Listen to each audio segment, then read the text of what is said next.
At the moment when Luffy defeated Kaido, Onigashima split open, and that man was about to emerge. Is Joy Boy someone else? Year 1522 of the Sea Circle. At the top of Onigashima, dark clouds gather. Luffy transforms into the Sun God Nika. His right fist expands to the size of half of Onigashima. Kaido, it's time to settle this. Fire Dragon Torch. 100-meter fire dragon breathes out flames. The air is distorted by the heat. Your fist won't come down. Rubber, rubber. Monkey God Gun. Thunderous giant fist strikes toward the fire dragon. Boom. The flame clouds are dispersed. Onigashima begins to fall.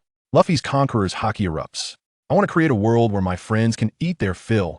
A punch lands on Kaido's head. At the moment Kaido falls, he stares at the long knife of Onigashima. His pupils constrict. That man is about to come out. Joy Boy might not be you. 7 days later, in the flower capital, a celebration. At the Tontada quarry, Green Bull's vines penetrate the Beast Pirates members. Queen is drained to a desiccated corpse. Even if Kaido is here, I won't stop. Suddenly, the ground trembles. Crackling sounds continue. Dark clouds instantly cover the Tontada quarry. A tremendous roar comes. The shockwave flips the quarry. Green Bull frowns and walks outside. What's going on? No one sees. From the cracks in the skull of Onigashima, something is about to break free. Just want to ask, who is the man Kaido spoke of? Is Green Bull about to hit the muzzle? Is the truth of Joy Boy going to be revealed? Does Kaido have an older brother? Emperor Kaisa sends Green Bull flying with one punch. The evil spirit of the Rocks era reappears. Kaido, my foolish Odin, as Onigashima crumbles. A 9-meter giant stands up, bigger than Kaido, with menacing horns and muscles like dragons. I, Emperor Kaisa, will smash this world. Green Bull looks disdainful. Vines shoot towards Kaisa. He looks strong, must have a strong vitality. As soon as he finishes speaking, Kaisa's conqueror's haki erupts. A black-red shockwave tears through the ground. Green Bull's vines instantly wither. Kaido's Thunder Bagua was taught by me. Thunder God Bagua, giant fist wrapped in thunder strikes out. Green Bull is sent flying 1,000 meters, smashing through dozens of meters of rock walls. The prison is directly destroyed. Queen's eyes bulge out. Who is this? Jean's face turns as pale as paper. Kaido's older brother, the evil spirit of the Rocks era, defeated the Oni clan at 5 years old. Set sail at 10 with a bounty of 180 million. Joined Rocks at 12 as the fiercest enforcer. Even Whitebeard feared him, a bounty of 1.09 billion. Kaisa looks down at the ruins. Green Bull, is this it? His momentum reaches the clouds. The entire Wano country trembles. Just want to ask, how much stronger is Kaisa compared to Kaido? Can Luffy defeat him? Is the secret of Rocks about to be revealed? Kaisa is a mythical beast type, Kunpeng. The only fruit user not afraid of the sea, transforming into a 10th-meter monster fish that turns the ocean upside down. At the God Valley battle, Whitebeard and Golden Lion betray. Rocks dies. Kaisa escapes with Kaido. 9 years later, brotherly battle. Kaisa wins, but is persuaded. Sleeping in the center of Onigashima. Kaido's arrogance is gone. Kaisa's killing intent pours out. Jean and Queen tremble like chaff. The observation haki sweeps across 100 miles. Turns out he's in the magma rock. Reaching the seaside, his body suddenly transforms. His hands touch the ground, becoming a black fish. When it meets water, it expands. 100 meters, 1,000 meters, 10,000 meters. A giant fish 10 kilometers long. Raises hundreds of meters of huge waves. Animal type mythical beast. Fish, fruit, Kunpeng form. Queen's eyes are about to pop out. How can a fruit user go to sea? Jean is completely dumbfounded. This is completely illogical. Green Bull walks out clutching his chest. Blood at the corner of his mouth. Face pale. Vines bind Jean and Queen again. Speak. Who is that monster? Vines pierce Jean's chest. Green pattern spread. If you don't say, it'll burst your blood vessels. Kaisa's giant mouth bites at the volcanic rock. The sea is stirred into a whirlpool. The seas of the entire Wano country boil. Just want to ask, how strong is the Kunpeng form? Can Green Bull force out the truth? Does Kaisa want to save Kaido or kill him? Kaisa draws a 1,000-meter long knife. In golden winged Dapeng form, he slashes towards Green Bull, and the Navy Admiral is scared out of his wits and digs underground to escape. Black stones like small mountains fall. Kaido and Big Mom are thrown in front of Green Bull. Green Bull is ecstatic. Absorb them, and I will be unmatched. The vines are sharp as blades. They are about to stab the two. On the sea, the 10th-meter Kuin fish leaps out of the water, splashing hundreds of millions of tons of seawater. Its body suddenly transforms. Fish tails grow scales and feathers. Fish fins turn to bird claws. Two wings that block the sky unfold. Golden winged Dapeng form. Ka.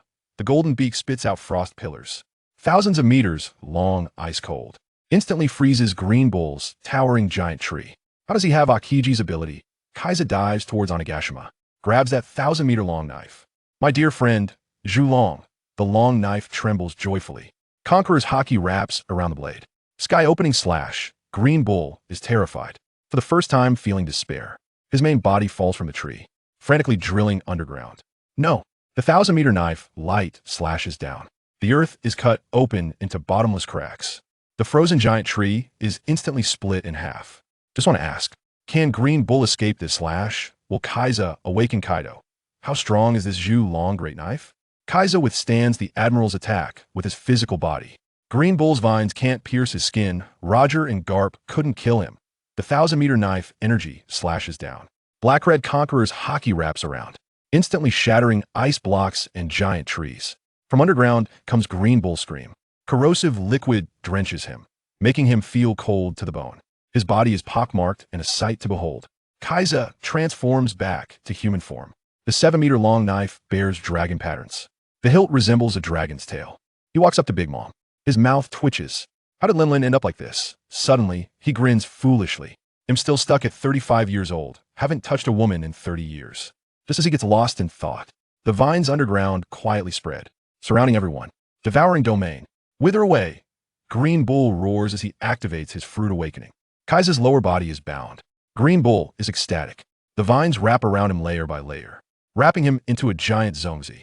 Let's see how you escape. Green Bull uses all his strength. The vines turn into sharp needles wrapped in armament haki. Break for me. Clang. The vines twist into a braid, deflated and downcast.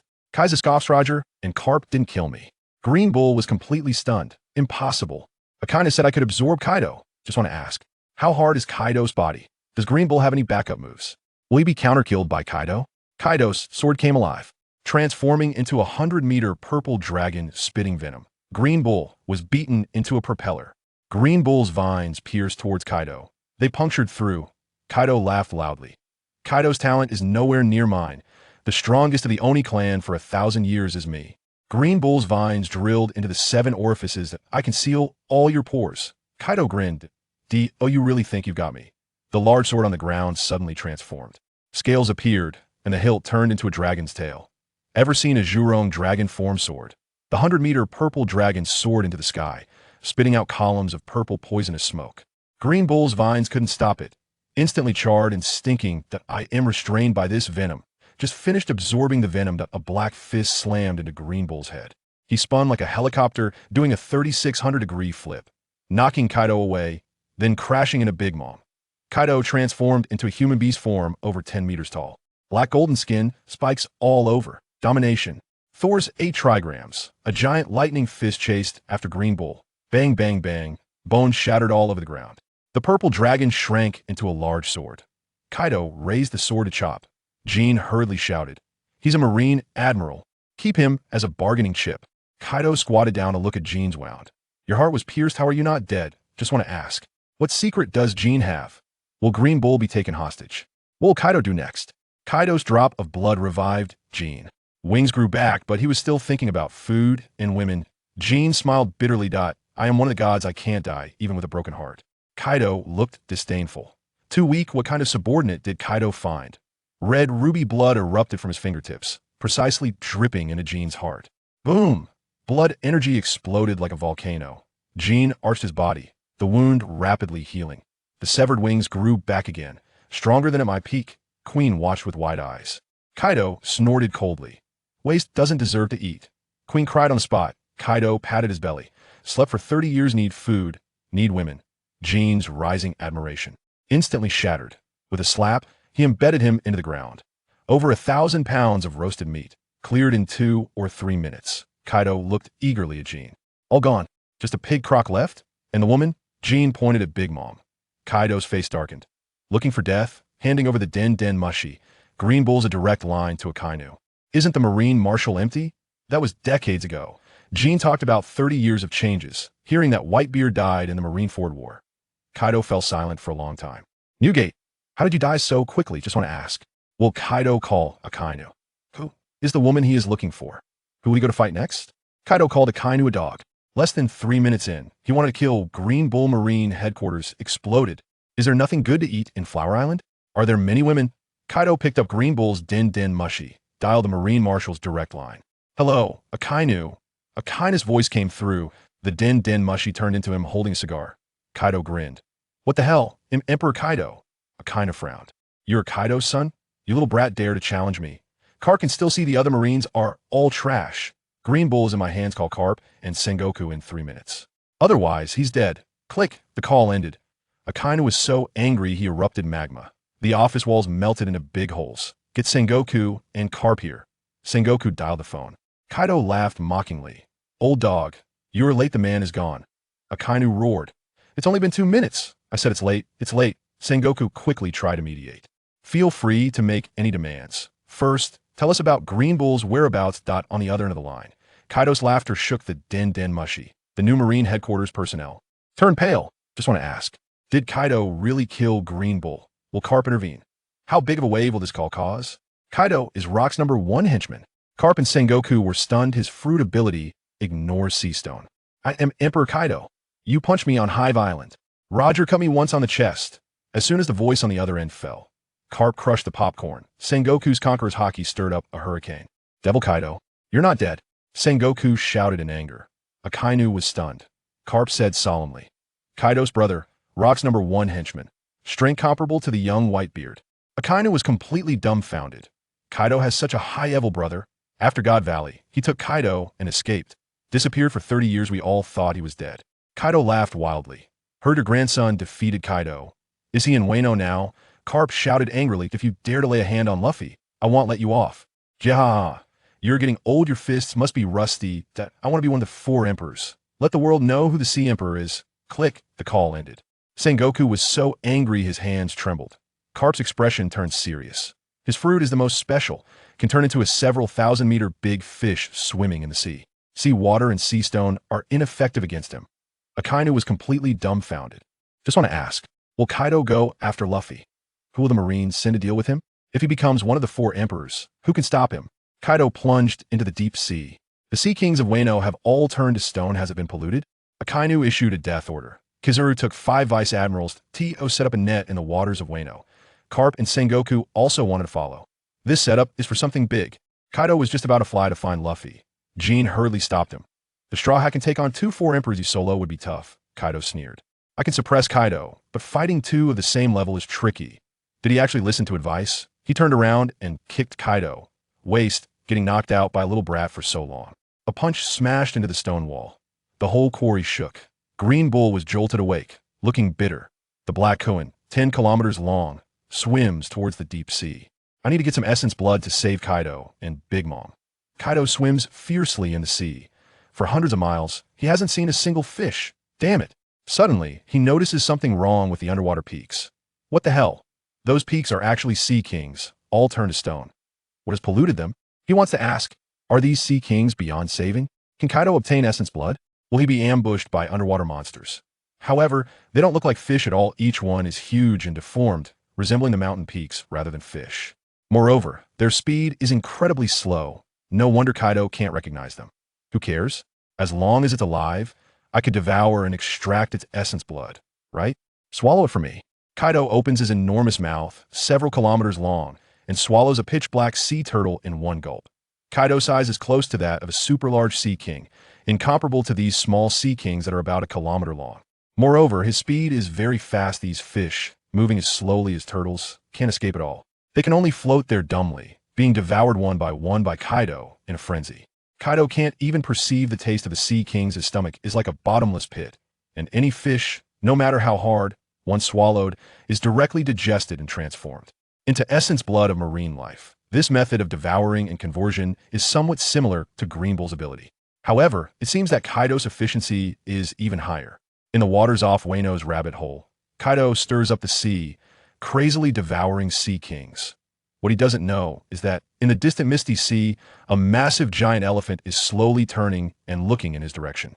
The giant elephant, as large as a mountain, is covered in enormous ravines, which are actually the folds of its wrinkled skin. On its back, it carries a nation. The elephant's gaze is immense and hollow, appearing incredibly deep and dark, as if leading to the depths of hell. This is the walking fur country. The giant elephant Zao Wu. It seems to have awareness and has sensed Kaisa's presence, moving closer. In the quarry, the Green Bull shakes the sea tower stone and iron chains on its body, unwillingly letting out a roar, angry at its first attempt ending in failure. Damn it. I originally wanted to take the heads of the Straw Hats so that my brother Sakazuki could praise me a bit, saying I did well. I didn't expect to fall into the hands of an unknown person. I hate it. Stop screaming, you bastard with vines. You deserve to be hung up. This is the prize for making me lose weight. Ha ha, cough, cough, cough. Outside the cell, the shriveled figure of Quinn, looking like an old man, is weakly leaning against the bars, mocking the Green Bull. The Green Bull looks grim, glaring at Quinn. What are you looking at? Haven't you seen someone as charming as me? I've said it before, the real reason I maintain my weight is that if I lose it, I'll be too handsome, leading to cough, cough, cough, and become a heartthrob. A trashy pirate, get lost, don't block my view. The Green Bull finally couldn't hold back, enduring the intense pain in its body, and shouted angrily. Quinn pouts, disdainful, posing and swaying his body. But due to his excessively dry and old physique, his fragile bones make creaking sounds, as if they could break at any moment. On the sea, millions of tons of seawater explode as a massive black fish leaps out of the surface, quickly transforming into a sky-covering golden giant bird, the golden-winged roc, soaring high. As its wings, kilometers long, flap, the seawater is pushed down by the terrifying wind pressure, sinking several meters, creating towering waves. That is, Kaisa transformed into the golden-winged roc, his feathers shimmering with golden light, and his eyes sharp enough to see scenes hundreds of miles away. Under his gaze, amidst a pitch-black mist, a colossal figure gradually emerges, towering into the clouds, slowly approaching him. Kaisa thought for a moment and immediately knew what it was. Was it the giant elephant, Zwa? The body of the giant elephant, Zwa, was much larger than his current self, and it was indeed very imposing. Kaiser even had a faint intuition that this monster, which had lived for 1,000 years, might be coming for him. Just a beast if it really annoys me. I'll wipe you out. Kaiser took a glance and then ignored it. The Zwa-Wu giant elephant was moving too slowly, even if it had power beyond his own. Kaiser was not afraid at all. Flapping his wings that reached the sky, Kaiser returned to the sky above the rabbit well, then shrank down into human form. Whoosh! His figure disappeared in the air and appeared inside the quarry. So fast. Jean, at the top of the quarry, was startled and quickly flew down. Lord Kaiser. Jean landed on the ground, transforming into human form, and looked at Kaiser. Jean was slightly taken aback. Kaiser's appearance at this moment looked somewhat comical. The originally muscular and menacing body was gone, replaced by an incredibly fat and huge figure, like a greatly enlarged Quinn. Kaiser ignored the strange gazes from Jean and Quinn, and walked straight up to Kaido and Big Mom, grabbing their ankles and dragging them to the ground of the quarry like dead dogs. Caesar extended an arm, resembling a tentacle emerging from a massive meatball, which was particularly comical. Boom! His fist smashed into the ground, creating a dent in the hard surface. Thanks to the enhancement of his armament hockey, the cracked area measured a full 10 meters in length and width. Caesar skillfully controlled the force of his strike, causing the ground to compress downward without cracking open. Bang bang! Kaisa kicked Kaido and Big Mom's bodies into the pit one after another. Then he extended his right wrist, which automatically opened a wound. Splash! Scarlet blood gushed out like a waterfall, drenching Kaido and Big Mom. What is this? Jin looked at Kaisa's actions in surprise and immediately understood what Kaisa was trying to do. Quinn hurried over, eagerly watching the blood flowing from Kaisa's wrist.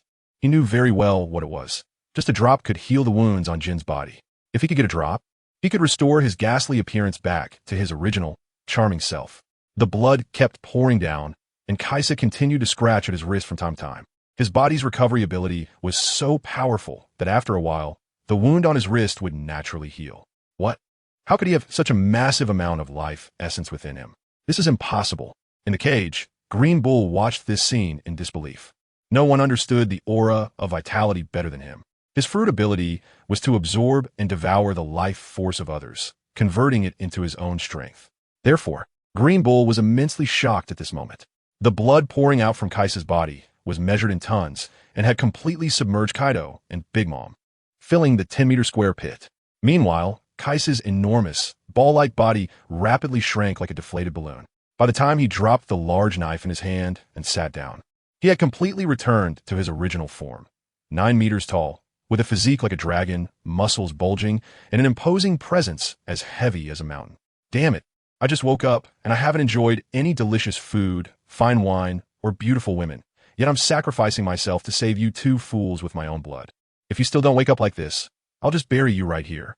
Caesar's face was filled with frustration.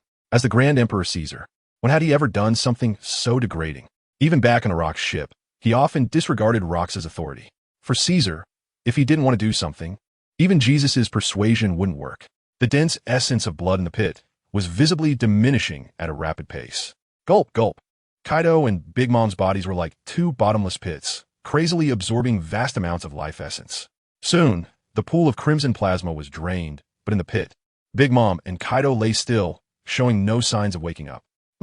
Still not awake. Kaido, Linlin, how long are you two going to sleep? Kaiser stood up, his eyes wide with anger, and his conqueror's haki erupted like a fierce beast, rushing straight toward Kaido and Big Mom's heads under Kaiser's precise control. Boom, boom. It was as if a nuclear bomb had been dropped on the sea, triggering a chain reaction. Under the terrifying conqueror's haki of Kaido, the sleeping Big Mom suddenly opened her eyes. At the same time, an overwhelming conqueror's haki erupted from both of them. Three unmatched and terrifying conqueror's haki clashed, forming a colossal storm that could destroy the world. Boom! The sky changed color, and the thick, ink-like dark clouds above were instantly dispersed, disappearing without a trace. In the quarry, apart from Ash, Queen, and Green Bull, all the pirate minions were knocked unconscious, with some even dying on the spot. The ground shook, cracking like a spider web, and the towering stone walls of the quarry creaked ominously, seemingly about to collapse. Kaido and Big Mom opened their eyes to look at the towering figure beside them. Their pupils widened in shock, and their emotions became somewhat uncontrollable as they exclaimed in unison, "Caesar! Ha ha ha! Kaido, Linlin! Long time no see!" Kaido and Big Mom are looked down upon by Kaido, who grins wildly. Kaido's expression was complicated as he uncomfortably climbed out of the pit, looking up at Caesar. As a giant standing 7.1 meters tall, there are very few people who can make Kaido look up to speak. Before Kaido could even open his mouth, he saw a massive fist covering his view. Boom! Kaido's body flew out like a meteor, directly crashing into the stone wall of the quarry, rolling continuously on the ground of Rabbitwell, not knowing how many meters he had been thrown. On the ground, a straight and huge trench marked a clear direction where Kaido had fallen. Kaido boss. Quinn's eyes bulged in disbelief, as if he had seen a ghost. Jin also trembled all over, nervously looking into the distance. Kaido, you idiot! What did you promise me back then? Kizaru said coldly. He then looked at Big Mom. Linlin? What happened to you? Kizaru couldn't help but be shocked, because just a moment ago, when he had taken action to discipline his disobedient brother, Big Mom's appearance had changed dramatically.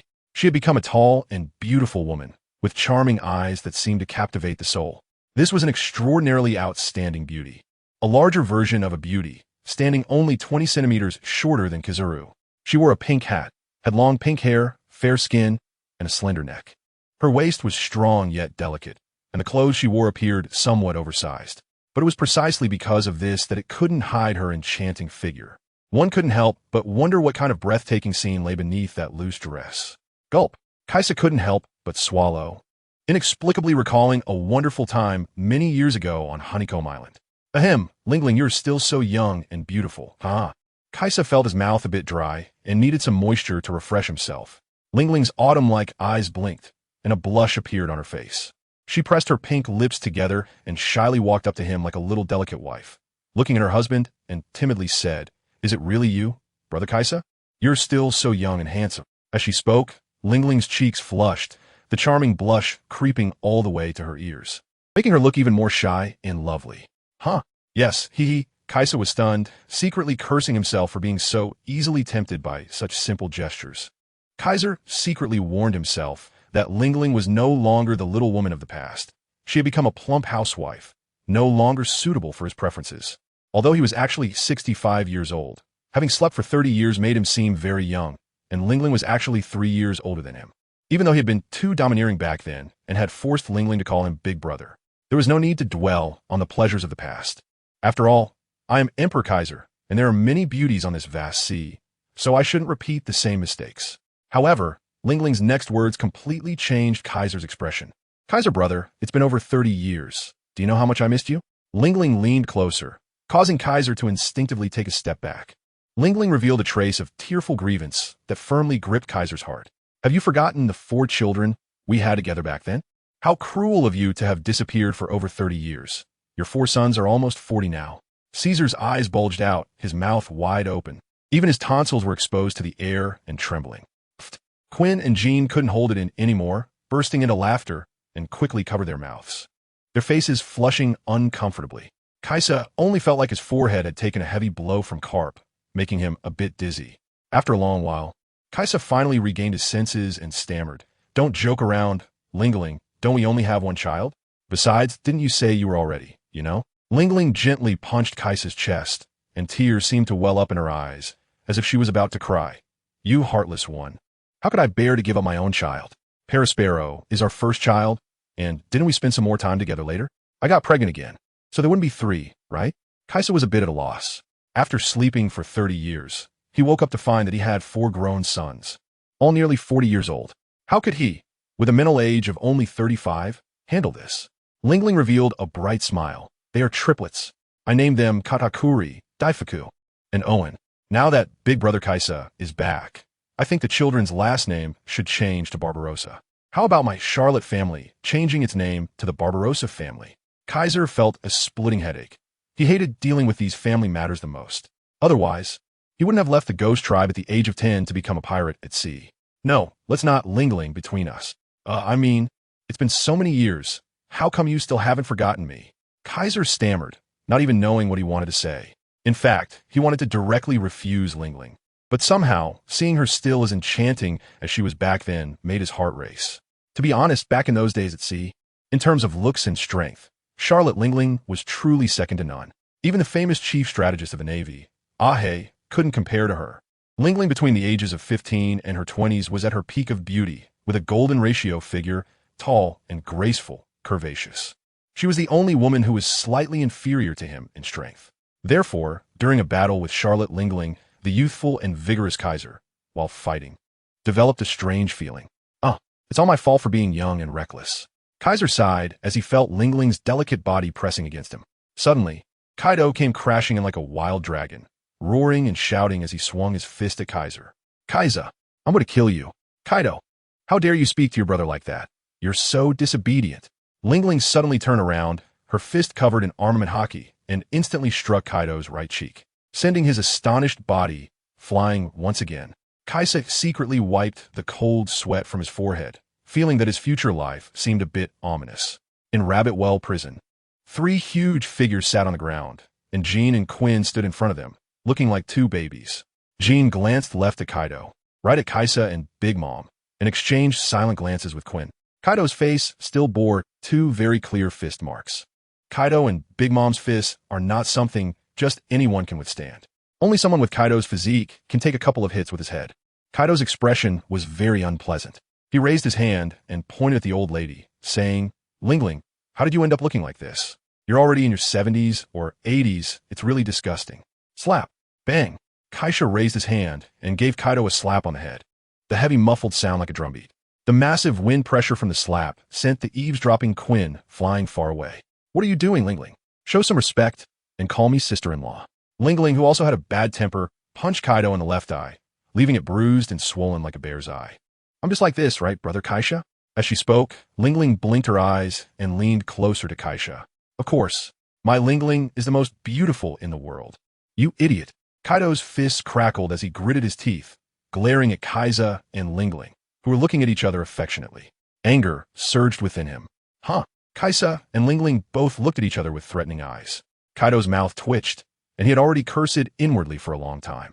However, the 2 people in front of him had combat abilities that were on par with his own. After weighing his options repeatedly, he could only forcefully suppress his anger.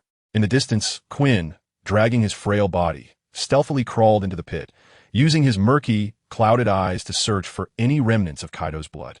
Found it. Seeing a trace of red blood in the corner of the pit, Quinn's face filled with ecstasy as he hurriedly leaned down to lick it. The moment the blood entered his mouth, Quinn's eyes widened, feeling as if he had swallowed magma, a burning sensation rising within him. Ugh, I am recovering. Wah!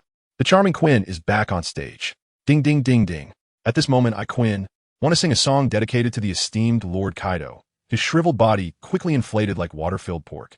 In the blink of an eye, he transformed back into a big fat man, with a round face, big ears, and a belly as round as a large water tank. Shut up, stupid Quinn, Kaido roared, causing stones from the surrounding walls to tumble down with a crash. Quinn shivered and quickly shrank his fat body, hiding in the pit and cautiously peeking out with his small eyes to observe the situation. Kaido sighed and couldn't help but cover his forehead. What the hell, brother Kaisa? What's going on with that guy in the cell? He looks a bit familiar. Did you catch him? Linlin asked, pointing at the Green Bull in the cell. Kaisa glanced at Green Bull, pouted, and said, "It's the Navy Admiral Green Bull, that idiot. I just woke up, and he's already looking for trouble, trying to drain me dry, but I took care of him."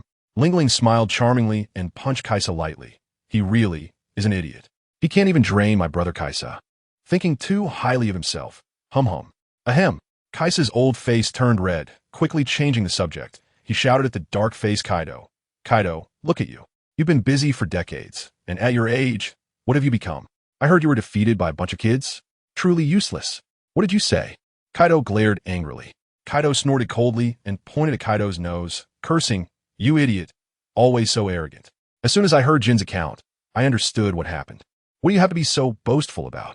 Can you really underestimate the young people today? Have you forgotten how young Roger and Garp smashed the invincible rocks on Hive Island?" Caesar stood up, pointing at the sky. "Did you think being the Emperor of the Sea makes you great? For decades, you still can't change your careless habit. Clearly, you had already defeated and captured the enemy, but you didn't eliminate the root of the problem. Look, they turned the tide against you, gathered a bunch of allies, and took you down. What a great hand you had, but you played it like crap." Kaido's expression was unpleasant, but as he was being scolded by Kaisa, he became a bit dejected. Kaido is right. I indeed let my guard down. Kid and Straw Hat were already captured by me, but I love talented people and always want to recruit these troublemakers. If I had been more ruthless back then, Kid and Straw Hat would have been long dead. Let me tell you, unless you think you're rocks, don't keep a bunch of troublemakers under you. Back in the day, rocks had more than a dozen Conqueror S hockey users. Whitebeard, Shiki, myself, you Big Mom John Wangji. Which one of them wasn't an arrogant troublemaker? If it weren't for Rock's extraordinary power and sharp mind, we would have split up long ago. Even someone as strong as Rocks ended up being betrayed by Whitebeard and others. Right? Kaido, do you think you're stronger than Rocks? Kaido lowered his head and fell silent. And you Linlin, you too, with the two of you working together. How could you lose so badly? I really don't know how you arranged it. Fighting can't just rely on muscles. Jean looked at Kaiser's muscular body in surprise, and then recalled his ferocious demeanor when he fought the Green Bull, unable to help but twitch the corner of his mouth. How does it sound so out of place coming from you? Linlin pouted slightly, feeling a bit wronged as she lowered her head. Kaido clenched his massive fist. From now on, Kaido, Linlin, your pirate crews will all merge, and I'll be the captain. Do you have any objections? Kaido and Linlin looked up at Kaido, and after a moment, they both sighed and nodded. Kaido, come on. Since I lost, I'll fulfill the promise we made back then. This world belongs to you. However, Kaido, if you lose as well, I won't go easy on you. Kaiser opened his mouth and laughed loudly. Ha! Don't worry. I'm not like you, indecisive. Back on the rock ship, I was a strategist. Wise and brave, that's me. Ha ha ha. Linlin, what about you? If you disagree, I won't blame you. Kaiser smiled at Linlin. Linlin replied seriously, Brother Kaiser, you're right. I may really not be suitable to be the captain. After all these years, I've lost myself a bit. I entrust all the power of the Charlotte family to you. I believe in you. Ha ha ha. Good. Kaiser opened his arms, howled to the sky, and extended one hand. Then, I, Emperor Kaiser, officially return. Establish the Beast God Pirate Crew. The Charlotte family will be renamed the Barbarossa family.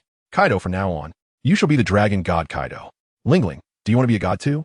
Linlin smiled brightly, stood up, and placed her palm on Kaiser's hand. Whatever. Brother Kaiser, you arrange it. Ha ha ha. Then you shall be the god of souls. And I, the Beast God Kaiser. From now on, anyone who wants to become a god-level member of my Beast God Pirate Crew must defeat a Marine Admiral in a one-on-one battle. Kaido also stood up, placing his palm on Linlin. The three exchanged glances and smiled, as if the years had rolled back, returning to 38 years ago. Seeing Jean and Quinn eagerly waiting nearby, Kaisa snorted coldly. What are you looking at? You two are still too weak, only fit to be small minions. Jean and Quinn felt a sharp pain in their hearts, as if they had been shot by an arrow. That night, Kaisa and the others decided to head to the opposite direction of the flower capital to Bienli village to find some food to solve their hunger. Although Kaido and Linlin had absorbed a lot of Kaisa's blood essence, they had not eaten a single grain of rice in the past 7 or 8 days. No matter how good their physique was, they still needed to eat. As Kaisa put it, even a lion must use all its strength to catch a rabbit. Moreover, the Straw Hats who had defeated Kaido and Linlin were no longer mere rabbits, but genuine lions. The night was pleasant, with no clouds or fog in the sky, perhaps dispersed by the earlier domineering presence of the three. The moonlight cast a clear glow on the earth, and the 3 tall figures moved together in the darkness, with Quinn and Jean trailing far behind. As for the dozen or so minions, they were sent by Kaisa to the Rabbit Bowl prison to watch over Green Bull. It wasn't that Kaisa didn't care about Green Bull, but there was no time to deal with him right now. He hadn't yet decided what to do with Green Bull.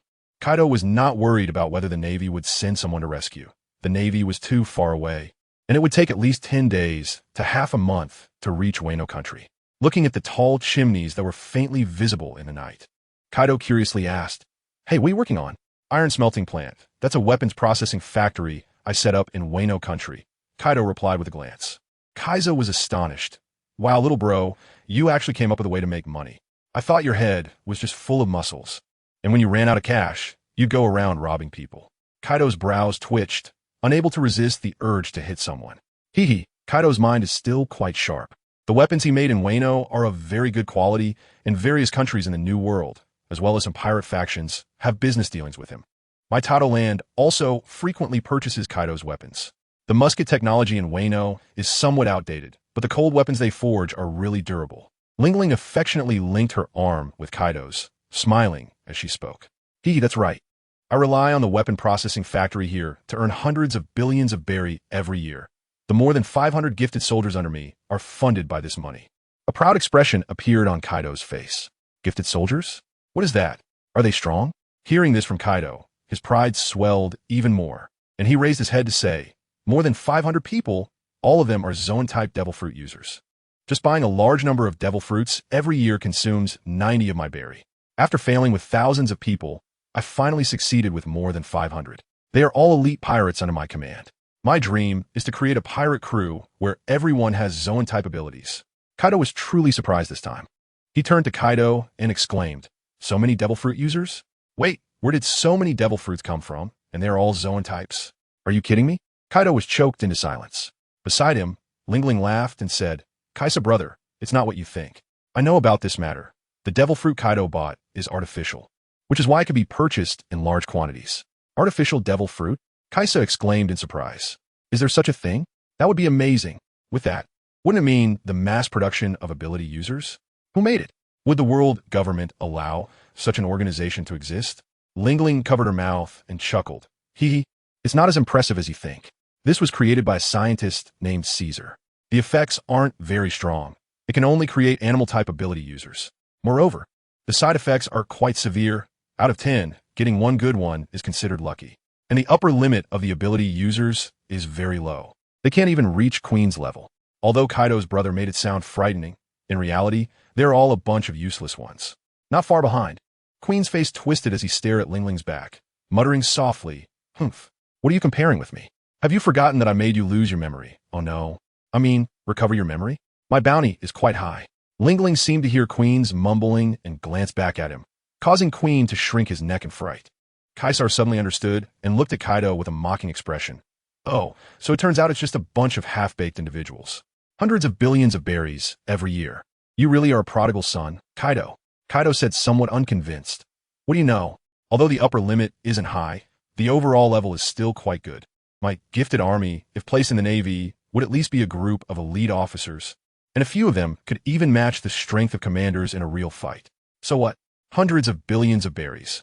How many good devil fruits could you buy with that? You've wasted it all on these useless things.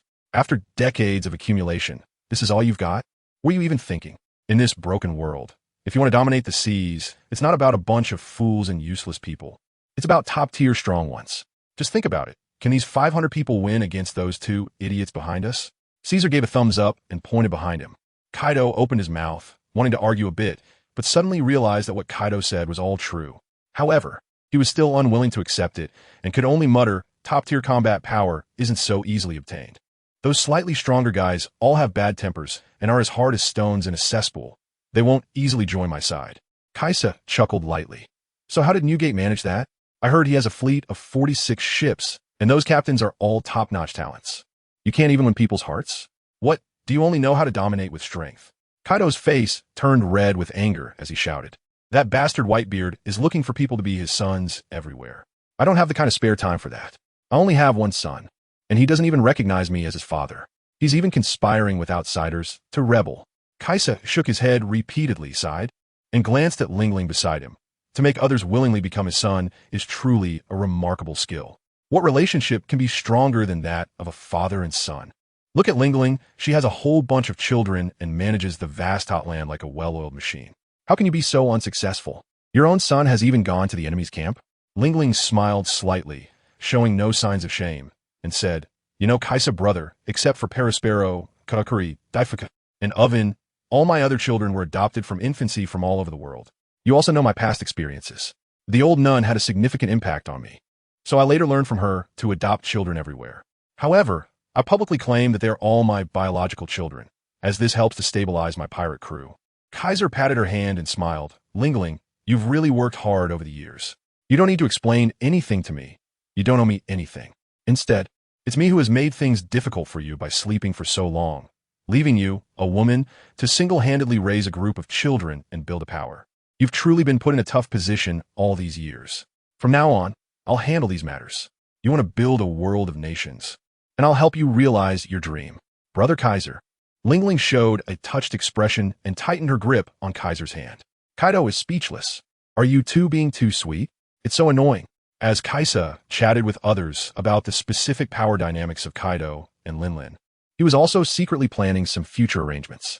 Despite Kaisa's towering height of 9 meters and his physique resembling an ancient behemoth, he wasn't lying when he said that 38 years ago, he was indeed the strategist on the Rock's ship. Kaisa played a significant role in attracting a bunch of formidable subordinates to Rocks, such as Kaido, Wang Ji, and John, who he helped bring in. The group moved swiftly and soon spotted a faint outline of a village. At this moment, Kibi village, like Flower Capital, was immersed in the joy of rebuilding Wano country. Although it didn't have the festive decorations and wish lanterns seen in Flower Capital, it had temporarily escaped its past hardships and received a batch of material aid from Flower Capital, mainly consisting of large amounts of food, clothing, and some daily necessities. Families crowded the streets, where a woman in a kimono was smilingly distributing food. Everyone, don't push, don't rush. There is plenty of food for everyone. The woman's gentle smile felt refreshing, and the villagers of Kibi village were quite familiar with her, so they obediently lined up. Suddenly, a dull thumping sound echoed in the darkness. Ahe was slightly taken aback and turned to look in the direction of the sound. In the dim night, 3 massive shadows were slowly approaching Kibi village. Wow, monsters! The villagers also noticed the situation and screamed in terror, scrambling back to their homes, forgetting even the food they were about to receive. The woman in the kimono looked pale and tightly clenched her fingers. She glanced at the supply card in front of her and then at the 3 enormous shadows drawing closer. Gritting her teeth, she drew a short knife from her waist and shouted at the shadows, Halt! You who approach. Why be so panicked? I'm the guardian king of this nation. Don't worry. Kaido's deep voice pierced the darkness and reached Ahe's ears. Clang! The short knife in the kimono woman's hand fell to the ground, her pupils dilating as she looked in terror at Kaido's terrifying figure emerging from the shadows. Following Kaido were 2 even larger strangers. One woman looked strangely familiar, while the other resembled Kaido, but was even bigger and more muscular. Kaido, the woman trembled all over, collapsing onto the ground, her eyes filled with disbelief and fear. It's impossible. You were defeated by the Straw Hat crew, weren't you? Kaido walked up to her, picked up a large barrel of alcohol from the supply cart, and gulped it down. Ha! Little bro, your embarrassing deeds are known even in this remote place. It seems your reputation is completely ruined. Kaido laughed heartily, stepped forward, and heavily patted Kaido's shoulder, snatching the wine barrel from his hands and pouring it into his mouth. Oomph. Just a bunch of ants, what does it matter? The victor is king. I indeed lost, and there is nothing more to say about it. Kaido snorted coldly, grabbed a handful of food, not caring that fruits and meat were mixed together, and stuffed it directly into his mouth. Ah, that's true. Hey, women, step aside. We're here to eat, not to kill and plunder. No need to panic, haha. Kaido, when dealing with your people, you should be gentle, not just oppressive. Caesar sat beside a cart filled with food, picked up a huge piece of roasted meat, handed it to Linlin beside him, and began to eat heartily while saying, I see you. You probably only know how to oppress them. No wonder after so many years, these foolish people still hold resentment against you. Haha, if it were me. With a weapons factory making hundreds of billions a year, it would be easy to boost the economy of Wano and make this country prosperous. By then, these ants would be well fed and clothed, and with your protection, they would support you in no time. How could it be like now, where they take every opportunity to kick you when you're down, colluding with outsiders to attack you? Oof, Caesar. What you say is even more pleasant than the songs of Wano singers. Managing a country isn't that easy. Don't tell me you've managed a country before. Kaido scoffed at Caesar's words. Caesar tossed a whole roasted pig into his mouth, chewing it vigorously, and mumbled, I've never managed a country. But the Rocks pirates were much larger than some nations back then. I formed alliances and used powerful force to provide protection to certain countries, thus gaining their trust. In those countries, I set up weapon factories, entertainment districts, gambling houses, and food cities. The Rocks pirates spent so much money every year, and I contributed more than half of it. What Brother Caesar said is true. He was really powerful back then. That old man Rocks really valued Caesar. Otherwise, he wouldn't have bestowed 3 extremely precious mythical Zoan-type devil fruits. Linlin echoed, reaching out to grab a large watermelon and handing it to Caesar's mouth. Kaido paused in his actions, puzzled. 3 mythical beast fruits? Linlin, you mean this one on me, right? Isn't this the one you gave me? Linlin smiled and pointed at Kaisa. Where could I get such a rare thing? These were all rewards from Rocks to Kaisa, 3 devil fruits, all Zoan-type mythical beasts. The fish fruit. Back then, Kaisa handed me one, and I didn't eat it, so I gave it to you. He wanted to compensate me. To give it to Parasparrow. What? Kaido was truly shocked this time. No one understood the power of the fish fruit better than him. Although Kaido's own haki and physique were already extremely formidable, with the enhancement of the fish fruit in its Azure Dragon form, Kaido's strength had made a huge leap. For so many years, Kaido had always believed it was Linlin who had given it to him, thinking he owed her a favor. He never expected that this fruit actually came from Kaisa. Wait, you said there are 3? Kaido exclaimed, looking up at Kaisa, who was indulging in a feast. Kaisa glared at him and said angrily, What? I eat one and give one to the weapon. Is that not allowed? Give one to the weapon? Kaido's mouth twitched, wanting to hit someone. He pointed at Kaisa's nose and shouted, Do you even know how wasteful that is? This ability can create a top-tier combat power, and you actually waste it by feeding it to a weapon. Kaido laughed as he pulled out his great sword Julong and said, What do you know? This weapon of mine has long reached the supreme level of a great sword under my years of domineering nourishment. I've also eaten a powerful mythical beast fruit, and just based on the combat power of this weapon, it can rival top-tier strength. Only such a weapon is worthy of my status. The 3 of them chatted and ate without a care in the world. Jean and Quinn took a lot of food and went to eat at a distance, being considerate and not wanting to disturb the 3 big shots conversation. The villagers of Bienli village, however, were all huddled in their homes, trembling as they awaited the end of days. Everyone thought Kaido had come to destroy the village. A few particularly brave ones peeked through the cracks of their doors and were surprised to see that Kaido and the others had no intention of mass slaughter. This was not quite Kaido's style. Moreover, it seemed that Kaido was not even the highest ranking among the 3 tall figures. The kimono-clad woman secretly moved to a room beside the large cart, observing the movements outside with a complex expression. Kaido didn't kill anyone, which is a good thing, but for some reason, a sense of horror inexplicably surged in the woman's heart, feeling that this version of Kaido seemed even more terrifying than his previous brutal self. If the old Kaido was like a constantly erupting volcano, then the current Kaido was like a bottomless sea with a calm surface hiding a brewing, terrifying tsunami. And who is that other person? Why does it seem that he is the backbone among the 3? The woman couldn't help but pray for the people of Flower Capital in her heart. Kinemon, you must be careful. Kaido and his crew have revived. Moreover, they seem even more terrifying than before, and there's also a more horrifying unknown presence. A full cart of food was consumed by Caesar and the others in the time it took to have a meal. So satisfying. This is what enjoying food is all about, kekeki, but unfortunately, there's too little alcohol. Caesar contentedly patted his belly and licked his lips. Kaido disdainfully said, What kind of cuisine is this? It's just a bunch of haphazardly made food. If it were before, I wouldn't even touch such shoddy stuff. When we get to the Flower Capital, I'll let you taste the real cuisine of Wano. Hihihi, good. It's settled then. After dealing with those little brats, I'm going to get drunk. Kaiser suddenly stood up and waved his hand. Let's take a break tonight and have a good sleep. We'll take care of business tomorrow. Seeing him stand up, Linlin gracefully twisted her figure and quietly followed.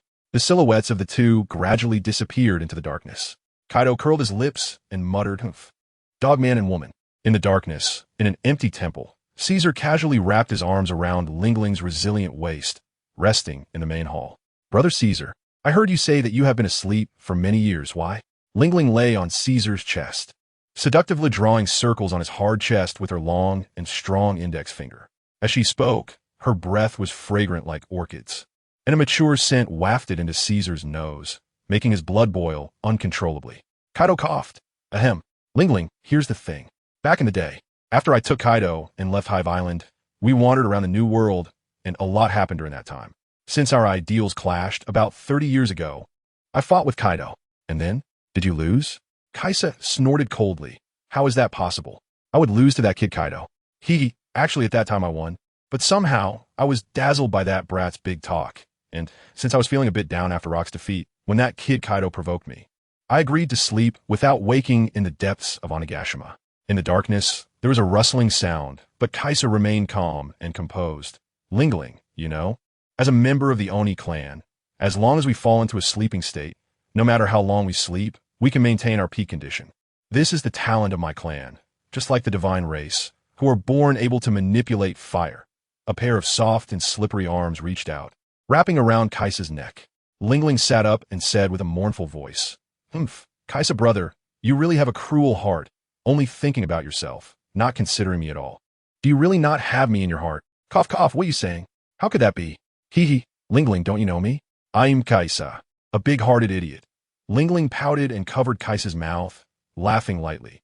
"You mustn't say that about yourself, but well, as your punishment for escaping for 30 years today, I must punish you well. How do you want to punish me?" Kaisa felt a bit dry in his mouth, and his big hand started to become restless. Linlin leaned down, her breath fragrant, and whispered a few words in Kaisa's ear. "Huh?" Caesar's eyes widened, and his heart surged as he suddenly turned over. The next day, with the sun high in the sky, Caesar walked out of the room with Linglin's waist in his arms. On the street, Kaido, Quinn, and Jin were already waiting. "Linlin, use your abilities to give me a bottle." Kaisha smiled at the increasingly vibrant and lively Linlin. Linlin smiled seductively, raised her hand, and picked up a tile from the roof beside her. A glow appeared on her index finger as she tapped it on the tile. A magical scene unfolded as a chubby little face emerged from the tile, slowly transforming into a big-bellied bottle. "La la la, bottle, bottle. I'm a little bottle, mama." The tile sang joyfully, swaying as if the bottle's body was not fixed. Caesar took the strange bottle, and the small eyes on it showed a look of fear, trembling in fright. Kaisa cut open his palm with a knife and filled half a bottle with his own blood. "Jean, Quinn," Kaisa called out. Jean and Quinn hurried over, and Kaisa handed the bottle filled with blood to Jean. "What is this?" Jean asked, confused. "Later, we will go to the Flower City. I, Linlin, and Kaido will fight against the Straw Hat crew. You two take the opportunity to rescue Kaido and Linlin's subordinates. Remember, there's not much blood, so try to save those higher-ups." Hearing this, Jean was overjoyed and nodded eagerly, carefully placing the bottle inside his shirt. Last night, he rummaged through several houses in Casa Village and found a few sumo wrestler outfits, which he changed into with Quinn, as their original clothes were already in tatters. "Then let's set off." Kaiser crouched down, his powerful legs suddenly exerting force, and the ground erupted with a roar. His body shot up into the sky like a cannonball. Second form, Golden Winged Rock. Kaisha stretched out his body, his legs transforming into bird claws, his arms becoming golden wings, and his head morphing into that of a giant rock. His body rapidly expanded, quickly covering the entire sky above Bienli Village, turning the area into a dark zone. "Ah, look, it's the divine bird Garuda." The villagers of Bienli Village stepped out of their homes, shocked to see Kaisha transforming into a colossal bird that obscured the heavens. "The divine bird has manifested. Bless us, Bienli Village." Some old men fervently knelt on the ground, bowing and prostrating to Kaisha. "Caw!" The golden-winged rock let out a long, high-pitched cry, its voice piercing the sky, shattering rocks, and echoing for hundreds of miles. Kaisha's appearance was truly astonishing. "Let go, Kaido." Linlin leaped into the air, flames erupting from her feet, propelling her upward. Then let's find a Straw Hat Kid and have another battle." Kaido's body grew taller. large patches of blue dragon scales emerging, his hands transforming into dragon claws, grabbing hold of Quinn and Jinx. His body rapidly expanded, quickly turning into the 100-beast dragon. The kimono-clad woman staggered out of the street, so lost as she gazed up at the giant bird that obscured the sun. A tremendous whirlwind kicking up as it flew away, her face filled with increasing worry. High above, the golden-winged rock soared through the sky, with Linlin, Kaido, and others sitting on Kaido's incredibly spacious back, facing the fierce winds, yet remaining as steady as a mountain, not moving an inch. What kind of fruit ability does Lord Kaido have? This size is just too enormous. Onigashima isn't even this big. Quinn wandered around on Kaido's back, like a louse on the golden-winged rock. The rock's wingspan was over 10 miles, almost reaching the size of the Marine Headquarters Marine 4 Plaza. Kaido's back is covered with thick scales, and stepping on it feels like walking on clouds, soft and fluffy, as if one could sink in at any moment. During battle, these soft scales turn harder than iron, and with this enormous body, he can directly smash a mountain. In the flower capital, the lively Fire Festival celebration has ended after a day and a night, and Luffy, Kid, Law, and others are ready to leave Wano country. Master Luffy, welcome back to Wano. We will miss you. Kinemon and a group of people surround Luffy, unwilling to part. Luffy, don't you want me on the ship? Please take me to sea. Yamato, as always, wears a loose samurai outfit, with a thick hemp rope tied around her waist, completely unconcerned about her ample bosom being mostly exposed. Yamato hops over to Luffy, her bounteous figure bouncing up and down. Phew, so enticing. Luffy, we all unanimously decide to invite Yamato on board. Sanji and Brook both gush, blood streaming from their noses, giving a thumbs up. Absolutely not. Yamato, if you want to be like Odin, there's south no place for someone without a self on my ship. Only if you can be your true self will I agree to let you on board. Luffy is suddenly pulled into Yamato's embrace, his face buried between her ample curves, turning red and nearly gasping for air. On the other side, the new ruler of Wano, Kazuki Momonosuke, with long hair and a spirited demeanor, suddenly leaps into Nami's arms with a lewd smile. Nami, can you stay a few more days? I will miss you. Momonosuke whines, rubbing his face against Nami's chest. Nami is momentarily stunned. Her exaggeratedly large bosom is squished by Momonosuke, taking on a strange shape, its elasticity astounding. Get off me. Nami angrily punches Momonosuke away. Nami, I'm only 8 years old, though it doesn't hurt at all. Momonosuke falls to the ground, gets up sulkily, touches his warm face, and wears a ridiculously smug grin. Momo, Sanji, Brook, and Kinemon have dark expressions and quietly surround Momonosuke. What are you doing? I'm only 8. Momonosuke panics and argues. Sanji cracks his knuckles, sneering. Whining is not a privilege for adults, kid. Bang, bang, bang. The three begin to punch and kick Momonosuke. What are you doing? Stop it. Momo is the ruler of Wano. Gallo, with long rabbit ears, rushes over to mediate. Momonosuke's eyes brighten, and he cries as he jumps into Gallo's embrace, burying his face in Gallo's chest. Dambrat. Sanji and Kinemon are furious. What is that? A dark cloud? Beside Kid, Killer suddenly looks up at the sky. Kid is taken aback and follows his gaze. In the distant sky, a huge black shadow is approaching at an incredible speed. Everyone present, all skilled fighters, quickly notices the enormous shadow. What is that? Luffy raises his hand to shield his eyes, squinting to see better. Usopp, holding a telescope, suddenly screams, taking a few steps back and falling on the ground, pointing at the sky with trembling fingers. What happened, Usopp? What do you see? Chopper runs over curiously, picks up the fallen telescope, and immediately freezes. Whoa, what a big bird! The Duke of the Fur tribe exclaims. The enormous shadow moves astonishingly fast, and moments later, a terrifyingly large bird covers the sky above the flower capital, resembling a gigantic battleship or a floating island. Excitement sparkles in Luffy's eyes as he raises his fist, eager to try, cheering, "What a big bird! Everyone, I smell adventure. Let us take it down." Everyone is speechless. Luffy, get a grip. That bird is bigger than the flower capital. If you bring it down, the flower capital will be instantly destroyed. Nami punches Luffy on the head, causing a big bump. No. Everyone, this is bad news. Oh no. Usopp's terrified voice rings out again, capturing everyone's attention. He trembles, hugging Chopper tightly, looking fearfully at the sky. Sanji, confused, kicks Usopp lightly. What's wrong, Usopp? Chopper? What did you see to be so scared? As he speaks, Sanji also goes to pick up the telescope. At that moment, Yamato beside Luffy suddenly looks abnormal. her face turning pale, losing all color, her eyes wide with disbelief as she gazes at the sky. The gigantic bird hovers above everyone, and a few tiny figures slowly appear on the edge of its wings, seemingly looking this way. Usopp shakes like a leaf, stammering, Kaido, Kaido, Kaido. What? The crowd erupts in chaos. Usopp's words spark panic. Crash.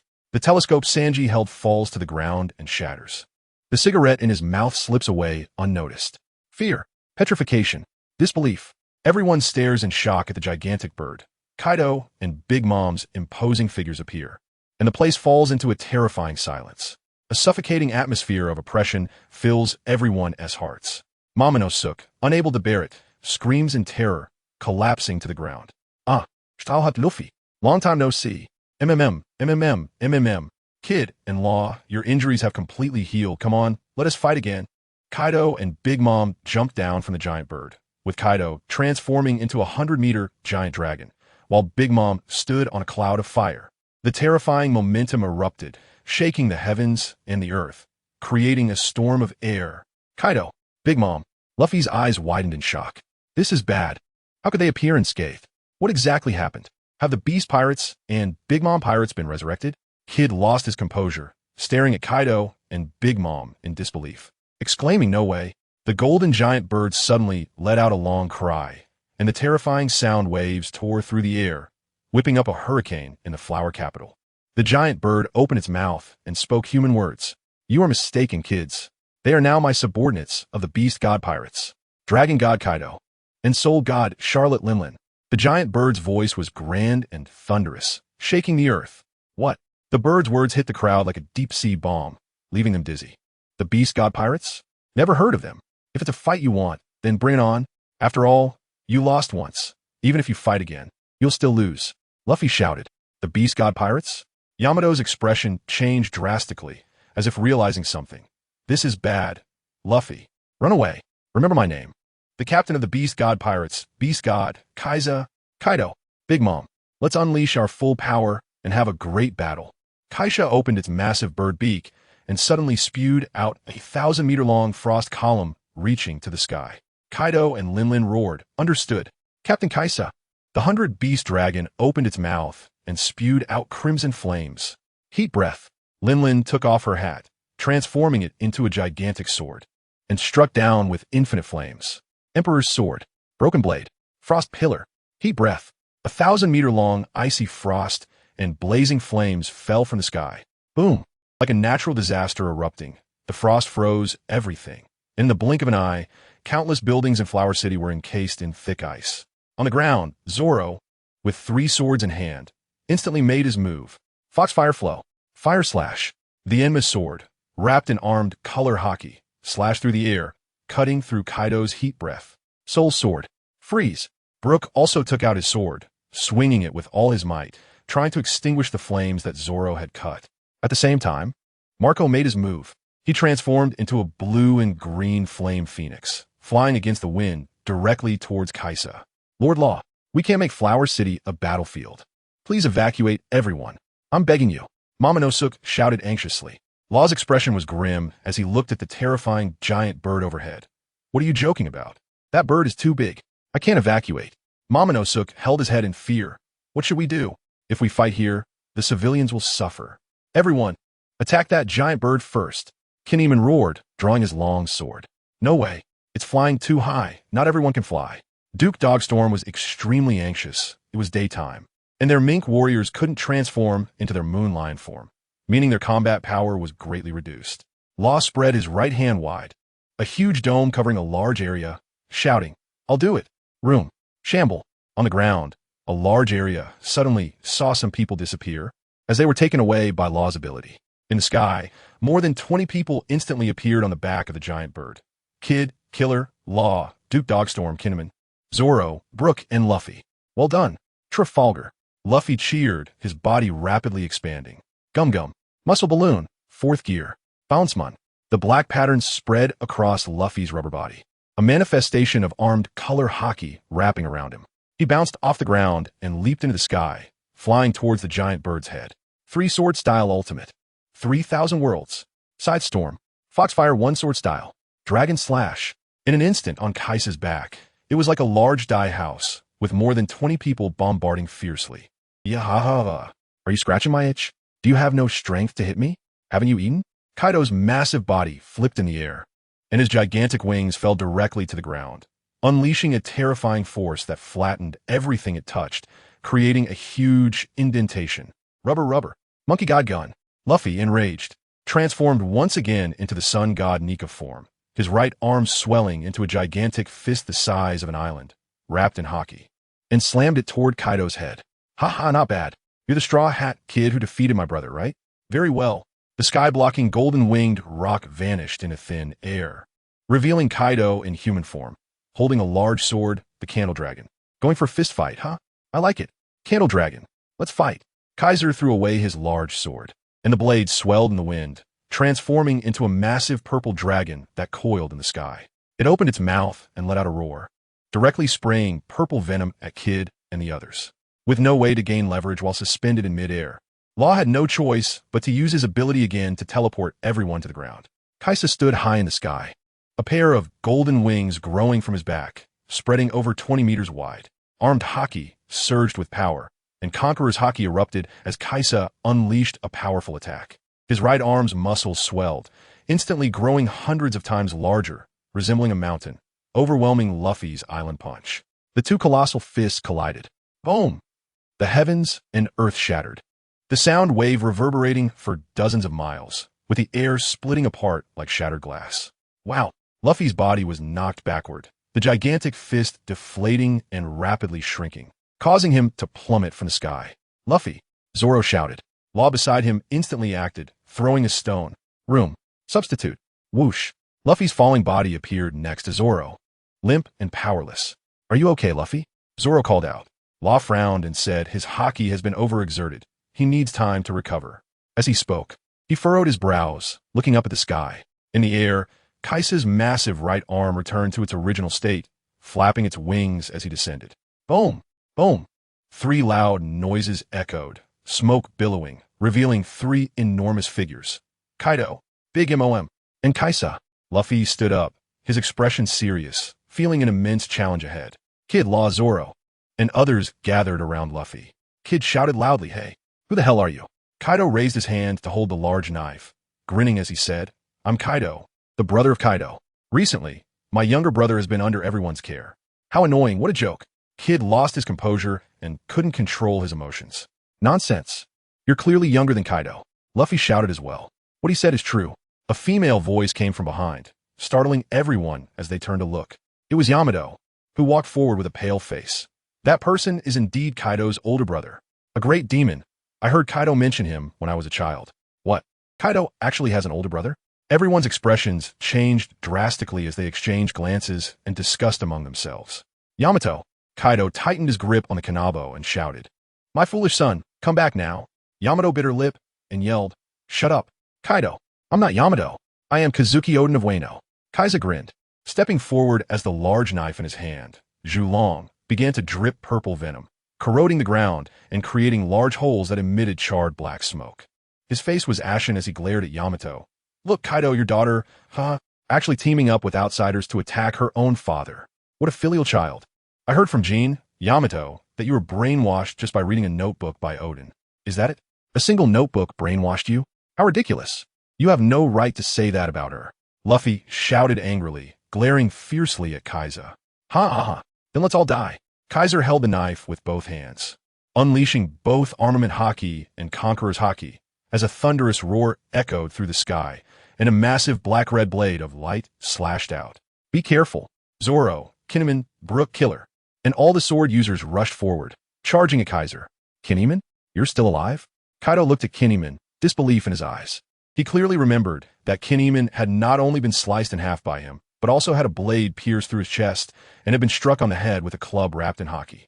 Seeing the lively Akazuya samurai before him, Kaido began to doubt his own power for the first time.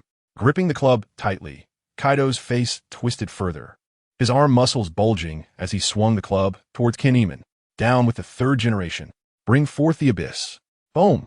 The blade of light that tore through the space instantly sent Zoro, Brook, and the others flying, a terrifying storm uprooting large sections of the ground. Forcing everyone to retreat, repeatedly to avoid Kaiser's slash. Kinemon. Amidst the swirling black-red blade light, Kaido charged ahead, swinging his club down on the fleeing Kinemon's head. Crack! Kinemon's long sword raised a block, shattered instantly, unable to withstand Kaido's furious power. The terrifying Conqueror's haki wrapped around the attack, shattering layers of space, and once again struck solidly on Kinemon's head. Boom! Countless flesh and blood exploded, splattering everywhere, as tiny bone fragments shot out like bullets. Kaido shook off the chunks of flesh stuck to his kanabo and looked at his hands, grinning. It seemed that his strength had not diminished. No, Kinemon. Luffy and the others widened their eyes in horror, watching helplessly as Kinemon was caught up by Kaido and smashed into a shower of blood, unable to utter a single word. Kinemon. No, no, no. Mr. Kin. Everyone's eyes widened as they watched the incredibly bloody scene before them. Tanjiro broke down in tears. Momonosuke felt cold all over, trembling uncontrollably. A nightmare. The nightmare of Wano country is not over yet. Kaido. Tanjiro shouted in rage, charging forward again with his longsword. Be careful, Zoro exclaimed in shock, drawing Enma and unleashing a purple blade of light. Come play with me using your sword. Kaisa wielded a large knife, with purple venom swirling on the blade, laughing wickedly as he met Tsunejiro's sword light with a single slash. Clang! The clash of blades produced a sound like a metallic storm, and Kaisa's right arm, holding the knife, transformed into a purple afterimage, swirling into a large ball. Tsunejiro gritted his teeth and roared in anger, but his body kept retreating, unable to withstand Kaisa's power at all. Divine Light Slash. Kaisa shouted. A burst of strange force erupted, instantly striking Tsunejiro's blade. Crack! Tsunejiro's long knife shattered, and the massive blade sliced open Tsunejiro's chest. Room. Just as Tsunejiro was about to be split in half by Kaisa, Law activated his ability once more. Whoosh! Tsunejiro fell behind the others. Tsunejiro! Reizu hurriedly rushed forward to check Tsunejiro's injuries. What is this? A deadly poison? Doctor! Chopper! Reizu's expression changed drastically as he saw that although Tsunejiro's chest was only cut with a shallow wound, merely a surface injury, a layer of purple venom covered the wound. Writhing as if it were alive, gradually burrowing into Tsunejiro's body. Tsunejiro's chest was visibly rotting and stinking rapidly, large areas of muscle dissolving and decaying, extremely disgusting and terrifying. As he watched the writhing purple liquid about to completely enter Tsunejiro's body, Reizu couldn't care less and instantly reached out to grab the liquid, trying to stop it. Don't touch it. Chopper's face changed dramatically as he rushed over, shouting in panic. Marco also flew over at high speed. However, it was already too late. Reizu's right hand grabbed the last of the purple venom, pulling it from Tsunejiro's wound, ready to fling it to the ground. Ugh! Reizu fell to the ground, clutching his right hand with his left, letting out a horrifying wail, his body rolling on the ground. Chopper's body expanded, muscles bulging, as he pinned Reizu down tightly and looked at his right hand. What? What kind of deadly poison is this? Reizu's right hand had completely turned to mush, with skin and muscle all dissolved and rotting, leaving only blackened, dead bones. Moreover, the purple venom had not yet been fully consumed and was still spreading up his arm. Marco's hand ignited with blue flames, covering Reizu's right hand. However, this is bad. The venom has penetrated his bone marrow, making it impossible to clean out in a short time. Marco's face changed dramatically. Chopper looked up and saw Kikunoji closest to him. He shouted, Kikunoji, cut off Reizu's arm.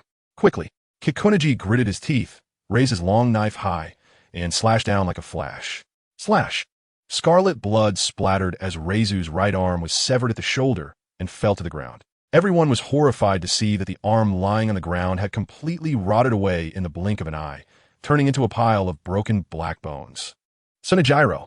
Haizo! Duke Dog's eyes turned red as he watched Reizu's agonizing wails and Tsunejiro's rotting chest, uncertain of life or death. Everyone's hearts were filled with inexplicable horror and anger. Ha ha ha! Ha ha ha ha! Kaisa laughed maniacally, stepping closer with his large knife, which continued to drip purple venom, bringing immense danger to everyone. Magellan. Luffy's mind suddenly conjured up Magellan's image, remembering his equally terrifying venom. What to do? What to do? Everyone was retreating. Dozens of experts present were being forced back by Kaisa alone. Kaisa, I will kill you. Duke Dog's eyes were bloodshot, filled with rage, on the verge of losing his sanity as he charged at Kaisa. No! Kikunoji was in tears, desperately trying to stop him. Chopper instantly grew gigantic, grabbing Duke Dog and pinning him down tightly. Be careful. We must not let the venom touch our skin. If it does, cut off the skin there immediately. Chopper shouted loudly. Scatter. Zoro bellowed. Magnetic Bull. Kid shouted, extending his right arm as countless steel products converged from all directions, forming a giant iron bull. Law shouted at him, Don't do that. Kid, use your ability to give everyone a suit of steel armor. Kid was taken aback but instantly reacted, quickly gesturing as the massive iron bull disassembled and was about to fly away. Frostfall Ice Seal. Kaisa spat out, and a white, icy breath instantly enveloped the giant iron bull, freezing all the steel products in large chunks. Kid's hand lifted the gigantic ice block bull, and his face changed dramatically. Damn it, the ice layer is too thick. My ability is blocked and weakened, unable to break through the ice seal. Killer, I'll break it. Killer shot out, wielding a crescent-shaped sickle and slicing at the ice block. Roar. Don't forget, I'm still here. Thunderous 8 trigrams. Kaido's heavy body charged forward, sending Kira flying, while simultaneously swinging a stick toward the airborne Kira.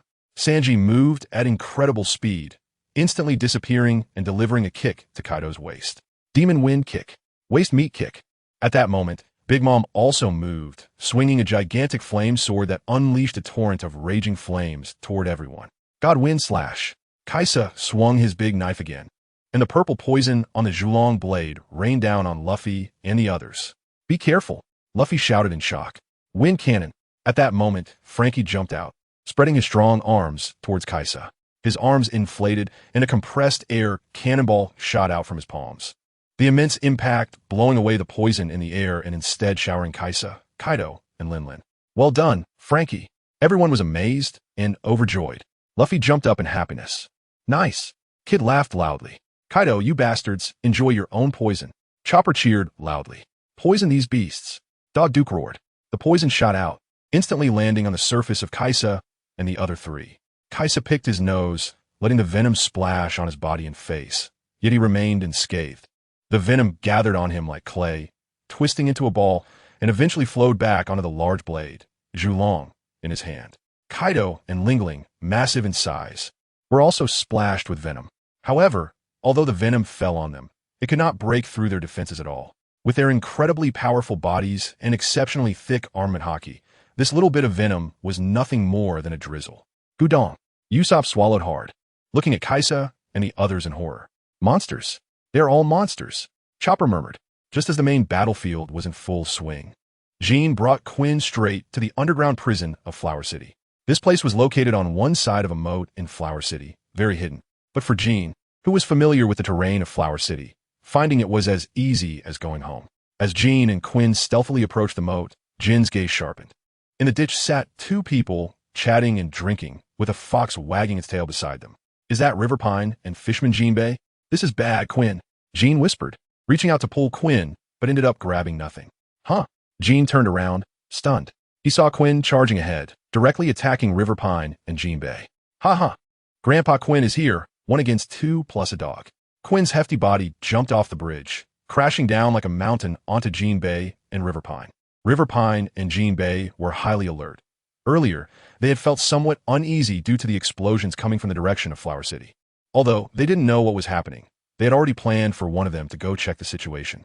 Jinbe immediately spotted Quinn's presence, and without a second thought, his right fist turned pitch black, armament haki wrapped around it, and he punched Quinn squarely in the belly. Dankawa Tenguan. 30,000 tiles.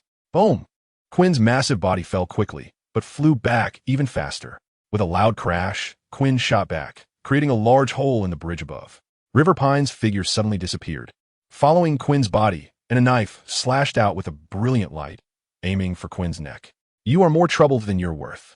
Jean roared in anger. His intact black wings spread wide, the flames behind his head vanished, and his speed instantly accelerated to the extreme. Bang! River Pine was kicked away by Jean, spinning in midair, and Jean grabbed Quinn by the back of his head, flinging his massive body towards Jinbe. Find Jinbe. Wait for me to deal with River Pine, Jean shouted, his body quickly transforming into a flat-winged dragon, charging at River Pine. Oh, the fox suddenly lunged at Jean, looking for death. Jin's expression was cold, and the dragon's claws reached out, instantly capturing the fox. Jin's strength was far too powerful for it to escape. Sizzle. Blood sprayed everywhere as the fox was torn in half by Jin's force. No! River Pine closed his eyes in pain, watching helplessly as Jin shredded the fox, gritting his teeth and attacking with his knife. The two exchanged blows quickly, turning into mere shadows, but Jin's speed was clearly superior. Enhanced by the Lunalea tribe's innate abilities, striking River Pine with lightning speed, leaving wounds all over his body. In just a moment, River Pine was covered in blood from Jin's claws. This is too much of a waste of time. Damn it, that guy broke my knife. If I had my knife, he would have been dead by now. Jin was very frustrated. Without a weapon, using only his claws made it difficult to inflict fatal injuries. Meanwhile, Quinn could no longer withstand Jinbe's barehanded attacks. After taking a hit from Jinbe's martial arts, he spat out a large mouthful of blood and collapsed to the ground. Damn it, Fishman Jinbe, you are quite something. Cough cough, but your fist must hurt too, right? Ha ha, Grandpa Quinn's belly is very hard. You are also injured, aren't you? Ugh, stop talking nonsense. I'm not injured, Quinn. You are no match for me. What's going on? Weren't you defeated? Who saved you? Jinbe clenched his dark fist, looking very calm. Fishman Jinbe, former Shichibukai, is indeed this powerful. I underestimated him. While Jin launched all-out attacks on River Pine, he kept an eye on the situation here. He wasn't worried about Quinn. Quinn's physical qualities were still very strong, and he hadn't used his devil fruit powers yet. It wouldn't be easy for Jinbe to quickly take down the tough Quinn.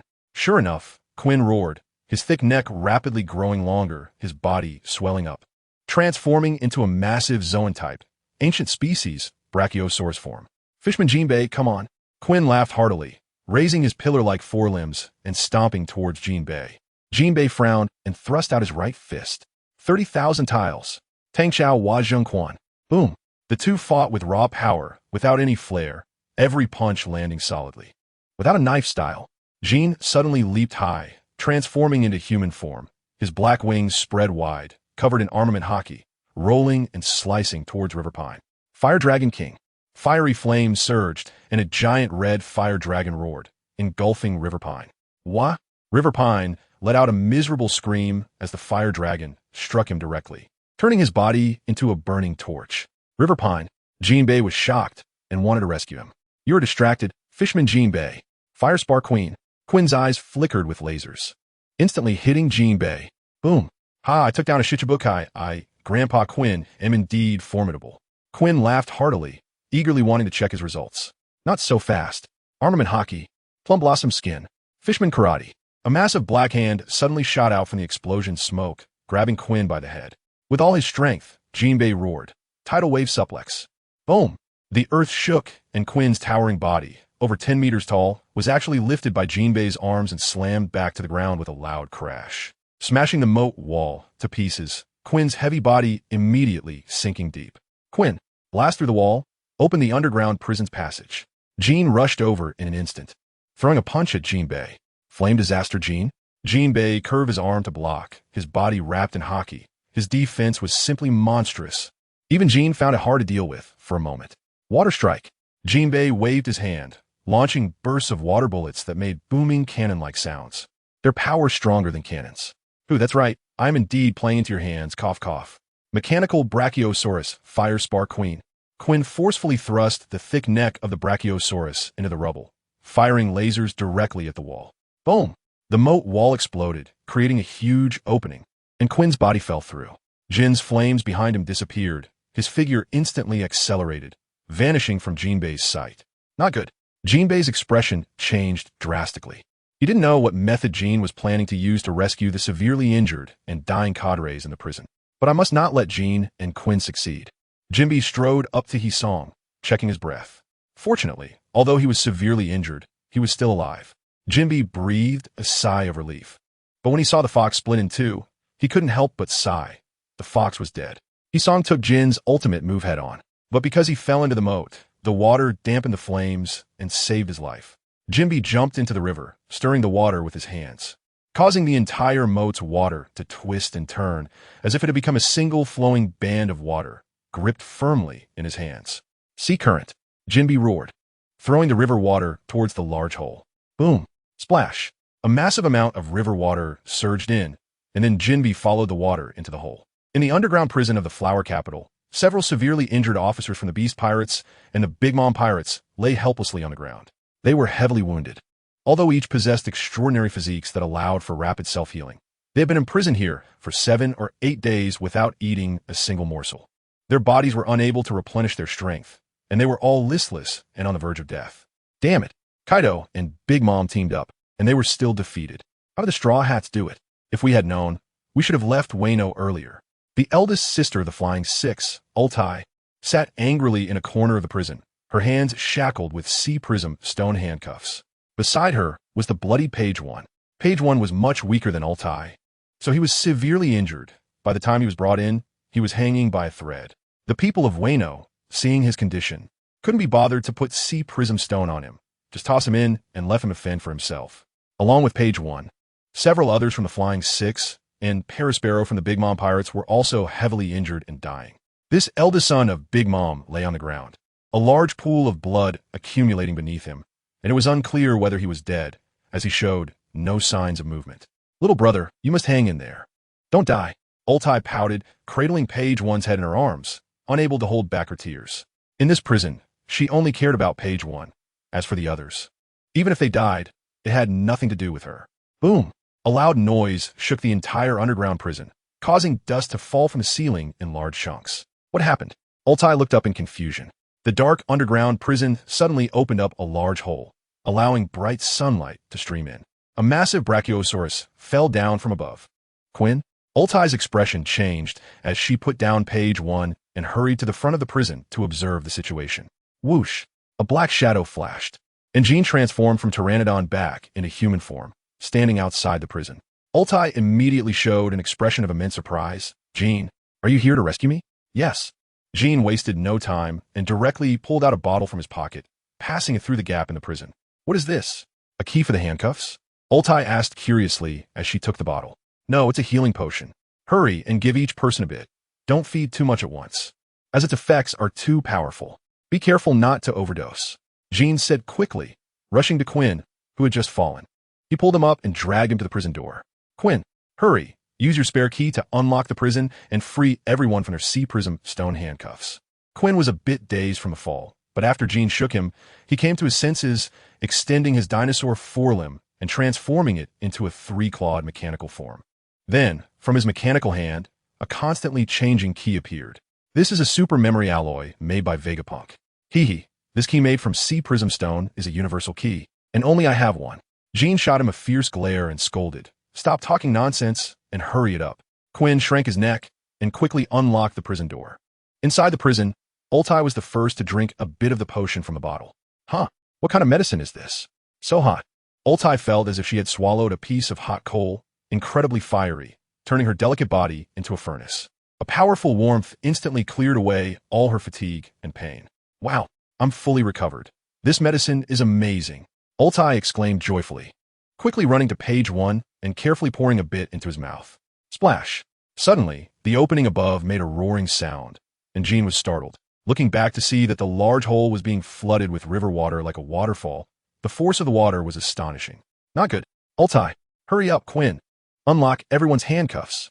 Jean felt a sense of urgency. This prison was underground, with only one exit at the moat. If the river water continued to pour in, things would take a turn for the worse. A quick glance revealed that all the officers imprisoned included Ultai, Page One, Yamato, Fuzz Fuzz, Black Maria, Jack the Drought Perospero, and several true fighters from the Beast Pirates. They were all capable users, and if this place was flooded, everyone would become prey for the sea warrior Jinbe. In the water, Jinbe's combat power could be said to rival that of the Four Emperors. See current throw. Jinbe's body was enveloped in water, and he saw the open prison door and Quinn in action, causing his expression to change drastically as he quickly unleashed a massive water column directly into the prison. Damn it! Jean cursed under his breath, disregarding everything else as he instantly dashed into the prison, swiftly picking up Perospero and teleporting out through the hole. Quinn was momentarily taken aback, saying nothing. Since Perospero seemed to be the son of Kaido and Big Mom, it was only right for Jean to rescue him first. Quinn sat down heavily, his massive body pushing aside a large amount of river water, his broad back blocking the prison door, sealing off the only exit. Jack, you idiot! Are you dead? Wake up already! Ultai, you little brat. Why aren't you better yet? If the water fills up, we're gonna die here. Quinn unlocked Jack's sea prism, stone handcuffs, and checked his pulse, relieved to find that Jack was still alive. Stop rushing me, you pig. Ulti snapped, quickly pouring the potion into everyone's mouths. Some got a little more, some a little less. At this point, she couldn't care less. Don't use it all up. Save some for Jack, Quinn shouted, only to see Ulti toss a bottle over to him, causing him to fumble to catch it. Be careful. This stuff is precious. Given by Lord Kaido, Quinn muttered as he poured the potion into Jack's mouth. After finishing, Quinn froze. Oh no, I didn't leave any for that guy above. Am I going to get beaten by Lord Kaido when I go back? Thinking of how Kaido had beaten Green Bull and Kaido, cold sweat trickled down Quinn's chubby face. I wonder if I can take it. Martial arts. A terrifying force interrupted Quinn's thoughts, and a sharp pain shot through his back as he slammed against the prison door, blood gushing from his mouth. The massive Brachiosaurus body was knocked forward by Jinbe's punch. The river water kept rising, gradually flooding the prison door to a depth of 2 meters. People like Runty and Pejuan were submerged by the water. At that moment, everyone was healed by Kaisa's blood, each one revitalized and opening their eyes. Fuzz looked at his intact body, his face filled with shock and ecstasy. But then his expression darkened as he saw Jinbe at the prison door. Jinbe. Fuzz gritted his teeth and, using the Marine 6 styles, stepped onto the water and charged fiercely at Jinbe. Meanwhile, others like Taimu, Black Maria, Pejuan, and Jack also woke up, surprised and delighted. Ha ha ha, Lord Kaisa. I completed my mission. This time, I will definitely receive Lord Kaisa's reward. I might even surpass Jin and become the third, no, the fourth god-level member of the Beast God Pirates. Hee, got on my way. Jinbe. Fuzz armed hockey wrapped around his fingers as he attacked Jinbe frantically. Try to push him back to escape upwards. However, whether it was due to being in the water or not, Jinbe at that moment was like a mountain, remaining utterly unmoved by Fuzz attacks. With a casual strike, he could send Fuzz flying far away. Damn it, what are you all waiting for? Hurry up and attack Jinbe, or we will all drown here. Fuzz yelled furiously.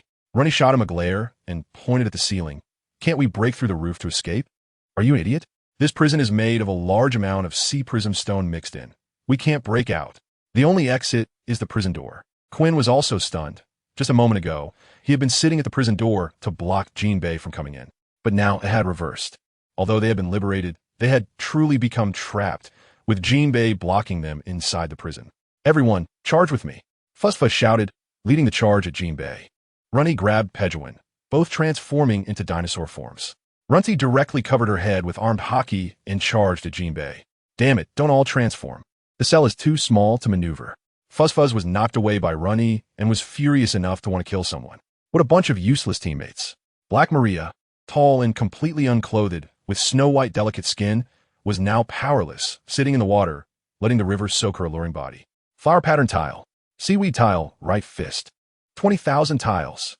Seeing Runty charge, Jinbe did not dodge and launched a punch with his right fist, striking Runty right on the forehead. Boom! Water splashed everywhere as Runty's body flew back, colliding with a rampaging Pejuan, who was also knocked away, crashing hard against the prison wall. Triceratops. Charge! Taimu transformed into a massive Triceratops, digging its hooves into the ground and charging its large horns at Jinbe, trying to knock him out of the way. Sea current slam. Jinbe remained unfazed, the water flowing obediently in his hands, using it like a weapon. A gigantic wave lashed out like a whip, striking Taimu on the head and knocking him flat to the ground, unable to get back up. Jack drew his long tusks and swung them at Jinbe. Sea current seaweed tile, right fist ultimate move. Tsunami impact. The water suddenly exploded, twisted into a spherical shape by Jinbe, and like a cannonball, it slammed into Jack's chest, shattering his tusks. Jack coughed up blood and, like Runty, crashed into the wall. Damn, Quinn was stunned. Big brother, are you that powerful? One punch for each little friend? Are you treating these ancient Zoan animals like punching bags? Are you cheating? The water in the prison was now over 4 meters deep, and among those present, only Quinn could still poke his head above the surface. The others, either due to their height or being knocked back into human forms by Jinbe, could only float in the water. Although this water wasn't seawater, being submerged like this made even the abilities of the users feel weak. Jinbe no longer guarded the prison door. He charged forward with an incredibly violent momentum, heading straight for Quinn. Panic showed in Quinn's little green eyes as he just wanted to shout, "Don't come over here." However, contrary to his wishes, Jinbe's target was Quinn. Fishman Karate ultimate move. Demon tile, right fist. Boom. Quinn couldn't dodge in the water against Jinbe, the agile, hefty figure. Jinbe's terrifying heavy punch struck Quinn on the neck, nearly breaking it, and his massive body crashed against the prison door like a sack. Jinbe's combat power in the water was off the charts, directly overpowering everyone with brutal strikes. No one was his opponent. Runny and Fuzz Fuzz were continuously coughing up blood from Jinbe's attacks, feeling immense grief and anger. It's better to just sit in prison and wait to die, Runny cried, filled with grievances. Just as Jinbe was invincible in the water, ruthlessly beating down everyone. The hole above them stopped the water flow as Jin shouted, holding Kawa's body. Jinbe, stop now, otherwise I'll kill Kawa. Boom. Jinbe punched Jack again, causing him to spit blood, then turned to look at the hole, his expression a mix of anger and helplessness. Clenching his fists tightly and glaring at the disheveled group in prison, Jinbe sighed, turned around, and manipulated the river water to move toward the hole. As Jinbe left, the few people in the cell breathed a sigh of relief, feeling the suffocating sense of urgency dissipate. They all surfaced to breathe some air and swam weakly upward. When they reached outside the prison, Fuzz Fuzz wasted no time and climbed onto Quinn's back, escaping the water. Instantly, he felt his strength gradually return, stepping onto the air, ready to fly upward. However, a large hand grabbed his ankle. You! Fuzz Fuzz was furious, turning around to see Quinn gripping his ankle tightly. On Quinn's body, everyone in the cell was holding onto him for dear life. Runny, Pejuan, Taimu, and Black Maria were all there. As for those who had truly fought, Runty didn't care at all, too lazy to waste the strong medicine, and at this moment, they were probably already drowned in the river. Bastard! Let go! With so many people, I can't get up. Fuzz Fuzz cursed angrily. However, Quinn paid no attention, and the others ignored his furious insults. Fuzz Fuzz was so angry he wanted to kill someone, but had no choice but to use all his strength to jump upward little by little. A few minutes later, Fuzz Fuzz finally brought everyone out from the hole, collapsing to the ground, exhausted like a puddle of mud. Oomph, so useless. Runny looked at him disdainfully. You! Fuzz Fuzz was fuming with rage. Where's Jinbe? Did he run away? Quinn looked around and saw Jin standing aside, holding Perispero, while Jinbe and Kawa had disappeared without a trace. Suddenly, he relaxed, straightening his neck and saying, "Cough, that bastard, relying on being a fishman, treating me, Quinn, this way in the water. I will definitely make him pay." Runny curled her lip in disdain, showing her contempt openly. Quinn was furious. What do you mean, you little brat? Do you think I can't beat him? I'm a big shot of the beast pirates, a man with a bounty of 13.2 billion. Oomph. Waste. How did you just get beaten to tears? Runty continued to mock, as Peggy One hurriedly tugged at her sister's arm. I cried. You're talking nonsense. Which of your eyes saw me cry? That was in the water. This is water. Do you know? All right. Jean impatiently said, pointing to the flower capital. Peggy One, you're the weakest.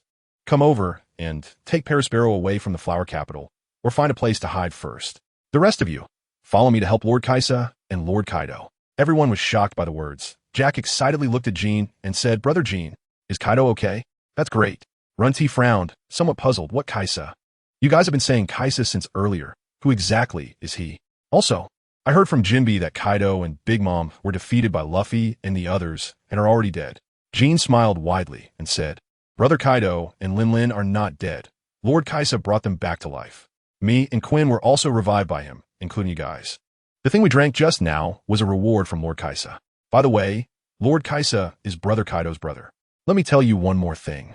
The Big Mom Pirates and the Beast Pirates have merged. Brother Kaido and Big Mom are no longer captains. Lord Kaisa has become a captain.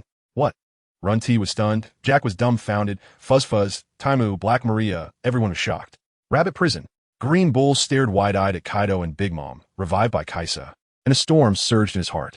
The captain of the Big Mom Pirates and the captain of the Beast Pirates, both 4 Emperors-level existences, have made a full recovery. Moreover, there is an even stronger character added. With such a strong alliance, a new superpower is about to emerge on the sea. And this force is extremely powerful, faintly surpassing the other 4 Emperors' pirate groups. In this way, after the difficult transition of the new and old 4 Emperors and the restabilization of the new world, there will be another wave of blood and storm. That bastard actually dared to speak to Brother Akainu like that.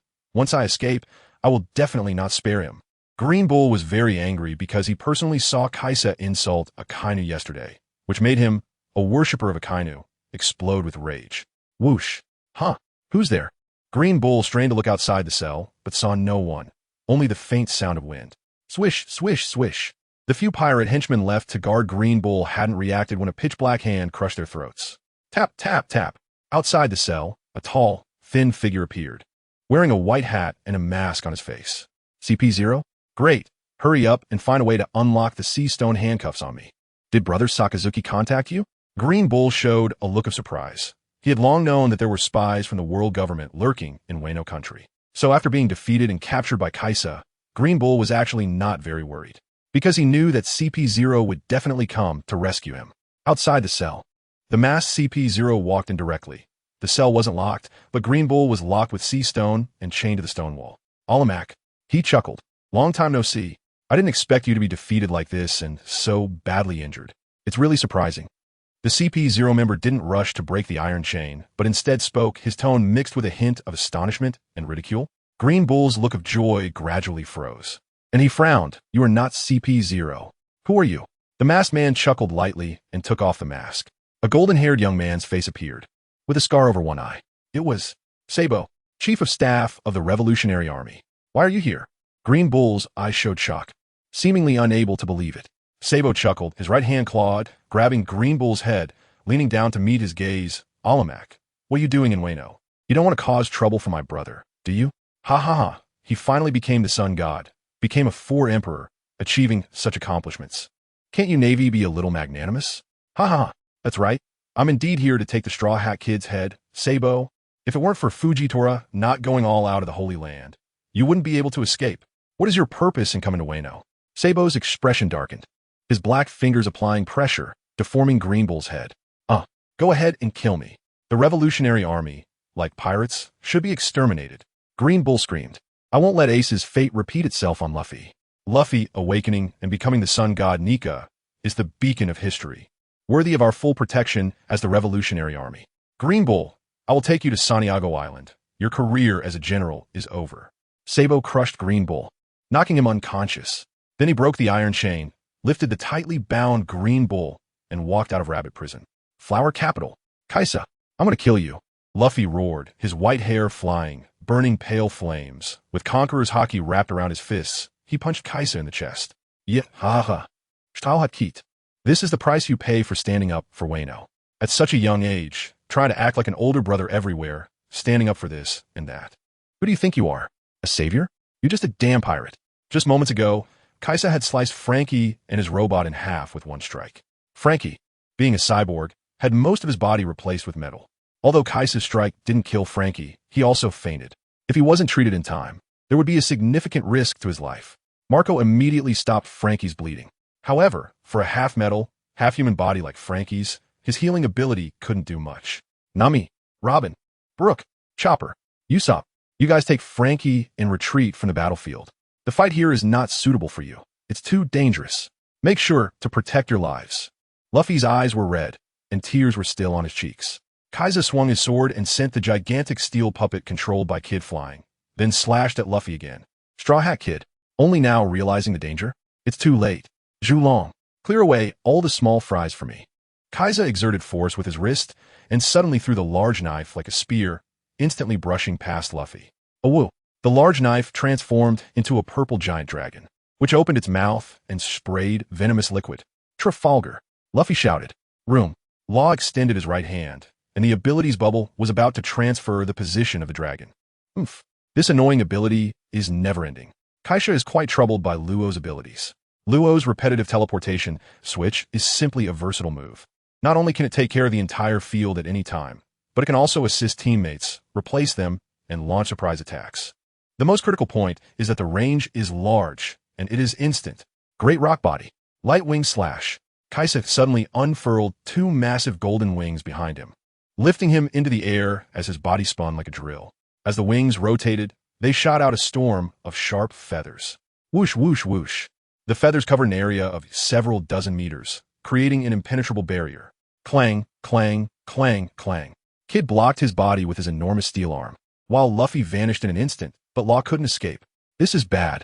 Law, needing to control the situation, had just used his ability, and his room was currently focused on the poisonous liquid from the Candle Dragon.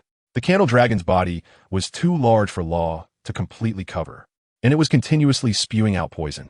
Therefore, Law had to keep using his ability to move. This led to a serious consequence. Law remained in the same spot without changing position. The overwhelming feathers shot towards Law's body like blades. Room. Substitute. Law wasn't foolish. He quickly thought of a way to break free, to transfer the poisonous candle dragon over to take his place. Kaisa whirled and danced, following the feathers' advance, as if already anticipating that Luo would resolve the predicament this way. As soon as the candle dragon appeared, it transformed back into a large blade. Kaisa reached out and grabbed it, gripping the sword with both hands, muscles bulging in his arms. He swung horizontally close to the ground. A pitch-black blade aura instantly swept past Kid's legs. Kid, Captain Kid. Kizaru used a feint to distract, first using the candle dragon to shift attention, making Luffy believe he was going to kill Nami and the others. Then he suddenly attacked Law, thinking that this was Kizaru's real target.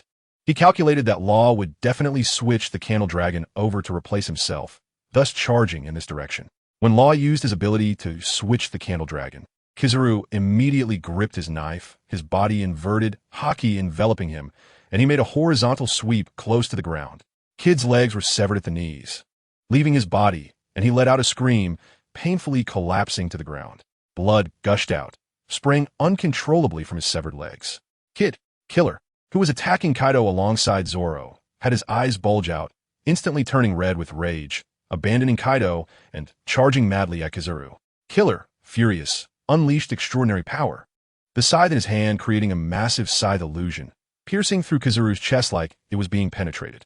Rubber. Storm. Luffy roared, his fists transforming into countless fist shadows, bombarding Kizaru's chest like a storm, forcing Kizaru to continuously retreat, the ground shattering beneath him. Awakening. K-Room. Law gritted his teeth. A massive dome unfolded, then contracted entirely, wrapping around his weapon. The weapon swung down, as if traversing through space, directly piercing through Kizaru's body. Law's long knife became enormous, resembling a towering pillar. Electrocution. Gamma Scalpel. A powerful electric current instantly pierced Kizaru's heart, causing him to curse out loud. Meanwhile, Kid, who had screamed several times, directly used steel to block the bleeding wound, manipulating the magnetic power to charge fiercely towards Kizaru's back. Fruit Awakening. Magnetic Shock. Kaido's spine was directly hit by Kid, causing him to lurch forward. Room. Swap. Zoro's captain. Law decisively switched Zoro and Yamato, allowing Yamato to entangle with Kaido, once again enacting the father-son scenario for the second time. Then he instantly teleported the powerful Zoro to Kaido's side. Zoro's battle instincts were incredibly sharp. He instantly grasped Law's intentions and immediately unleashed a powerful move against Kaido. 9 mountains and 8 seas, for one world, unbreakable. Gathering 1,000 realms into a small 1,000 worlds, 3 times on it, one great, 3,000, great 1,000 world. Zoro's 3 swords were enveloped in armament haki. Even stronger than that.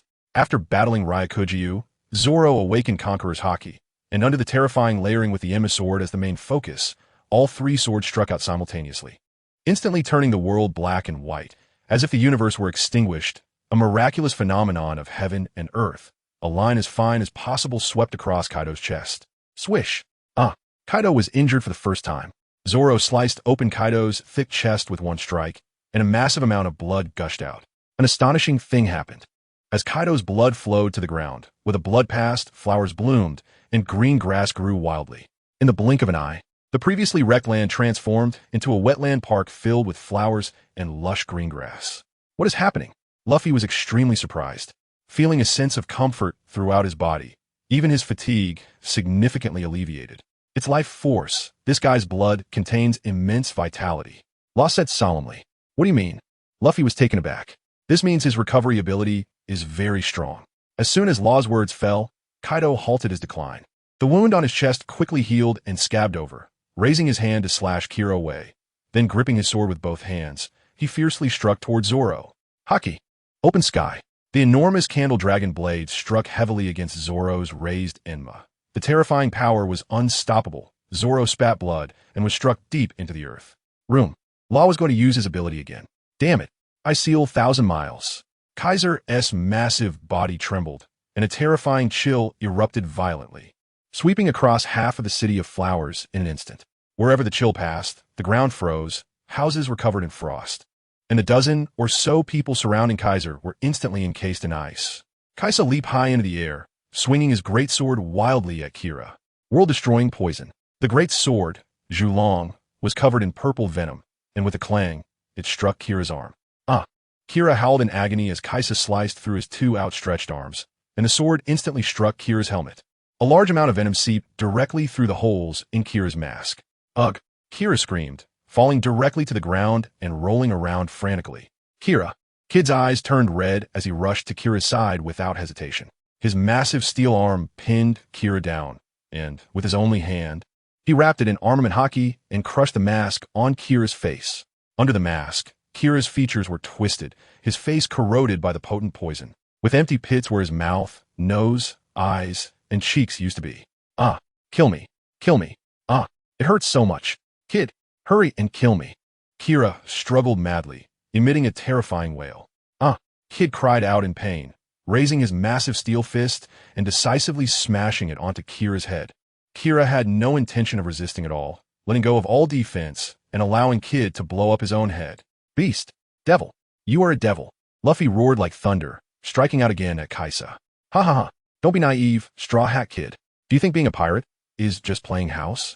As a pirate, you must be prepared to die at any moment. Rocks, Newgate, Roger, which one of them is not 10 times stronger than you brats? Did they cry and whine when they died? Kaisa delivered a punch to Luffy's chest, causing him to spit blood and crash through one building after another. Kaisa spat out bloodied saliva, wiped the corner of his mouth, and pointed at everyone in front of him.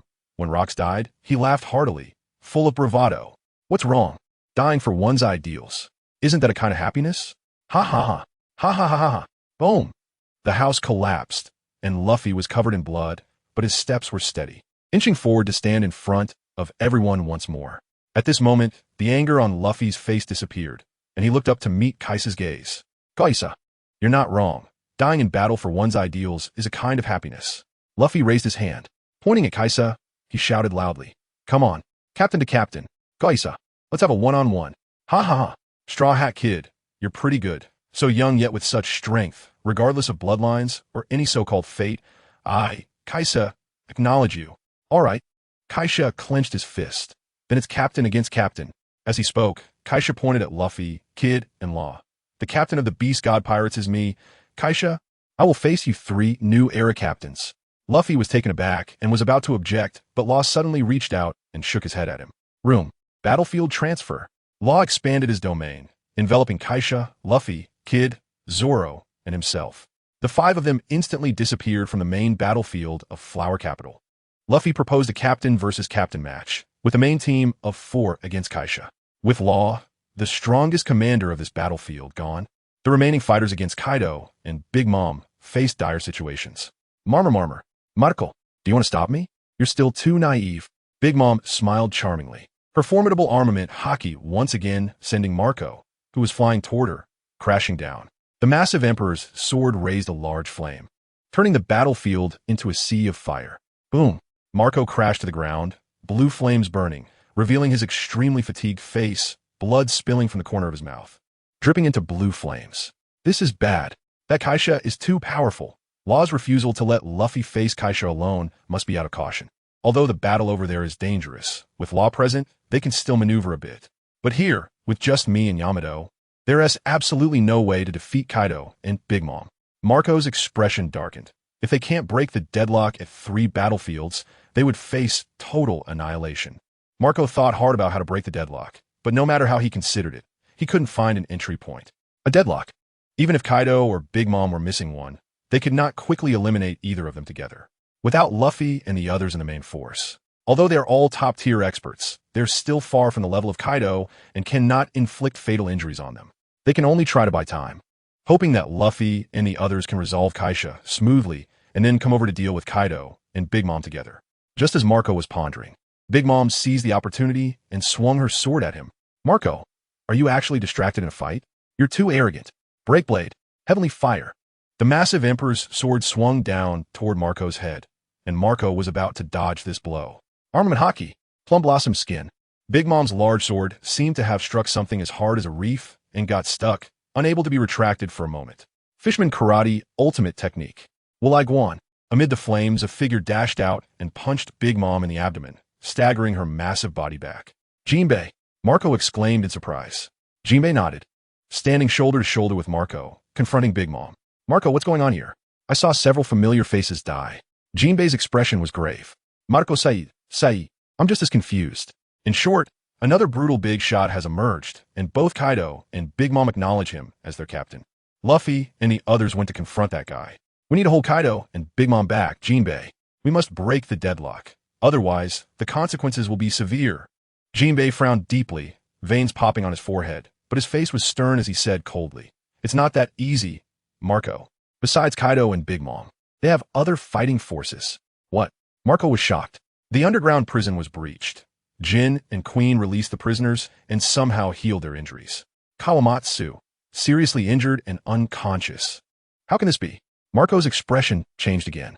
At this moment, Jin transformed into a pterosaur and flew over, followed by the swollen-headed dragon Runny, the Triceratops Sasaki, the mammoth Jack, the Brontosaurus Queen, the saber-toothed tiger Fusif, and the poisonous spider Black Maria, crushing everything in their way and rushing into the crowd of Wano.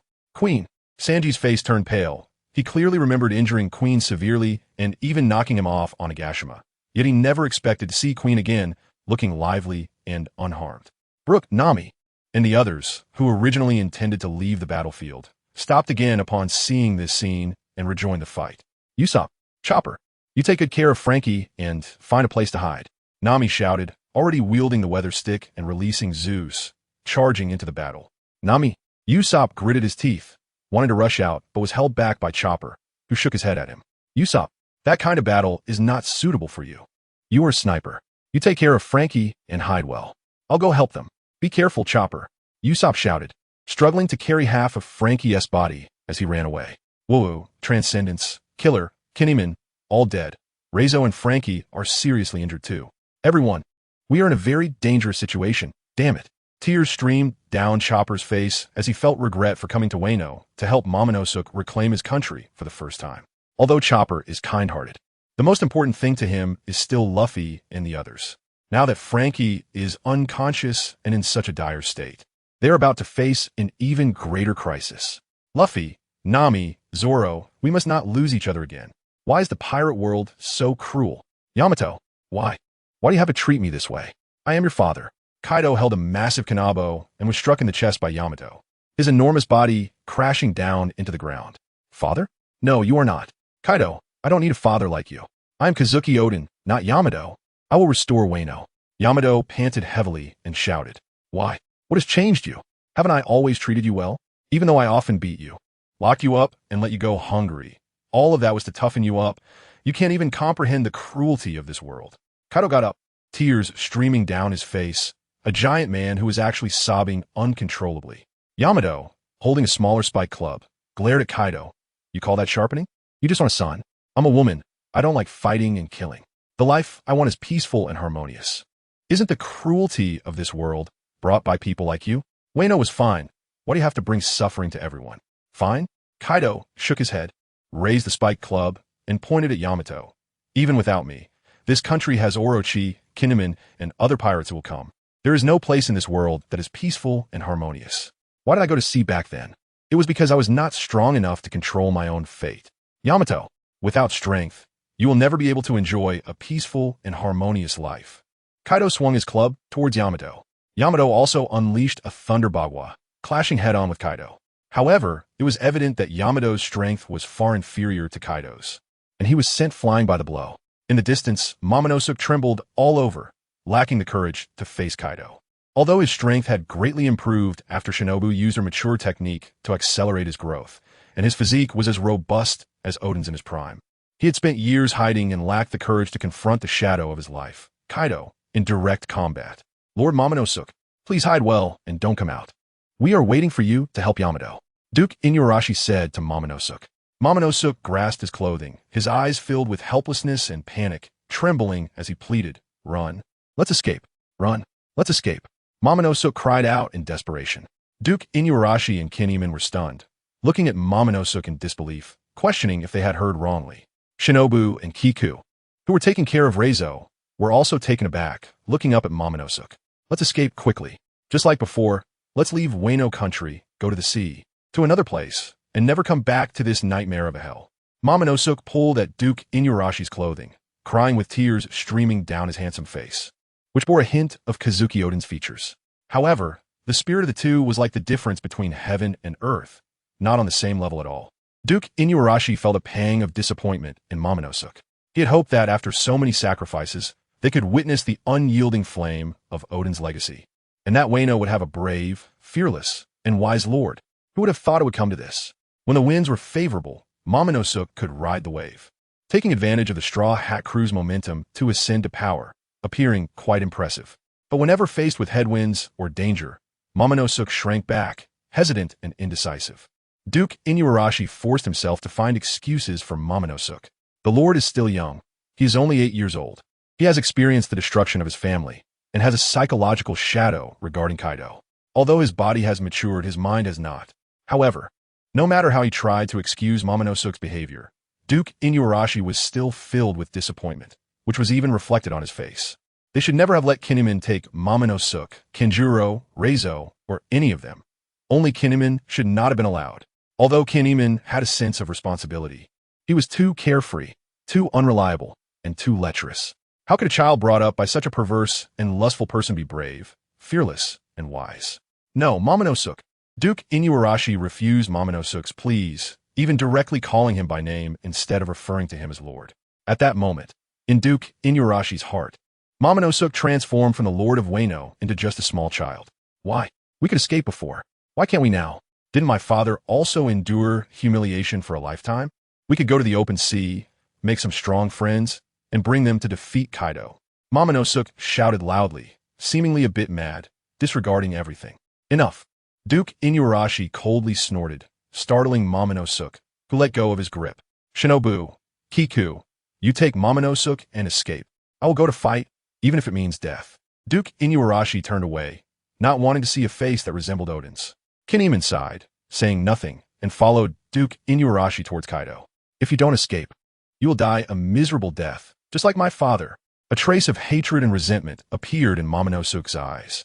But when he turned his head, it transformed into fear and grievance as he rushed into Kiku's arms, crying, Kiku, let us go. Take my sister with us, Shinobu, okay?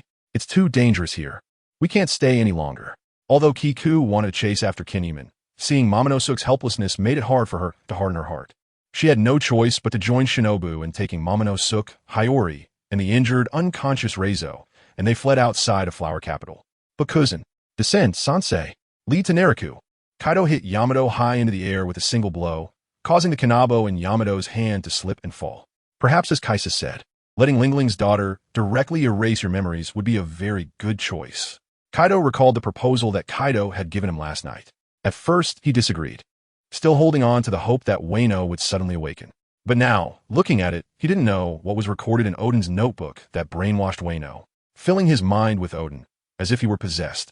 All along, Kaido acknowledged Oden's strength, but looked down on his intelligence. When Kaido learned that Oden had actually been on both Whitebeard's and Roger's ships, he felt a bit uneasy, fearing that Oden might directly bring Whitebeard and Roger to Wano to trouble him. At that time, he could hardly contend with Whitebeard's crew, let alone the Roger pirates. To Kaido's surprise, despite it being a simple task, Oden held a foolish idea. He didn't want to trouble Whitebeard and Roger. With such thoughts, Oden was willing to die, pinning his hopes on an uncertain future. This was simply outrageous. When Kaido heard Oden say he was willing to die, he was truly at a loss for words. However, such a leader of Wano was crazily adored by his own daughter, which Kaido couldn't comprehend at all, with Jean and Queen bringing the Flying Six into the battle. Wano's numerical advantage was instantly lost. There were Law's subordinates, Kid's subordinates, and one Aphie who hadn't managed to escape, as well as Nami, Robin, Brook, and Sanji. These people were all putting up a fierce fight against Jean and the other 7, putting immense pressure on Sanji. Not only did he have to protect Nami and Robin, but he also had to constantly confront Jean and Queen. Among these people, Sanji, who had awakened his bloodline power, showed outstanding strength, while the others were barely sufficient. This situation was not good, Robin-san. We must get out of the battlefield quickly. The situation is getting worse for us. Sanji kicked Fuzufu away and shouted at Robin. Flower, flower, fruit. Giant tree. Palm grasp. Robin shouted, and a huge white hand emerged from the ground, slamming Runny to the ground. Soul cutting sword. Cold wind from the underworld. Brook slashed through one of Sasaki's long horns, and the cold air from the sword instantly froze Sasaki's body. Demon God Wind Kick. Rough Shredded Beef Kick. Seeing the opportunity, Sanji unleashed his maximum power, kicking like a torrential rain, striking Sasaki's frozen body, and surprisingly exploded his massive Triceratops body. Sasaki died instantly, unable to even scream. Damn it, Sasaki. Fazufu roared and charged at Sanji. Boom! A massive bolt of lightning fell from the sky, piercing through Fazufu's body like divine punishment, pinning him to the ground and leaving a charred mark. Nami, well done, Sanji shouted joyfully. Nami smiled, and the face of Zeus appeared on the weather staff. Jean was furious, wielding the sword from Kawamatsu, and executed the royal fire dragon, directly slaughtering Kid's subordinates surrounding him. Meanwhile, Queen unleashed his full combat power, shooting out lasers with speed and power that far exceeded Frankie's, rampaging through Law's subordinates with his powerful body. Rolling decapitation Queen. Queen roared, grabbing Xiong Barrow's body and swinging it, directly throwing it towards Runty. Armored headbutt. Runty's forehead turned dark as he suddenly accelerated, directly piercing through Xiong Barrow's body. Blood rained down everywhere, over 10 kilometers from Flower City, on a large open space near Blade Marshallport. Yahahava. I've already left Flower City. Is this distance enough? Straw Hat. Kaido stands on the ground, holding a large sword, while in front of him, Luffy, Zoro, Kid, and Law are lined up in a row. This scene is strikingly similar to the great battle at the top of Onigashima a few days ago. The only difference is that after a fierce fight, it has turned into a one-on-one duel between Luffy and Kaido. Luffy, covered in blood, clenches his fist and walks up to Kaido, looking up at him. After one fight, another comes. How infuriating, so many old monsters in Wano. No, in the new world. Kaido, do you also want to rule this country like Kaido? Kaisa grinned and said, rule this country? Boring, I have no interest in that. It's just a poor, remote place, utterly destitute. Straw Hat, don't compare me with my brother. So why don't you leave here? Why come back to kill again? Luffy gritted his teeth. Jekakik, boring. I told you it's boring. Kaisa laughed wildly, swinging his large blade without warning. I just woke up and heard a bunch of mud-playing kids defeated my useless brother, and suddenly my interest was piqued. Although Kaido is a bit foolish, not everyone can defeat him. Straw Hat Boy, do you know? 38 years ago, I fought with your grandfather. That cart put a lot of pressure on me back then. I wonder if you have that ability now. Zone.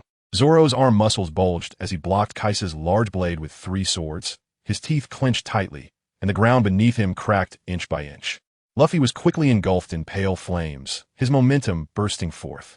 Conqueror's Haki. You'll know if you try. 4th gear, muscle balloon, bounce man. Rubber. King Kong gun. Room. Law instantly entered his state, a massive dome covering a radius of hundreds of meters, relocating Luffy from in front of Kaisa to right above him. The location of this ancient battlefield was chosen well. There should be plenty of iron and metal underground. Kid stepped forward, his prosthetic limb made of steel, and slammed his giant steel arm onto the ground. Magnetic field. A tremendous force of attraction erupted from Kid, causing the ground to rise and crack open in multiple places. Crack, crack, crack. Rusty weapons and metal products, like countless birds returning to their nests, continuously gathered toward Kid's right hand. Magnetic Skeleton King. Countless metals quickly merged, condensing into a towering skeleton in the blink of an eye, exuding immense power. Overlord's Binding. Thundergabagwa. Zone. Zoro's 3 swords trembled violently, unable to withstand Kaisa's monstrous strength any longer, and his body was sent flying over 100 meters, plowing a deep trench in the ground. Jekakik. Very good. Very spirited. Kaisa raised his right hand, catching Luffy's massive punch coming down from above, squeezing Luffy's fist with his fingers and flinging it toward the giant skeleton that Kid had summoned. His body was tall, his physique like a dragon, with muscles bulging explosively. Boom! Kizaru threw a punch. The earth cracked, endless dirt and rocks exploded, and the terrifying force destroyed everything in front of him. Room. Transfer. Law instantly transferred Kid and Luffy away. Caesar roared. Kid, your ability really disgusts me. I can't even have a proper fight. Since that's the case, let's see how big your broken shield can get. Kaisa dropped the saber, clenched his fists, and a dark aura enveloped him, revealing strange spiral patterns that resembled the surface of a devil fruit. Beast human form. Kunpeng. Kaiser's body inflated wildly like a balloon, countless muscles bursting out. 10 meters, 50 meters, 100 meters, 500 meters. Roar. The heavens and earth trembled as Kaiser transformed into a towering black giant, with 2 arms resembling celestial pillars each over 300 meters long, comparable to a mountain. Kaisa, like the titan gods of myth, bent down and smashed his fist into the ground. Like a nuclear explosion or a volcanic eruption, the area within a few thousand meters collapsed, and his giant fist, resembling a small mountain, created a bottomless pit in the earth with a thunderous roar. Three-sword style. One big. 3,000. The great thousand worlds. Zoro roared, unleashing his conqueror's haki, and a black blade of light that connected heaven and earth tore through space, cutting open Kaisa's abdomen. World-destroying demon fist. Kaisa erupted completely, his arms dancing out countless phantoms, each punch the size of a mountain crashing down on the ground. The entire land of the Flower City trembled, as if experiencing a magnitude 10 earthquake, with large chunks of the earth cracking and sinking. Boom! The skeletal giant soldier that Kid had just conjured was smashed into the ground hundreds of meters deep by Kaisa's punch. How are we supposed to fight this? Law looked at the towering black giant, feeling a sense of despair rising within him. Under such devastating attacks, Law could only use his ability time and again, constantly shifting the positions of a few people. The use of Law's ability was extremely taxing on his stamina, and with such frequent usage, his complexion turned pale and his body swayed unsteadily. Straw Hat Captain, Kid Captain, everyone, use your awakened powers together. I can't hold on much longer. I'll pin him down. All of you, attack his vital points. Okay, Luffy and Kid shouted in unison. Boom, boom, boom, boom. Kaisa was still unleashing a barrage, as if the power within him had no end, pouring out freely. Luo took a deep breath and activated the final awakening power of the fruit. K-Room. The remaining stamina surged out all at once, and a massive dome thousands of meters high instantly enveloped the surroundings. The large knife in his hand sliced horizontally, splitting the ground beneath Kaisa in two, as Luo used his ability to smoothly shave off a layer. Flip! Luo roared, flipping his palm, and Kaisa's enormous body immediately tilted, unsteady on its feet, as his 500-meter-tall form crashed to the ground with a thunderous roar. Luo's figure instantly flashed above Kaisa, and the ghost cry long knife in his hand suddenly stabbed downward. Whoosh! The long knife extended infinitely, reaching a length of 1,000 meters in an instant, pinning Kaisa's massive body to the ground. Penetration. A massive impact. Kaisa's massive body trembled violently, countless blood gushing from every pore, blood streaming from his 7 orifices, and his brain felt heavy and dizzy. Now's the time, Luffy roared, his right arm stretching wildly, rapidly swelling, a fist comparable to Kaisa's appearing in midair. With thunder from the sky wrapping around Luffy's gigantic fist, Luffy madly unleashed the Conqueror's haki from within, wrapping it around the giant fist. Rubber rubber. Monkey God Gun. The giant fist slammed down, driving Kaisa's head into the ground, his entire body toppling over like a massive, headless giant corpse. However, the others did not dare to relax. Zoro, with his 3 swords, unleashed a black-red aura, leaping high. King of Hell, 3-sword style. 130 feelings. Flying Dragon, Servant Extreme. The dazzling blade light shattered space, cutting Kaisa from his groin to his neck, countless blood and organs spraying out. A gruesome sight. Yet, it wasn't over. Kid roared, the steel metal in his hand gathering into a rectangular box over 10 meters high, resembling a giant cannon, aimed at Kaisa's remaining corpse, firing a blinding electric light. Electromagnetic cannon. The searing electric light burned Kaisa's massive corpse to a charred black, evaporating the blood. Luffy landed, panting heavily, drenched in sweat. Law's face was as pale as paper, barely staying upright with Kid's steel hand supporting him. Zoro was in the best condition. Although the Enma sword had consumed a lot of his haki, his physical body was strong, and he hadn't suffered from the immense stamina drain brought by the awakening. Is this guy dead? Zoro approached Kaisa's charred body with his long sword, observing the situation. Law shook his head. Not sure, it just feels too easy to win. Easy? Kid gasped, pointing at Luffy and the others. The 4 of us have defeated Big Mom and Kaido. You should have a clearer understanding of our current strength, Law. We all awakened our devil fruits at the same time, and struck him with a full force attack. Together, even if Roger and Whitebeard were alive, they would be killed. This guy, while strong, is at most on the same level as Kaido. Zoro raised his long sword. How about I chop him a few more times to shred him? Luffy lay on the ground, gasping for breath, looking around when suddenly he froze. Luffy saw in the distance the large sword that Kaisa had discarded. Standing upright on the ground, the tip touching the ground with no one supporting it, it showed no signs of falling. What is that? Luffy showed a hint of confusion. Suddenly, the charred corpse trembled, flinging away countless pieces of charred flesh, and the blood and organs splattered on the ground began to wriggle rapidly, gathering. The split corpse shot out countless blood-red threads, intertwining with each other. The ground trembled, and Kaisa's headless corpse actually sat up with a thunderous sound. Not good. Zoro, the captain. Act fast. Law's face changed in horror. Impossible. How could he still be alive? Kid's eyes widened in disbelief at the sight before him. A headless corpse, split in half, pierced and charred, was actually sitting up. Without saying a word, Zoro unleashed a flurry of three-sword strikes. Three-sword style. Black rope, tornado. Three-sword style.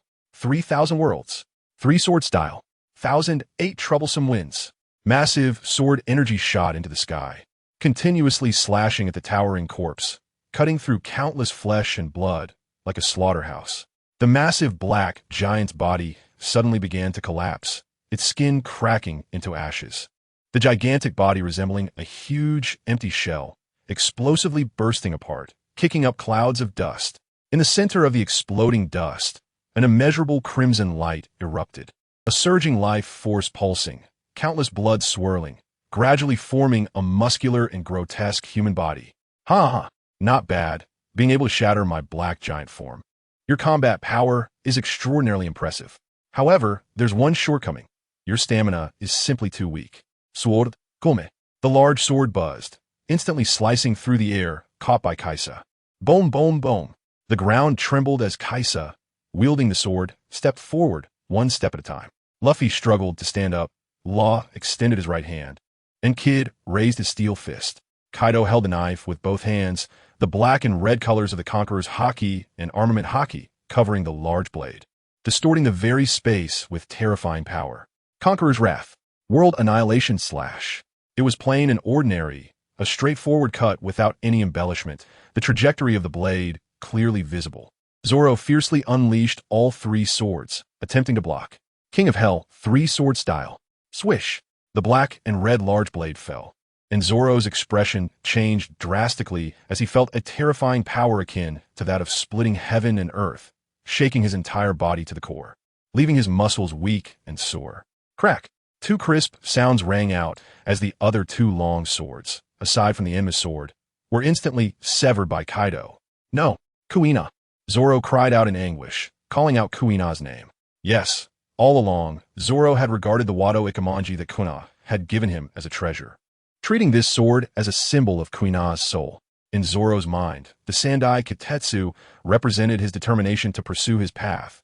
The Enma sword represented the pinnacle of power, while the Wado Ikemanji held the highest and most important status in Zoro's heart. This sword represented Zoro's obsession, his promise to Kuna, and his promise to Luffy. But now, the Wado Ikemanji was broken. Zoro completely went mad, wielding the Enma sword to unleash all his haki, his body instantly drained by the Enma sword, becoming emaciated. However, Kaido's large blade was not deflected by Zoro, but instead came down with determination. Swish! Zoro's left arm was severed, helplessly detached from his body. Zoro! Luffy's eyes were bloodshot as he rushed in recklessly. Law barely raised his hand. Room? Shambles! Zoro's body disappeared and reappeared at Law's feet. Stauhat! Law shouted anxiously. As a highly skilled doctor, no one understood Luffy's condition better than Law, having used the awakened powers of his fruit, which consumed tremendous haki and stamina. The most important thing to do now was to find a way to escape, not to charge forward. Kekiki, Straw Hat, are you in such a hurry to die? Kaido shook his right wrist, and the large blade in his hand flopped like a soaked rag. A massive amount of purple poison pouring down like a torrential rain over Luffy's head. Wah! Luffy was caught off guard, drenched in the terrifying poison. The awful corrosive venom crazily eroding his body, causing him excruciating pain as he fell to the ground, screaming and struggling wildly. Crack! Kaiser held the knife with both hands and plunged it straight into Luffy's heart. Kid, I'm burning my life, and in the end, I'll unleash one last move to transfer everyone. The distance won't be too far, and I can't control the direction, so I'll leave it to you, Law said weakly, gritting his teeth. Kid nodded seriously. Leave it to me. Law's eyes widened, and he turned the long knife in his hand, directly stabbing it into his own heart. Boom! The last life force within the heart erupted, and a giant dome covered an area of dozens of miles. SK Room. Whoosh! Kaido's vision blurred, and everyone in front of him suddenly vanished, including the Straw Hat Luffy, who was about to be defeated by him. "It's you again. Ha ha ha. This guy named Law is truly the best of the day. Ha ha ha." Kaido laughed heartily, showing no signs of disappointment, but instead revealing a strange smile. Because in his observation, Luffy, Zoro, and Kid had been teleported to the Flower Capital as Ro had burned his last bit of life force. Meanwhile, the battle in the main arena of the Flower Capital was also nearing its end. Wow, Marco is really capable, and Jinbe too. I truly underestimated you guys before. With the perfect cooperation of Marco and Jinbe, they had managed to suppress Big Mom in a short amount of time. However, on the other side, several people were already lying beneath Kaido's feet. Boom! Kaido slammed the venomous snake into the ground, shattering the earth and creating a deep hole in the surface. Kaido. Duke Inuarashi went mad and directly lunged at Kaido's face. Kaido's expression was cold as he gripped the pitch-black Kanabo and swung it. Back on. Black Heaven Demon King. The pitch-black Kanabo shattered Duke Dogstorm's long sword, and in the gaze of his relieved laughter, it smashed his head, leaving his body to crash to the ground like a cannonball. Demon God Windleg. Sanji's bones quickly healed after breaking, only to be shattered again by Queen and King. His entire body was engulfed in crimson flames, unleashing unprecedented combat power, managing to hold off both Queen and King in a 1-against-2 situation. Sanji. Chopper's eyes were filled with anxiety. He could feel Sanji's life force burning. He was fighting desperately. Boom! Chopper's massive body was knocked to the ground by Broly, and Fuzzfuff seized the opportunity to unleash the Six Powers ultimate move. Finger gun. Spot. His thick fingers wrapped in pitch-black hockey transformed into countless phantoms, stabbing towards the fallen Chopper. Zeus. Nami raised the weather stick, but Zeus inside looked listless, unable to release any lightning. "It's no use, Nami, my lightning reserves are exhausted. I can't release any lightning." Blood trickled from the corner of Robin's mouth, and, at this critical moment, she acted without hesitation. Flower, flower, fruit. Giant tree. A huge naked woman resembling Robin sprouted from above Chopper's head, bending down to protect him in her embrace. Sizzle. Fuzzfuff's finger gun pierced through the giant woman's back like raindrops, exploding into countless blood flowers. "Robin!" Nami cried out, seeing Robin beside her, blood gushing from her back. Collapsing to the ground instantly, Brook looked sorrowful, stroking the sword in his hand, nostalgically glancing at Chopper, Nami, Robin, and Sanji. "Nami-san, Robin-san. It's a pity I won't get the chance to see your panties." Nami and Robin's faces changed dramatically as they looked at Brook. Soul burning. Annihilation of the Yellow Springs. The burning soul fire in Brook's eyes burst forth from his eye sockets, and his soulless skeleton collapsed and disintegrated, scattering across the ground. The ethereal green soul fire rapidly expanded, enveloping a 100-mile radius in an instant, the blazing flames staining the enemies. It was like a pot of boiling oil, not burning their flesh, but igniting their souls. Fuzzfuff cried out in agony. His 7 orifices began to emit green flames, igniting his soul. He rolled on the ground in torment for several circles before gradually stopping, motionless. There were no burn marks on Fuzzfuff's body. He simply died quietly, without a trace of breath. Meanwhile, Broly had long since seen the situation was bad and fled far away. The soul fire covering their allies brought endless warmth, restoring everyone's stamina, haki, and spirit completely. Brook. Sanji's eyes turned red, tears streaming down uncontrollably as he recklessly burned his life force again, delivering a heavy kick to Queen's chest. Queen spewed blood and internal organs. A large portion of his chest caved in as he collapsed to the ground, completely losing his fighting ability. Farewell, everyone. Brook's soul voice fully dissipated, leaving only the green flames he left behind in the air, clinging to Sanji, Nami, Robin, and Chopper, continuously restoring their spirits. "No, Brook!" Chopper cried out in pain, while Nami and Robin also wept uncontrollably. "Ah!" Sanji seemed to surge with endless power. Each kick he delivered was heavy and fierce. Even King was forced to retreat repeatedly by Sanji's reckless attacks. What troubled King the most was that the soul fire clinging to Sanji's body could suppress the innate divine fire behind his head. As long as he got close to Sanji, his talent would disappear, causing the damage he received to multiply. "Jack, don't come near. Get away." King looked in terror at Jack, the big oaf, who transformed into a giant mammoth, charging towards Sanji from the side for a sneak attack. Demon God Windleg. Memories of Hell. Sanji's eyes cracked open, blood flowing down his cheeks, making him look both mad and sorrowful. The terrifying power struck Jack's massive head, exploding it. Jack's gigantic body spun into the air, his enormous elephant head shattered, with flesh and blood flying everywhere. Jack! King shouted in sorrow, witnessing Jack being smashed by Sanji, his body crashing heavily to the ground. Sanji, stop! Chopper cried out, his voice trembling. In his eyes, Sanji's life force was like a blazing candle, doused in a pot of fire oil, burning at a terrifying speed. At this rate, Sanji wouldn't last a minute. Decades of life force would be completely consumed. Sanji! Nami and Robin also realized something was wrong with Sanji. Nami-san, Robin-san, Chopper, you all hurry and escape. I've decided to die here. Sanji was enveloped in blue soul fire and crimson life fire, his aura soaring to the heavens, exuding a sort of conqueror's haki. Whoosh! A massive dome appeared out of thin air, and a few people fell from the sky. Bang, bang, bang. Law, Luffy, Zoro, and Kid crashed to the ground, with Kid immediately getting up, his massive steel arms surrounding them, protecting Luffy and the others on the ground. When Kid saw the situation around him, he was stunned. In the dilapidated inner city of Flower Capital, the number of people still fighting was already close to single digits. Marco and Jinbe were battling Big Mom.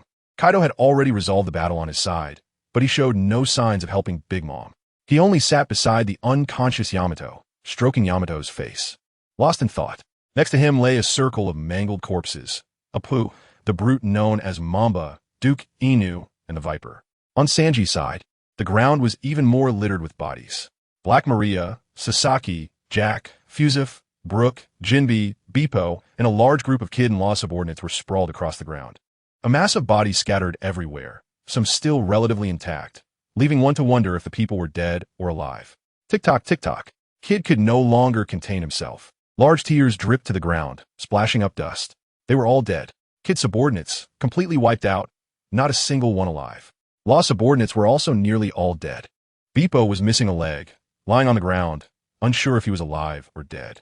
At this moment, Sanji and the others also noticed Kid and his group, their hearts pounding as they looked at Zoro, who lay on the ground, having lost his left arm and looking withered, at Luffy, covered in purple venom, and at Law, with a long knife stabbed into his chest. Luffy, Zoro, Nami and Robin, Chopper, completely broke down, with Nami swaying before collapsing to the ground.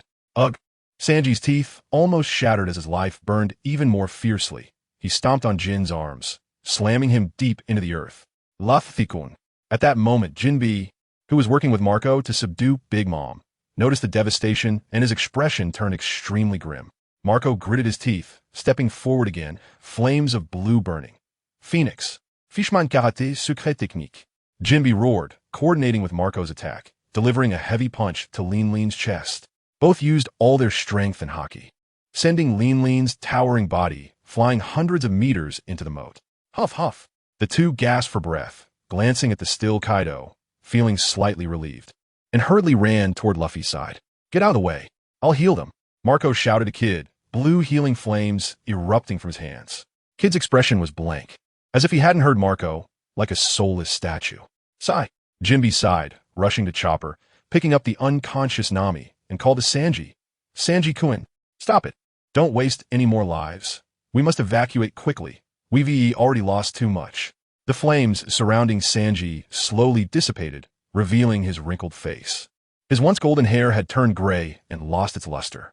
He silently walked to Robin, picking her up, and together with Jinbe, they headed toward Luffy. How is Luffy-kun?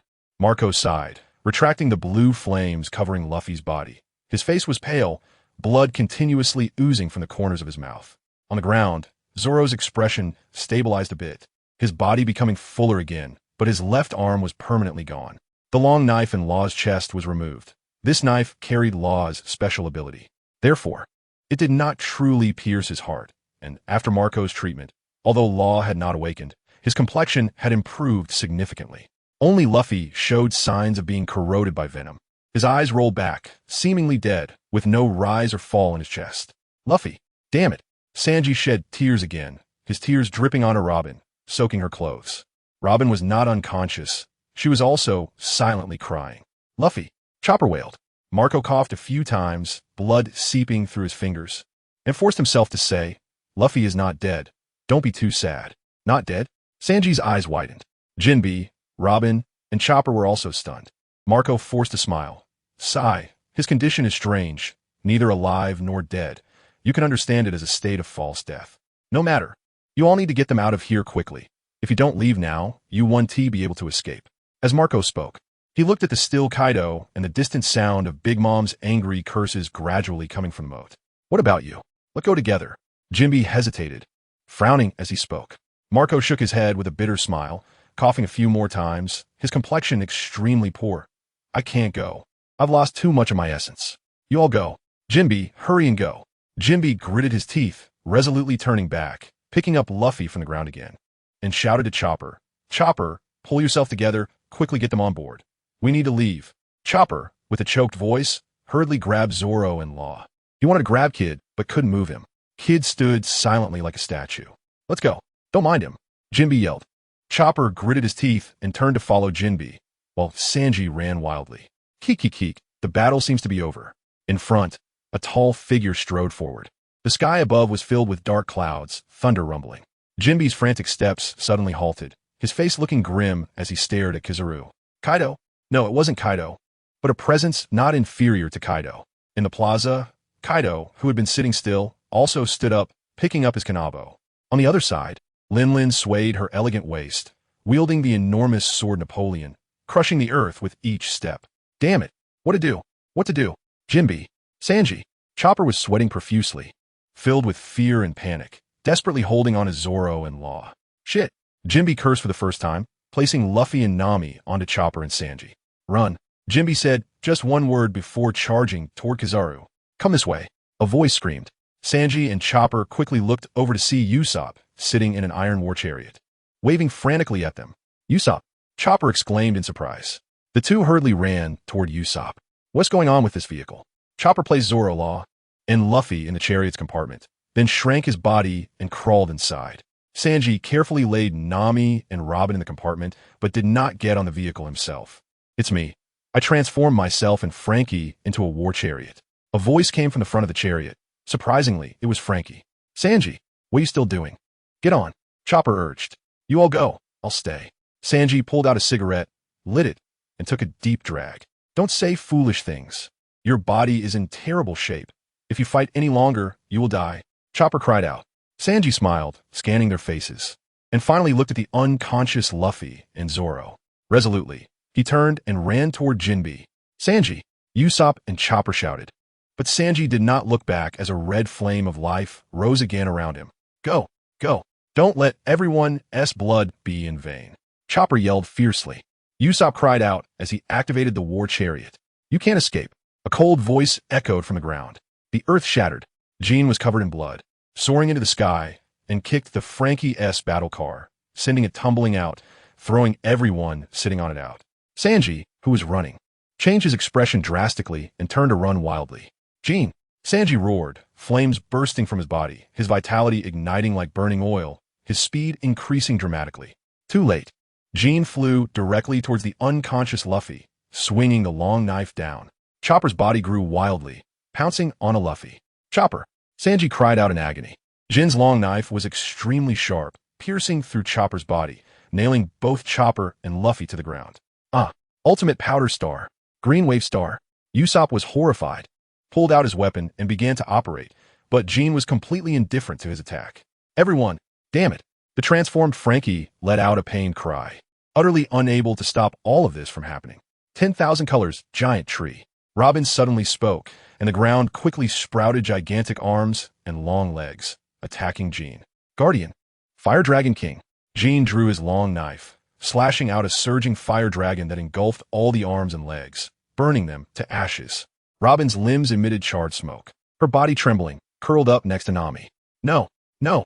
Sanji was filled with despair, feeling as if he would explode. Fire Dragon. Jean raised his long knife high, his expression cold. And at that moment, a voice suddenly rang out. Fire Fist! Fire Fist! An angry voice suddenly erupted, a dazzling ball of fire instantly striking Jean away, a massive amount of flames engulfing his body and blasting him into the ground. In the flames, a young man wearing a snow-white robe appeared, flames still burning on him. Sabo! Great! Great! Sanji finally arrived, also engulfed in flames. However, unlike Sabo, the flames on him were blood red. Next, leave it to me. You take them away from here. Sabo waved his hand, extinguishing the flames burning on Sanji, bending down to check Luffy, Chopper, and Robin's injuries. Although serious, there was still hope. Sanji, you take them to Rabbit Wells, the Revolutionary Army's ship. And your ship are all there. You can leave directly by boat. Sanji hesitated. What about you? Sabo waved his hand. I'm fine, I can get away, you go first. I'll see if I can resolve this battle. Don't be careless. The opponent is too strong. Sanji said solemnly. Sabo nodded, waved his hand at him, transforming into a beam of fire, rushing underground. Sanji knew he was going to pursue Jean. Frankie, are you okay? Can you still run? Sanji righted Frankie's battle car, then helped the others into the carriage. Looking at the wounds on Luffy and Chopper, his heart ached painfully. No problem. I'm super good today. Hold on tight. I'm going to accelerate. The Frankie battle car, carrying Sanji and the others, quickly distanced itself from the battlefield, rushing towards Rabbit Wells. Underground, Sabo grabbed the charred Jean, holding him tightly, flying towards Jinbe. Boom! Before getting close, he saw Jinbe's body flying back at high speed, crashing heavily onto the ground. Jinbe. Sabo released Jean and flew to Jinbe's side. I'm fine, cough cough. Jinbe covered his chest, where there was a huge fist mark, deeply indented. Ha ha! How come another good expert has come? Kaisa strode forward, swinging his large sword casually. Is it you who did this to Luffy? Sabo's eyes revealed anger and hatred as he clenched his fists tightly. Ha ha ha! It's just the survival of the fittest. Is it really necessary to be this angry? Kaisa appeared indifferent. Sabo was even more furious, fire erupting from his right fist as he punched out. Fire fist. A surging wave of flames instantly engulfed Kaisa, scorching the earth black and yellow. Fire, huh? A Logia-type burning fruit? Hee, what a trash ability. Amid the flames, Kaisa's mocking voice emerged, causing Sabo's heart to tighten. Extreme cold ice slash. A brilliant flash of blade light cut through, extinguishing the flames instantly, revealing a wide frost-covered path on the ground. The chilling blade light rapidly approaching Sabo's face. So fast, Sabo's body split in two, dodging the blade light, soaring into the air and erupting with boundless flames once again. Charging toward Kaisa like a meteor. Blizzard. Kaisa suddenly opened his mouth, spewing forth an unending stream of extreme cold frost, freezing the flames Sabo unleashed, spreading toward his body. Damn it, I'm being countered. Sabo transformed into flames and fled again. At this moment, Jinbe also attacked Kaisa once more. Fishman Karate, 50,000 brick punch. Jinbe struck with his right fist, the air vibrating with a hum, the immense impact lifting a layer of earth. Ha ha ha, I love to exchange blows. Kaisa laughed wildly, completely dismissing the need to evade, his massive fist wrapped in domineering power. No technique, just a direct clash with Jinbe. Boom! Jinbe's expression changed drastically, his right fist feeling as if it had collided with a divine mountain, a terrifying power. Even as a powerful fishman, it was difficult to withstand. His wrist throbbed in pain as Kaisa's punch struck against his fist, pressing down on his arm, then hitting his chest. Wah! Jinbe spat out blood, his body flying back like a meteor. Dragon Claw Fist. Sabo's figure flashed behind Kaisa, fingers forming into claws, wrapped in pitch-black armament hockey, squeezing toward the back of Kaisa's head. Kaiser didn't dodge at all, a thick aura covering the back of his head, and he directly slammed backward.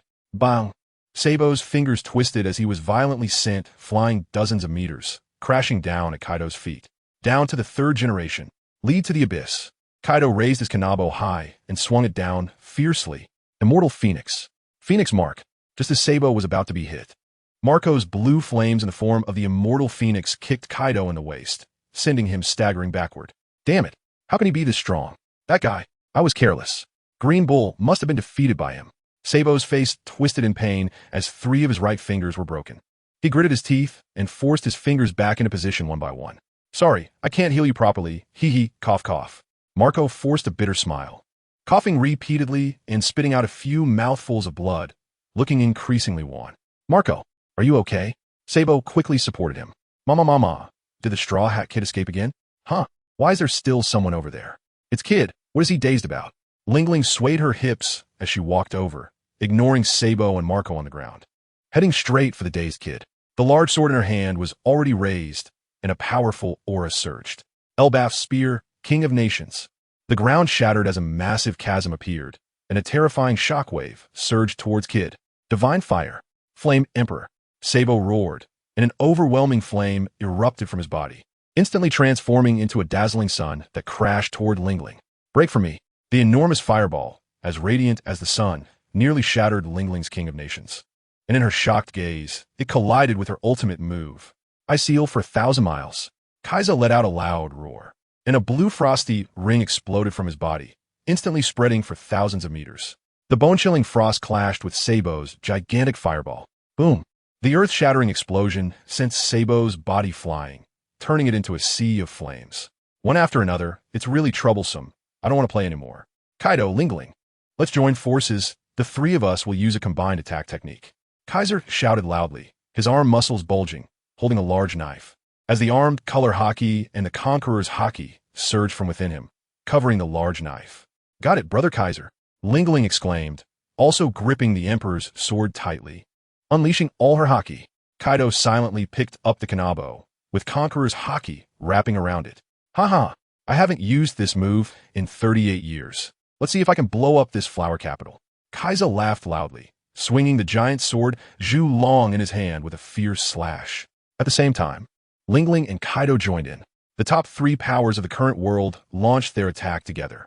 Boss, if you don't make a move soon, we're going to die. Sabo's face changed dramatically, cold sweat pouring down as he sensed a strong crisis of death. Whoosh, whoosh, whoosh. A series of howling winds swept through the heavens and the earth, and the ground was filled with dust, a terrifying aura reigning over the land like an emperor. Meanwhile, in another part of the sky, a one-armed man with red hair stepped through the air as if walking on solid ground. In the midst of the roaring winds and swirling hurricanes, the figure of a man in a black robe emerged. He stood tall, not overly large, but exuding an air as if he was the center of the universe, the focus of everyone's attention. As the hood was lifted, a stern face with a web-like tattoo was revealed. The leader of the Revolutionary Army, Monkey D. Dragon. Swish! In another part of the sky, the one-armed red-haired man held a sword, stepping into the void like a deity descending to the world, his aura like the eye of a storm, shaking the entire sky with every step. The four emperors, red-haired Shanks. At this moment, the terrifying power gathered by Kaisa and the others finally converged like rivers returning to the sea, erupting into a chaotic torrent. Combined attack. Domination of nations. Dragon's eyes narrowed, and he struck instantly. An endless storm surged, and a colossal tornado appeared that reached the heavens and the earth, the hurricane dark as night, containing a terrifying aura like that of the abyss of hell. Griffin's fury. Divine avoidance. A burst of Conqueror's haki erupted from Shanks, changing the color of heaven and earth, as the flower capital seemed to transform into a vast sea of blood, with Shanks as the king atop the blood sea. Endless blood light surged, pouring into a single sword. A single sword split heaven and earth, cutting a terrifying fissure over 10 miles long, dividing the flower capital in two. Attack together, Dragon urged, manipulating the storm tornado with both hands, and, alongside Shanks, they clashed against Kaisa and the others' combined attack. With the power of the two, they were instantly pushed into a disadvantage, a terrifying shockwave pressing toward them bit by bit. Sabo's expression changed, horrified, as he hurriedly summoned all his strength to strike with all his might. Marco and Jinbe, disregarding their injuries, fought with all their might. Divine Fire, Great Flame Ring, Flame Emperor, Phoenix, Nirvana Fire, Phoenix Seal, the ultimate secret of Fishman Karate, Tsunami Shockwave. With the combined strength of Marco, Jinbe, and Sabo, the unbalanced clash finally regained equilibrium. As their forces converged, the earth rumbled, and within the inner city of the flower capital, the ground gradually turned into the finest powder. Houses crumbled, decomposed, and vanished. Corpses on the ground burst apart, whether they were dead or not. All were crushed by the terrifying power. Yamato. Kaido's expression changed, reaching out a large hand to grab Yamato's body.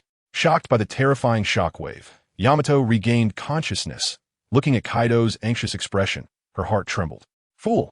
Caesar suddenly cursed loudly, his body swelling up and transforming into a giant golden-winged pung, swallowing Linlin, Kaido, and Yamato whole. Boom! As Kaido stopped releasing his power, the shockwave that had just formed a balance completely exploded. The flower capital, no, the entire Wano country was violently shaking, as if a magnitude 10 earthquake had occurred. Blindingly bright, like a nuclear explosion, a sun rose from the ground, emitting endless light and heat. Run. Dragon's face changed dramatically, and with a wave of his arm. A hurricane wrapped around Shanks, Sabo, Jinbe, Marco, and Kid like a belt. Boom! The earth-shattering roar completely destroyed the land within a dozen miles. The prosperous capital of Wano, the flower capital that had been passed down for thousands of years, was completely obliterated, turning into a massive pit that erased all traces. The shockwave was still spreading, and Caesar's massive pung body kept rolling, being blown away dozens of miles by the shockwave. Above Wano country, the entire sky shattered. The space became chaotic and distorted, shattering everything into nothingness. Buzzing. The devastating shockwave spread throughout Wano country in the outer sea. The waterfall, 9 miles away, surged with waves hundreds of meters high, continuously rushing towards the distance. A terrifying tsunami was spreading towards the new world. At Tontada, on the sea, the 1,000 Sunny and a revolutionary army warships struggled in the towering waves, on the brink of destruction. Sanji stared blankly at this apocalyptic scene, feeling utterly powerless. The flames of revenge were about to extinguish. This divine-like power, a gust of wind blew in, and Dragon landed on the ship with Shanks and the others. Marco, Jinbe, Sanji, and the others shouted in surprise. Hold on tight. We're off. Dragon raised his arms, and the 2 large ships floated into the air, powerful hurricanes supporting the hulls, lifting them off the sea surface and soaring into the sky.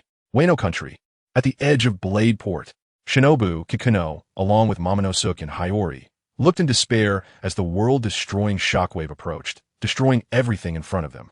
Master Elephant, I command you, come save me quickly. Damn it, you beast, come save me. Momonosuke screamed in terror. Momonosuke was filled with despair. At this moment, he had no one left to rely on. Kinemon, Denjiro, Dog, Luffy. The dead are dead. The injured are injured. Everyone was moving away from him. Although there were still 3 women beside him and the half-dead Reizo. But Momonosuke felt not a shred of safety.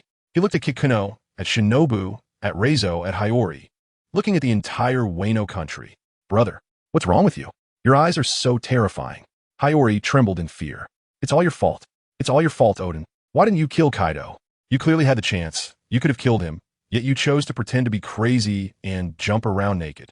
Momonosuke screamed hysterically, going mad in the final moments before the apocalypse came.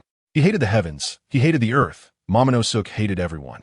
Kinemon, you're so useless to die like this. Worth nothing. And Yamato, don't you want to be Kazuki Odin? Then kill Kaido, kill your father. And Luffy, aren't you the savior? Aren't you the Sun God Nika? Aren't you Joy Boy? Why can't you save me? Boom. The shock and tremor cut off Momonosuke's voice of resentment. Several small figures scattered into the sea amidst the terrifying shock. The towering seawater surged in, covering all traces. Dozens of miles away, the giant elephant Zoe towered into the clouds, swaying in the storm, its long limbs barely supporting its heavy body, feeling like it was about to topple. On the back of Zoe, the Mink tribe's houses collapsed, the ground cracked, and a massive storm swept through, lifting many Mink tribe people into the sky, disappearing into the storm. In a thatched cottage deep in the bamboo forest of Kibi village, Kazuki Sukiyaki, wearing a Tengu mask, had no expression of sadness or joy on his face. Life and death, reincarnation, sigh. Wano country, still so disaster-prone. Kazuki Sukiyaki looked around at the room, full of famous swords and weapons, remaining silent. He took a short knife from the shelf, pulled it out. The patterns on it resembling a dragon. The blade was shiny, clearly well-polished. Kazuki Sukiyaki held the short knife with both hands, aimed it at his abdomen. The information about the Pluton, I've already told Nico Robin everything. If she can survive, then one day in the future, this ancient weapon will have a chance to see the light of day again. My destiny is not to guide Momonosuke, not to inherit the Kazuki family, but to entrust Pluton to someone who can decipher it. This mission is the very meaning of the existence of the Kazuki family. It is also the meaning of Wano country's existence. Now, my mission is complete. Nico Robin, you are the last scholar. If you die too, then let Pluton be forever buried in the dust of history. Sizzle. The short knife plunged into his abdomen. Kazuki Sukiyaki silently knelt in the thatched cottage, falling into oblivion. 3 days later, New World Tato-Lancy area. A massive pirate ship docked at the port of Whole Cake Island, with a bustling crowd on the shore. Appearing very crowded, the crowd parted and a tall man stepped out, the leader being Katakuri, the second son of Big Mom Charlotte Linlin, the top of the Sweet Commanders. Katakuri, why aren't you wearing your scarf? Don't you want to be the perfect man anymore? Oven joked with a smile. At this moment, Katakuri was still in his original outfit, a black metallic windbreaker. He wore a black vest, exposing his muscular chest, with a circle of spikes on his left arm, and black gloves. His lower body was clad in black jeans, wearing long boots covered in spikes. Unlike before, Katakuri was not wearing his ever-present white scarf around his neck. He calmly revealed his scarred face, with a few sharp fangs protruding, appearing particularly fierce. It doesn't matter, I'm not a perfect man. Let whoever wants to mock me do so, Katakuri said indifferently. Brother Katakuri, a woman's voice called out, and Katakuri turned to see Charlotte BRL squeezing through the crowd, shouting at him. BRL, he shouted, Brother Katakuri. You must bring back Mom and Brother Perispero safely. Tato land can't be without Mom's protection. Katakuri grinned, exposing his sharp teeth, confidently saying, Don't worry. BRL, I will definitely save Mom and Brother. This time, it will just be me and Oven going to Wano country. Having too many people is useless and poses a great risk. Brothers and sisters, everyone lay low during this time. Don't cause trouble. Wait for us to come back. In the waters of Wano country, 2 warships floated. Carp, Sengoku, and Kizura looked at the 3 sunken warships on the sea, their faces extremely grim. Just 3 days ago, when Kizaru set out with 5 warships, using the Navy's dedicated maritime safety channel, they had smoothly arrived at the outskirts of Wano country at the fastest speed. Before they could arrange their forces, they unexpectedly encountered a gigantic tsunami over 100 meters high. The towering waves from Wano country surged forward with a destructive force. Yet the numerous naval officers on the ship lacked the freezing ability of Akiji. Even with the formidable strength of Kizaru, Sengoku, and Garp, they were helpless against the tsunami. They could only watch as the 3 accompanying warships capsized in the monstrous waves, with only a handful of the hundreds of elite marines and officers managing to survive. This tsunami was strange. It wasn't a normal natural disaster, but rather resembled a man-made calamity. Sengoku frowned. Garp, startled, exclaimed, Man-made? The power of this tsunami is no small matter. Who could create such a thing? Sengoku, you don't think it's Blackbeard, do you? Sengoku shook his head. It doesn't necessarily have to be the Quake fruit. It could be a similar ability like shockwaves, or even residual effects from battle. Fleet Admiral, please don't say such terrifying things. You're scaring me, Gar complained. Is it a battle of the Yonko? Gar pondered. Could be Kaido. Sengoku, with a furrowed brow, replied. It's not that we're doing nothing, but rather that we can't do anything. Look, the current leading to Wano is like the upside-down mountain. It's a massive waterfall. Trying to navigate a huge warship up there is as hard as climbing to the heavens.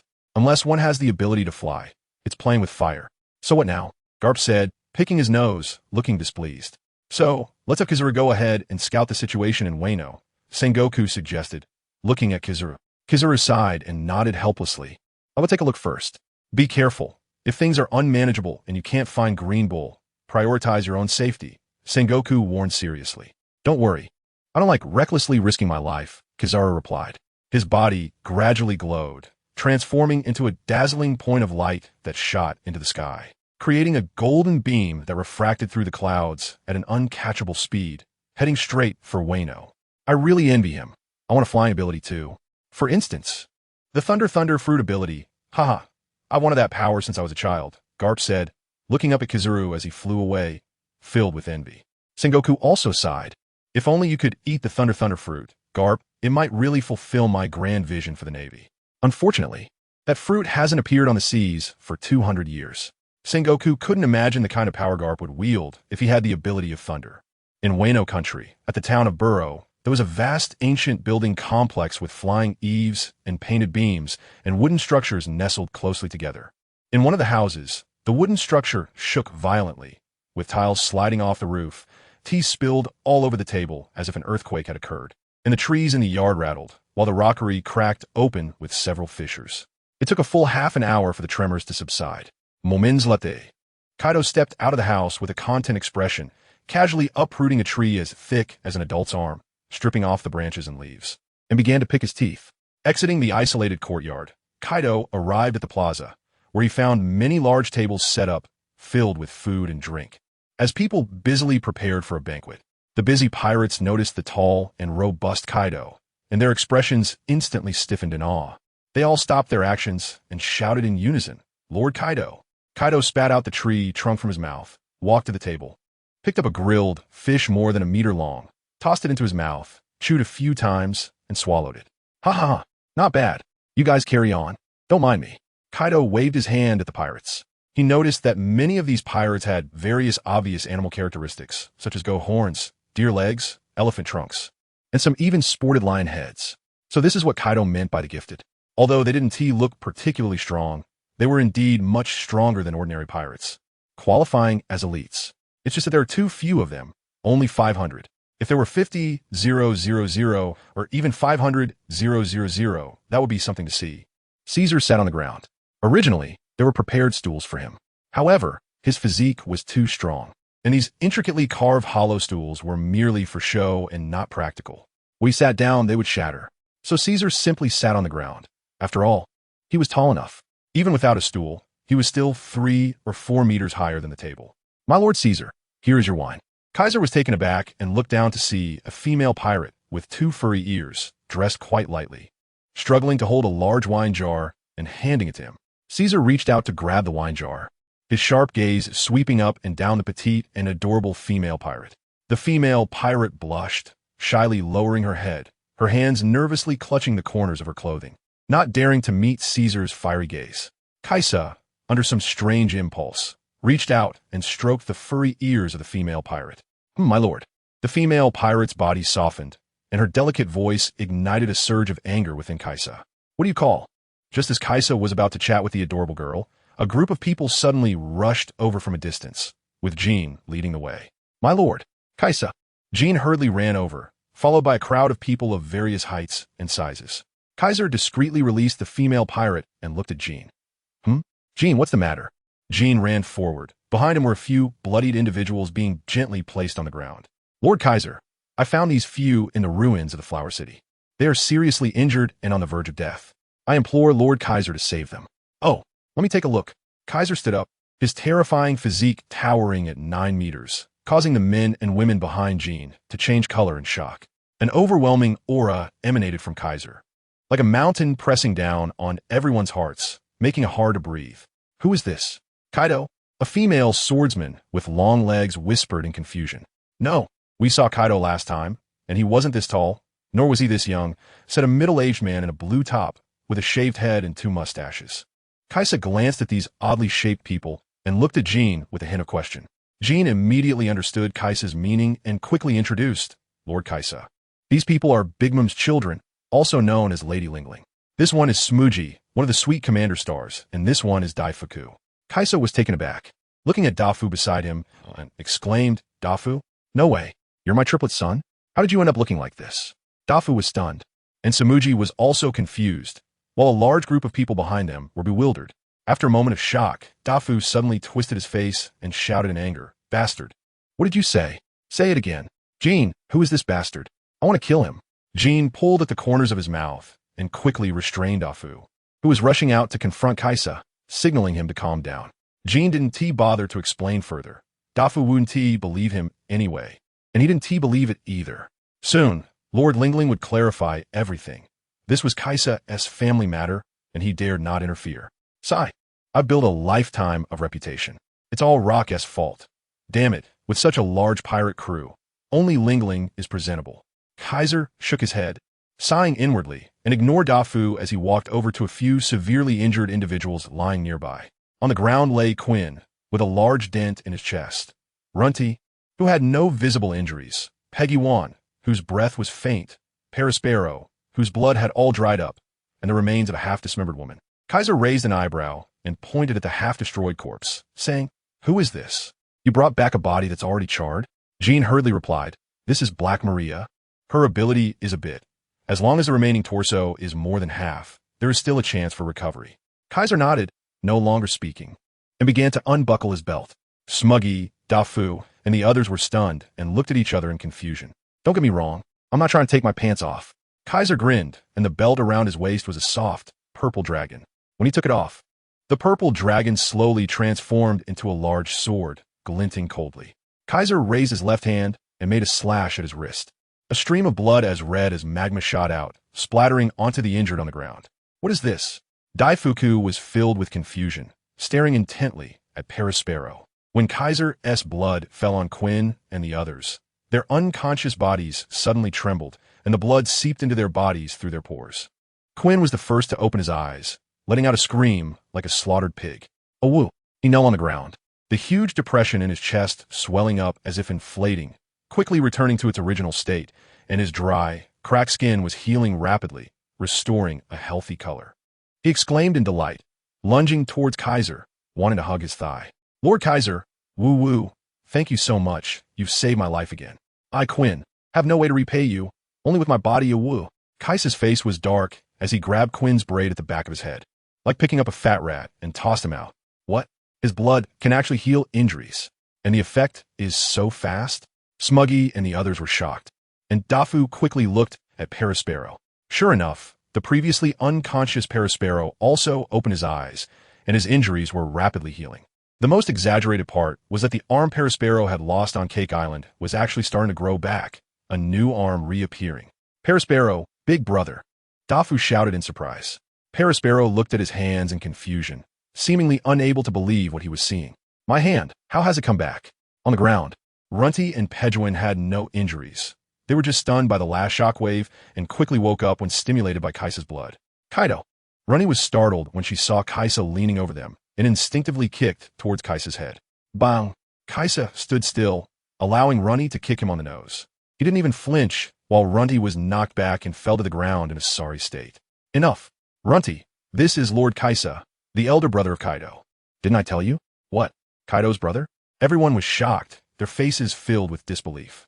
The last corpse, absorbing Kaisa's blood, gradually restored its body, growing flesh, bones, and fair skin. Huh? Kaisa was taken aback. After the charred woman's corpse fully restored, it turned out to be a tall, stunning woman over 8 meters tall. She was completely unclothed, her skin snow white and delicate, with curves in all the right places, truly a gigantic beauty. A demon woman? Kaisa noticed the 2 long horns on the Black Maria's head. Demon tribe members are generally tall after adulthood, at least over 6 meters, and some are even taller than Kaisa. Moreover, some demon tribe members have ancient bloodlines, making them taller and more powerful than the giant race. As soon as the Black Maria awakened, she saw Kaisa and immediately twisted her waist, lunging into the dazed Kaisa's arms, tearfully saying, Lord Kaido, I thought I wouldn't see you again, woo-woo. Kaido was momentarily stunned, feeling a bit bewildered. What was going on? Everyone saw me as Kaido. Did I still have any face left? Immediately, Kaido sternly pushed Black Maria away from his embrace and coughed. I'm not Kaido. Get right, woman. Huh? Black Maria was taken aback, looking up and down at Kaido, and after confirming that he was indeed not Kaido, her face turned crimson, and she hurriedly buried her head and ran away. Kaisa squinted his eyes, watching the alluring silhouette of the Black Maria fade away. Kaido, your life is truly decadent, filled with both women and spider women. Alas, born in worry and dying in comfort, one must not become obsessed with beauty. In the afternoon, the town square of Burrow was bustling with people, as the remaining pirates of the Beast Pirates gathered here, including thousands of samurai and ninjas from Wano, the surviving members of Orochi's Onigashima. They were all summoned by Queen to witness the birth of a new history. A new leader, Kaido's elder brother, Big Mom's husband. A powerful presence, Lord Kaisa, would become the captain of the 2 old emperors. A gigantic force is being born. The Beast God Pirates. At a huge long table, 2 rows of people sat upright. In the central seat at the head of the table, Kaisa sat in the middle, with Kaido on his right and Linlin on his left. Next to Kaido are Jin, Quinn, Runny, Pegli, and Black Maria. Next to Lingling are Perospero, Daifuku, Smoker, and Lingling's other children. Yamato, where is my niece? Why didn't she come? Kaisa asked Kaido. Kaido wore a silent expression, unwilling to engage with Kaido. Ha ha ha. What a terrible father-daughter relationship. Lingling, tell me, will our children be unfilial to their parents? Caesar warmly wrapped his arms around Lingling's slender waist. Perospero's mouth twitched uncontrollably as he exchanged glances with Daifuku and Smooji, realizing that everyone was filled with disbelief and helplessness. Lingling smiled seductively at Caesar. How could that be? Our children will definitely be filial. Right, Perospero, Daifuku? Shouldn't you greet your father? Huh? Perospero and Daifuku were taken aback, but they didn't dare to anger Big Mom. Each of them fidgeted in their seats, opening their mouths repeatedly. Yet no matter what, they couldn't bring themselves to say the word father. A hint of anger appeared on Lingling's beautiful face, and the atmosphere at the table suddenly froze, with everyone holding their breath. Perispero, Daifuku, don't you believe what I'm saying? Perispero and Daifuku's faces changed drastically, cold sweat appearing on their foreheads. We don't dare, Mom. Perispero looked up at Caesar, feeling somewhat hesitant. Kaisa patted Linlin on the back, signaling her to relax. Then, he turned to Perispero, Daifuku, and everyone at the table and said, "Let me reintroduce myself. I am 65 years old, a bit older than Kaido. I went to sea as a pirate at the age of 10, and later joined a certain organization where I met Linlin. A few years later, I brought Kaido into that organization as well." Everyone at the table listened intently, utterly astonished that Kaido, Big Mom, and Kaisa had once been part of the same organization. However, they had never heard of such a thing. Kaisa continued speaking, smiling at Perispero and Daifuku. 2 years before that power was destroyed, which was 40 years ago, Linlin gave birth to a son for me. That should be you, Perispero. Ah. Perispero was shocked and opened his mouth wide, starting to believe it a little. Later, the power we belonged to was destroyed by Roger and Garp. The captain died, and we slipped away in the chaos. At that time, Linlin and I had separated, and what I didn't know was that she was pregnant at that time, with triplets, which I only found out a few days ago. Kaido smiled and looked at Daifuku. Daifuku, you are 38 years old this year, right? Note that I've lowered their ages by 10 years. Katakuri is originally 48 years old. Daifuku's expression stiffened, and he seemed a bit at a loss. Caesar threw his head back and laughed. To be honest, I, Caesar, am just a bastard, ha ha ha. I haven't done what a father and husband should do, and I haven't even done what an elder brother should do. Kaiser opened his arms, embracing Kaido and Linlin, and grinned. Ha ha, but it's not too late to make up for it now. I, Kaiser, will treat my family as treasure from now on, and the officers of the Beast God Pirates are also my family. Kaiser looked at Jean and the others, and both Jean and Quinn were beaming with smiles. Woo! Long live Lord Kaiser.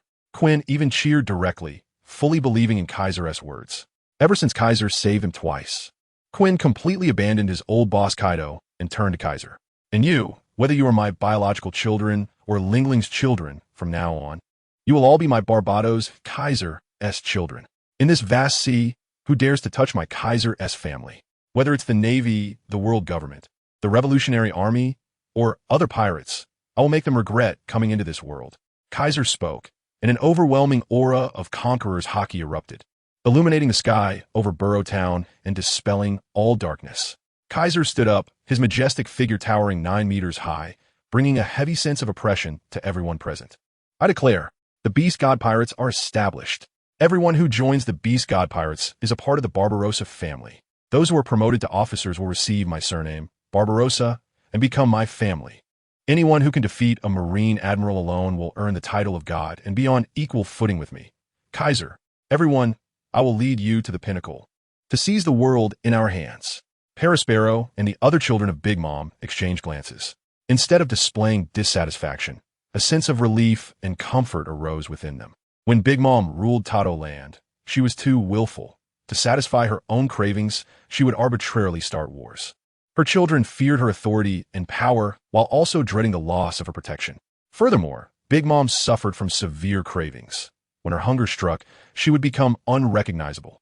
If she wasn't satisfied with food in time, she would turn into a source of destruction, annihilating everyone and everything she encountered. Such negative influences left Big Mom's children in despair. Now a figure had finally appeared who could suppress Big Mom, taking over the power in Tato Land and becoming a stronger protector. From his generous speech, everyone could understand that he was a charismatic leader. He was mysterious. Upon his arrival, he resurrected the dying Kaido and Big Mom. He was powerful. He defeated the combined forces of the Straw Hats and Kid with a single move, leaving the Straw Hat Kid, who stepped on Kaido to rise, unable to even warm the seat of an emperor. Just a drop of his blood could heal severely injured and dying people.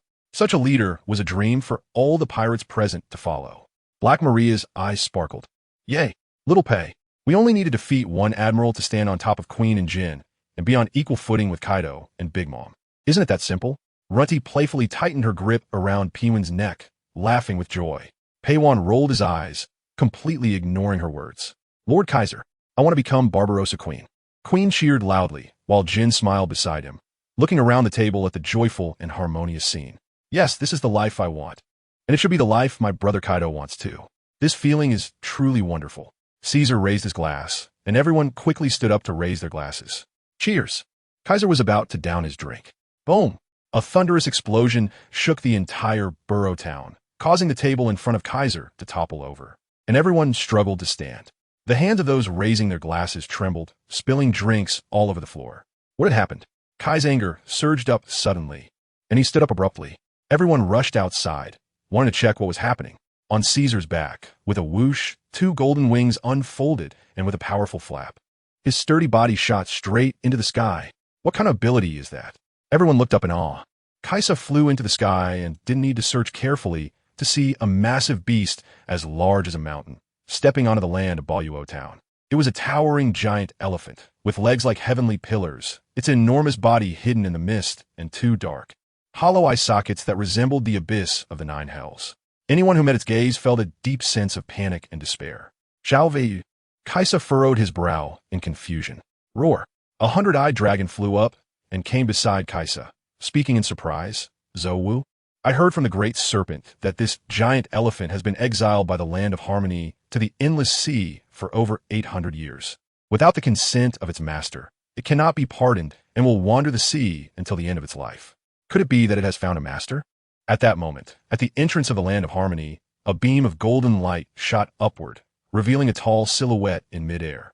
It was Admiral Kizaru, who had just landed in the land of harmony and saw the incredible giant elephant stepping onto the land. The earth-shaking power made Kizaru's expression change. He knew the origins of the giant elephant, which made him even more shocked. A thought arose in his heart. The giant elephant Zowu has a master, and this master must be in the land of harmony. The giant elephant had landed according to its master's instructions. Such a massive beast, once on land, could easily destroy a country just by moving a step or 2. Who was the master of the giant elephant? Did he intend to destroy the land of harmony? Kizaru transformed into light and approached the giant elephant, wanting to see more clearly. Meanwhile, Kaisa and Kaido were also flying toward the Zowu giant elephant, trying to get closer to observe the situation. On the land of Boluo Town, the people of the land of harmony had all knelt down, prostrating themselves on the ground, praying to Zowu, pleading for mercy. They regarded this towering giant beast as a deity, and at this moment, this deity was clearly sent to destroy them. What is that? An elephant? Am I dreaming? How can there be such a huge elephant? Even the Sea Kings can't compare to one of its legs, right? Perospero was dumbfounded, feeling as if he were dreaming. Is this the ancient giant elephant that Kaido mentioned? A creature thousands of times larger than the giants. A true mythical being. If my tot land had such a creature, we could have dominated the new world long ago. Big Mom's eyes sparkled, and she was nearly drooling. Kaido and Kizaru flew closer. How sharp their eyesight was. Soon they locked onto the top of the giant elephant's head, where a pink dragon resembling Kaido was coiled. Kaido let out a surprise sound. That dragon is Momonosuke? Momonosuke? Who is that? Kaido was puzzled. Kazuki Momonosuke is the son of Kazuki Oden, and the current ruler of Wano, right? Kaisa realized. So it's the ruler of Wano. No wonder they can become the master of the giant elephant. Ha ha ha. It seems they are here for us, wanting to command the giant elephant to kill us. Kaido opened his dragon mouth and sneered. Humph. Just a heavy beast. As long as I break one of its legs, it will turn into a piece of meat, ready to be slaughtered. Kaido looked at Kaisa, surprised. Not bad, Kaido. When did your brain become so sharp? Could it be that you were awakened by that straw hat kid? Get lost. On the head of the giant elephant. Transformed into a dragon, Momonosuke was filled with madness, laughing wildly. A few days ago, he had watched helplessly as the shockwave pushed him into the sea, plunging into an endless dark abyss. The slight increase in suffocation and pressure completely broke Momonosuke's psyche, just when he was engulfed in silent despair. The elephant finally cut through the waves and arrived, using its long trunk to fish him out from the seabed. After being rescued, Momonosuke had no thought of searching for his companions, Nika and Shinobu. He was crazed, urging the elephant to flee from this nightmarish place. After racing across the endless sea for a day and a night, Momonosuke suddenly realized, no wait, now I have a giant elephant to command. Why should I be afraid? In front of this creature as massive as a mountain, even Kaido of the Beast should be knocked out by the elephant's trunk, right? With this realization, Momonosuke fell into extreme vengeance. He commanded the elephant to return to Wano, wanting to make Kaido and his crew experience the fear and despair he had faced. Haha, what Kaido of the Beasts? In front of the giant elephant, he's as small as a worm, a pitiful little ant. Why was I afraid of him before? Father, mother, do you see? The Kaido who caused your deaths will be crushed into a puddle of mud today. I, Kazuki Momonosuke, will be the most wise ruler of Wano. I don't need anyone's help. What Luffy, what Kid, all useless, can't even handle Kaido. In the end, it will still rely on me. Elephant, crush that crawling insect. Boom, boom. The giant elephant obeyed, taking 2 steps forward, each step covering over 10 miles, and in just 2 steps, it had reached the outskirts of Burrow Town. The massive trunk, towering like a mountain, swung toward Kaido and Kaisa's direction. Whoosh, whoosh. The heavens and earth roared. A tremendous gale surged, the clouds and the sky churned, and the ground was torn apart by the immense wind pressure. The elephant's body stood 20 kilometers tall, with long legs and 3 joints in each limb. Its trunk alone was at least 5 kilometers long. The scene of such a gigantic creature, striking down, could only be described as a natural disaster. In Burrow Town, the members of the Beast God Pirates all turned pale at this scene. Those who were assigned were already trembling, collapsing to the ground. Some pirates were so frightened that they lost control of themselves, as if their souls had left their bodies.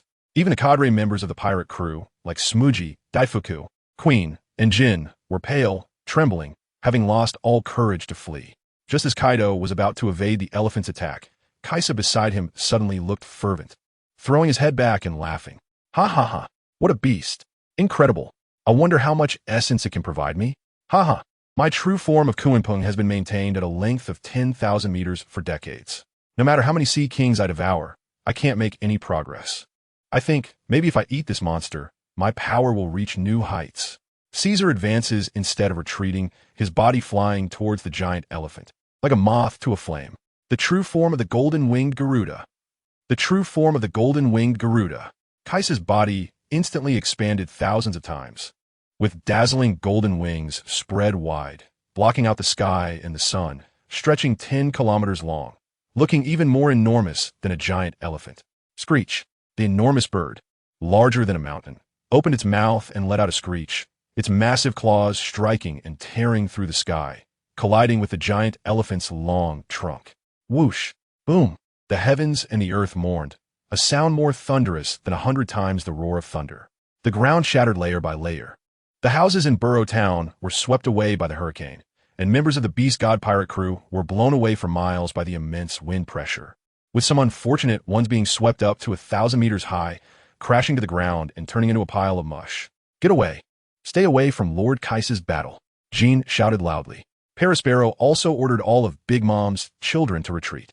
Everyone's gaze was fixed on those 2 colossal beasts, so enormous that they could not be described in words. Shock, admiration, worship. That golden bird, could it be the father's ability? What kind of power is that? How can it have such an impossible size? Dafu shouted father for the first time, expressing submission to Kaisa's power. Smuggy was incredibly shocked and fervent. That power is even more terrifying than Mom's. It's like a mythical creature reappearing in the world. The yellow monkey, who had just approached the giant elephant, felt like his eyes were about to pop out. He was blown away by the fierce wind for thousands of meters before he could stabilize himself. His hair was disheveled, and his clothes were a mess, looking like a man fleeing in panic after being chased by a scorned girlfriend. How terrifying is Kaisa's ability to be so horrifying? Didn't Sengoku say he could turn into a big fish? In this form, he doesn't look anything like a fish. Yellow monkey, Kaido, despite being blinded with rage, noticed the lurking Kizaru. He instantly became furious, the azure dragon's body soaring, and he unleashed a scorching breath. Kizaru's expression changed again, quickly transforming into light to evade. On the giant elephant's head, the overly confident and inflated Tamao was terrified by this sudden turn of events, nearly losing his mind and wetting himself in fear. The pink dragon's body shook violently as it collided with the giant bird and the elephant, and in a moment of carelessness, it actually slipped off the elephant's head. No, don't, Tamao cried out in terror. Although he'd been matured by Shinobu's technique for 20 years, the fruit he consumed was merely a man-made devil fruit created by Caesar. What kind of powerful strength could someone like Tamao, who had never seriously trained, possibly unleash? He struggled even with the most basic flying technique, let alone now. In a state filled with fear and panic, while Caesar's transformed form, the heavenly rock, was still battling the giant elephant. Caw! The massive golden rock flapped its wings, its mountain-like wings striking Zeo's enormous head, causing the giant elephant to stumble, its pillar-like limbs swaying as if it were about to fall. Moo! The giant elephant let out a long roar, its immense body containing endless strength, having grown for thousands of years. When thirsty, it would gulp down seawater, and when hungry, it would consume sea kings. Given enough time, the size of the giant elephant would have no limits and would continue to grow. The mountain-sized trunk raised high again, swinging towards Caesar, a mere beast, relying only on brute force. The poor little brat truly thought that controlling this beast would make him invincible? So naive. Candle Dragon. The enormous wings of Kaisa rolled up like a person's 5 fingers clenching tightly. Swish!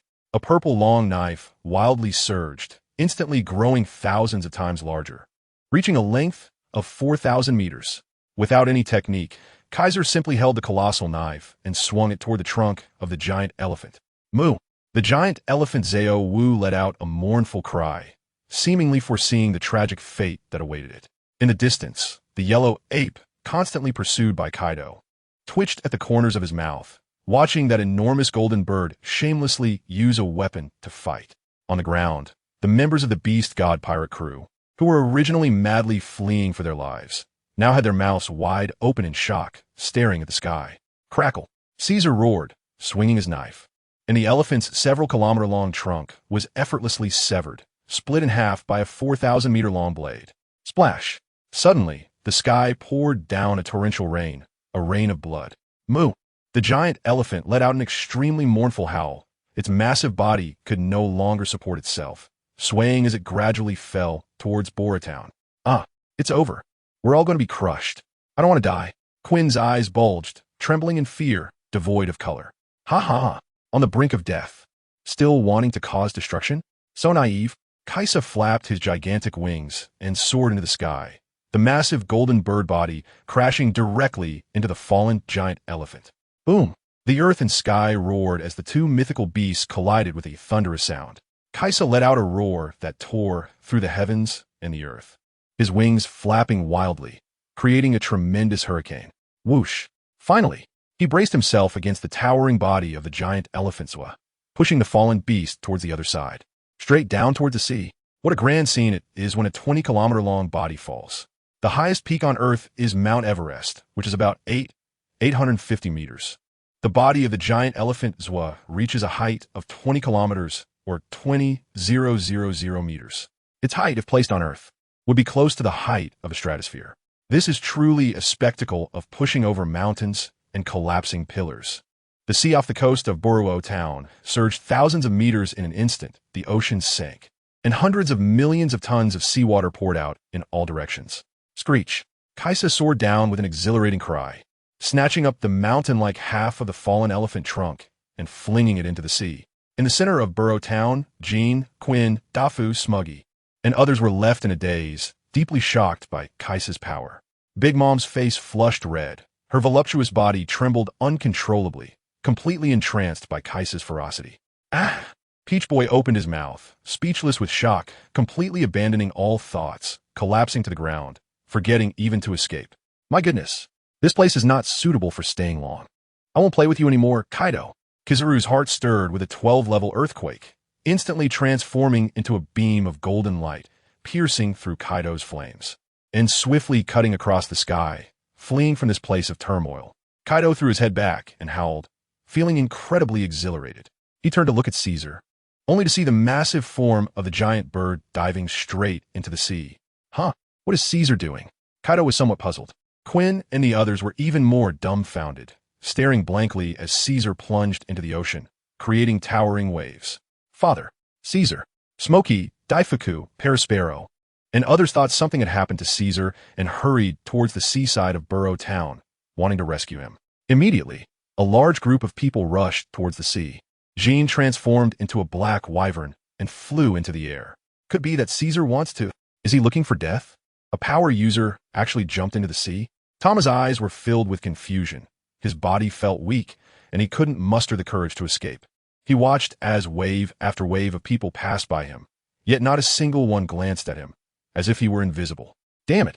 Tama was both angry and helpless. Tama. Suddenly, Tama heard a faint voice. He was startled, and his massive dragon body jolted. He quickly turned to see Yamato stealthily approaching him, whispering, "Yamato!" Tama exclaimed in surprise. Yamato put a finger to her lips, signaling him to be quiet, then softly said, "Tama, as your father, I want to stand by and watch you die. Calm down, return to your human form, and I'll take you away." A trace of mockery and disdain flickered in Tama's enormous dragon eyes, along with a hint of hatred. This woman, who clearly was the daughter of his father's enemy, was acting strangely, treating herself as Kazuki Oden, amusing herself. This lunatic even expected everyone to recognize her as Kazuki Oden. To Tama, this was utterly ridiculous. Although he felt disgusted and repulsed by Yamato's behavior, Tama understood that he needed her help to escape this hellish place. So, he desperately tried to calm himself down, and his body gradually shrank, transforming into a rather handsome young man. Yamato quickly approached, gently ruffling Tama's hair, her gaze filled with affection. But Tama's eyes were greedy, fixated on Yamato's chest, and his lewd thoughts began to stir again. If it weren't for the life-and-death situation, he would have surely wanted to showcase his best skills. "Father." Tama pretended to panic, calling out timidly. Yamato paused, her body trembling, and her full figure heaved dramatically. Tama's call of father caused Yamato to lose composure instantly. Her eyes grew misty, she pouted, and affectionately patted Tama's head, pulling him into her embrace. Tama's eyes sparkled as he buried his head in Yamato's arms, greedily inhaling her scent. "All right, Tama, let us escape quickly. Go," Yamato said with relief, taking Tama's hand, ready to flee. However, as Yamato smiled and turned with Tama, a tall and strong figure blocked their path. "Yamato, I will not lose you again. Stay here, and in a few days, I will take you to Linlin's house and erase all the painful memories in your mind about Kazuki Oden and Wano country. If you want, I will let Linlin's daughter implant some beautiful memories you desire in your mind." Kaido looked down at Yamato, his eyes focused solely on Yamato, completely indifferent to the life or death of Momonosuke.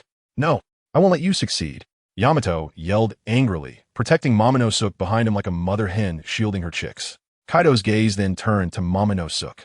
Momonosuke's body trembled violently, his legs shaking like chaff. "If you don't agree, I'll kill him." Kaido's eyes were cold and merciless, looking at Momonosuke as if he were a corpse. "Kaido, Wano has already been destroyed by you like this. Why can't you just let us go? We will leave Wano and will never appear in your sight again." Yamato's eyes were red, with a hint of a sob. Kaido's rocky face twitched, but in the end, it returned to indifference. Yamato, in complete despair, pushed Momonosuke and shouted, "Momonosuke, hurry and escape. I'll hold him back." Momonosuke's face turned pale as he glanced at Kaido and ran away in a panic. "Do something. Why aren't you doing anything?" Yamato shouted. Kaido remained indifferent and coldly said, "If you stay, he can leave alive." I'm going to fight you." Yamato ultimately couldn't bear to stay, her body sprouting snow-white fur, transforming into the form of the great god, charging at Kaido like a moth to a flame. By the sea, the members of the beast pirates gathered densely, horrified as they looked at the surface of the sea, where a pitch-black, enormous fish loomed, so large it seemed boundless. "Lord Kaido has transformed into a giant fish again," Queen exclaimed in astonishment. "Is this meant to devour this giant elephant and evolve again?" Big Mom said excitedly.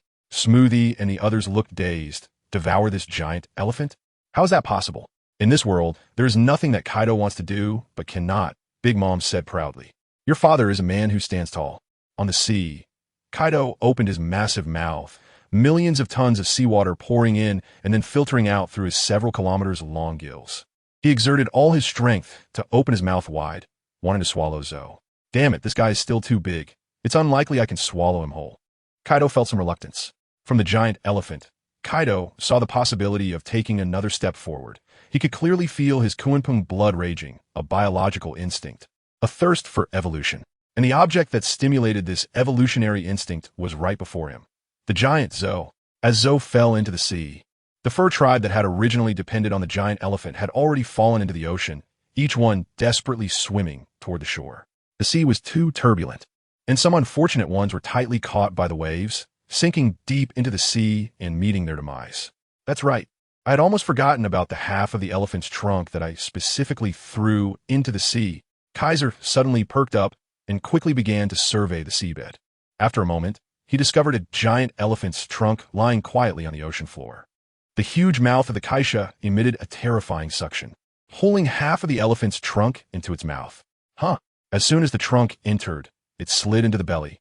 The throat of the Kunpeng was as spacious as its mouth, directly connecting to the abdomen. Inside this island-like giant fish, however, there was no biological structure at all. Inside Kaiser's Kunpeng, there are no internal organs, no teeth, no stomach, no intestines, and so on. His belly is like a dark space filled with a destructive, special aura. Whatever is swallowed by Kaiser will be obliterated by this peculiar aura, refining impurities and extracting essence. It is stored within the body of the Kunpeng. When the elephant's trunk enters his belly, it is rapidly decomposed and absorbed by Kaiser, exploding in an instant into pure essence, the vitality stronger than Kaiser's own blood. Woo! The enormous Kunpeng couldn't help but let out a joyful cry. And his body, which had maintained a length of 10,000 meters for decades without change, began to grow rapidly. 10,100 meters, 10,150 meters, 10,200 meters. In an instant, the massive body of the Kunpeng grew by 200 meters. A single trunk made my size increase by 200 meters? Awesome. So awesome. Kaisha was extremely excited, her large lake-like eyes glowing with a green light as she looked at the giant elephant's body. Now, she should be able to devour this giant elephant. The crater opened up again, and this time it cracked open to a distance of 5 kilometers. Kaiser seemed to be devouring a large piece of fat meat, as he began to consume it with his long limbs, resembling a giant elephant pillar. As those limbs sank into Kaiser's abdomen, they were continuously shattered and disintegrated by the energy within Kaiser, transforming into pure life force, causing his size to grow wildly as he devoured. 13,000 meters. 14,000 meters. Moo! The giant elephant surprisingly did not die, letting out a mournful cry, yet it did not struggle, as if it had resigned to its fate. At this moment, Kaiser's heart was filled only with the joy of evolution, completely unaffected by the elephant's cries of despair. In his mind, there was only one word: devour. Continuously consuming, his size kept increasing, breaking through limits and shattering the shackles of genes, as if life was evolving and transitioning, and he was gradually transcending. When Kaiser's mouth reached the giant elephant's body, the elephant's dark eye sockets still had no eyeballs. Only 2 streams of clear tears flowed out. Caesar's mouth opened to the limit, swallowing the entire giant elephant. Time seemed to stand still, and a terrifying energy was brewing, about to explode. Boom! Inside Kaiser, an endless surge of life energy erupted, and his body once again exploded in size. 18,000 meters. 19,000 meters. 20,000 meters. The dark, immense body of the Kunpeng grew to 20,000 meters long, with its tail outside the rabbit well prison and its head probing into the sea outside Boluo town. Caesar's body is larger than the entire town of Burrow, and it is unclear how much vitality it contains. Woo! Kaisa let out a roar, and the enormous body of the Kunpeng slowly rose from the sea. One by one, brilliant golden feathers grew in the dark. Massive fish body gradually transformed into a golden giant bird that covered the sky. The size of this golden-winged Dapeng was so immense that even at this moment, on the naval warship outside Wano country, Carp and Sengoku were stunned, staring blankly at the sky above. The geographical position of Wano country was similar to a water-filled volcanic crater, with several islands floating in the center of the water. Therefore, to enter Wano country, one needed an upward force like those big koi fish. When Kaisa transformed into the Dapeng and spread its wings that spanned 20 kilometers, even the sea surface below turned pitch black, as if they had instantly entered the night. Gulps. Carp swallowed hard, silently watching this terrifying scene. Sengoku's face turned extremely pale, and he slowly spoke in a dry tone. Carp, that can't be Kaisa's Kunpeng form, right? Carp's mouth twitched, unable to speak. He recalled the battle with Kaisa 38 years ago when Kaisa had also used the golden-winged Dapeng form. However, at that time, the Dapeng, although quite large at nearly 2,000 meters long, was merely the size of a larger whale, far from some sea kings. Now, although they were not observing up close, estimating from this distance, the giant bird was likely over 10 kilometers long. Such a size had exceeded the vast majority of sea kings. Luffy. Carp thought of Luffy, and his heart gradually sank. Whoosh! A beam of golden light descended from the sky, landing on the deck. Countless light particles gathered to form the body of Kizaru. He looked somewhat disheveled, with yellow hair and fine cold sweat on his forehead. Kizaru, why are you back so soon? Did you find Green Bull? Sengoku hurriedly asked. Kizaru pouted, wiped his forehead, and looked up at the terrifying giant bird in the sky before replying. Don't mention it. Wano country is really perilous right now. Do you see that giant bird? That's definitely Kaisa, right? Admiral Sengoku, Vice Admiral Carp, do you know what that crazy guy's done? Kizaru twitched his cheeks and took a deep breath. He tore apart the giant elephant Zo and ate it. Giant elephant chow. Sengoku and Carp gasped, looking at Kizaru in disbelief. Sengoku struggled to say, You're not seeing things, are you, Kizaru? The giant elephant Zo, the one that carries an entire country on its back. That elephant has lived for over 1,000 years and is over 20 kilometers long. Kizaru smiled bitterly and shook his head. Don't say you don't believe it. Even I, having witnessed everything with my own eyes, still feel like I'm in a dream. Not only that, Kaido and Big Mom have completely regained their fighting strength, and the members of the Beast Pirates and Big Mom Pirates are basically all unharmed. Sengoku and Carp exchanged glances, both left speechless. This situation was serious. Above Burrow Town, the golden-headed Kaiser raised its head, calling out joyfully, wishing to spread its wings and fly to the ends of the earth, regardless of anything else. On the ground, everyone widened their eyes and opened their mouths, blankly watching all of this. The residents of Bora Town first prostrated themselves in worship of the giant elephant Zo, praying for the divine elephant's forgiveness. Before they could receive a response from the divine elephant, a golden giant bird suddenly appeared, tearing apart the giant elephant. Then, the giant bird transformed into a giant fish, which devoured the elephant, and the fish again turned into a giant bird. Their minds could no longer comprehend any of this. They could only lie on the ground in terror, worshipping the rock. In front of Kaido, Yamato stopped his hands, staring blankly at the sky, losing the strength to fight. At the edge of Burrow Town, Momonosuke turned pale and collapsed to the ground. Whoosh! The golden bird covering the sky rapidly shrank, revealing Kaido's robust and domineering figure, descending to the earth like a meteor. Boom! The ground cracked, and with a wave of his hand, Kaido sent the swirling dust flying away, stepping forward. He looked the same as before, but now he appeared even more wild and overbearing. The terrifying physique had a faint black-golden sheen, perfectly embodying the pinnacle of power with every move. Originally standing at 9 meters tall, he had now grown 10 centimeters taller, reaching 9.1 meters. Although it was only 10 centimeters, the added majesty and dominance were unimaginable. Caesar scanned the entire scene, and wherever his gaze passed, individuals knelt on one knee with fervent respect. His eyes pierced through the limitations of space and landed on Peach Boy. In the next moment, Caesar's figure vanished, reappearing right in front of Peach Boy. Peach Boy trembled all over, looking pale and staring at the demonic Caesar, his mouth agape, his lips quivering like leaves in an autumn breeze. As a character as insignificant as an ant, even if one can command a deity, they are ultimately just an ant.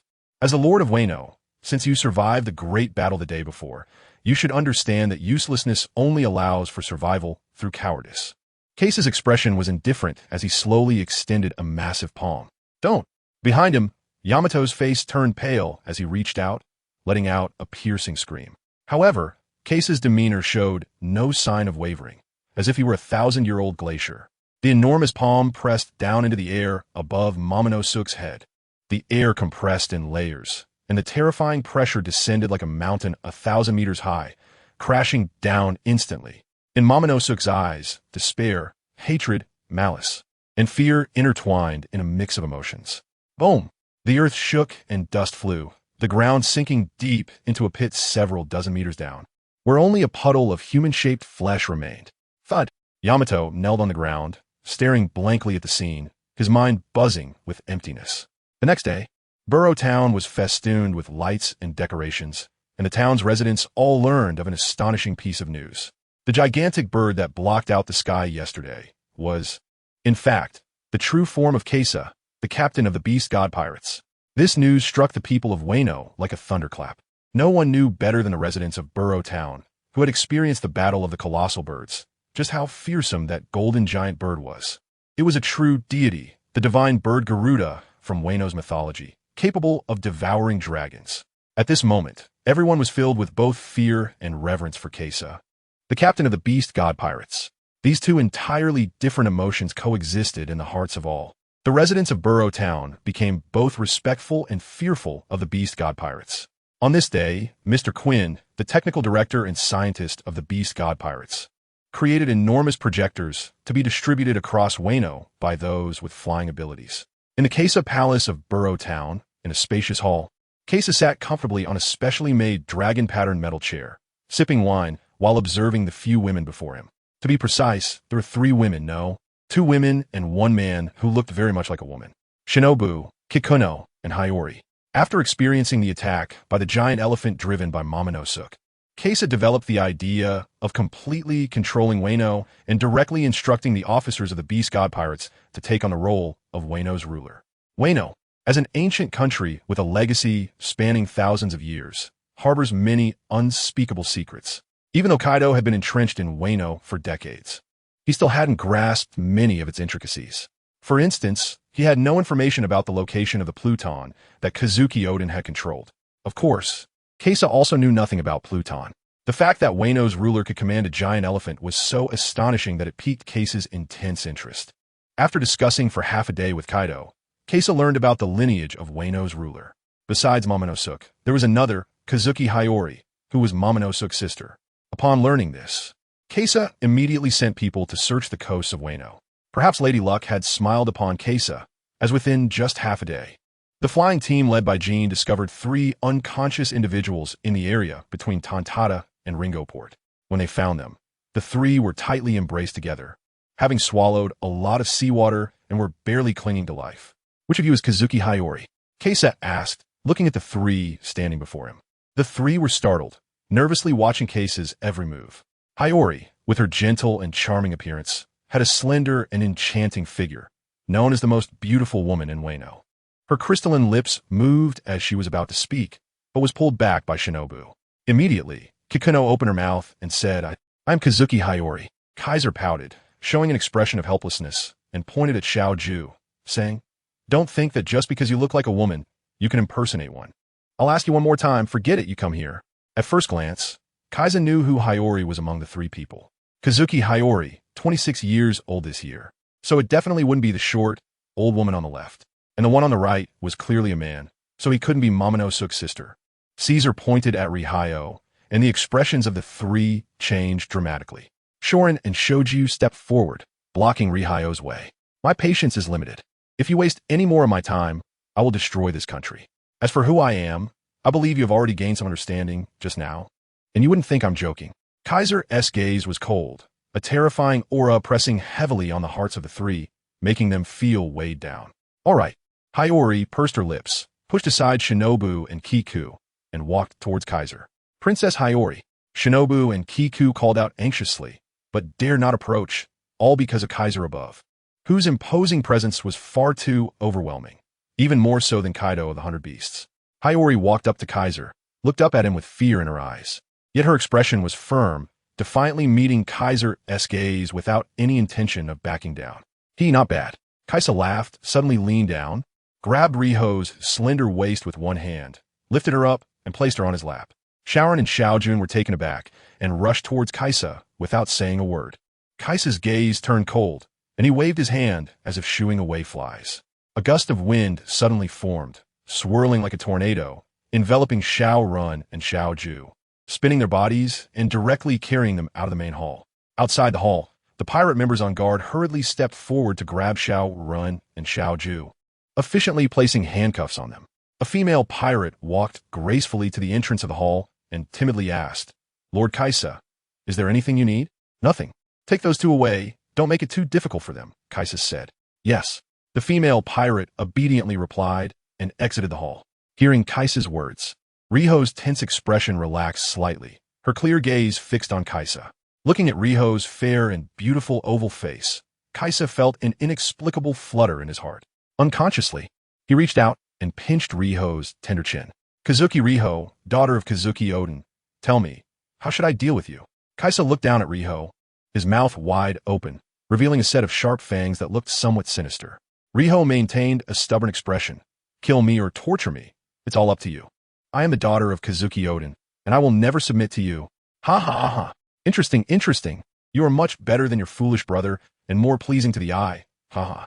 Riho's expression changed, and she exclaimed, Have you seen my brother Momonosuke? Where's he?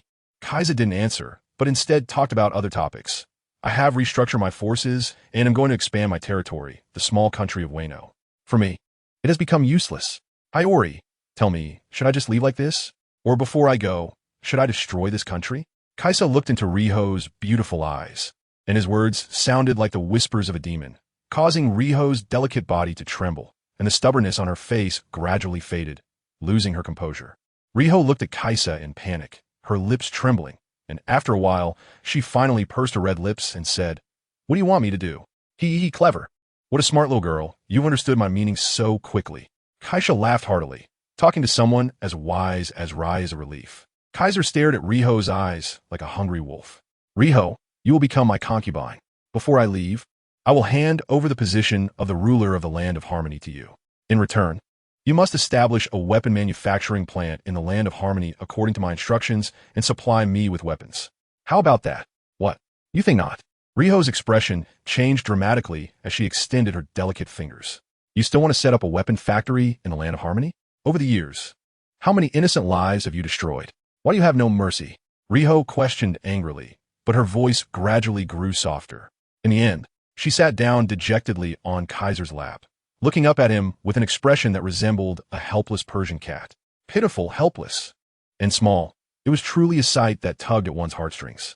Kaiser lowered his head to look at Riho, and suddenly, his towering and robust body began to shrink gradually. 9 meters, 8 meters, 7 meters, until he was 2 meters tall. This was Kaiser's new ability, gained after his successful evolution, called size adaptability. Within the range of his body size, he could change his form at will, with a minimum height of 2 meters. For instance, when transforming into a koan, he could change his size anywhere from 10 to 20,000 meters.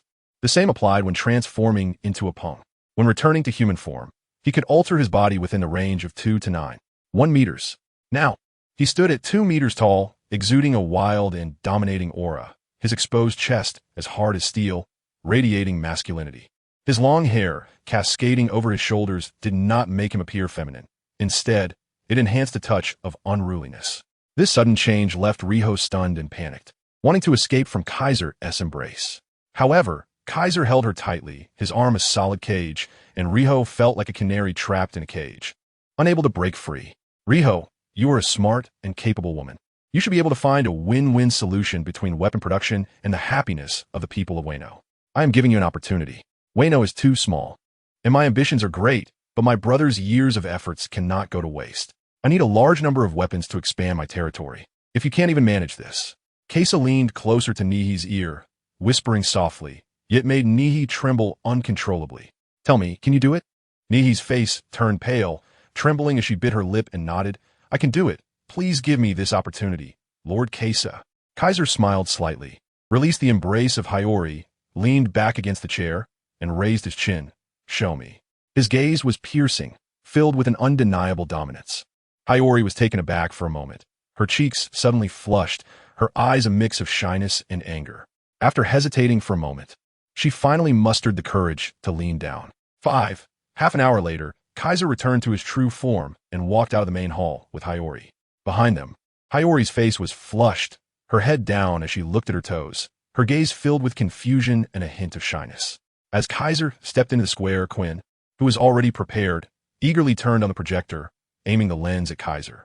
When the projector started working, the citizens gathered in various crowded corners of the Land of Harmony immediately saw Kaiser's towering figure. People of the Land of Harmony, I am Kaiser Barbarossa, the captain of the Beast God pirate crew. Perhaps you haven't heard my name, but that's okay. Look this way. Kaido and Big Mom's crew stood like models as Kaisa waved. The citizens of Wano were shocked and terrified, unable to speak. Just days ago, the Red Scabbards had announced to the world through a projection screen that they supported their new lord, Kazuki Momonosuke, claiming to have defeated Kaido's rule. They even spread the news that Kaido and Big Mom had been killed by Lord Momonosuke and his samurai. Therefore, in recent days, there had been a wave of happiness across Wano. As the fall of the great demon king Kaido meant they were finally liberated and no longer had to endure hunger or be forced to work in quarries and steel mills. They wouldn't have to be forcibly fed artificial devil fruits and turn into mindless laughing hyenas. However, Kaisa's next words sent shockwaves throughout Wano once again. As you can see, your Ming Wang and the 4 Emperor Charlotte Linlin have joined my Beast God pirates, Kikikik. And Your Kazuki Hiyori will become my concubine today." As he spoke, Kaisa revealed Hiyori's figure, displaying her to all the citizens of Wano. The citizens were moved when they saw the beautiful girl on the big screen. "It's Kamurasaki, the first courtesan. Did Kaisa say she is Kazuki Hiyori, Odin's daughter? Hey, shouldn't you be focusing on Kaisa's identity? That guy has become the leader of Kaido and Big Mom. It's over for us in Wano." Hiyori looked up at Kaisa, her gaze gradually firming. She cleared her throat, and her melodious voice rang out. "People of Wano, please do not panic. I am Kazuki Odin's daughter, Kazuki Hiyori. Captain Kaisa of the Beast God Pirates has promised me that as long as I become his woman, he will establish a weapons factory in our country to provide a continuous supply of weapons for the Beast God Pirates. They will leave Wano and no longer interfere with our lives." As soon as Hiyori finished speaking, there was an uproar everywhere. "How dare the Beast God Pirates covet Lady Hiyori? This is unforgivable. How can this be? They still want to open a weapons factory. Won't we have to live that dark life again?" "No, not necessarily. Didn't you hear Lady Hiyori say? They will leave Wano as long as we fulfill the weapon manufacturing quota. They probably won't pursue it. This is a good thing." Hiyori paused, quietly waiting for a moment before continuing. "Everyone, Lord Kaisa said that citizens working for him will not only receive protection from the Beast God Pirates, but will also receive a salary. And the previous work model will be abolished. In the future, each family will provide one male laborer, working only 12 hours a day for a monthly salary of 500 berries, and they will provide clean drinking water and food. Those who excel will be promoted to management positions in the factory, with better salaries and benefits." As Hiyori spoke, she couldn't help but steal glances at Kaisa. In fact, when Hiyori heard Kaisa say this, she was shocked herself. She didn't expect Kaisa to show such mercy and offer such good treatment. If Kaisa's words were to be realized, then the positions at this weapons processing factory would no longer symbolize hard labor, but rather a path to wealth through hard work. The citizens of Wano had not been living well, even without Kaido's exploitation. The geographical location and climate conditions of this country meant that only the flower capital area would be somewhat prosperous. Places like the northern graveyard in Borad town were cold and arid, with poor crop growth. You could easily force these pests to work, yet you choose to pay them. "Kaisa, I really don't know what you're thinking," Kaido said with a displeased expression. "Kik, Kaido, you just don't understand. I only need to give a little charity, and these people will willingly serve me. Not only will they fulfill my weapon production honestly, but they also harbor resentment. Brother, your violent exploitation method is outdated. You should learn from me." Kaido laughed heartily and patted Kaido on the shoulder. "By the way, where is your precious daughter?" Kaido smashed down Caesar's big hand, a hint of dissatisfaction on his face. "Yamato, it's all your fault, Caesar. Why did you have to kill that Momonosuke? Couldn't you just capture him?" Yamato was now refusing to eat, considering a hunger strike. After Caesar presented the corporate slave system to Zero Plan and had Hiyori explain it to the people of Wano, it caused a huge uproar. These people, living in dire straits, never expected that a job feared by everyone like a tiger would suddenly become a stable livelihood, capable of supporting a family and generating income. If they performed well, they might even get promoted and receive a raise, becoming management in the factory, marrying beautiful and wealthy women, and reaching the peak of life. Just thinking about it was exhilarating. Under Caesar's strong military deterrence and sweet temptations, the originally indignant people, who felt they couldn't go on and wanted to rebel, had their anger completely extinguished. Instead, they looked forward to the new factory with a hint of hope. Moreover, the most crucial point was that the future rulers of this country would no longer be the fierce Kaido or Caesar, but the delicate Kazuki Hiyori. This made everyone's resistance feelings drop to freezing point. Although Kazuki Odin had issues, his influence in Wano was still significant, and his reputation was positive. Unlike the scheming Kaido, a leader who was straightforward and cared for the weak was often trusted by the people. The next day, when Caesar woke up on a large bed of 400 square feet, the first thing he saw was Hiyori, curled up in his arms, soft and snow-white, and Linlin, sprawled out and completely unclothed. Black Maria? Damn, when did this woman end up in my sleeping place? Kaisa was completely bewildered. He saw the edge of the big bed, where a woman with 2 horns on her head and a voluptuous figure was lazily lying on her side, fast asleep. It was none other than the 8-meter-tall Black Maria, the Black Spider. Rubbing his groggy head, Kaisa struggled to recall what had happened last night. Yesterday, he and Nika held a grand wedding in front of everyone.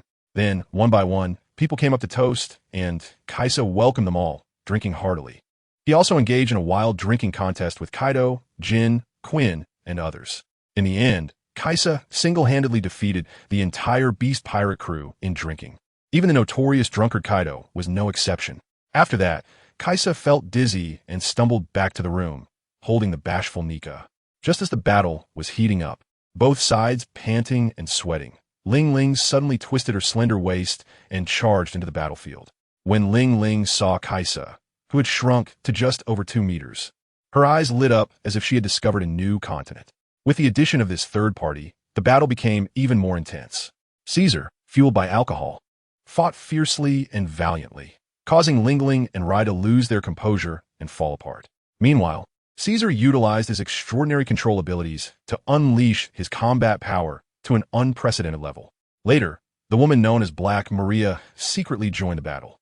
Alas, corruption is truly rampant. Born in adversity, perishing in comfort. Caesar, you must never learn from that fool Kaido. Kaiser muttered to himself while pulling up his pants. Startled by Kaiser's movement, Riho opened her beautiful eyes and, upon seeing Kaiser, her face immediately flushed with embarrassment. Yet shy and timid, she got up and walked over to Kaiser to assist him in getting dressed. Riho had completely embraced the role of a wife, naturally helping Kaiser tidy himself up. Looking at the obedient and alluring Riho in front of him, Kaiser's heart began to stir again, and he picked up the charming Riho in his arms. No, please don't. Riho's voice was as soft as a mosquito, with her delicate arms pushing against Kaiser's iron-like chest, trying to refuse. But Kaiser's overwhelming male hormones left Riho dizzy and weak all over. It was already midday, when Kaiser, along with Riho and Linlin, walked out of the main hall and into the square. All members of the Beast God pirate crew were ready to set sail. Yes, Kaiser planned to depart immediately and head to the New World. Haha, very good. Full of spirit. Kaiser looked at Jin, Quinn, and the others, all dressed smartly and full of spirit. Listen up, everyone. Today is the day my Beast God pirates make waves in the world. It's time for those little brats playing house in the New World to understand what real pirates are. Oh ho ho. Follow Lord Kaiser and charge into the New World. Quinn, being Kaiser's #1 sycophant, was quick to respond as soon as Kaiser finished speaking, truly a competent supporter. Charge into the New World. The gift bearers, the samurai who joined from Wano, the Onigashima guards, and Big Mom's children all shouted excitedly, and the atmosphere instantly reached unprecedented heights. Behind Kaiser, Ri and Yu was originally shy, with a face like a little bride. Suddenly, she turned pale, her petite body swayed, and beside her, the Black Maria, who was accompanying her, quickly supported her. Kaiser's perception was incredibly sharp. He immediately noticed the abnormality in Rih. He turned his head to look at Rih, who was pale and tightly pursing her pink lips. Summoning her courage, she said, "My lord, are you really leaving the land of harmony? So soon?" Kaiser's voice was deep and powerful. Yes, the limitations of the land of harmony are too great. It is not suitable as a base for the Beast God pirate crew to develop. My lord can establish the land of harmony as a nation, so that... Kaido laughed. The land of Wano will inevitably need to be opened, but not now.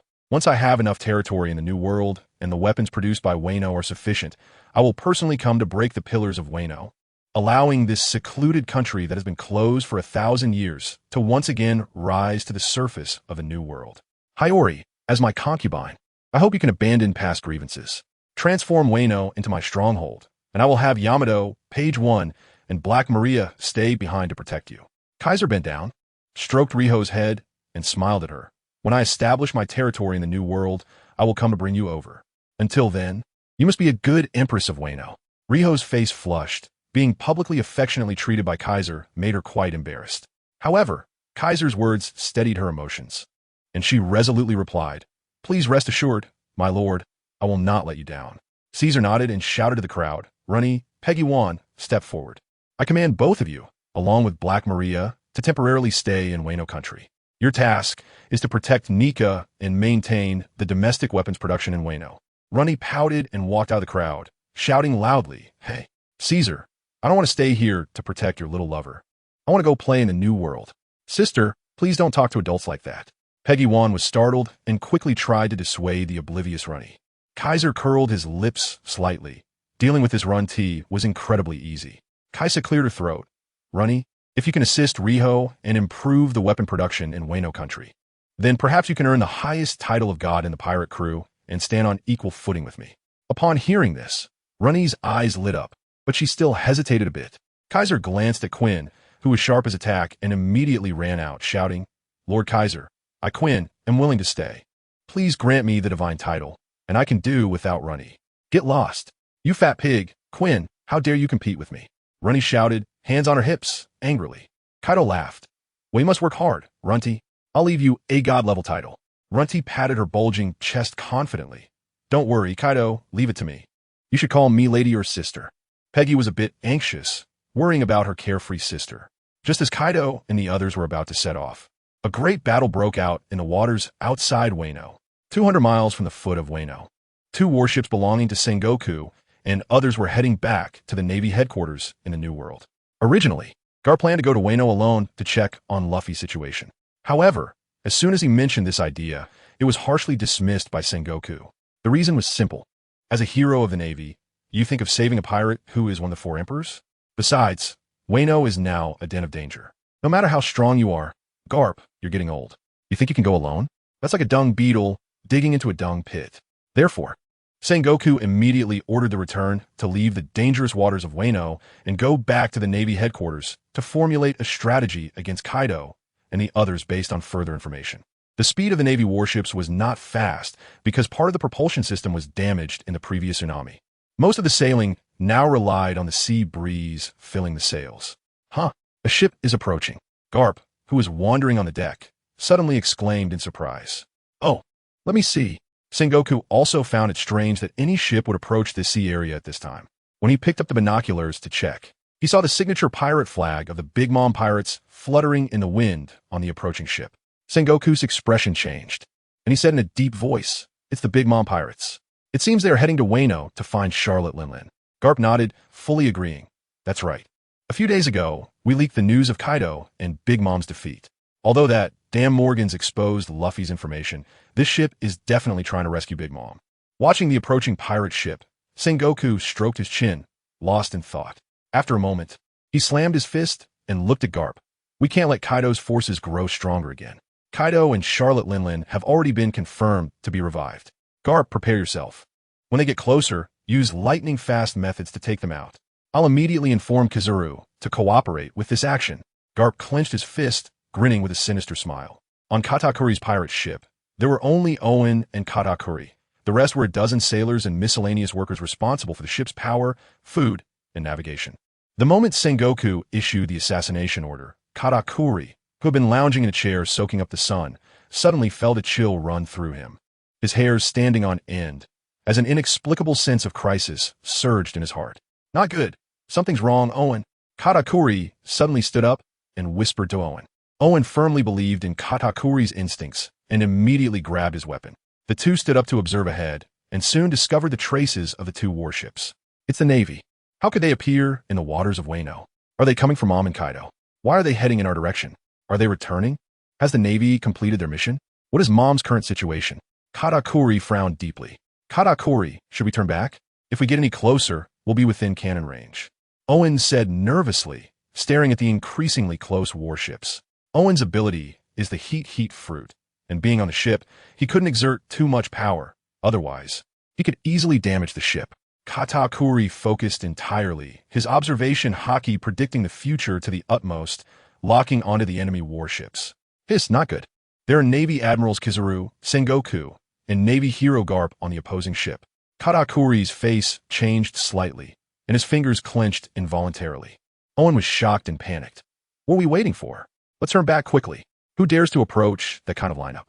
However, Katakuri did not give the order to retreat. Instead, he remained focused, watching the enemy. "We can't escape, Owen. If we turn back, we'll face disaster." Owen's face was extremely grim, his voice dry. "Katakuri, did you foresee the future?" Katakuri solemnly nodded, took a deep breath, and said slowly, "Since we can't leave, we can only face them. Owen, we have only one chance. I need you to block Hero Garp at the first moment. I will destroy their warships in that instant. If we miss this opportunity, we will die." Owen's expression was grave, and he gritted his teeth and nodded, his upper body already starting to emit steam. Strangely, the previously noisy sea gradually calmed as both sides approached. The air seemed to solidify, becoming incredibly oppressive and heavy. The two warships slightly parted, forming a wedge shape. one on the left and one on the right, closing in on Katakuri's pirate ship. 500 meters, 400 meters, 300 meters, 100 meters. Too close. At this moment, people on both ships could see each other's faces clearly. Just as Sengoku was about to raise his hand to give an order, Katakuri suddenly stepped forward. His right arm instantly swelling hundreds of times, sharp spikes protruding, entwined with pitch-black armament haki, and he smashed down, splitting into two streams in mid-air, one left and one right, rushing towards the two warships. Slash-cut machi. Boom! Katakuri's attack instantly broke the sound barrier, causing the air to explode with a deafening crack. Sengoku's command froze in his mouth, and he didn't have time to issue it. Boom!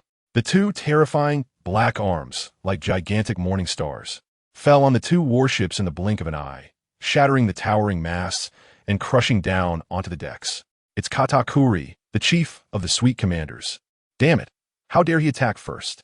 Sengoku's demeanor was extremely flustered, interrupted by Katakuri's attack, and as the warship shook, he lost his balance and fell to the ground. What a terrifying, high-ranking officer of the Big Mom Pirates. Kizaru stood straight under the giant machi, watching the ship's mast being destroyed, appearing quite relaxed. In the final moment before the machi struck, Kizaru burst into light, like endless golden light, shooting upwards in a fan shape. Jetta no Kagami. The endless golden light instantly pierced through Katakuri's giant arm, leaving it full of holes, like a broken sieve, losing its power and leaking everywhere. Meanwhile, on Sengoku's ship, a thunderous explosion occurred as Katakuri's massive arm exploded into countless fragments just before reaching the deck, scattering in all directions like celestial flowers. Garp clenched his fist, still maintaining a posture of punching the sky. Although he foresaw the future and chose to attack first, the Navy's top combat power still managed to avoid clearing the enemy's foothold. Although Katakuri's expression was serious, he did not lose his composure and was still analyzing the situation. Owen, attention! From here on, it's a matter of life and death. As long as we can hold on for a moment, a turning point will appear. Katakuri suddenly shouted loudly. Owen gritted his teeth, frowning. What turning point? We're out in the sea, with no land in sight. There's nowhere to escape. Intuition. Katakuri's eyes shone with divine light, his observation haki reaching its limit, seemingly breaking through some kind of barrier, and he saw a glimpse of a distant future. In the midst of it all, Katakuri felt a familiar and kindred bloodline power approaching. Yada no Kagami. Moonwalk. Ascend the tower. On the warship, two figures, one gold and one black, instantly tore through the sky, heading towards Katakuri's ship. Kizaru. Garp. Kizaru. Garp. Owen shouted, his muscular body leaping up to confront the two, swinging his fiery red fists at them. What a ferocious pirate. Kizaru let out a strange cry, transforming into a myriad of light to evade Owen's strike. Meanwhile, the white-haired old man who stepped onto the ship after him laughed heartily, throwing a punch straight at Owen. Bang! The old man's seemingly casual punch pressed down on Owen's blazing fist, causing it to recoil and strike his own chest heavily. Owen spat out a mouthful of blood, his towering body crashing back against the ship's cabin, smashing a huge hole in the wooden wall. Swish, swish, swish. On the other side, just as Kizaru had formed a human shape, he faced countless sticky rice dumplings wrapped in armament haki, moving at an incredible speed and whistling toward his face like bullets.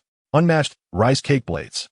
Katakuri's arm transformed into a pitch-black Gatling gun, continuously firing dark armament haki sticky rice bullets at Kizaru. So it's the strongest star of the Big Mom Pirates, Katakuri. I've heard you can foresee the future, but I wonder if you foresaw this outcome? Kizaru's figure instantly vanished from his original position, reappearing as if teleporting right in front of Katakuri, kicking towards him. Speed is power. Katakuri, have you ever been kicked at the speed of light? Marine Admiral Kizaru, I've long wanted to spar with you. Katakuri's expression was cold as he looked down at Kizaru, kicking out with the same leg. Willow cake. His pitch-black long leg slammed into Kizaru's leg, both sides tremendous power erupting, causing the entire ship to shake violently. What a powerful armament haki, truly ferocious. Kizaru's expression slightly changed, as suddenly a three-bladed spear emerged from Katakuri's massive arm, piercing towards his head. Amaterasu. Kizaru pulled back with both hands, a blinding golden long sword appearing out of thin air to block Katakuri's spear. However, just as he summoned the Amaterasu, the deck beneath him sank, the ground becoming sticky and soft, trapping his elemental body. What? His ability has awakened. Kizaru's expression changed, but he didn't have time to react. Katakuri seemed able to perceive any direction he tried to dodge, with pitch-black square fists popping up in the places he wanted to evade, bombarding him like a torrential storm. Bang, bang, bang. Kizaru gritted his teeth as the rain-like armament hockey fists instantly sent him flying. Katakuri stood straight like a mountain, cold and unyielding. Kizaru. This is what it means to foresee the future. At the other end of the deck, Kizaru's disheveled form appeared, his expression somewhat grim. A trickle of crimson blood flowed from the corner of his mouth. Such a troublesome ability. Kizaru wiped the blood from his mouth, transforming into golden light again, slicing towards Katakuri with his sword. Meanwhile, inside the cabin, Garp was swinging away like a wild dragon, giving Owen a heavy beating. I'm so angry. High heat fist. Owen's head was swollen like a pig's, and his eyes were bruised and battered, utterly miserable. The old man in front of him looked like he was ancient, his punches seemingly ordinary, without any sign of armament hockey. Yet they had the same effect and were incredibly powerful. Often, when Owen threw a punch, he would be met with the opponent's fist and arm, hitting him back instead.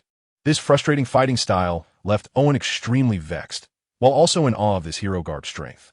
Ha! Little brat, you want to resist my fists? You're 1,000 years too early. Garp laughed heartily, like he was hitting a sandbag, once again sending Owen crashing back, breaking through the cabin and plummeting into the sea. Katakuri! Owen shouted in panic. Katakuri was at the bow of the ship, but his observation hockey was powerful, covering the entire ship at all times. Hearing Owen's call, he didn't rush over.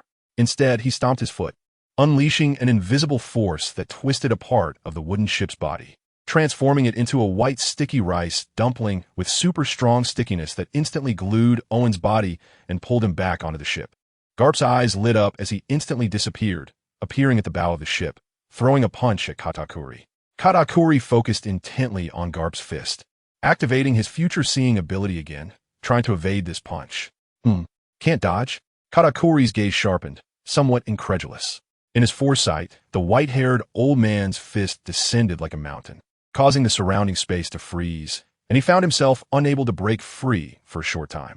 The consequence of attempting to escape would be Garp catching up and sending him flying with a punch. Since I can't evade, then let us fight. Grilled rice cake. Katakuri's right fist expanded, steam rising, as he infused it with armament hockey and immense heat, crashing it towards Garp's fist. Boom!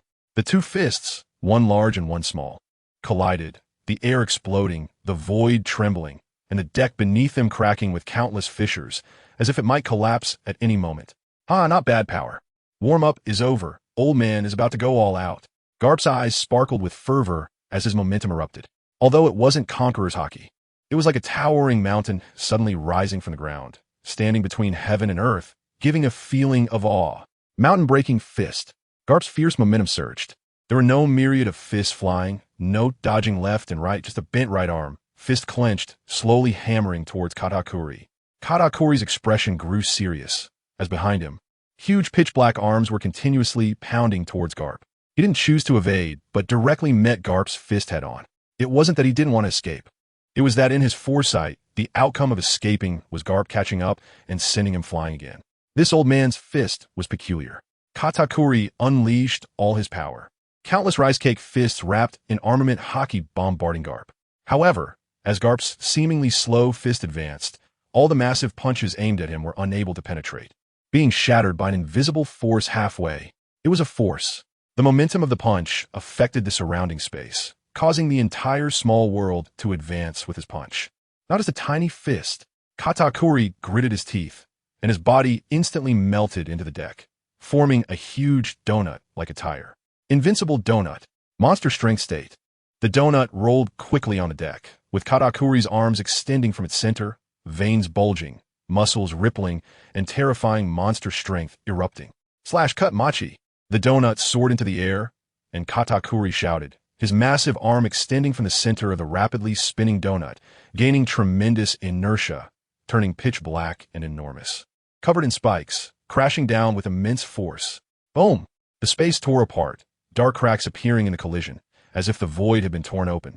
The massive ship shattered layer by layer, splinters of wood flying, the large pirate ship cracking in half. Katakuri's expression twisted, somewhat incredulous. as he watched his enormous fist being crushed by Garp. Then that plain fist heavily smashed into his chest. Boom! An even greater sound shook the heavens and the earth.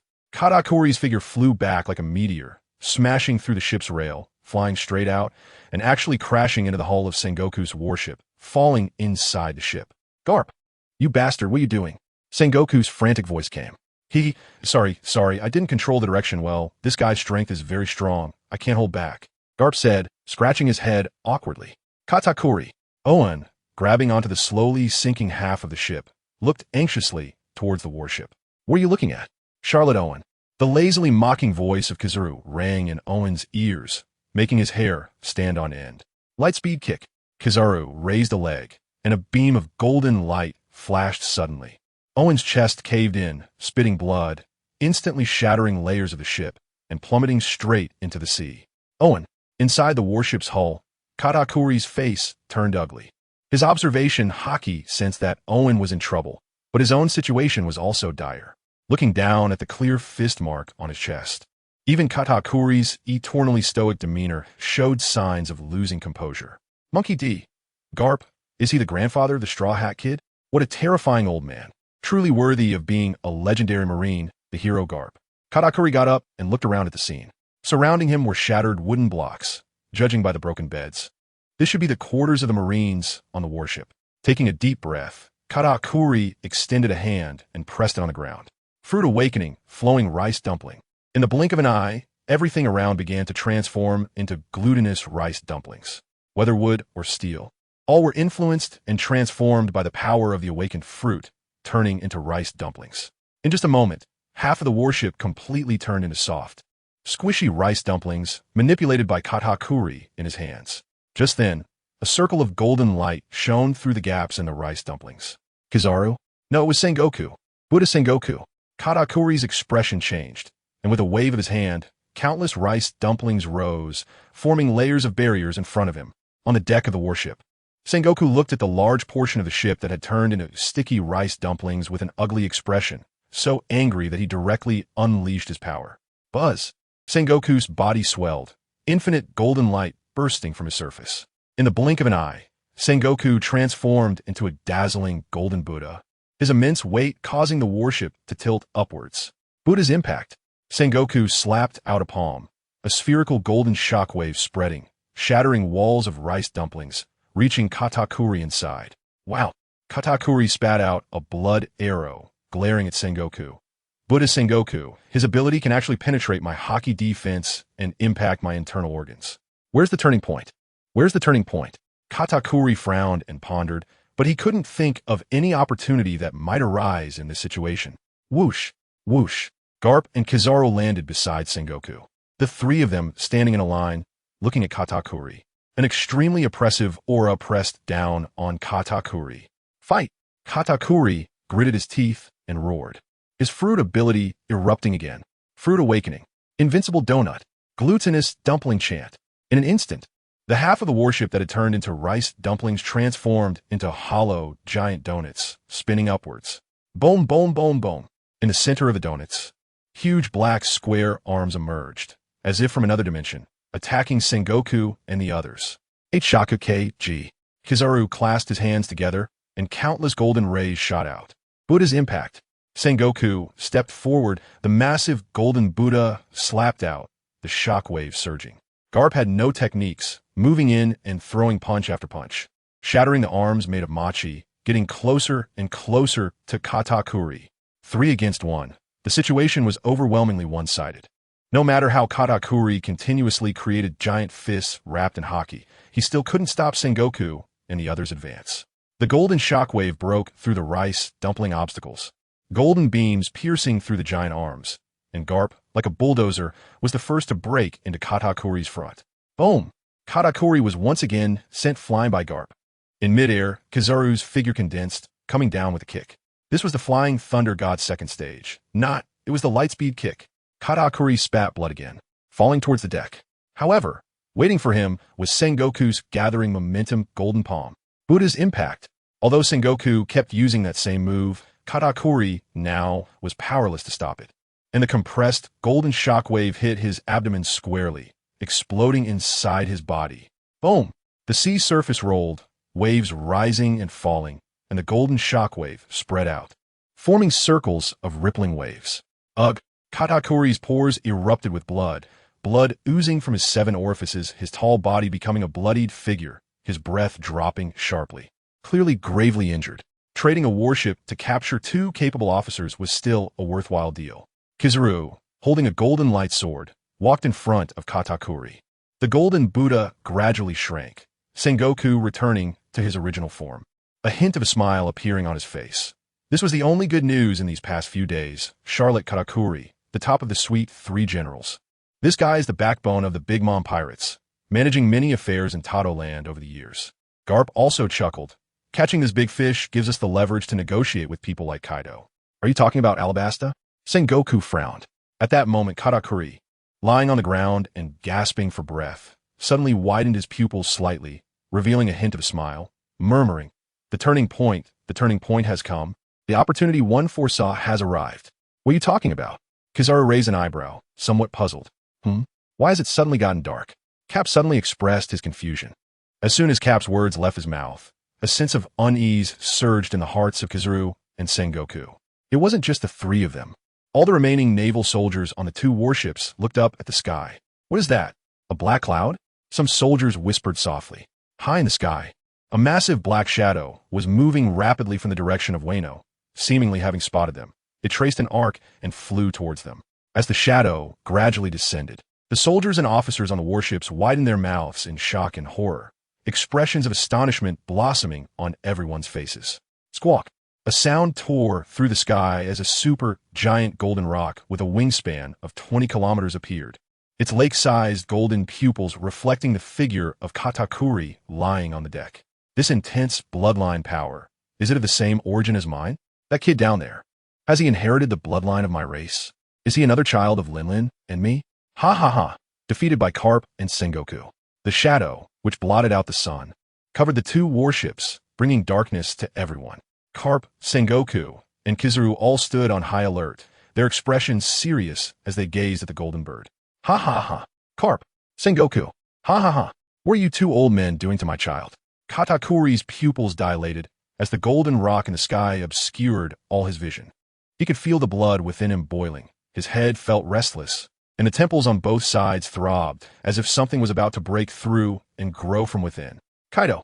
Sengoku furrowed his brows, his expression more serious than ever. Is it that terrifying? The beast pirates?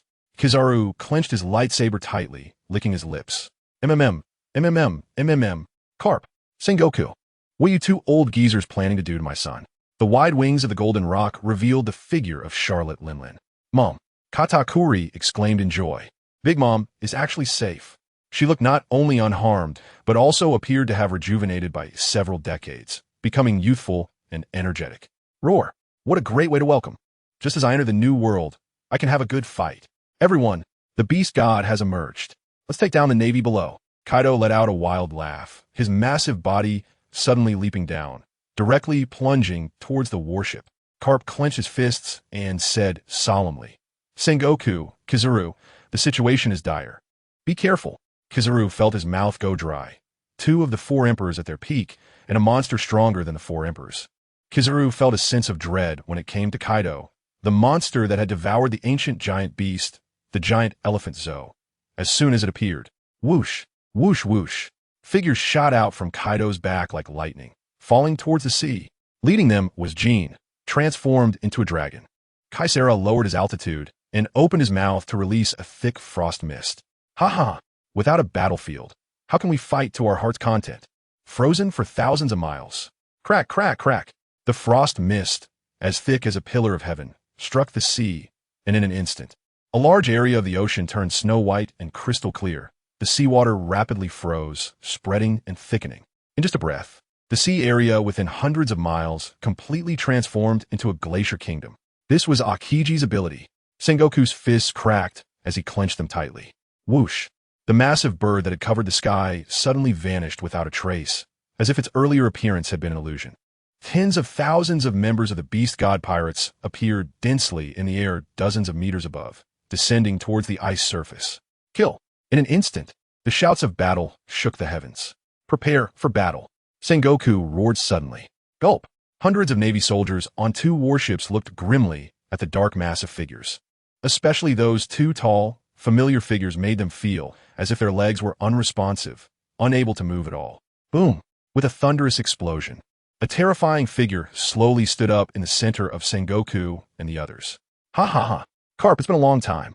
As the figure rose, the dilapidated warship instantly disintegrated, collapsing layer by layer and exploding into a pile of debris. Kaisera. Carp stared at the terrifying monster, gradually revealing itself in the dust and mist. He could clearly sense the overwhelming pressure emanating from Kaisera, feeling a heavy weight on his shoulders even before a fight began. This guy has become even more abnormal. With such a physique, he truly deserves to be the strongest bloodline of the ancient race. Sengoku took a step forward and whispered, Demon Kaisera, you've been absent for decades. Why are you jumping out now? Do you want to follow in Rock's footsteps? The dust swirling in front of Kaiser dissipated, and he stood at a height of 9 meters 1. Just by standing there, his terrifying aura and physical presence subtly affected the entire space, causing the air around him to twist and distort. This horrifying scene created an incredibly heavy atmosphere among those present. Kizaru completely ignored Sengoku, his gaze first landing on Carp, then sweeping past Kizaru to rest on Katakuri, who was lying on the ground. Kid, what's your name? Kizaru asked with a grin. Sengoku's expression was grim. He didn't expect Kizaru to completely disregard him, casually chatting as if it were just small talk. You. Sengoku wanted to explode in anger, but in the distance, the heavy, mountain-like presences of Kaido and Big Mom firmly locked onto them. As soon as Kizaru made a move, the scene would probably erupt like a nuclear explosion, with the heavens collapsing and the earth shattering. At such close proximity, Katakuri felt his blood boiling, his temples throbbing more violently, and an inexplicable power within him was about to awaken. Katakuri, Charlotte Katakuri. For some reason, Katakuri felt a sense of familiarity with this feeling and naturally stated his name. Kaiser laughed heartily, feeling unprecedented joy. Indeed, you are the child of me and Linlin. My son Kaiser. Katakuri, you are the one among them with the best talent. I see you've grown so much, yet you still haven't awakened the bloodline of the Oni. No wonder your physical body is so fragile. Haha, today is a good day. Let me unlock the true invincible blood for you. Katakuri seemed to have already anticipated that Kaiser would say this. But even so, he was still inexplicably shocked, his pupils trembling.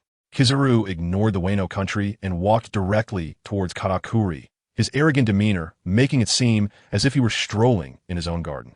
What a presumptuous guy. Take this punch from me. Garp, furious, laughed instead, kicked off the ground, and threw a punch toward Kizaru. Kaisa opened his mouth wide, revealing fangs identical to those of Katakuri. As he stepped onto the icy surface with his left foot, the entire glacier seemed to tilt suddenly. His massive right arm stretched out, resembling an ancient stone pillar, and black-red lightning erupted from nowhere. A terrifyingly huge fist rumbled through the void, crashing towards Carp. Boom! Thunder roared between heaven and earth as Kaisa's fist seemed capable of shattering the void, facing Carp without any obstruction, amidst the shocked gazes of everyone. The glacier cracked and split, fissures spreading for thousands of meters, and the clouds in the sky above tore apart, revealing a deep vacuum. It was as if 2 spaces collided, sharing the same grand momentum and oppressive void. The difference was that Carp's face changed drastically, as he was struck by Kaisa's incredibly violent punch, sending his body flying like a meteor, shooting off for thousands of meters in an instant. Boom! The ice layer behind Carp formed a deep rift dozens of meters wide, extending straight for over 10 miles. Carp! Sengoku's eyes widened in disbelief as he watched Carp being sent flying over 10 miles by Kaisa's punch, losing track of where he landed. Kizaru's eyelids twitched, feeling as if his heart was pounding like a drum. Carp's punch was heavy, and these high-ranking Navy officers were well aware of that. That seemingly simple punch could harness the grand momentum of heaven and earth. When delivered, it was not merely his own strength, but the entire realm pressing down upon you. In Sengoku's words, the D-clan, especially Carp's lineage, was inherently favored by the heavens, born with exceptional talents, each bestowed with unique gifts to varying degrees. They were the chosen ones of this world. However, a fierce warrior emerged, crushing the heavens with a single punch, knocking the invincible war god of the Navy down from his pedestal. Kaisa stood in front of Katakuri, and the father and son looked at each other. The aura of Kizaru is as fierce as the sea, while Katakuri is as steady as a mountain. Different temperaments, yet sharing the same bloodline. My son Katakuri, bathe in your father's blood and awaken the supreme bloodline power that Kizaru has bestowed upon you. Kaisa extended his right arm, and without needing a knife, a crack opened in his wrist. A surge of intense blood energy burst forth, enveloping Katakuri from head to toe. Ugh! Katakuri had long foreseen the future and understood how he would change. Kaiser, my father? Ha! Indeed, a towering and magnificent man. Katakuri roared. The life essence from the same source poured out like a waterfall, absorbed by his tall figure. Kaiser, stop being so arrogant. Kizaru, take action. Sengoku's body expanded wildly. Boundless golden light erupted, and the golden Buddha stood tall, a gigantic golden palm striking towards Kaiser and Katakuri. Buddha's impact. Deta no Kagami. Kizaru also understood that they could not let Kaiser control the situation any longer. If this continued, they would face a dire predicament. As Sengoku and Kizaru took action, in the distance, Kaido and Big Mom simultaneously raised their weapons, perfectly in sync, and launched their attacks. Overlord! Overlord! Kaido and Big Mom launched a joint attack, and the ice surface rumbled and shattered. Two massive shockwaves as thick as dragons instantly struck Sengoku and Kizaru. Boom! Kizaru's body exploded into countless light particles, while the towering golden Buddha was sent flying hundreds of meters by Kaido's strike, continuously sliding on the ice and crashing through waves that had turned into icebergs. Kaido and Big Mom stood on either side, like gay gods, imposing and unmatched. Big Mom approached Caesar, looking in surprise at the struggling and roaring Katakuri, and asked Caesar, "Brother Caesar, what happened to this child?" Kaisa withdrew his hand, and the wound healed automatically. Linlin, the talent of Xiaoka, is outstanding. Among our 4 children, he is the one closest to me in bloodline. I am awakening the bloodline power of my clan for him, and his strength will experience a tremendous leap. The ant was overjoyed, embracing Kaisa's strong body tightly, while keeping a close eye on Katakuri. As a large amount of vital blood was absorbed, Katakuri's body actually swelled up, and his height increased by a meter. He stood on the ice with his eyes closed, and dark flames slowly emerged from his body, continuously swirling around him. 2 curved horns, piercing the sky, grew from his temples, looking no different from Kaido and Kaisa. Buzz! A pitch-black halo exploded from Katakuri, exuding a chilling aura that made one feel as if staring into the abyss. This was his innate conqueror's haki. Now it had advanced further, reaching mastery, with an escalating momentum, black flames enveloping him, and his physique strong. He looked like a miniature version of Kaisa. Ha ha ha. So it turns out to be one of our clan's talents, the ghost flame. Not bad. This hellish black flame from the soul, when attached to an attack, can burn the opponent's soul, causing them excruciating pain during battle, affecting their performance. The weak will have their souls burned away, turning into empty shells. Katakuri felt his newfound power, feeling his physique 10 times stronger than before, and the overwhelming urge to kill and fight made his blood boil. But when he sensed Kaisa's aura beside him, the restless power within him instantly calmed down, as if suppressed by a higher authority. Kizaru stood there, but Katakuri could sense the vast life force within Kizaru, as immense as the sky and the ocean, along with the terrifying physique that distorted space by compressing the void. This deeply shocked Katakuri, as it was far beyond his current physical strength. Young Katakuri had seen his father and mother. He knelt on one knee, paying his respects to Kizaru and Big Mom. Well, very good, Katakuri. After your father's baptism, your future achievements will definitely surpass mine. Get up now. By the way, how did you end up here? Big Mom was very happy to see the amazing changes in Katakuri, and the strength of the beast pirates had been further enhanced. Katakuri was taken aback, and suddenly his expression changed as he remembered Oven. Mom, I want to go to Wano with Oven to find you, but we ran into the Marines on the way and ended up fighting. By the way, please have father send someone to the sea to look for Oven's whereabouts. He was just knocked into the ocean by Kizaru. Big Mom's face showed anger as she exclaimed, "Damn Kizaru! How dare he treat my son Oven this way? Katakuri, go kill Kizaru." Katakuri was stunned. Kizaru also nodded with a smile. "Go defeat Kizaru. Little cat, with your current strength, you should be able to become the 4th god title holder of my Beast God Pirates." Katakuri asked in confusion, "Father, what is the god title?" Kaido pointed to the gathering figures of Kizaru, Sengoku, and Garp in the distance. "This is the position I have established, holding supreme power within the Beast God Pirates." The prerequisite for obtaining this title is to defeat a Marine Admiral. Katakuri's eyes shone with divine light. His fighting spirit began to boil, and his gaze locked onto Kizaru in the distance. All right, that kid will earn this honor today as a meeting gift for his father and mother. Ha ha ha, good. Then father and son, let's blow up these old Marine ghosts together.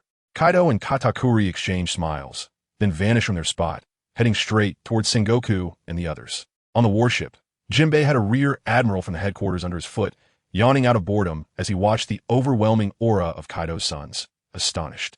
No wonder they're the children of Lord Kaido and Big Mom. Their presence has already surpassed ours.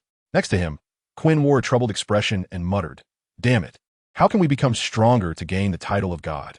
Jinbe, I feel like our presence is getting weaker and weaker. I wish I could be Lord Kaido's son too." Jinbe looked Quinn up and down, making him feel uneasy. "What are you doing?" "Quinn, I noticed you actually resemble the old Big Mom bit."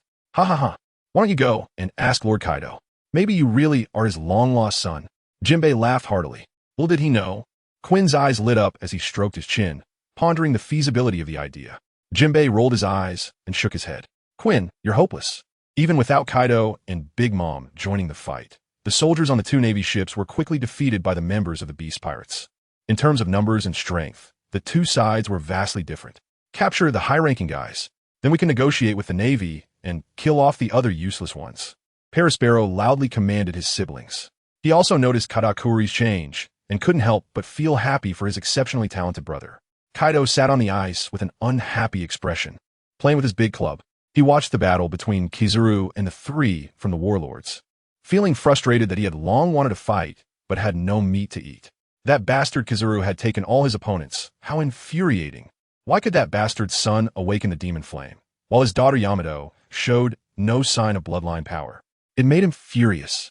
On the other side, Kizaru laughed maniacally as he sent Sengoku flying with a punch, engaging in a fierce battle with Garp. Their punches collided violently, creating shockwaves and a series of explosive sounds in the air. Meanwhile, Katakuri, surrounded by black flames, moved at incredible speed. And with the help of his observation haki that could foresee the future, he began to force Kizaru to abandon the speed advantage of his Pika Pika no Mi. Confronting him head-on, demon flame attached. "Slice the rice cake," Katakuri shouted, extending his right arm, which became thick and pitch black. It not only covered with armament haki, but also burned with eerie black flames. Amaterasu's sword. Jata no Kagami. Kizaru wielded his light sword, unleashing countless beams of golden light, causing intense explosions on the ice surface. Boom! With his powerful physique, Katakuri charged like a wild dragon, allowing Kizaru's lasers to hit his body, resulting in violent explosions. The huge club-like arm created an afterimage, smashing down in advance on Kizaru's path of evasion. Damn it! Is the future seeing observation haki at play again? What a troublesome ability. Kizaru felt a tightness in his scalp, having no choice but to take the hit. The dazzling Amaterasu sword was shattered by Katakuri's arm, forcefully smashing Kizaru deep into the thick ice layer. "Kizaru!" Sengoku exclaimed in shock, moving to check the situation. "Ha ha! When young people are fighting, the old man should stay out of it." "Sengoku!" Kaido laughed heartily, his thick, long thighs sweeping across the chest of Sengoku like a guillotine. Black and red lightning erupted, and Sengoku's massive body was once again sent flying. Carp's expression was extremely grim as he was shocked to realize that at this moment, Kaido could actually fend off the combined attack of both him and Sengoku by himself. Kizaru's terrifying physique is almost inhuman.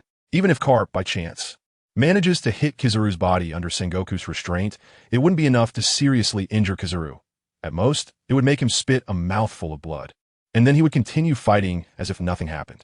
Kaido's stamina seems endless. After fighting for so long, Carp and Sengoku are already panting with exhaustion, while Kaido still looks lively and energetic, as if nothing is wrong. Carp quickly moves to Sengoku's side, helping him up and saying in a deep voice, "The officers have all been defeated. Sengoku, we must leave the battlefield quickly. Otherwise, the three of us will be trapped here. And Kaido and Big Mom haven't even made their move yet." Cough, cough. Sengoku's face is pale as he coughs a few times, spitting out a mouthful of blood. After catching his breath, he stands up and stands shoulder to shoulder with Carp. "Ha ha ha. Are you two ready to fight with everything you've got, Carp, Sengoku?" Kaido remained barehanded, showing no intention of using the candle dragon. Carp's eyes widened, his aura surging violently, rising like a divine mountain. He ripped open his upper clothing, revealing a solid chest covered in numerous deep and shallow scars, a shocking sight. Sengoku also returned to his normal form, tearing open his shirt, his entire body enveloped in armament haki, with Conqueror's haki swirling around him, his silver hair exploding outwards, and a purplish-red aura rising. Sengoku is one of the few possessors of Conqueror's haki in the Navy. Decades ago, he was already a Marine Admiral. It's clear now that he has also mastered the attack method of wrapping Conqueror's haki. All right, let us do this. A thrilling battle awaits. Caesar went mad, his body crashing through the void, leaving behind a series of afterimages, as he swung a punch at Carp and Sengoku. Haki binding, the light of justice. Sengoku's hair stood on end, delivering a straight punch that symbolized the unwavering justice of the Navy, with black and red lightning splattering, causing the void to shatter. Boom! Kaiser is raging like a dragon or a python, with terrifying giant fists collapsing the heavens, clashing against the warring states. Bang! Kaiser's overwhelming power surged, breaking through the strength of Sengoku as he struck towards his head. Mountain Splitter! Carp suddenly roared, swinging his fist. The punch moved through the void, shaking the space, forming a giant armored fist over 100 meters in size, crashing down on Kaiser, sending him flying hundreds of meters, smashing the last remaining warship on the ice into pieces. Whoosh! Carp and Sengoku closely followed Kaiser, their fists like a festering sore, striking simultaneously at Kaiser's body, which was harder than diamond. Boom! Great Buddha impact! Sengoku shouted, instantly expanding into a golden Buddha, his palm containing a terrifying shockwave, crashing into Kaiser's body and then exploding. Boom! It was like 100 million tons of explosives detonating, or a meteor falling from the sky, shattering the glaciers within a radius of hundreds of meters, with a white, icy rain obscuring all vision. Kaiser's body erupted with countless scarlet blood, and his towering figure plummeted into the depths of the sea. Garp roared and dove directly into the water, throwing a punch after Kaiser. Split the sea. In the water, the currents before Garp seemed to have a mind of their own, and with a punch, he sent out a barrage of transparent water that formed into massive fists, continuously striking Kaiser's falling body. Garp's attack resembled Jinbe's fishman karate. In the pitch-black seabed, Kaiser pushed against the ocean floor with his legs, watching as the transparent fists came crashing down. He opened his fearsome mouth, raised his right arm, and with a punch towards the sky, his massive arm expanded wildly, breaking through the endless seawater and the incoming transparent fists in an instant. 100 meters, 200 meters, 500 meters, 1,000 meters. Kaiser's right arm was like a black mountain, crashing into Carp and sending his body soaring upwards. Boom! Tons of seawater exploded as a giant fist shattered the ice surface, launching Carp straight into the sky. Wow! Carp flew like a meteor, propelled by Kaisa, shooting up into the clouds, blood spraying from his mouth. The giant arm, extending for thousands of meters, clung to the edge of the ice, rapidly shrinking, bringing Kaisa's figure back to the glacier. Sengoku's face turned ashen, and without saying a word, he continued to attack Kaisa. However, without Carp's cooperation, Sengoku was pushed back step by step under Kaisa's frenzied assault.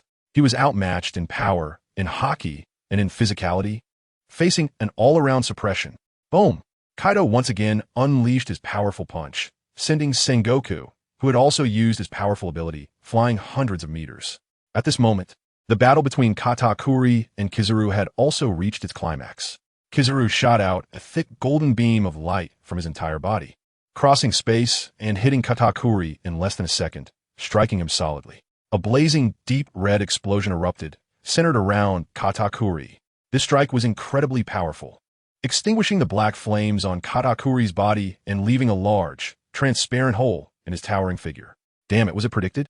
Did he transform ahead of time to dodge? Kizaru gritted his teeth, pulling his hands. The dazzling golden Amatsukami sword reappeared, and he swiftly flashed toward Katakuri, slashing at his head with the sword. Invincible Donut. Fruit Awakening. Sweet Domain. Demon Flame Burning. Katakuri was filled with boundless rage. His conqueror's haki erupted, turning the ground within a kilometer into a soft, sticky mass, with giant donuts rising up.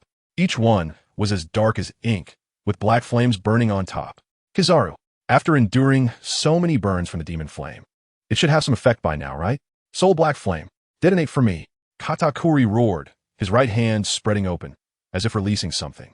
Kizaru, holding the light sword, suddenly changed his expression drastically. A tearing pain ripped through his mind, causing him to lose control and crash to the ground from midair.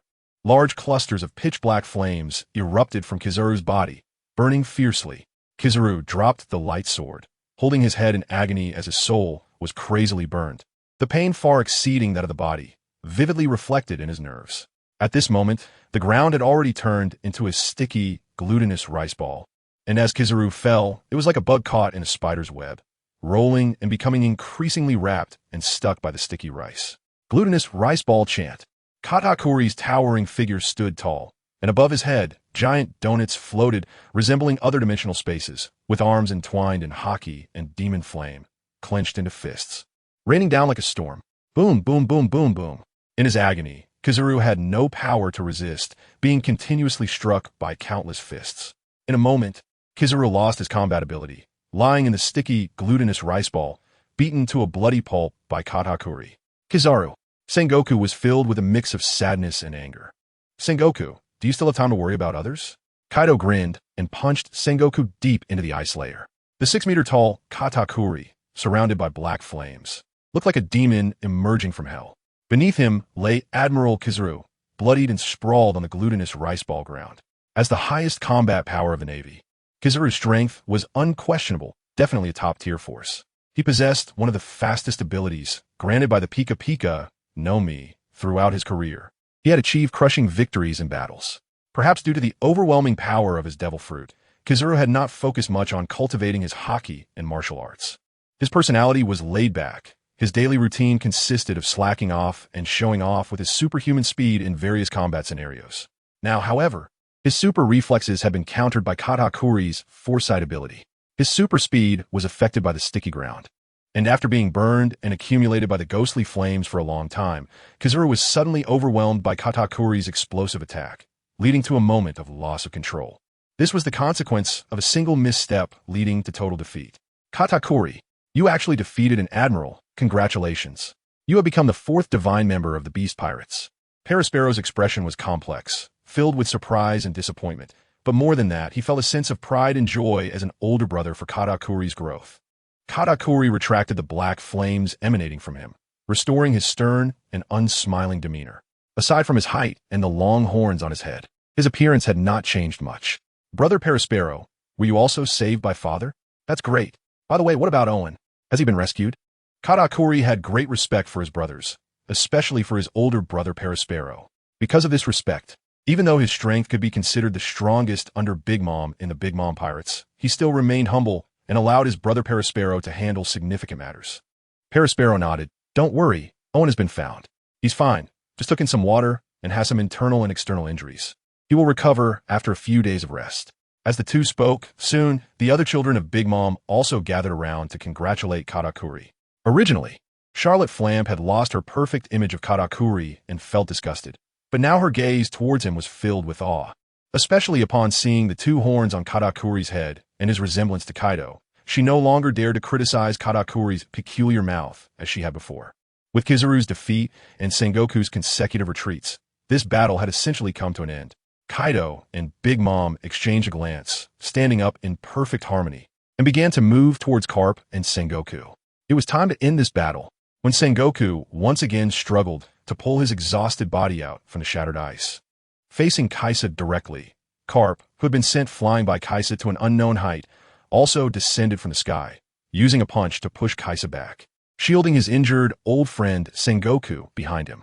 Carp, there is no hope left. I know you have one powerful move left unused, but I hope you want to use it for fighting. Unleash everything. The yellow monkey has been defeated. He is still young. He can't sacrifice himself here. You take him away, I will hold him back.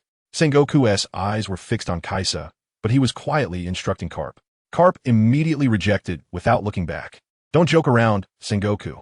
You want me to abandon my comrade and run away alone? I, Carp, have never done such a disgraceful thing in my life. Listen, I will unleash my final power and take Kaisa down with me. You take the chance to rescue the yellow monkey. You are a retired admiral. I am just a vice admiral. My life is not as precious as yours. Carp. Sengoku felt both anger and warmth. He and Carp had joined the Navy together since their youth, relying on each other countless times in life and death. That kind of friendship, which could entrust each other's lives, had long transcended any familial bond. He wanted Carp to escape, but didn't T-Carp also wish for him to live? Listen, Carp, you are the unique hero of the Navy. An admiral can have a second, but there is only one Navy hero for the new generation of Navy soldiers. They grew up listening to your stories. The Navy cannot be without you. We have lost Zephyr, we have lost Akiji. Today, we can lose Sengoku, but you need to live. Leave with the yellow monkey, he is still young, and the road ahead is long. Treat Kaisa as the most terrifying enemy the Navy will face in the future. Tell Akainu that I agree with his concept of absolute justice. Sengoku said, not caring whether Carp was listening or not, as if he had made a decision, and his whole body began to shine once again.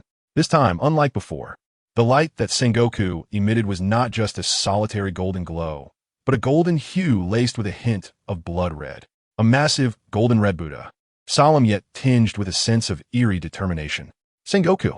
Carp's eyes suddenly turned red, tears uncontrollably falling, shattering upon the ice. He knew that Sengoku was igniting the last of his life force, resolute and without hesitation.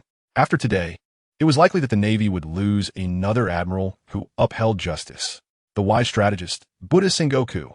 Sengoku took heavy steps towards Kaisa, his figure towering like a tall pine tree. He did not look back, and his final words reached Carp. Carp, having a comrade like you makes my life worth it. Talahi, don't be sad. On the journey of life, there will inevitably be a day of parting. Farewell, my dear friend. Sengoku began to run, shattering the ice beneath him. Streams of black-red and golden-red energy continuously emanated from the massive Buddha form of Sengoku, dyeing a vast area of the world into a deep red domain, filled with the destructive aura of withering life. Kaisar's pupils constricted as he shouted, leave. Everyone, get out of this area immediately. Kaido, Linlin, you too. Kaido and Big Mom were somewhat puzzled. They could obviously tell that Sengoku's condition was off. However, they felt that Caesar was making a big deal out of nothing. How much turmoil could an old man, nearing death, possibly stir up? Yet, Caesar's expression was more serious than ever, because he sensed a heavy aura of death surrounding Sengoku, as if a reaper in the depths of hell was slowly raising its scythe to harvest lives. Sengoku was running faster and faster, and cracks began to appear on the surface of his golden-red Buddha form, with terrifying bloodlight bursting forth from the fissures. This was the final Buddha's impact. Sengoku roared in anger. An infinite golden-red light erupted, engulfing everything within a 100-mile radius, less than a few dozen meters away from Caesar. Sengoku's golden Buddha body exploded with a thunderous boom. Carp's eyes were bloodshot, red tears streaming down his face. His aura erupted like a volcano. He stomped on the ice, causing the ice layer within a few hundred meters to shatter. Carp shot towards Katakuri like a meteor, delivering a punch to the unprepared Katakuri's chest, causing it to cave in and sending him crashing down into the depths of the sea. Carp grabbed the unconscious Kazuru and took one last look in Sengoku's direction. He stomped the ground again, his speed increasing by dozens of times, transforming into a black comet that streaked across the vast ice surface, disappearing from everyone's sight in the blink of an eye. The golden red light was like a dazzling sun, filling everyone's vision. Boom! It was as if chaos had just begun. The heavens and earth were torn apart, and a thunderous explosion resonated throughout the world. The thousands of pirates surrounding them covered their ears in pain, with many bleeding from their ears. Within a 5-kilometer radius of Sengoku's explosion, weaker pirates bled from their 7 orifices and fell silent, collapsing and dying. Kaido and Big Mom, who had initially been indifferent and were moving away slowly, suddenly changed their expressions, sensing a profound death. This old man Sengoku, unexpectedly, Kaido's pupils slightly dilated, shaken to the core by the silence of death that enveloped him. At the very center of Sengoku's explosion, Caesar's front body was stripped of a layer of flesh, completely drenched in blood. However, this shockwave was continuous, like nuclear radiation, wave after wave, with no end in sight. The true form of Kunpeng. Kaisa's voice was hoarse, and he suddenly roared wildly. His majestic body rapidly transformed, the pitch-black skin spreading out, and in an instant, his body turned into a giant fish, crashing onto the already shattered ice. Boom! The true form of the Kunpeng crazily expanded, and with every breath, the black fish grew tenfold. 100 meters, 1,000 meters, 10,000 meters, 20,000 meters. The fish, stretching 20 kilometers long, spanned the heavens and the earth, lying on the surface of the sea. Some members of the pirate crew, unable to evade in time, were instantly crushed into puddles of flesh by Kaisa's 100-million-ton body, without even a sound. "Everyone, get away! Get away!" Jean screamed hysterically, flapping his wings, flying in midair, looking at the massive black fish that Kaisa had transformed into. Lord Kaisa, on that 20-kilometer-long giant fish body, large areas of flesh were melting and rotting away. Proportionally, the wound was about 5 or 6 kilometers long, with countless crimson blood spraying out, dyeing large patches of seawater red. In the sea, any fish that came into contact with Kaisa's blood immediately began to grow wildly. The shrimp, originally only the size of a fingernail, grew to over 10 meters long in just a few breaths. The bizarre fish that was originally several meters long, upon contact with the vast blood, had its size skyrocketed. Comparable to a small hill, the essence of Caesar spread out, causing the entire sea to begin to boil, like water coming to a boil. Endless fish, from the deep sea and from afar, flocked to bathe in Caesar's essence, completing a rare super evolution in their lives. Ah! Kaisa felt an unbearable pain in his body, a burning sensation of death similar to Katakuri's awakened ghost flames, but even more profound than the power of those flames. Such a level of power had absolutely never been comprehended before the Warring States period. He wondered if it was the final burst of life, combined with the unique Buddha fruit, that allowed him to reach this strange power capable of both destroying the flesh and simultaneously burning the soul. Like the true form of a Kunpeng resembling a massive mountain, he began to lose control, frantically stirring up the sea. With this action from Kaiser, the entire ocean seemed to begin to stir. The frozen sea surface for hundreds of miles cracked as countless ice layers shattered, the ice surface collapsed, and countless seawater surged high into the sky. "Leave! Hurry!" Kaido transformed into a blue dragon, hovering in the air, anxiously watching the frantically churning Kaisa in the sea. His enormous dragon eyes filled with worry. Although he often clashed with Kaisa over differing opinions and ideals, Kaisa was, after all, his own brother. Seeing the terrifying wounds that were continuously eroding Kaisa's body and the painful thrashing, even Kaido's iron-hard heart felt a pang of compassion. Brother Kaisa, Linlin, riding on flames, floated in the air with tears in her eyes, her fists clenched tightly as she stared intently at Kaisa's form. Out of tens of thousands of pirates, only over 6,000 managed to escape this horrific battlefield, hiding on a massive iceberg several dozen miles away. More than 2,000 were killed by the explosion from Sengoku, and over 1,000 were crushed to death by Kaisa, who had transformed into his true form. The Navy officers who were originally left alive also perished instantly in the explosion. Katakuri lay on the ice with a collapsed chest, blood pouring from his mouth, his breath faint. The last burst of power from Carp, fueled by hatred, dealt a fatal blow to Katakuri, who was already weakened after defeating Kizaru. Jin, transformed into a wyvern, was pushing the massive iceberg away to a safer distance.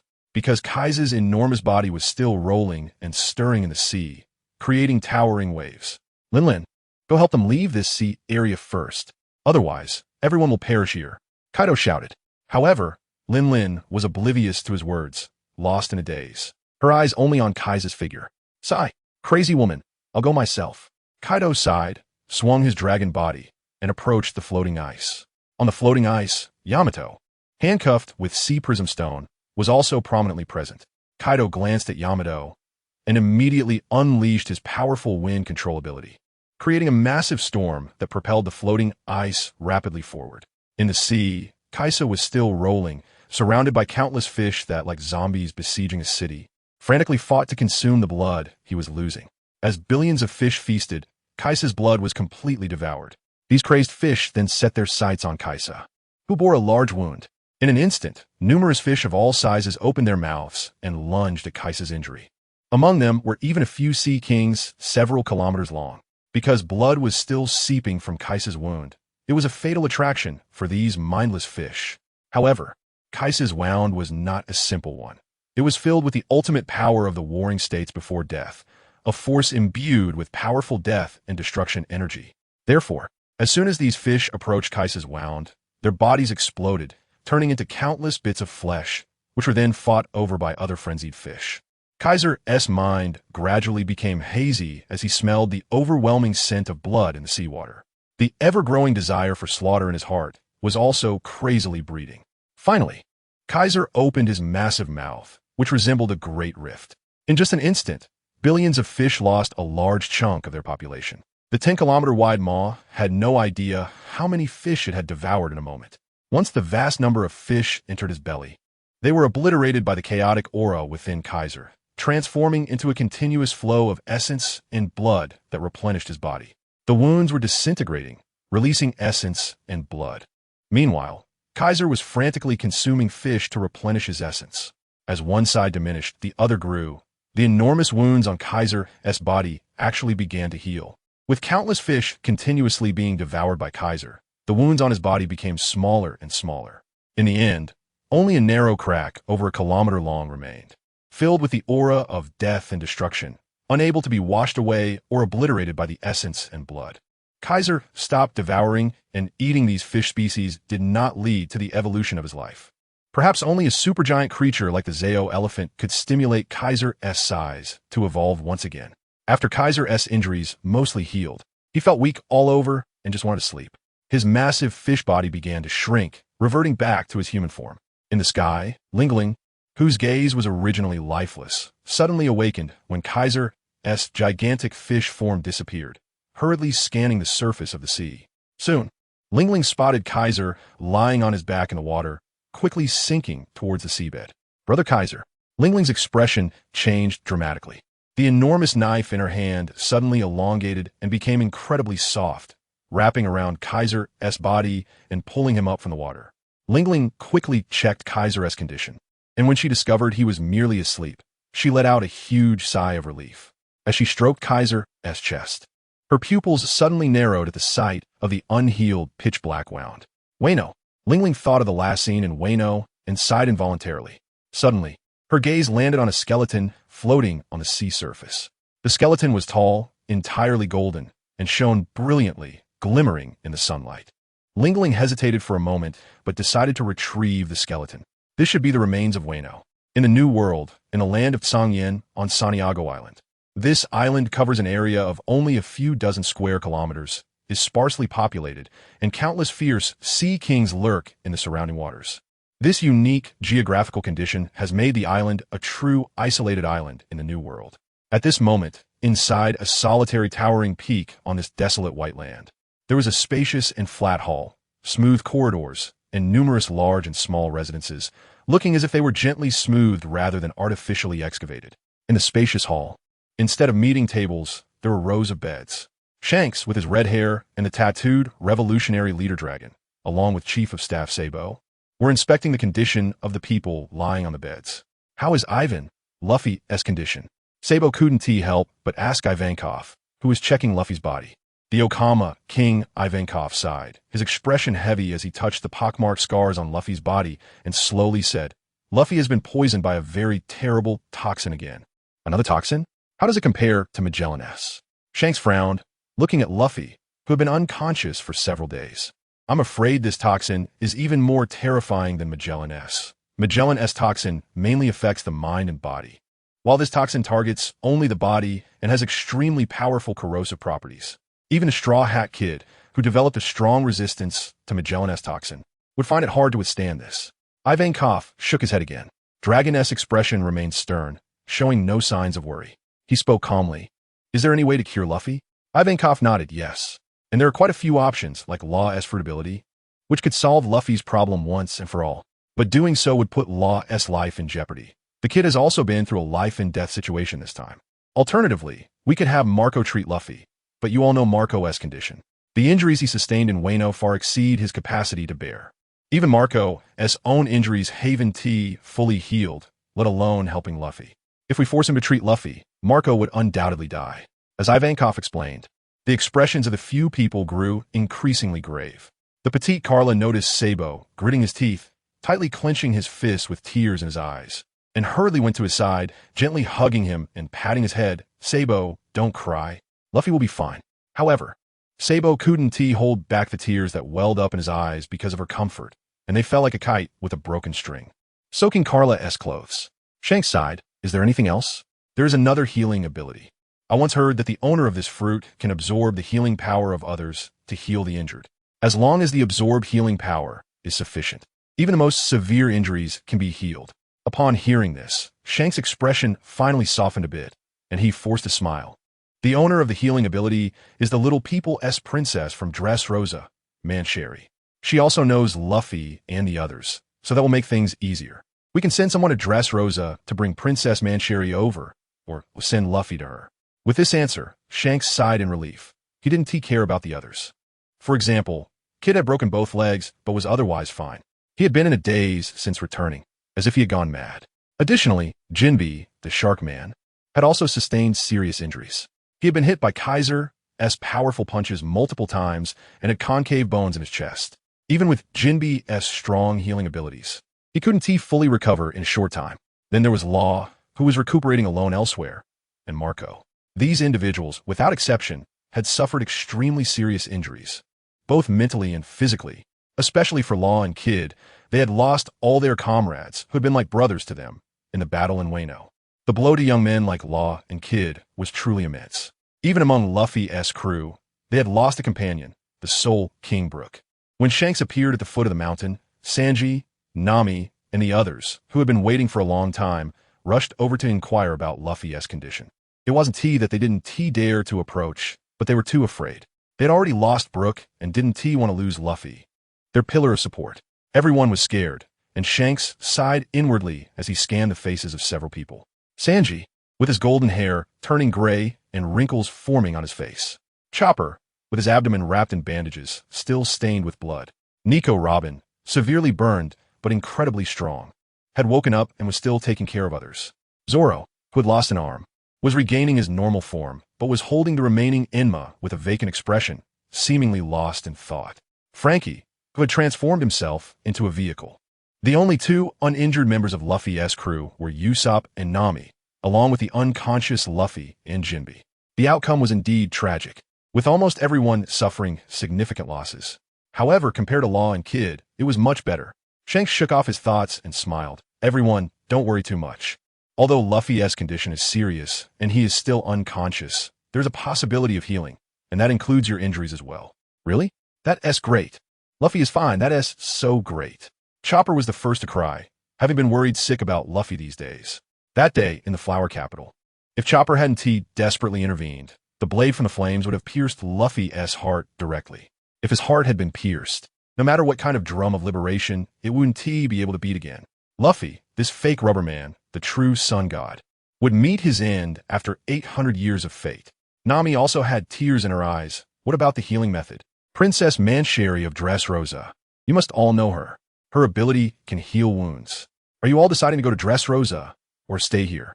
I will send someone to bring Princess Mancherry over. Let's go to Dressrosa. The aged Sanji suddenly spoke up. Seeing everyone look at him, Sanji sighed. Let's temporarily distance ourselves from this chaotic new world. I think we all need some time to calm down.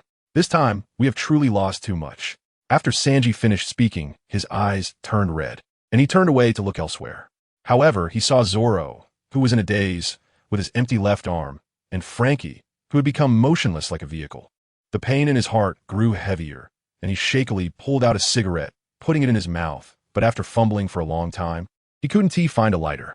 This trivial matter caused the pain Sanji had hidden for days to erupt completely. His eyes turned bloodshot like a wild beast, and flames erupted from his body as he plunged into a stone forest, rampaging and venting his frustration. While destroying, he cried continuously. Sanji, Nami cried out in surprise, but couldn't help but weaken her legs and kneel on the ground, sobbing. Shanks silently watched everything, saying nothing. This outcome was not without its lessons and growth. He always felt that Luffy's path to growth had been a bit too smooth. Thinking of Captain Roger, throughout his journey back then, he always had strong and reliable companions. For various reasons, they suddenly died, leaving completely. Luffy, after this time, you will truly understand the true nature of this world from your naive adventures. Freedom may be your pursuit, but cruelty will always be the main theme of this world. Truly experience this sorrow. It will make you stronger. In a certain sea area of the New World, a black shadow streaked across the sky like a comet, occasionally pausing in midair for a moment. Then it exploded with even greater force, shooting off to farther places. Carp was in a daze, his eye sockets torn apart. Dried red blood tears resembling two blood-colored tattoos embedded on his cheeks. Under his arm, Kizaru was covered in blood, unaware of whether he was alive or dead. Carp, at all costs, burst forth with his lifeblood, repeatedly shooting several miles away, madly venting his rage and sorrow. For a whole day and night, Carp acted like a perpetual motion machine, never stopping, crossing over 2,000 miles from the waters of Wano country, directly charging to the G1 branch of the Navy headquarters in the New World. On this day, when Carp, covered in blood and unconscious Kizaru, fell from the sky onto the square of the G1 base, the entire Navy headquarters was in an uproar. At the G1 base, piercing alarm bells rang continuously, and countless elite soldiers surged from every corner, quickly spreading throughout all areas of the Navy headquarters. In the square, inner bay, outer sea, and even farther out at sea, huge warships patrolled back and forth, not letting any suspicious vessels slip by.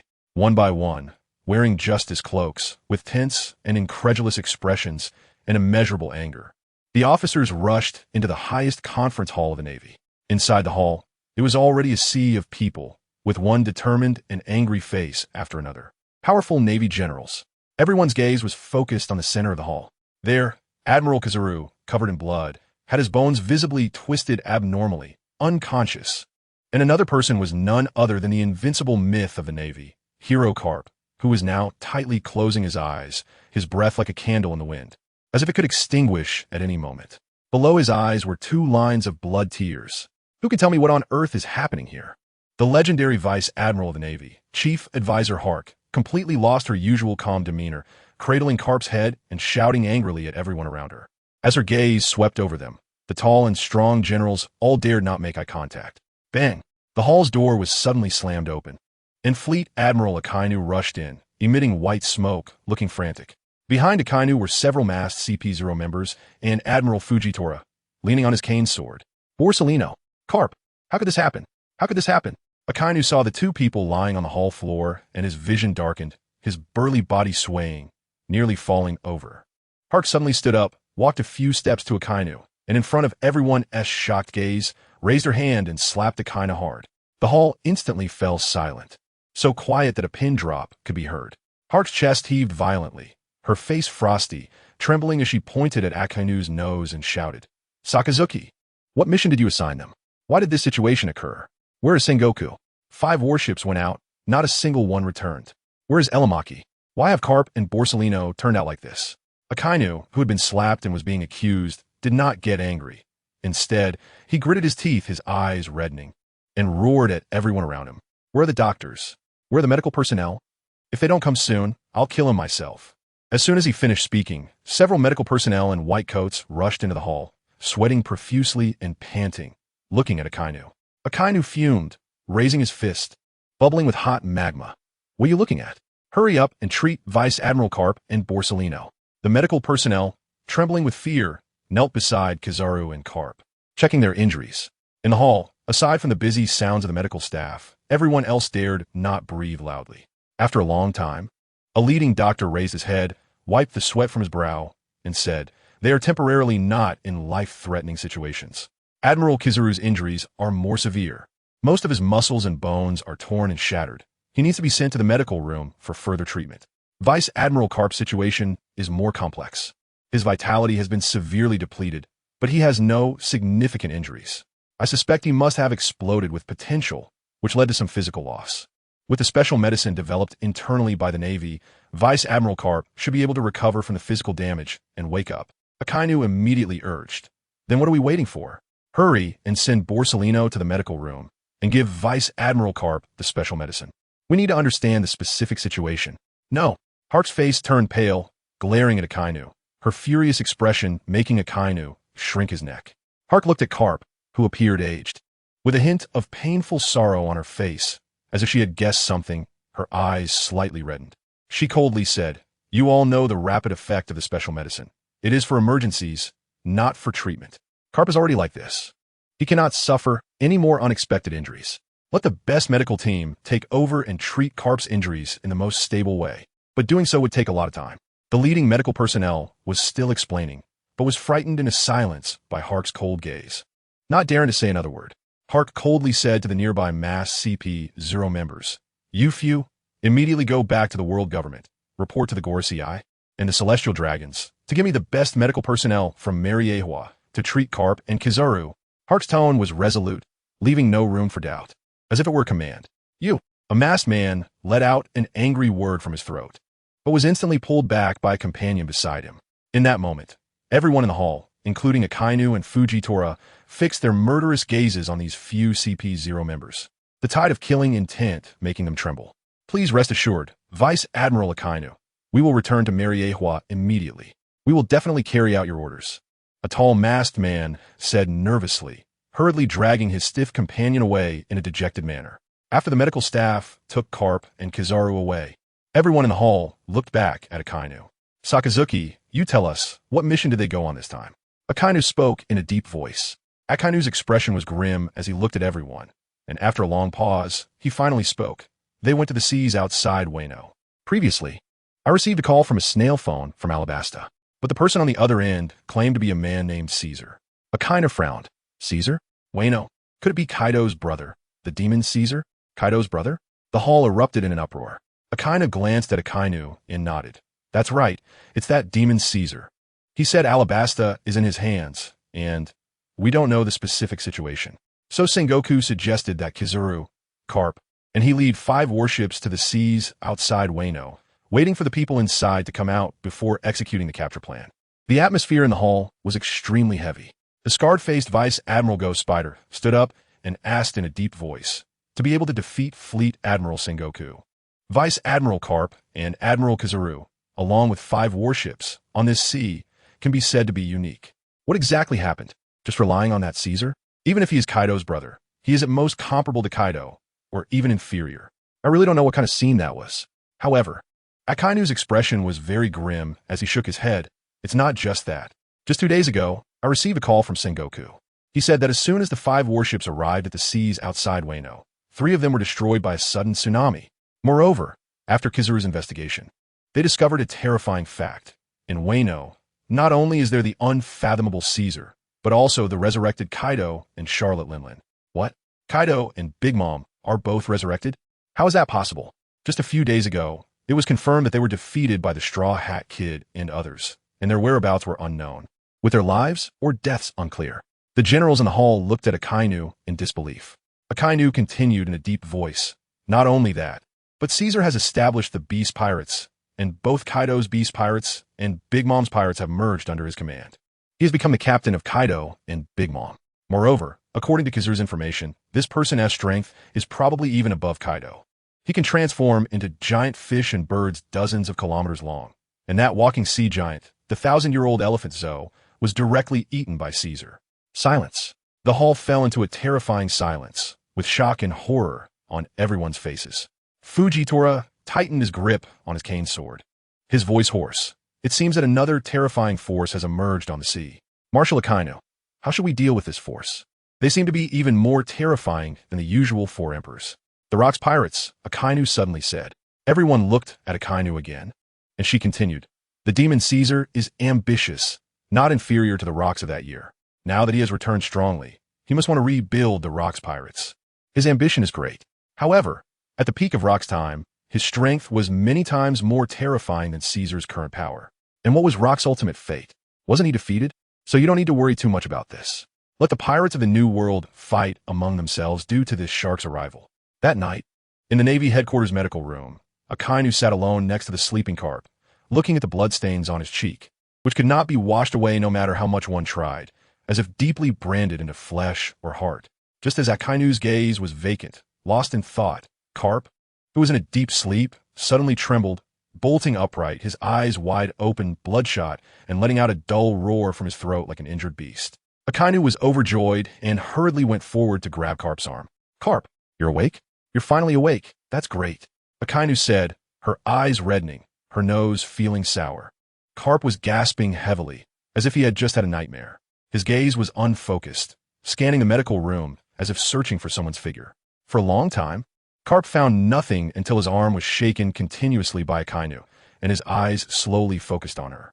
Little crane, Carp looked back at Vice Admiral Akainu, his eyes gradually reddening, and tears streamed down his face uncontrollably. He grasped Akainu's shoulders with great strength, causing her pain, and with a choked voice, he said, Little crane, Sengoku he. Akainu's face turned extremely pale, her body swaying as she looked at Carp's expression of immense pain. Her aging face also filled with sadness. Sengoku sacrificed himself to cover Mai and Kizaru's escape. He burned everything in his life. Damn it. It should have been me. It should have been me to do all this. Why? Why'd it turn out like this? Carp painfully closed his eyes, but the tears could not be stopped, falling down like rain. A tough guy with a tender heart, Carp, who had rarely cried in his life, was now as sad as a child. When Roger died, Carp cried. For a good opponent he fought alongside for a lifetime. When Ace died, Carp also cried. For a promise unfulfilled, for the loss of a familial bond. When Sengoku died, Carp cried. For a comrade who had shared life and death. For a brother as close as blood. Akainu embraced Carp, patting his back, even as her own face was streaked with tears. 40 to 50 years. What a long time it has been, she, Carp, Sengoku. Since joining the Navy, they have been like an iron triangle. They fought, bickered, worked, carried out missions, sailed the seas, adventured, and trained new recruits. This sincere friendship, tempered by the passage of time, transcended all emotions in the world. This friendship could be eternally engraved in the hearts of the three. 2 years ago, because of Ace's incident, Akainu witnessed Carp's difficult and painful time. During that time, Carp was angry, irritable, heartbroken, and desperate, experiencing a range of emotions that he had never encountered in decades. Similarly, Sengoku was filled with guilt for an old friend and comrade, wavering in his responsibilities. He even considered letting Ace go in exchange for Carp's relief. These two towering men, filled with contradictions, but this was also where their humanity shone through. At 5 o'clock the next morning, before dawn, the clock at Navy headquarters was struck. Boom, boom, boom. One after another, endlessly, like the raging sea, waves crashing successively without end. The sound of the bell was hoarse and low, like a dull drumbeat, striking at everyone's heart. The sound of the bell echoed louder and louder, spreading to every corner of Base G1, resonating through the inner bay, out to the outer sea, drifting across the vast ocean, as if bidding farewell to a lonely soul. Within the base, the doors of various residences and houses were opened, and one by one, the citizens, soldiers, and generals raised their heads to look in the direction of the bell's sound. Everyone's expression was filled with immense sorrow as they silently raised their hands. Salute. Farewell to the great pioneer of justice, the lighthouse of the Navy, the eternal strategist and marshal, the Buddha of the warring states. Justice will prevail. In the marshal's office, Akainu gritted his teeth and slowly raised his hand. Clear wet traces appeared on his resolute cheek, and his gaze penetrated the barrier of the wall. Seeing the justice bell ringing continuously, an unprecedented determination reappeared on Akainu's face. Justice will prevail. In the sky over the seas, outside Wano, Linlin rode the fire cloud, carrying Caesar, flying towards the direction of the world government's Totland. After flying for half an hour, the drowsy Caesar slowly woke up, and the first thing he saw was Linlin staring blankly at him. Huh, Linlin, what's wrong? Do I have flowers on my face? Why are you looking at me like that? Kaiser teased, sitting up and realizing that he felt surprisingly good. Although he had been left covered in dust and dirt from the self-destruction of the warring states, that peculiar aura of death and destruction had not completely dissipated, and there was a noticeable black scar more than a foot long across his chest and abdomen. However, having unknowingly consumed countless fish in the sea, he had generated an immense amount of life essence. It could be said that Kaiser was now full of energy, as if he had an endless supply, his vigor startling. Linlin's bewildered expression was awakened by Kaiser's words, and a hint of surprise appeared on her slightly haggard face as she suddenly lunged into Kaiser's arms, pressing his sturdy body onto the soft, fluffy clouds of fire. Drip, drip. Large tears fell from Linlin's eyes, landing on Kaiser's cheeks and shattering like glass, leaving Kaiser feeling dazed. He cautiously asked, "What's wrong? Who bullied my Linlin? I'll make them pay." After a moment of sobbing, Linlin was brought to laughter by Kaiser's words, poking his diamond-hard chest muscles with her long fingers, tearfully saying, "You." Kaiser was bewildered with a questioning look. Linlin sat up, but didn't realize that her current position was straddling Kaiser's waist. She coquettishly said, "It's all your fault. Why did you have to use your body to block that ancient warrior's self-detonation? Do you know how dangerous that was? You almost died just now, you know? Hee hee. I didn't need to block it with my Kunpeng body. My beast god pirate crew was about to be completely wiped out as soon as we set sail." Kaisa grinned and chuckled. Linlin huffed softly turned her face away with a cold expression, and pouted her pink lips. What's the big deal if a useless person is dead? The sea is full of useless people. I just want you to be alive. You heartless one. You left me for 38 years. I won't let you just appear in my world and then disappear again. Seeing Linlin angry yet adorably pouting, Kaisa licked his lips, feeling a certain part of him stirring. Linlin clearly sensed it too, as a pink flush quickly spread across her cheeks, and even her soft earlobes turned red. She turned her head and glared at the embarrassed Kaisa, huffing. Humph. Pervert, what are you up to now? Kaiser chuckled and shamelessly replied, Of course. Linlin was momentarily stunned, feeling the world spin as she was pinned beneath Kaiser's robust figure. No, Kaiser brother, we can't do this here on the sea, please. Another half-hour later, Kaiser, full of pride, jumped off the fire cloud, stretching his body and transforming into the enormous golden-winged rock, carrying the blushing Linlin on his vast back as he flew towards the direction of Kaido and the others. Kaiser flew with terrifying speed, his wings beating as he soared through the air, stirring up the ocean waves beneath him with the force of the wind. The sea was tumultuous. Occasionally, a few pirate ships could be seen, but they were all deeply intimidated by Kaiser's fearsome presence, frozen in place with their heads raised, too afraid to move. After flying hundreds of miles and passing 2 islands in the sea, Kaiser's keen eyesight allowed him to see clearly that as he flew over the islands and cast a massive shadow, everyone on the islands, whether civilians or pirates, trembled and collapsed to the ground in fear. Ha! New world, Kaiser, have finally returned to this sea once again.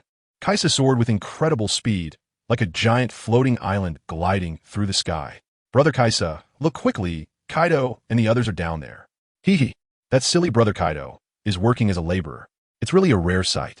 Linlin sat in Kaisa's soft feathers, peeking down below with a smile on her face. Kaido glanced down and indeed saw a massive iceberg being constantly pushed forward by him, resembling a huge ship, moving at a considerable speed. However, Kaido's dragon form now looked somewhat fatigued, with a look of displeasure in his eyes. Jaha, Kaido, that expression of yours is just like when you eat a devil fruit. It's the same as when you're eating shit. Jaha. Kaido and the others looked up as Kaido let out a thunderous laugh from above. Kaido was so furious that smoke was coming out of his 7 orifices. He cursed inwardly. I'm doing you a favor by working for the pirate crew you just created, and you bastard, are mocking me? Are you even human? Oh, it's Lord Kaido. Fine. On the ice surface, the originally lifeless queen instantly came back to life, jumping 3 feet high with joy and shouting loudly. Jean had a face full of black lines as he watched the cracks spreading across the ice where Queen was bouncing around. Queen, stop it right now. The ice is going to collapse. Jean yelled. Queen, deaf to his words, ran around like a madman, celebrating with Daifuku and the others. Crack. After sailing hundreds of miles, the ice finally couldn't hold and let out a dull, cracking sound, suddenly shattering. Help! I'm a devil fruit user. I can't swim. The crowded people on the ice screamed in terror as they fell into the water one after another. Even the unconscious Katakuri and the silently sitting Yamato were caught off guard and fell into the sea. Kaido breathed fire from his nostrils, staring fiercely at Quinn, who was shrinking back and knew he was in big trouble. Ha. Don't panic. I'm here. Linlin, hold on tight. Kaisha let out a long cry and suddenly dove down, its massive bird body plunging straight into the water, silent and seamless, as if it had merged into the sea, becoming a part of it. That body, comparable in size to several islands, plunged beneath the shattered ice, lifting all the fallen people, along with the broken ice, out of the water. An incredibly shocking scene unfolded, as a gigantic golden bird, with smooth feathers, rolled off millions of tons of seawater, forming a massive waterfall that cascaded onto the sea surface, creating arcs of colorful rainbows that spanned across the ocean. Meanwhile, everyone on the ice had already been placed on Kaisha's broad back, and it raised its neck to let out a long cry, flapping its enormous wings, flying towards the Totland Sea area as pointed out by Linlin. Oh, we're saved. Long live Lord Kaisha. For the fourth time, we've been saved by Lord Kaisha. Boo-hoo, I'm so moved. Quinn bounced up again. Suddenly, a group of pirates with dark faces surrounded them, rubbing their hands together menacingly. Among them were Jean, Yamato, and Dafu, who were the first to approach. What do you want? Don't mess around. I warn you, Bang, bang, bang. Clap, clap, clap. Ping pong. Moments later, the crowd dispersed with satisfied expressions, revealing Quinn's head, swollen like a pig's. He had gotten even fatter. In the Totland Sea area, at Cake Island Esport, the same scene from 2 days ago when Katakuri set sail reappeared. The crowd surged, surrounding two tall young men as they walked toward the pirate ship. Click! Snag! You must be careful. Please be sure to find Mama and Brother Katakuri. BRL, looking haggard and panicked, spoke with some difficulty, having repeated these few sentences at least 10 times. The situation of Whole Cake Island had reached a critical point. First, the Queen of Whole Cake Island, Captain Charlotte Linlin of the Big Mom pirate crew, lost contact shortly after setting off for Wano country over 10 days ago. Then, less than 7 days later, explosive news broke out at sea. The pirate crew, led by Monkey D, Luffy defeated the joint forces of 2 emperors in Wano country, bringing down the invincible sea emperors, Kaido and Big Mom, who had dominated the New World for decades. Monkey D. Luffy was now wanted with a bounty of 3 billion berries and had ascended to a new throne among the emperors. Upon hearing this news, the children of the Big Mom pirate crew panicked. Although Big Mom was sometimes unreliable, her strength was top tier, a monster among monsters. For so many years, the prosperity of the Totland Sea area, continuously encroaching on surrounding nations and islands, was largely due to the accumulated might of Big Mom. It can be said that Big Mom is the soul of Whole Cake Island. Totland can do without Katakuri and her other children, but it cannot do without Big Mom. Once the news of Big Mom's defeat broke, the Totland Sea area became restless, with undercurrents surging, especially with the emergence of the new emperors, Blackbeard Marshal D, Teach, and the Clown Buggy. Their pirate forces have been appearing in the Totland Sea area continuously, seemingly probing the strength of the Big Mom pirate crew. Once Big Mom's disappearance was confirmed, the massive cake that was Whole Cake Island would be thoroughly divided between these two powers.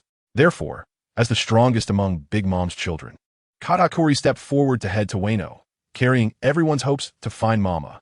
The children of the Big Mom pirate crew trusted their second brother immensely. Although he had been defeated by Luffy last time, Katakuri's position remained firmly as the second in command of the Big Mom pirate crew. But unexpectedly, just a day after Katakuri set sail, all contact was lost. No matter how they tried to communicate with the transponder snail, no one responded. Now, the children of Big Mom were completely panicked. With the protector of Whole Cake Island, Big Mom, missing, and now Prince Katakuri also gone, this was pouring fuel on the fire for the situation in Totland. In their panic, the children of Big Mom had no choice but to appoint the currently strongest clique in Charlotte Snag, who had lost his sweet commander title to the Monster Monk, to set out again in search of Mama and Katakuri. This was a complete act of desperation, for without Big Mom, Whole Cake Island was doomed to be annihilated. Click, chosen as the strongest brother, did not show any pride or happiness on his face. Instead, he was filled with worry and a hint of despair. He understood very well how strong Katakuri was. Although they were both sweet commanders, Katakuri had overwhelmingly defeated him. Thus, Click felt both respect and fear towards Katakuri. However, such a strong figure as Katakuri had also gone missing after setting off for Wano. This left Click in a state of panic, wondering what kind of dragon-esque den or tiger-esque lair Wano was. Why had Kaido, Big Mom, and Katakuri all consecutively vanished without a trace because of Wano? Just as Click and the dazed Snag boarded the prepared ship, ready to set sail, the world suddenly plunged into darkness, as if they had entered the night in an instant. Blackbeard? Click immediately thought of Blackbeard's dark fruit ability. Then, he instinctively looked up at the sky. Bang! The sword in Click's hand fell to the deck, but he was completely unaware, his mouth agape as he stared at the sky. Whole Cake Island, Totland Sea area. A golden rock with a wingspan of 20 kilometers soared majestically across the bustling sea, passing over numerous scattered islands, instilling fear in countless people. On a donut-shaped island in the sea, 2 tall men stared blankly at the giant bird. One had 2 horns on his head and a few missing front teeth, while the other was chubby, with a large alcoholic nose and holding a big wine jug. They were the 4th ship Captain Abelo Pizarro and the 8th ship Captain Baschote under the 4 Emperors Blackbeard. The two exchanged a glance, both seeing shock in each other's eyes. They were not shocked by the giant bird's size, but by the formidable pirates standing on its back. The 2 leaders, in particular, exuded a terrifying aura, their powerful conquerors' haki rampantly sweeping across Whole Cake Island, changing the color of the heavens and the earth. Kaido, Big M.O.M. Pizarro's face was filled with horror, as if he had seen a ghost. The big wine barrel chote was so frightened that he forgot to drink, shivering and hurriedly dropping the wine barrel to the ground. The two quickly ducked their heads and rushed towards the ships at the port. Damn the Navy. What kind of bullshit news are they releasing? Damn it, these bastards must be doing this on purpose, trying to stir up chaos in the New World. Cho, hurry back and report to Teach. Kaido and Big Mom are completely fine and unharmed. Pizarro's face looked as if he had discovered on his wedding night that his wife was a transgender, and it was even bigger than his. Oh no, Linlin, why are all your children at the port? Did they know the news in advance and come out to welcome us? Kaido laughed loudly, his bold and deep signature voice echoing over Cake Island, instantly silencing the crowded port. Everyone looked in disbelief at the imposing Kaido. The golden bird lowered its altitude and suddenly shrank dramatically, turning into a towering figure that landed on the highest building of Cake Island. Countless pirates filled the sky of Cake Island like raindrops, continuously falling to the ground. On top of the cylindrical building, Caesar embraced Linlin's waist and slowly walked to the edge, looking down. Children, quickly meet your father, Bartholomew Caesar. Linlin laughed heartily.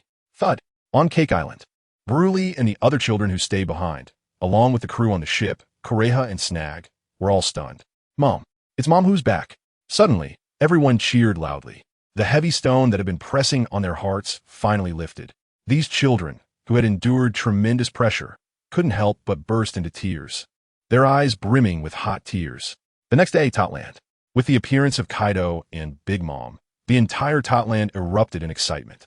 The fearful and desperate emotions that had lingered for over a week were instantly swept away. On each island, skilled chefs wore smiles, sweating profusely as they prepared vast amounts of delicacies. On the streets, pedestrians resumed their previous calm lives, no longer fearful of whether other pirates would come to cause trouble in Totland. For these ordinary people of Totland, as long as the Queen Big Mom was above them, they would always be safe. All Big Mom needed was a large quantity of sweets.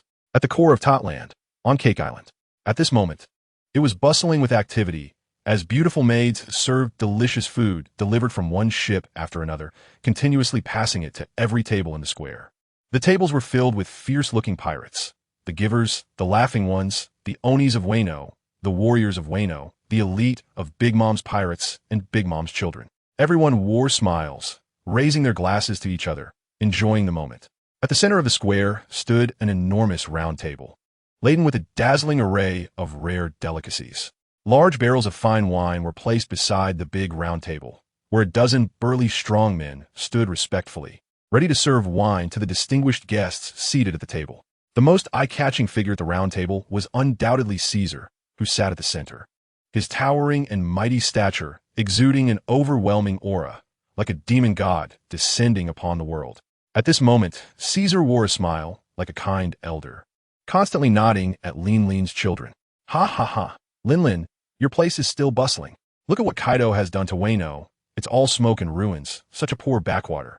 I really don't know how he can stay there for decades. Your place is truly the real paradise of a new world. Kaisa laughed heartily, affectionately wrapped her arm around Linling's shoulder, and winked at Kaido on the left. Kaido was so angry that he drank heavily and couldn't be bothered to look at him. Little card, how is your injury? Do you want me to use my blood to help you recover? Kizaru smiled as he looked at Katakuri, who was sitting to Linling's left. This position was originally meant for Perospero. However, after Katakuri defeated Admiral Kizaru in the waters of Wano, his strength skyrocketed, and he earned everyone's respect with his extraordinary presence, resulting in unprecedented prestige and affection from Kizaru and Linling. Therefore, as the older brother, Perospero willingly gave up this position. He then sat beside Katakuri, followed by Daifuku, Oven, Smoker, and others.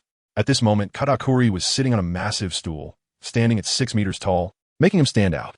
Although he still appeared somewhat immature compared to the three giants, he asserted, "I'm fine, father. No need to trouble you and waste your vitality. I just need a few days to fully recover." Katakuri respectfully responded, and among the four brothers, he was perhaps the most willing to call Kizaru father. This was not just because Kizaru saved him at a life-and-death moment, but also due to the tangible blood connection between them, stemming from Kizaru's bloodline aura, which felt even more intimate than Big Mom's. After Kizaru helped Katakuri awaken his Oni bloodline with his essence, this bond became even more unbreakable.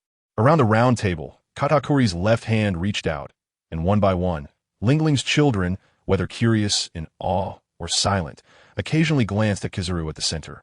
Feeling very intrigued by this, suddenly appeared Big Father. Since Katakuri had also grown horns, there was a significant resemblance among Kizaru, Kaido, and Katakuri.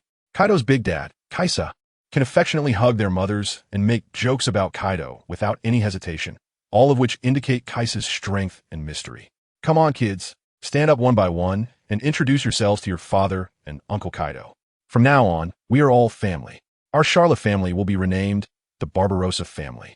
Oh, I forgot to tell you, your father is Kaido's biological brother, and his name is Barbarossa Kaisa. Linlin smiled broadly and gestured for Katakuri to start.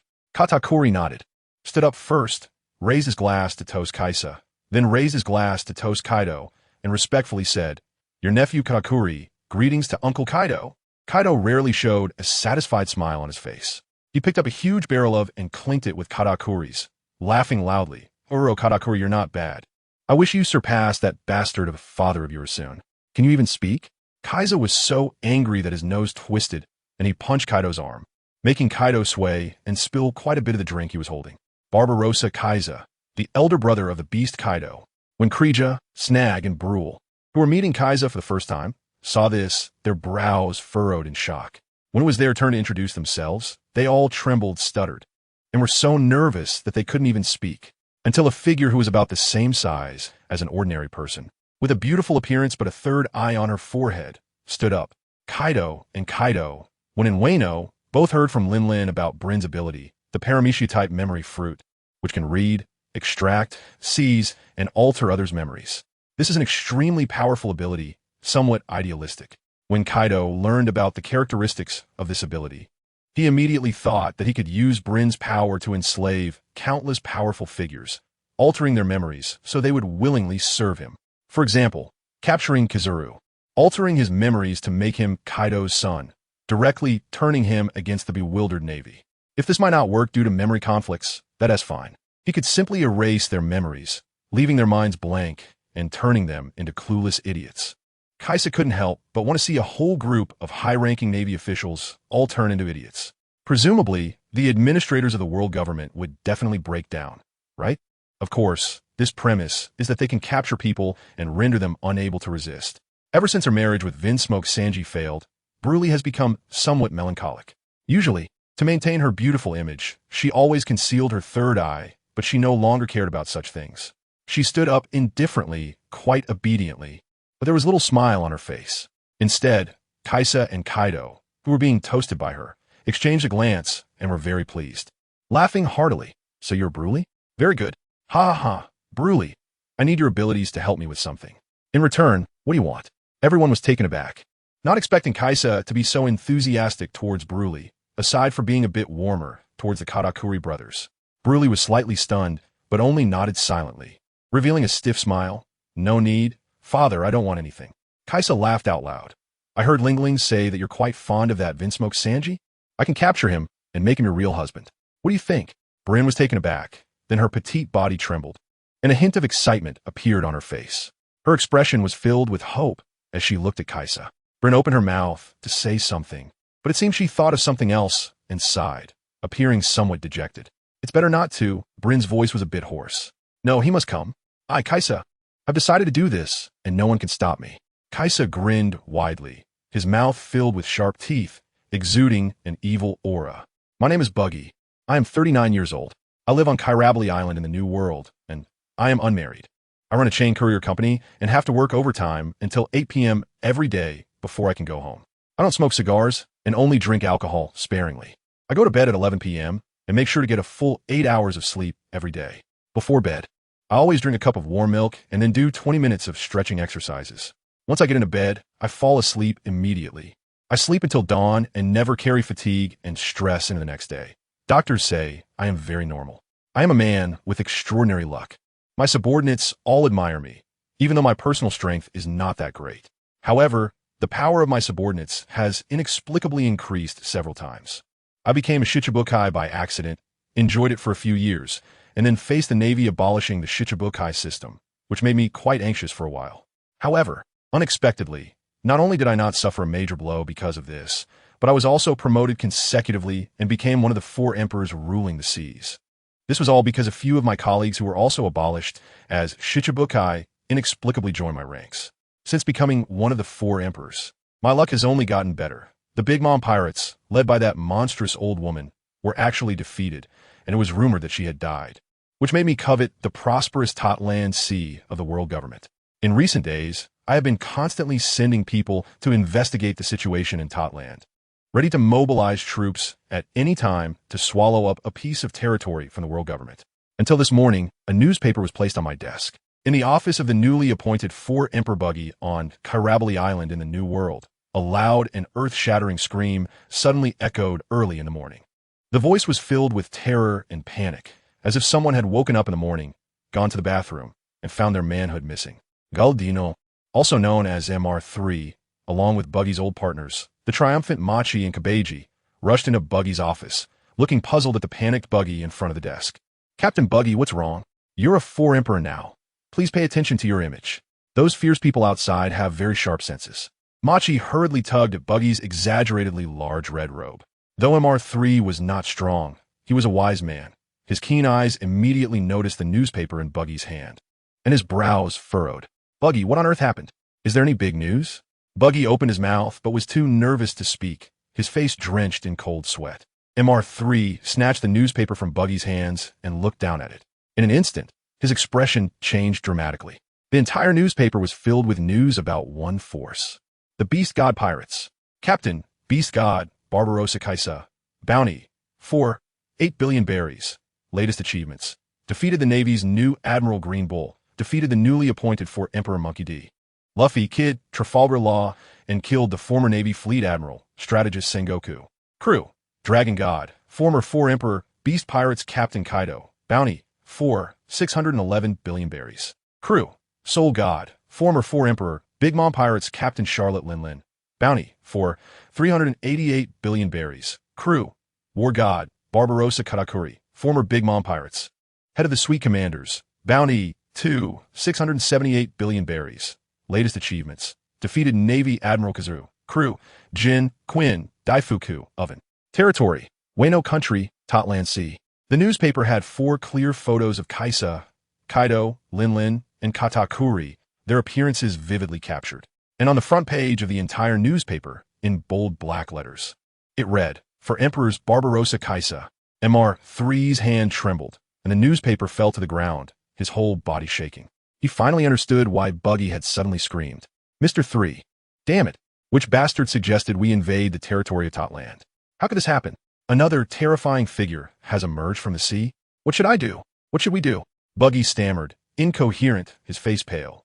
Looking at the cold and domineering expressions of the 4 people on the newspaper, the sky-high bounties, and the horrifying achievements, it felt like his heart was about to stop from fear. This was all because 3 days ago, he confirmed the news of Big Mom's disappearance, which allowed one of his subordinate forces to seize several islands in the Totland Sea. Moreover, a clumsy giant who had just joined him was also one of the reasons Buggy became a 4 Emperor. That so-called Whitebeard too, Edward Weevil, was currently being incited by his greedy mother to stir up trouble in the Totland Sea, wanting to be the first to capture the core area of Totland. "Retreat! Retreat! MR3, we need to leave. Immediately leave this cursed place. I don't want to stay here for even a second. Why do we have to be neighbors with such monsters?" Just as Buggy was terrified and wanted to retreat from Totland, leaving his old nest, this newspaper, printed by the world government and the Navy, spread across the entire sea at a terrifying speed. Hakenosu Island in the New World. After the Marineford War, it became the stronghold of the Blackbeard pirates. A ship rushed in, and Pizarro and Jozu, not even stabilizing their boat, jumped off in a hurry, dashing toward the core area of Hakenosu Island, as if their boats were on fire. As soon as they entered the main hall, Pizarro shouted loudly, "Captain Teach! Captain Teach! Not good, big trouble." In the center of the main hall, sitting on a tall golden throne, Blackbeard, now even bigger than before, sat majestically, raising an eyebrow, holding a newspaper in his hand. "What's wrong, Pizarro?" Teach raised his head. Pizarro took a breath and said with difficulty, "It's not good, Captain Teach. Guess what Jozu and I saw in Totland? Kaido and Big Mom, those 2 monsters, are actually alive and well." Jozu nodded repeatedly beside him. "That's right, and it seems they formed an alliance. Now in Totland, it's all Beast Pirates and Big Mom Pirates. I think we can't go there to annex territory anymore." Blackbeard's bearded mouth opened wide with a laugh. "Ha! Pizarro, Jozu, your news is outdated. The Kaido and Big Mom you mentioned have already joined the Beast God Pirates. From now on, another terrifying force has emerged in the new world. Pizarro and Jozu were stunned, watching as Blackbeard tossed the newspaper he held. Pizarro hurriedly stepped forward to catch it, and Jozu leaned in to take a look. What? As soon as they saw the contents, the two ferocious pirates, well-versed in the ways of the world, were so shocked they nearly jumped up, their eyes almost popping out of their sockets. 8 billion bounty? Defeated the Navy Admiral Green Bull. Defeated the new 4 Emperor's Straw Hat. Killed the former Marine Fleet Admiral Sengoku. The two gulped, feeling their calves a bit uncooperative. Trembling, Blackbeard sat high on the golden throne, his face shrouded in darkness. Barbarossa Caesar, the demon Caesar, it turned out to be him. Ha ha ha. Interesting.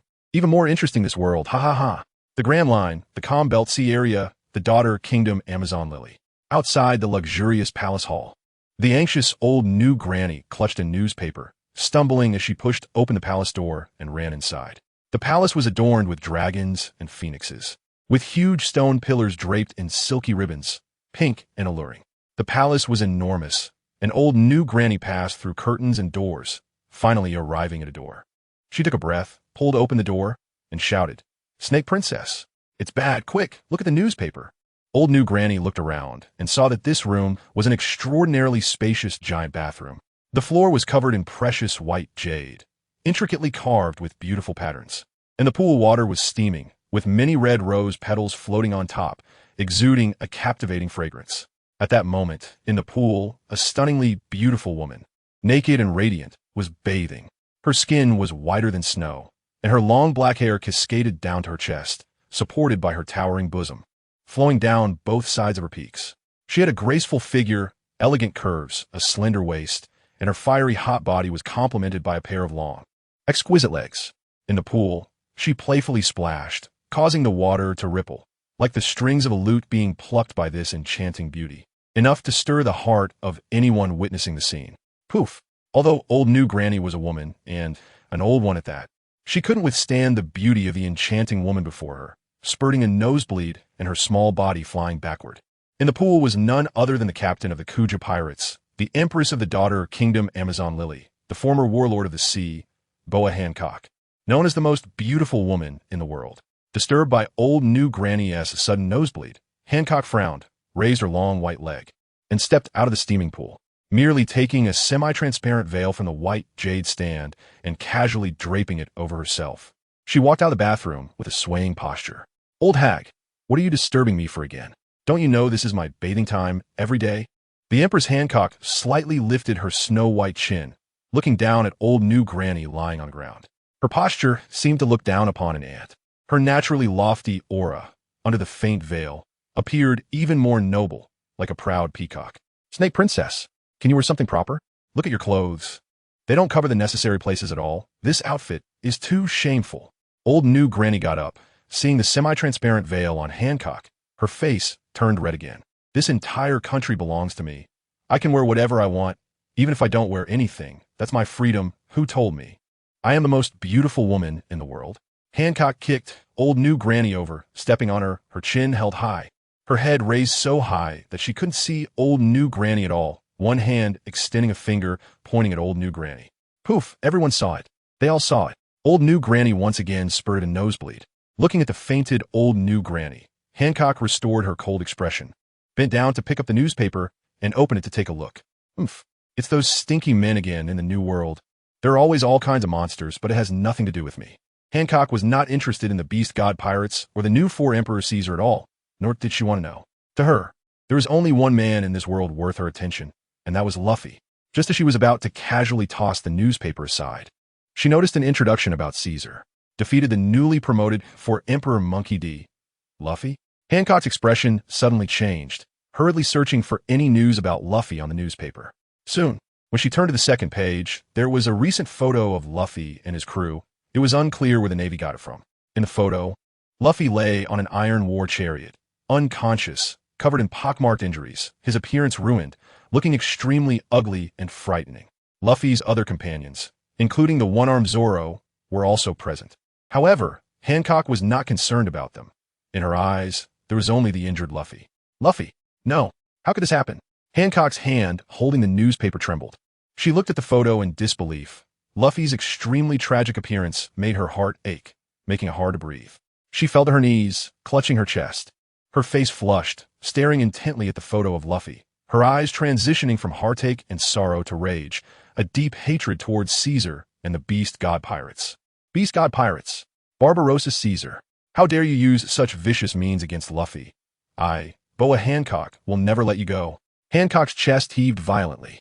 Her eyes filled with murderous intent as she tightly grasped the newspaper, hurriedly walking towards the palace exit. Sandersonia, Marigold, immediately gather the Kuja Pirates' warriors. Follow me to the New World. Hancock shouted loudly to the two sisters guarding outside the hall as she walked. Okay, sister. Sandersonia and her sister obeyed Hancock's command without question, immediately going out to gather people. Half an hour later, old New Granny woke up in confusion, looking blankly at the empty hall, frowning in thought for a moment, when suddenly a look of unease appeared on her aged face. Not good. Where did the Snake Princess go? It can't be, it can't be. She must not go, Snake Princess. Old New Granny's expression changed drastically, her short legs stumbling as she rushed out of the palace, arriving at the open area outside, seeing the Kuja warriors coming and going. She couldn't help but grab a fat woman, urgently asking, "Where's the Snake Princess? Have you seen the Snake Princess?" The fat woman was taken aback for a moment, instinctively nodding. It's old New Granny. Her Majesty set sail half an hour ago. What? Set sail? This is bad. Old New Granny collapsed onto the ground, at a loss. It's all my fault. Why did I show the newspaper to the Snake Princess, knowing she cares so much about Straw Hat Luffy's news?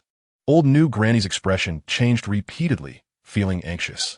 She was not worried about Hancock searching for Luffy, if that was the case. Although Hancock no longer held her warlord status, with her ability to freely traverse the calm belt and the powerful strength of the Kuja pirates, there was no need to fear the Navy's encirclement. What old New Granny was most worried about was that Hancock would see Luffy's injuries, get hot-headed, and directly head to the New World to find trouble with that suddenly appeared monster. The Beast God Pirates, Caesar, the Demon Caesar. This is going to recreate the grandeur of the Rocks Pirates. Such a terrifying force. Even Sengoku has died. No, I have to call Rayleigh and have him keep an eye on the Snake Princess in Sabaody. I can't let her go to the New World. That would be too dangerous. In the unnamed sea area of the New World, a peculiar sight appeared on the vast ocean. A tall, thin middle-aged man was riding a bicycle on the surface of the sea. Wherever the wheels passed, a long stretch of ice road formed. Occasionally, large sea beasts would leap out of the water, attempting to devour this audacious human. However, a small burst of freezing air would instantly hit the sea beasts, turning them into thick chunks of ice that crashed back into the ocean. The man's expression was as cold as ice. He wore a bartender-like uniform and sported black and white mesh goggles. He stood 3 meters tall, and one of the legs pedaling the bike was made entirely of transparent ice. In the front basket of the bicycle, there was a newspaper. This man was none other than the former Admiral, Kazan Akiji, who had defected from the Navy 2 years ago after a fierce battle with the current fleet Admiral Akainu due to differing political views, joining the Blackbeard pirates instead. Kazan stopped his bicycle at the bottom of a cliff, and a burst of icy mist erupted from his body as he traversed several hundred meters, landing at the top of the cliff. Crack, crack, crack. Rows of fully armed soldiers lined the spacious road, raising their long guns towards him. Each soldier had a cross-shaped weapon and fishing nets at their waists, their clothing worn and tattered, resembling hunters or fishermen. 10 hands, sea prism stone nets, la, were all weapons used to deal with devil fruit users. Kazan rubbed his forehead, showing a hint of headache, and looked towards the 2 figures standing in front of the soldiers. The man was oddly shaped with a large head and long legs, standing with his legs slightly bent inward, his features comical, 2 small mustaches above his lips, and a sword on his back, dressed in colorful clothing. The woman, in contrast, had blue curly hair, wielded a long knife, and wore a fitted training outfit, exuding an air of elegance and vigor. Upon seeing the two, Kazan rarely smiled. Long time no see, Ein Bins. Shut up. The woman named Ein shouted angrily, drawing her long knife and pointing it at Kazan, yelling, "You actually joined the infamous Yonko pirates. Kazan, you have abandoned the justice you upheld your entire life. You are unworthy to speak our names, let alone appear on this island." Allah, who would have thought that the once quiet little girl had become so irritable? What a pity. Kazan shook his head, feeling somewhat sentimental. The previously silent Bins frowned and spoke. "Stop the nonsense, Kazan. You are a pirate now. What are you doing here? You must know that the people here hate pirates the most, right? Kuzan's expression stiffened, and his tone became somewhat strained. I came to find Teacher Zephyr. The scene fell silent. Ein and Binz looked at him coldly, and Ein said icily, "There is no Teacher Zephyr here. Get lost, Kuzan, if you don't leave. Don't blame us for being rude." "I'm looking for Z, Teacher Zephyr." Kuzan suddenly shouted loudly, causing Ein and Binz to frown, and the soldiers around them began to touch their triggers. Kuzan's shout received no response. The voice echoed in the desolate town, traveling far away. Kuzan gritted his teeth. His eyes, slightly red, lifted the newspaper in his hand and shouted, "Teacher Zephyr, the old admiral has fallen. Admiral Sengoku was killed by pirates." "What?" Ein and Binz's eyes widened. Boom! A violent explosion sounded, and a towering figure shot out from the town, instantly knocking Kuzan away and snatching the newspaper from his hand. Kuzan did not fight back, crashing over 10 meters and falling to the ground. Although he looked disheveled, he was not seriously injured. A man with a purple buzz cut appeared before everyone, wearing black sunglasses with a stern and resolute expression, cloaked in a black cloak that revealed a strong chest. His right arm was a thick mechanical arm with several metal tubes inserted into it, and the palm of the mechanical arm had 3 thick claws. This man was none other than the former admiral, a high-ranking Navy official who served alongside Garp and Sengoku, nicknamed Black Arm Zephyr. As a famous high-ranking Navy officer from the old era, Zephyr's life was legendary. He was the Navy's most skilled talent trainer, having nurtured countless powerful leaders throughout his life. The previous 3 admirals, Akainu, Akiji, and Kizuru, had all made significant leaps in strength under Zephyr's guidance. This included later figures like Smoker and many of the vice admirals in the Navy headquarters, who were all once Zephyr students. In his later years, Zephyr's life would have been spent like Garp and Sengoku, enjoying retirement in the Navy headquarters, educating new recruits, and training talent. However, fate dealt a cruel blow. 9 years ago, one day, the training ship led by Zephyr was attacked by pirates, and all his beloved students except Ein and Binz were killed, and his right arm was severely injured. This incident filled Zephyr with rage, but the Navy's subsequent handling left him utterly disappointed. Not only did the Navy fail to send troops to hunt down the pirate, but they also designated him as an ally of the world government. One of the 7 warlords of the sea, this pirate was Edward Weevil, the son of Whitebeard. In his despair, Zephyr, along with Ein and Binz, left the Navy to establish his own new navy, the Enyo Navy, gathering soldiers and civilians who had lost family members to pirates. Determined to cleanse the new world and eliminate all pirates. After reading the contents of the newspaper, Zephyr's massive mechanical arm creaked as he clenched the paper tightly, and 2 lines of tears uncontrollably flowed down his rock-like face. "Sengoku, my old friend, what is the Navy doing now? Why are there more and more villains on the sea? This damned world, I will destroy it sooner or later."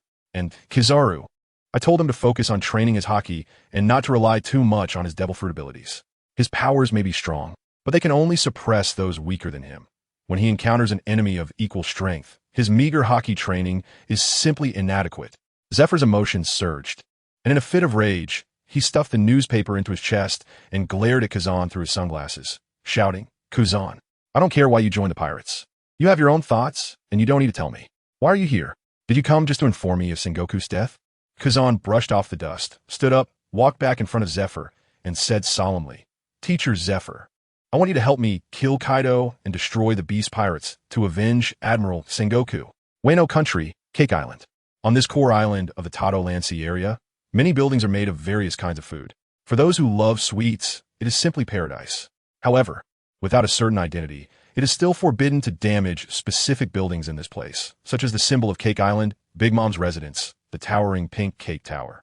On this day, as dawn broke, in the top-level bathroom of this giant cake tower, several beautiful maids were serving the young Master Yamato from Wano Country.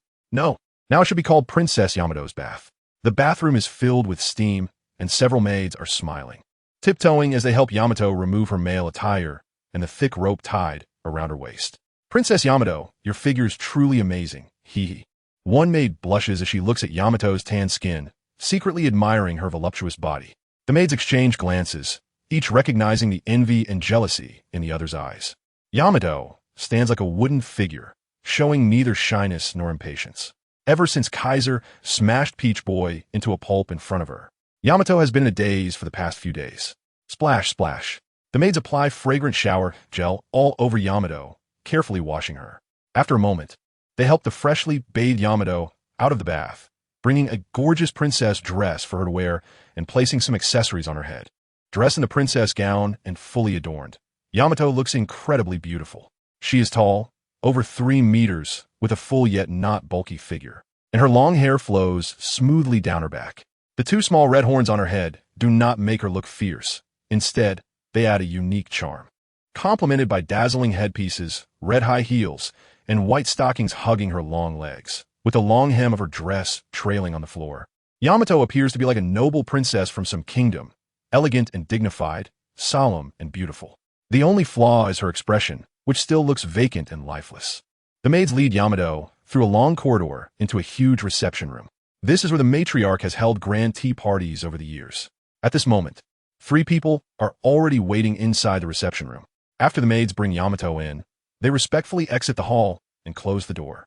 At the large round table, Kaisa, who is over 9 meters tall, and Kaido, who is 7 meters tall, sit on either side, watching Yamato, who is dressed as a girl, standing like a statue on the red carpet.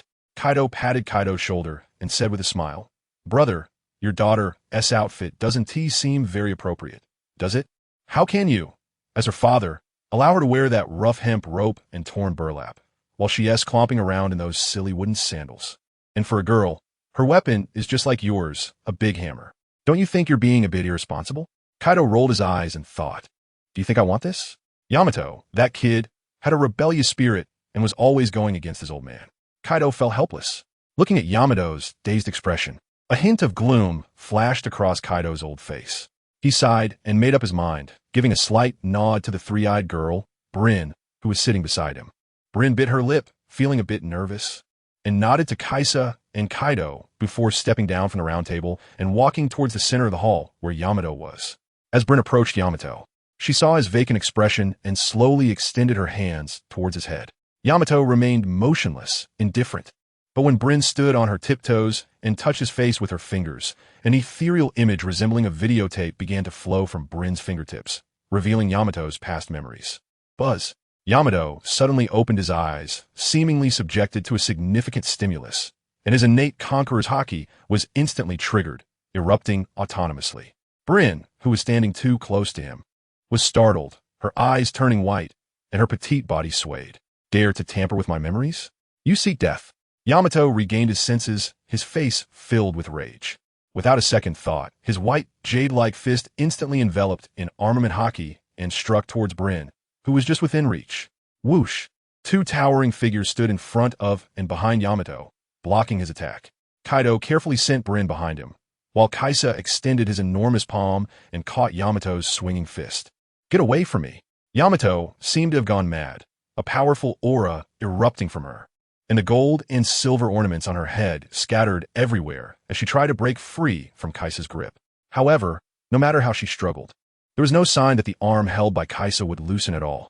Kaisa's 5 fingers, like a heavy pair of sea stone handcuffs, restricted all of Yamato's movements. In a fit of anger, Yamato, without any semblance of a lady's image, raised one leg high and kicked towards Kaisa's knee. There was no other way. Kaisa's height was simply too exaggerated, and at over 3 meters tall, Yamato could only kick at Kaisa's knee while one of her arms was being held. Bang! A gust of wind surged, pushing aside the tables and chairs in the hall, even lifting the carpet off the floor. Yamato's foot, wrapped in armed color haki, struck solidly against Kaisa's knee, but Kaisa's body remained unmoved, while Yamato's face contorted in pain, her foot swollen and red inside the misshapen red high heels. "You monster! Just like Kaido. Don't touch me. Let me go." Yamato struggled and twisted. Her princess dress, which she had painstakingly put on, became a complete mess, making her look like a madwoman. "Enough!" Boom! Kaisa gradually became a bit impatient and suddenly shouted at Yamato with a powerful roar. The overwhelming conqueror's haki instantly struck Yamato, causing her body to be knocked into the air. If Kaisa hadn't grabbed her fist, she would probably have flown away. Yamato was like a rag doll, held in Kaisa's hand, almost defenseless against Kaisa's nearly invincible conqueror's haki at such close range. Even though Yamato was quite strong, she fell into a brief daze. "Go ahead, Bruin. Just like that. Erase all of Yamato's memories about Wano, about Kazuki Oden, and even about Kaido. Then, with your ability, implant new memories in her, some happy, innocent ones. I remember she said that the life she wanted was peaceful and harmonious.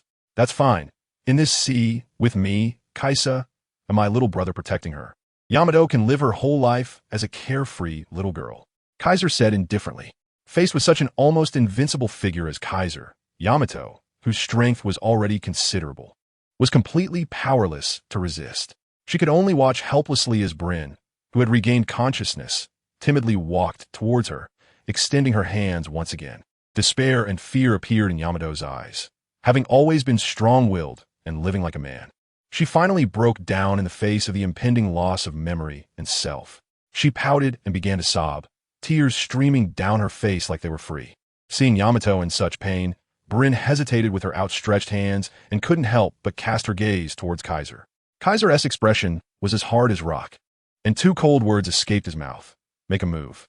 Bruin dared not disobey Kaiser's order, and could only show a sorry expression to Yamato before continuing to reach out. When her 5 fingers once again touched Yamato's cheek, the scene flowed like a videotape, gradually appearing in a hazy manner. No, please, please, please don't erase my memories, sob, sob, sob. Yamato cried bitterly, constantly pleading as she lifted her head, trying to appeal to Kaiser. However, what Yamato saw was Kaiser's indifferent expression, making her heart tremble with fear towards this uncle, Kaiser.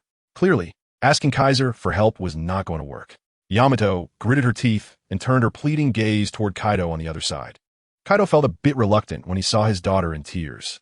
However, during the waiting period for Yamato, Kaisa had said many things to him, similar to the idea of cutting through confusion with a swift knife, which solidified Kaido's resolve. Kaido believed that allowing his daughter to continue living in a daze was worse than giving her a new memory, so she wouldn't have to live in this world with pain. A short pain is better than a long one. Eliminating Yamato's memories seemed to be the best way to handle it for now. Seeing Kaido turn his head away and ignore her pleas, Yamato panicked completely. She could clearly sense that her memories were being extracted in a strange way, transformed into specific images. No, no, Dad, please, spare Yamato. I don't want to be Kazuki Oden anymore. Please don't erase my memories, okay? Yamato pleaded again. She felt a genuine fear of Bryn's abilities. When a person's memories are erased, even if new memories are given, is that person still the same? Surely, that feeling of strangeness would be even more terrifying than death. Kaido had already made up his mind that he would not agree, no matter how much Yamato pleaded. However, when Yamato shouted Dad, Kaido's strong body trembled suddenly. His throat tightened, and his eyes even turned slightly red. How many years had it been? Kaido couldn't quite remember how many years it had been since he last heard Yamato call him Dad. Only in the first few years after Yamato was born did Kaido experience the happiness of being a father, carrying the small and adorable Yamato on his shoulders, wandering around, transforming into an azure dragon, soaring high into the sky with his laughing daughter, chasing clouds and catching the moon. As he thought about this, Kaido gritted his teeth, his nose tinged with sadness, and he felt an impulse to shed tears. He stared blankly at Yamato, and he could faintly see the resemblance to her unfortunate mother, who had died in childbirth, on Yamato's face. That was the last trace of emotion Kaido had ever felt in his life. Forget it, let her go, Kaisa. Kaido sighed and said to Kaisa. Bryn immediately stopped her actions and was about to withdraw her hand, but Kaisa's cold voice came again. Continue. Bryn froze, unsure of what to do. Yamato's fear of Kaisa grew stronger. Hearing Kaisa's emotionless voice made her shiver, and she looked at Kaido with pleading eyes. Kaido's teeth clacked together as he suddenly roared. I said, enough. Let her go. Kaido roared and suddenly swung a punch, crashing into Kaido's chest. Boom! A terrifying force erupted, sending Kaido's towering body flying, directly smashing through the door of the reception room and crashing into the long corridor. Hearing the noise, the servants hurriedly rushed over from all directions, and when they saw it was Kaido, they all trembled and dared not approach. Caesar cast a cold glance at them, and all the servants fell to the ground like wooden stakes. They fell onto the carpet, finally escaping Caesar's clutches, panting and wearing a relaxed expression as if he had survived a disaster. Kaisa stood up and walked back in the hall, his massive figure casting a large shadow over Yamato, who was slumped on the ground. Bryn stood to the side, her face filled with fear and tension. Yamato, feeling intimidated by Kaisa, hid behind Kaido as he approached. Little brother, what did I just tell you? Didn't I say not to be soft-hearted? At times like this, you need to be more decisive, or you'll regret it later. Let it go, Kaisa. Let her decide her own future. The Kazuki family has become history. Wano is under our control, and Yamato can't go back. From now on, let her choose her own path. I don't want to impose any further. Kaido's voice was deep, sounding somewhat aged. Father, father. Suddenly, a heavy and hurried footstep echoed as Katakuri rushed in with his robust figure, a hint of killing intent on his face. Upon entering the hall, he glanced at the broken door, said nothing, and went straight to Kaido's side, saying, Father, the scouts we sent out yesterday have gathered important intelligence. On Oven Island, there are powerful pirates causing widespread destruction and looting the treasures there. Based on the scouts' descriptions, we have identified information about one person. As he spoke, Katakuri handed over a photograph. Kaisa took a glance and suddenly exclaimed in surprise. Newgate? No, that's not right. The beard is exactly the same, but this face is just too stupid. Little Ka, who is this person? Kaido raised his head, his expression returning to normal. He glanced at the photo in Kizaru's hand and said, This is a pirate who claims to be the son of Whitebeard, named Edward Weevil. He was previously summoned by the Navy to become a warlord of the sea, so his strength should be quite good. Katakuri continued, Yes, it is indeed Edward Weevil. His current identity is under the newly emerged Yonko, Buggy the Clown. Yonko? Buggy the Clown? I've never heard of him. What kind of formidable character is that? Kaido laughed. Kekiki, the world is really interesting now. I haven't stretched my muscles for a few days, and it's like a nap has brought a pillow. Little Katakuri. Hurry, and take me to meet this guy who is also a Yonko. I want to see what kind of person he really is. Kaisa twisted his thick neck, producing a cracking sound from his bones, and a bloodthirsty smile spread across his lips.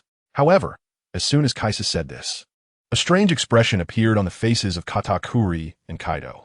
Noticing their odd expressions, Kaisa felt puzzled. What's wrong? Did I say something wrong?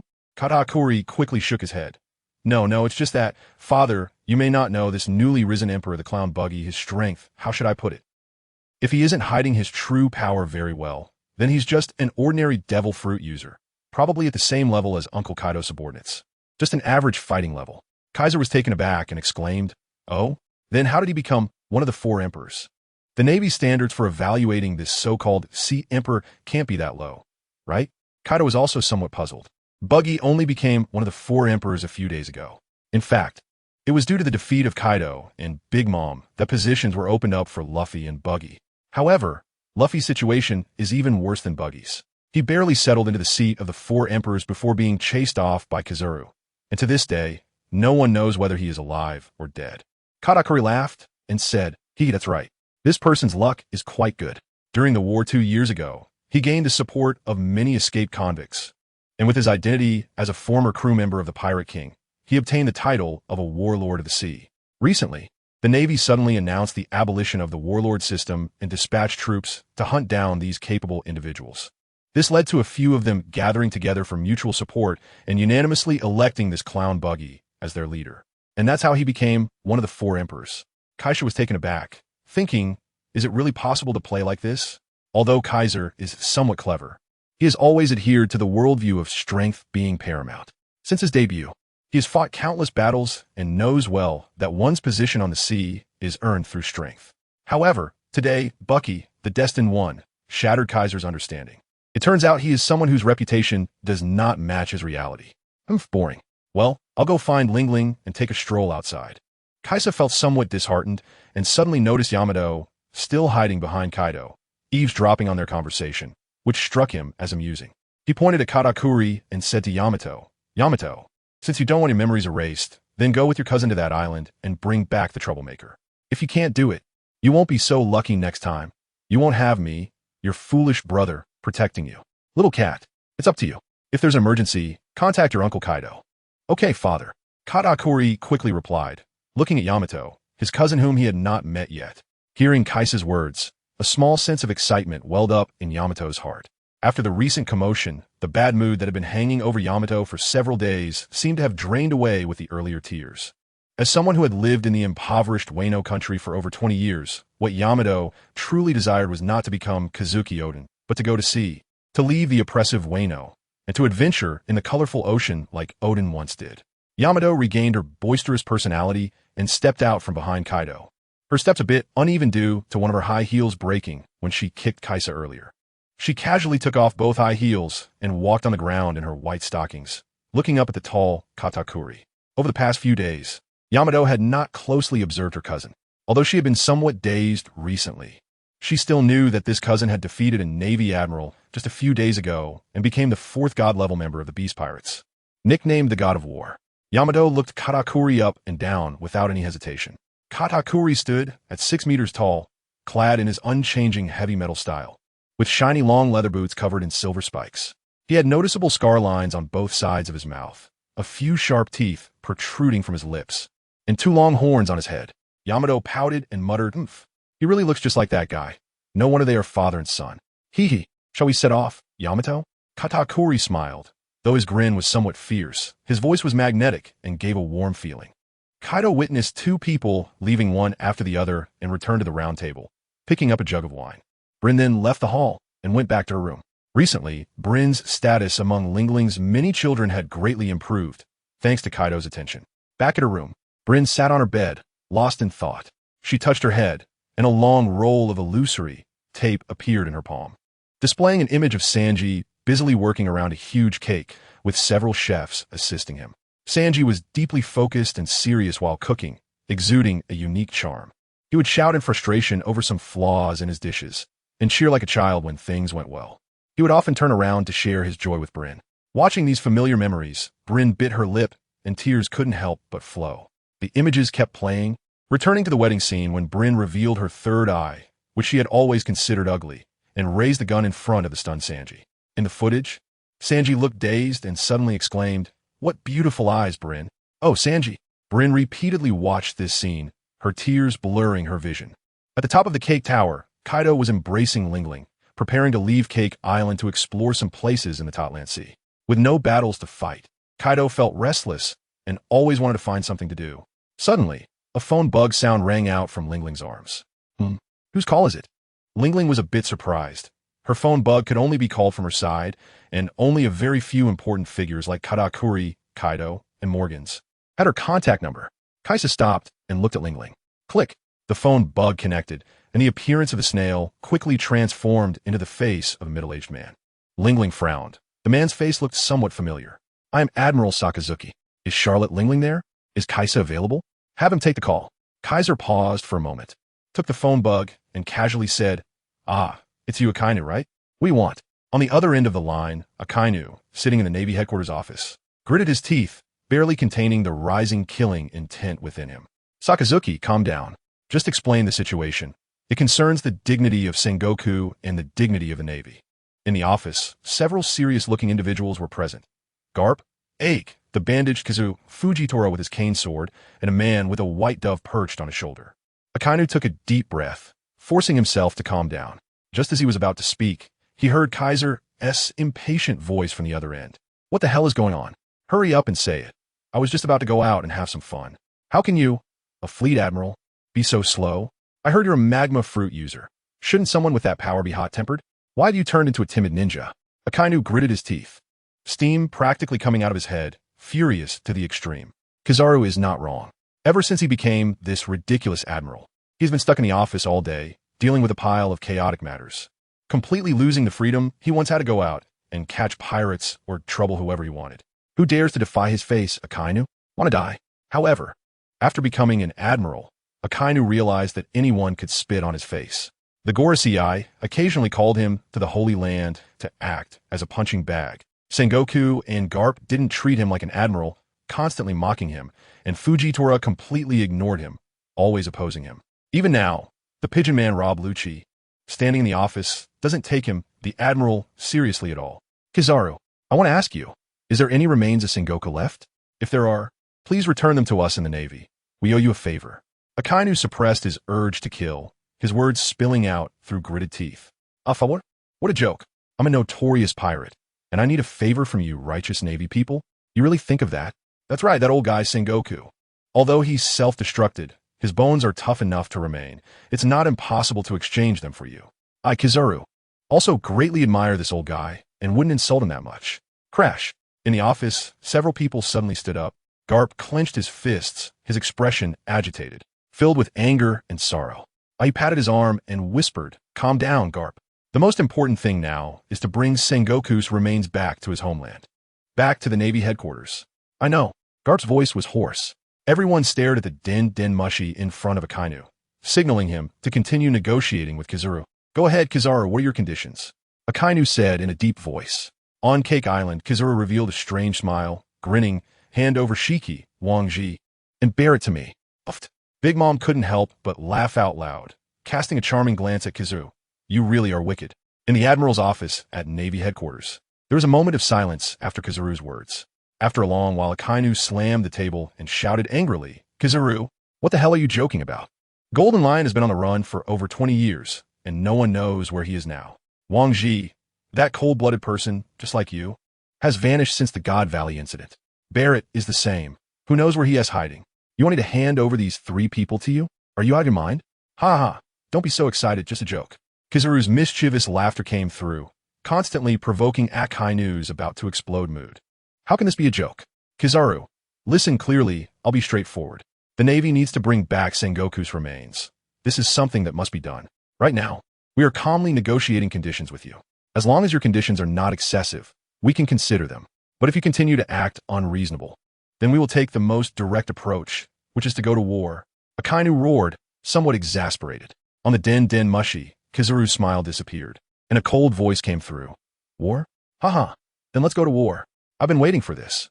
Who told you to put some ridiculous Yonko title on me? I am Emperor Kizaru, Beast God Kizaru, not some Yonko Kizaru. I want to be the one and only emperor. Little dog, if you keep barking, I'll sell Sengoku's bones to the Revolutionary Army. Kizaru, Garp suddenly shouted, startling everyone in the office.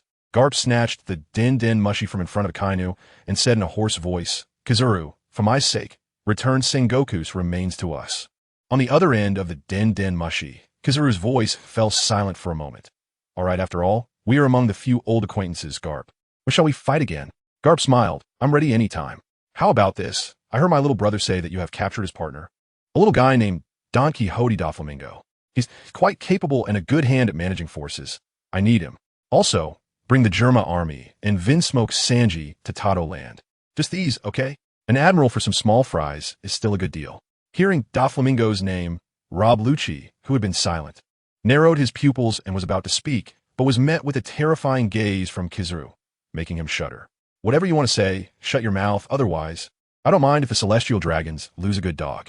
Kizaru's voice was cold, as if it came from the depths of hell. No problem. We agree. How about this? 3 days later, at the Tato land waters for diplomatic exchange. How does that sound, Kizaru? Garp replied without hesitation, directly agreeing to Kizaru's demands. In Garp's eyes, Doflamingo and Germa were actually not important. The only condition that caught his attention was Sanji. He knew that this person was a right-hand man on Luffy's ship. But when it came to the choice of Sengoku's remains, Garp unhesitatingly gave up his grandson's partner. After all, he was still a pirate. Since Sengoku died at Kizaru's hands, Garp's mindset has undergone a significant change.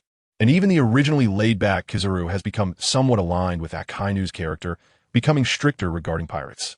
Even if his grandson is now a pirate, it does not diminish Garp's current disgust and killing intent towards pirates. Okay, Kizaru only said 2 words before hanging up the phone. In the office, Garp directly bypassed Akainu and ordered, Ishiki, you go to Dressrosa and capture Vinsmoke Sanji. Akainu, have the subordinates send the location of the Germa army and dispatch people to suppress and capture them. It must be done within 2 days. I will go to Impel Down to bring Flamingo here. Don't worry, I will definitely bring this person back. Fujitora said solemnly. I will go capture Germa. Kizaru said in a deep voice. Garp gave him a deep look and nodded. The tasks were distributed among several Navy generals, without even a glance at Rob Lucci, the CP-0 commander. Rob Lucci left the office with a gloomy expression, frowning as he thought about something. Doflamingo was once a celestial dragon, and he held many secrets of the celestial dragons. Handing him over to that brutal Kizaru was far too dangerous. He needed to inform the Gorosei and let them make a decision. On Cake Island, in a bar specially serving the pirate cruise officers. So boring. Gene, why can you handle those annoying things every day without any trouble? I feel like this place is not as fun as Wano. Quinn complained, taking up most of the table and stuffing his face with a large plate of noodles. Gene looked at his overly plump figure, the corners of his mouth twitching slightly. Bored and still eating so much? I'm not saying you, but if you keep eating like this without exercising, you won't just be a dinosaur anymore. Quinn was taken aback. Huh? Then what am I? A pig from the bar's kitchen. Quinn was stunned. seemingly hit hard by Jin's words, and didn't speak for a long time. Jin felt a bit guilty, thinking he might have gone too far. But then Quinn suddenly slammed the table and shouted at the bar owner. Boss. Good. You old six, there's pork in the kitchen. Why haven't you brought out the roast pig? I want to eat roast pig, the whole pig. Slap. Jin gave himself a slap. Noodles with ice cream, what a headache. By the way, Jin, why haven't I seen Lord Kizaru and Brother Kaido these days? Jin numbly looked at Quinn, who was constantly shoving food into his mouth like a bottomless pit. It's you who's here eating every day, you idiot. Lord Kizaru is at the cake tower. However, I heard that Lord Kizaru is going to another island for fun. Not sure if it's Oven Island or... Before Jin could finish, Quinn's eyes lit up, and he quickly stuffed the food on the table into his mouth, his plump body rolling out of the bar like a big meatball. He didn't forget to leave a parting shot. Boss, next time I come back, if I don't see a roasted whole pig, I'll peel your skin off. Jin. Quinn, full of excitement, his fat body shaking, rushed towards the port. Haha, Oven Island, finally another chance to be alone with Lord Kizaru. I must go to that island early to prepare and surprise Lord Kizaru. The people at the port, watching the ships, looked at the excited Quinn in confusion. A bit lost. Brother Quinn, is there a mission? Less nonsense. Full speed ahead to Oven Island. Quinn shouted, and his plump body jumped onto the ship with surprising agility. Half a day later, Quinn stared blankly at the scene before him. Houses tilted, the ground shattered, and red and yellow blood splattered everywhere, with dismembered corpses scattered around. This isn't right, is it?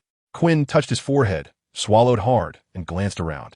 Brother Quinn, the situation here is not good. What should we do? Should we go back to report or go in and check? Quinn hesitated for a moment and nodded. Let's go in and take a look. This is Lord Kizaru's territory, and he'll be coming soon. If it's some blind pirates causing trouble, and we handle it before Lord Kizaru arrives, that would be a great achievement. Understood. More than a dozen people immediately walked along the broken street towards the inside. Quinn frowned, looking at the deep cracks in the street, a faint sense of foreboding rising in his heart. Why does it feel like an earthquake just happened? At the center of the island, flames raged fiercely around the houses.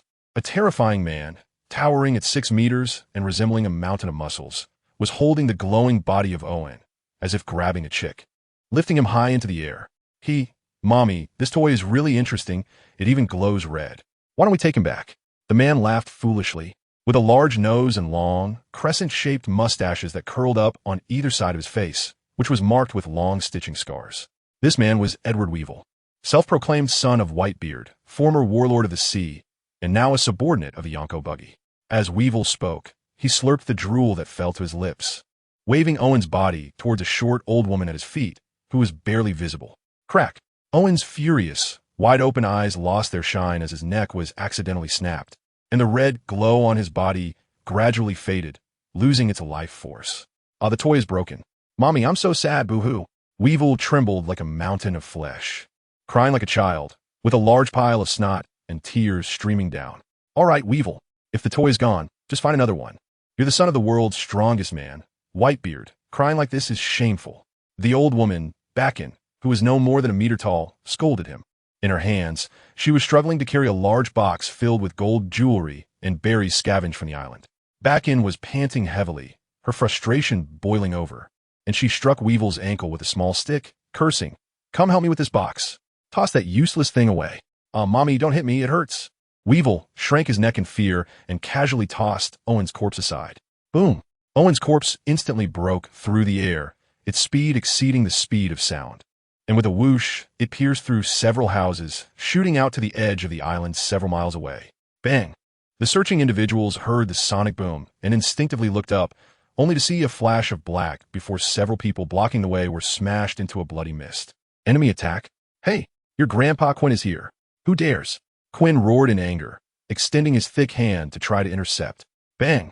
Quinn's plump body was sent flying like a cannonball, tumbling several times and crashing into a house before finally coming to a stop. Cough, cough, what the hell? Quinn felt a heaviness in his chest, as if he had been punched in the chest by Kaido. He pushed away the collapsed house and looked at the bodies around him, his face changing drastically as he exclaimed in shock, "Owen!" Quinn quickly checked Owen's breathing, and then his hand trembled again. He's dead. How could this happen? Lord Kizaru and Linlin are going to go crazy. Who did this? Wait, Owen was thrown over here. That person is still on the island.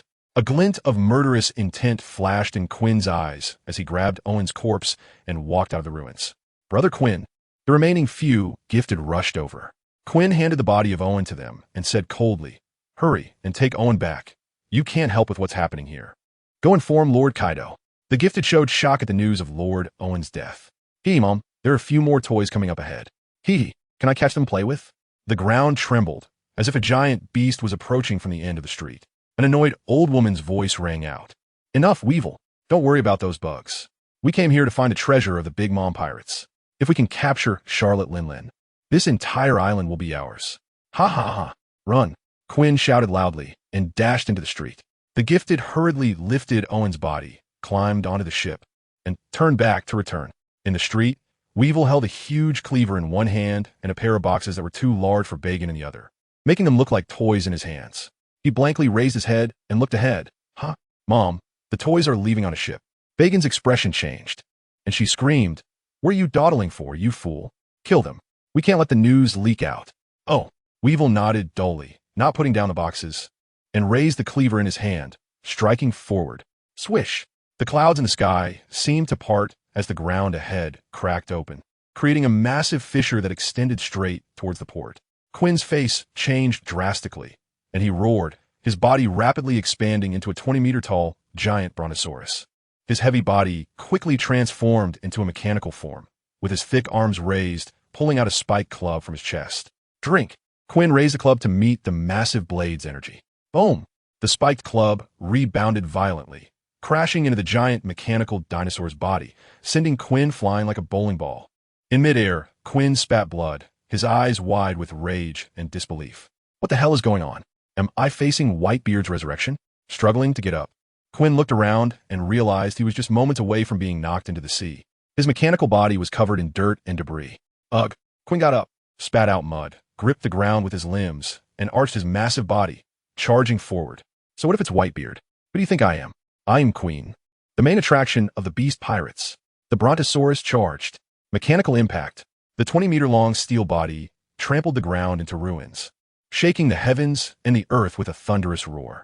Weevil's eyes lit up, and a foolish smile broke across his face as he exclaimed, "Mom, this toy's great. It can turn into a dinosaur and also into a robot. I want to take it home to play." Bagan's expression changed, and she quickly dodged to the side, thinking of the dinosaur Quinn had just transformed into. Why is there a member of the Beast Pirates here? Weevil put down the boxes, opened his arms, and aimed to grab Quinn. Boom! The fierce wind roared, the street exploded, and the surrounding houses crumbled with a thundering sound. Old woman Bagan screamed as she was blown away by the strong wind. It hurts! Weevil crashed into Quinn's chest, his massive body rolling like a mountain. And the two colossal figures collided with each other on the island, causing buildings to collapse and the ground to crack apart, leaving chaos in their wake. "Spark Queen!" Quinn shouted, shooting lasers from his eyes, hitting Weevil's head. Boom! The intense red light flared up, and a massive explosion echoed through the sky. Hundreds of miles away from Oven Island, Katakuri and Yamato stood on the deck. Yamato was looking around anxiously. She had changed back in her old clothes, loosely tied with a coarse rope around her waist, her chest puffed up, and one hand carrying a large iron rod. The previous spike club had been shattered by her father Kaido, and Yamato had just taken a piece of iron from a lamppost on Cake Island. Although it looked a bit shabby, it was quite handy in terms of length, thickness, and hardness. Where's that island? Why haven't we arrived yet? What was it called again? Katakuri. Katakuri's tone remained indifferent as he pointed ahead. We're 200 miles away. This ship is fast. We'll arrive in less than an hour. Yamato, showing no ladylike demeanor, plopped down on the deck, tossed the iron rod aside, and said impatiently, "Why is it still so far? It's driving me crazy." On Oven Island, Weevil seemed to have worn himself out, allowing Quinn's heavy mechanical dinosaur to restrain him and continue to pound away. Quinn's eyes glowed, and scorching laser beams shot down without restraint. "Spark Queen! Spark Queen! Spark Queen!" The explosions echoed throughout the island, engulfing Weevil's massive body. Quinn, panting heavily, got up from Weevil, supporting himself on his knees, feeling as if his body had been emptied. "Ha ha! Turns out he's just a big idiot. I thought Whitebeard had come. Now you know how powerful Grandpa Quinn is, right?" Quinn's body slowly shrank, about to revert to his original form. Whoosh! A thick arm, as strong as a stone pillar, reached out from the smoke and suddenly grabbed Quinn's mechanical neck, yanking him down toward the ground. Huh! The terrifying strength gripping his neck made Quinn unable to resist, crashing down onto the ground, creating a large crater. Weevil's massive body slowly rose from the smoke, looking like a monster awakening from slumber. Quinn's neck was firmly pressed to the ground, feeling as if a mountain was crushing him. No matter how he struggled, it was futile. He could only barely turn his head to look at Weevil. When he finally saw Weevil's face, Quinn's pupils constricted in horror. Impossible. How can you be unscathed? Weevil's body was covered with a thick layer of invisible armor, and Quinn's continuous laser attacks hadn't even penetrated this layer of hockey armor. After all that, even Weevil's long white mustache remained unscathed. He got you. I caught a fun toy. Mom, where are you? Weevil dragged Quinn's massive body, stepping on the shattered ground, searching for Bacon's figure. Mom, no. Weevil suddenly let out a mournful cry, throwing Quinn to the ground and kneeling, staring at the street where a huge rock had smashed half of the old woman Bacon's body. Bacon's eyes were wide open, seemingly dying in great pain and unwillingness. She was supposed to enjoy endless riches, relying on her foolish son Weevil's immense power. All along, Bacon had lived a life of extravagant excess. And now, there was a tremendous opportunity waiting for her.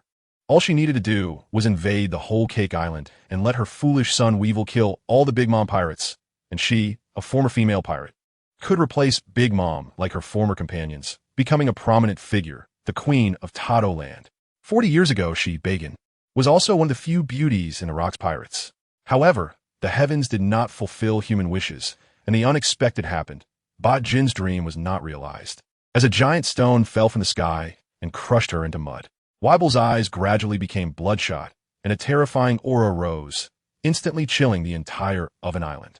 He turned his head to look at Quinn, who had transformed into a brachiosaurus and was running wildly in panic, letting out a huge roar. His already massive body grew even larger, with the repair marks all over his body bursting apart, exposing his crimson muscles. Weibel gripped his large knife. His two small legs directly stomped into the ground, transforming into a massive afterimage, rumbling as he chased after Quinn. Quinn ran frantically, his gigantic brachiosaurus body crashing through everything in his path, his small eyes filled with panic, feeling a chilling sensation at his rear, as an extremely terrifying aura approached closer and closer. Don't come near me. On the streets of Cake Island, a 10-year-old girl wandered around with a lollipop in one hand, her sparkling eyes occasionally glancing at the towering Cake Tower in front of her. Under the pink high tower, two guarding Hamet's toy soldiers with big eyes constantly followed the little girl's movements. This little girl had sea blue wavy long hair and wore a purple tank top and shorts, which looked overly loose for someone her age. Noticing that the little girl wanted to approach the high tower, the Hamet's toy soldiers opened their mouths to warn her.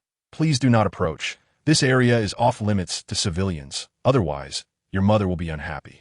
The little girl hesitated for a moment, then suddenly exclaimed, and her petite body stumbled forward. The toy soldiers gasped and hurriedly reached out to help. However, when the little girl's fingers touched the bodies of the two toy soldiers, both of them instantly froze. Their originally smooth and new plastic bodies quickly split apart, breaking into segments with a crackling sound, scattering all over the ground. Oomph! The little girl smiled proudly and rolled into the towering Cake Tower. Off the coast of Oven Island, Katakuri was taken aback upon seeing a pirate ship approaching from across the sea, recognizing the banner of the Beast God Pirates. The pirate flag of the Beast God Pirates featured a skull with huge horns. Crossed behind it were two outspread wings, and beneath the skull were wavy sea patterns. This flag was personally crafted by the Beast God Pirates captain, Kaido, and hundreds of thousands of copies were printed. The larger ones served as flags for pirate ships in various islands and towns, while the smaller ones were ordered by Kaido to be distributed to households in Tado Land, with a line of text printed on the back of the small flags. Join the Beast God Pirates. Happiness lasts forever. In Kaido's words, it was meant to deepen the impression of the Beast God Pirates among the new citizens of the world, and even the people from the New World and the Grand Line. Katakuri greatly admired his enigmatic father, thinking that Kaido's strategy was truly brilliant. Therefore, Katakuri specifically ordered the printing factory in Tado Land to keep printing these small flags, sending them to various parts of the world via the merchant ships of the nation. As the pirate ship drew closer, Katakuri instinctively used his powerful observation haki to scan. Are they some empowerers? Is there a mission for them at sea? Katakuri was not surprised. In the past few days, Over 6,000 people brought by Kaido from Wano country had already been assigned their respective positions and daily patrol tasks on the sea by him and Jean. From himself and Jean down to the lowest ranking members, everyone had their own tasks to complete every day. A behemoth like Tado Land could no longer be compared to a mere pirate crew. This was a vast sea area with hundreds of large and small islands, home to millions of people. Katakuri didn't care as the two ships passed by each other. When he retracted his observation haki, one of the empowerers on the opposite ship, with sharp eyes, seemed to recognize Katakuri, appearing very excited as several of them leaned over the ship's railing, shouting. Katakuri smiled at them and nodded. Since the pirates from Wano country witnessed him defeating Kizu, Katakuri's reputation in the Beast God Pirates reached a peak, subtly becoming the top person under the three commanders. This caused his fan base to swell to an astonishing number. Whenever he walked on various islands, civilians or pirates would respectfully greet him. There were quite a few who reacted with excitement, like the ones on the ship. Huh? What was that? It seems like they're saying someone died or something. Yamato, sitting on the deck, suddenly spoke up. Katakuri was taken aback. He retracted his observation haki and hadn't paid much attention, thinking they were just greeting him. Hearing Yamato's words, Katakuri released his observation haki again and scanned the ship thoroughly. This time, when he discovered a corpse lying on the deck, Katakuri's eyes widened suddenly, and his Dark Conqueror's haki erupted without warning. The seawater surged violently, and the wooden structures of the ship he and Yamato were on shattered into splinters. Yamato's pupils contracted in shock at Katakuri's power. Whoosh! Katakuri's towering figure instantly disappeared, and with a stomp in midair, the air exploded as he accelerated toward the opposite ship. Owen! Katakuri knelt on the ground, trembling hands touching Owen's already cold cheek. Ah! The terrifying aura caused waves from all directions to rise high into the sky, and a low rumble of thunder echoed in the air. Katakuri's tiger-like eyes filled with tears, his eyes red as he stared at the empowerers trembling from his pressure, and spoke in a deep voice, almost roaring. What happened? An empowerer with antelope horns trembled and replied, Lord God of War. We were originally going to Oven Island with Brother Quinn, but as soon as we landed, we found that the island had already been destroyed. And then Lord Owen was thrown out and killed several of our brothers. Brother Quinn told us to leave first and report to Lord Kaido, while he stayed to confront that strong enemy. Edward Weibel, I will kill you. Katakuri suddenly stood up, black flames involuntarily erupting from his body, combined with his murderous intent. He looked like a demon emerging from the depths of hell. You all, return to Cake Island at full speed. Go find Uncle Kaido first. Have him contact Father. It seems he just went out, Katakuri instructed, then quickly returned to his ship, loudly ordering the sailors to accelerate with all their might toward Oven Island. Yamato, seeing Katakuri's gloomy expression, couldn't help but ask, what's wrong? What happened? Katakuri coldly glanced at Yamato, his face frosty, but still replied, something happened. The island we were going to has been destroyed by the enemy. The owner of Oven Island, my biological brother Owen, has been killed, and Quinn is fighting the opponent. Your biological brother? Isn't that Kaido's son? Yamato's eyes widened, her plump body trembling involuntarily, and thinking of Kaido's reaction, she felt a bone-deep chill. Oven Island. Quinn clutched his collapsed chest, spitting blood as he ran away while cursing, You damn it! Are you crazy? How long is this going to last? Your mother is dead. What does that have to do with me? It's not me who killed him. And who the hell are you anyway? Boom! What responded Quinn was Weibel's massive cleaver swinging down. The earth cracked open with a fissure dozens of meters long, and the sharp blade, aura, slashed down close to Quinn's body, making his hair stand on end in fear. You're finished. I'm telling you, you're completely finished. Lord Kaido is coming you. Boom! Cake Island, Cake Tower. A little girl dressed in adult clothes was sneaking around the various rooms in the tall tower. This core building of the world currently has only a very few people qualified to reside in it. Kaido, Linlin, Kukri, Jin, Yamato, Queen, and the elevated Broly. The floors they reside on are arranged from top to bottom based on their status. The highest few floors are entirely occupied by Kaido and Linlin. The staff inside the tower, aside from the chefs and maids, are all homies created by Linlin's soul, imbued with abilities. These lower-level homies lack much intelligence and cannot compare to special homies like Zeus and Napoleon, but they possess absolute loyalty. Whenever they accidentally encounter patrolling homies and cannot evade them, the little girl pretends to trip, attracting the homies closer, then touches them to decompose them. This little girl is Ein, Zephyr's student, whose ability is the extremely idealistic backward fruit. This coercive and domineering ability allows her to turn back time for people or objects by a certain extent. Ain's current limit for reversal is 12 years.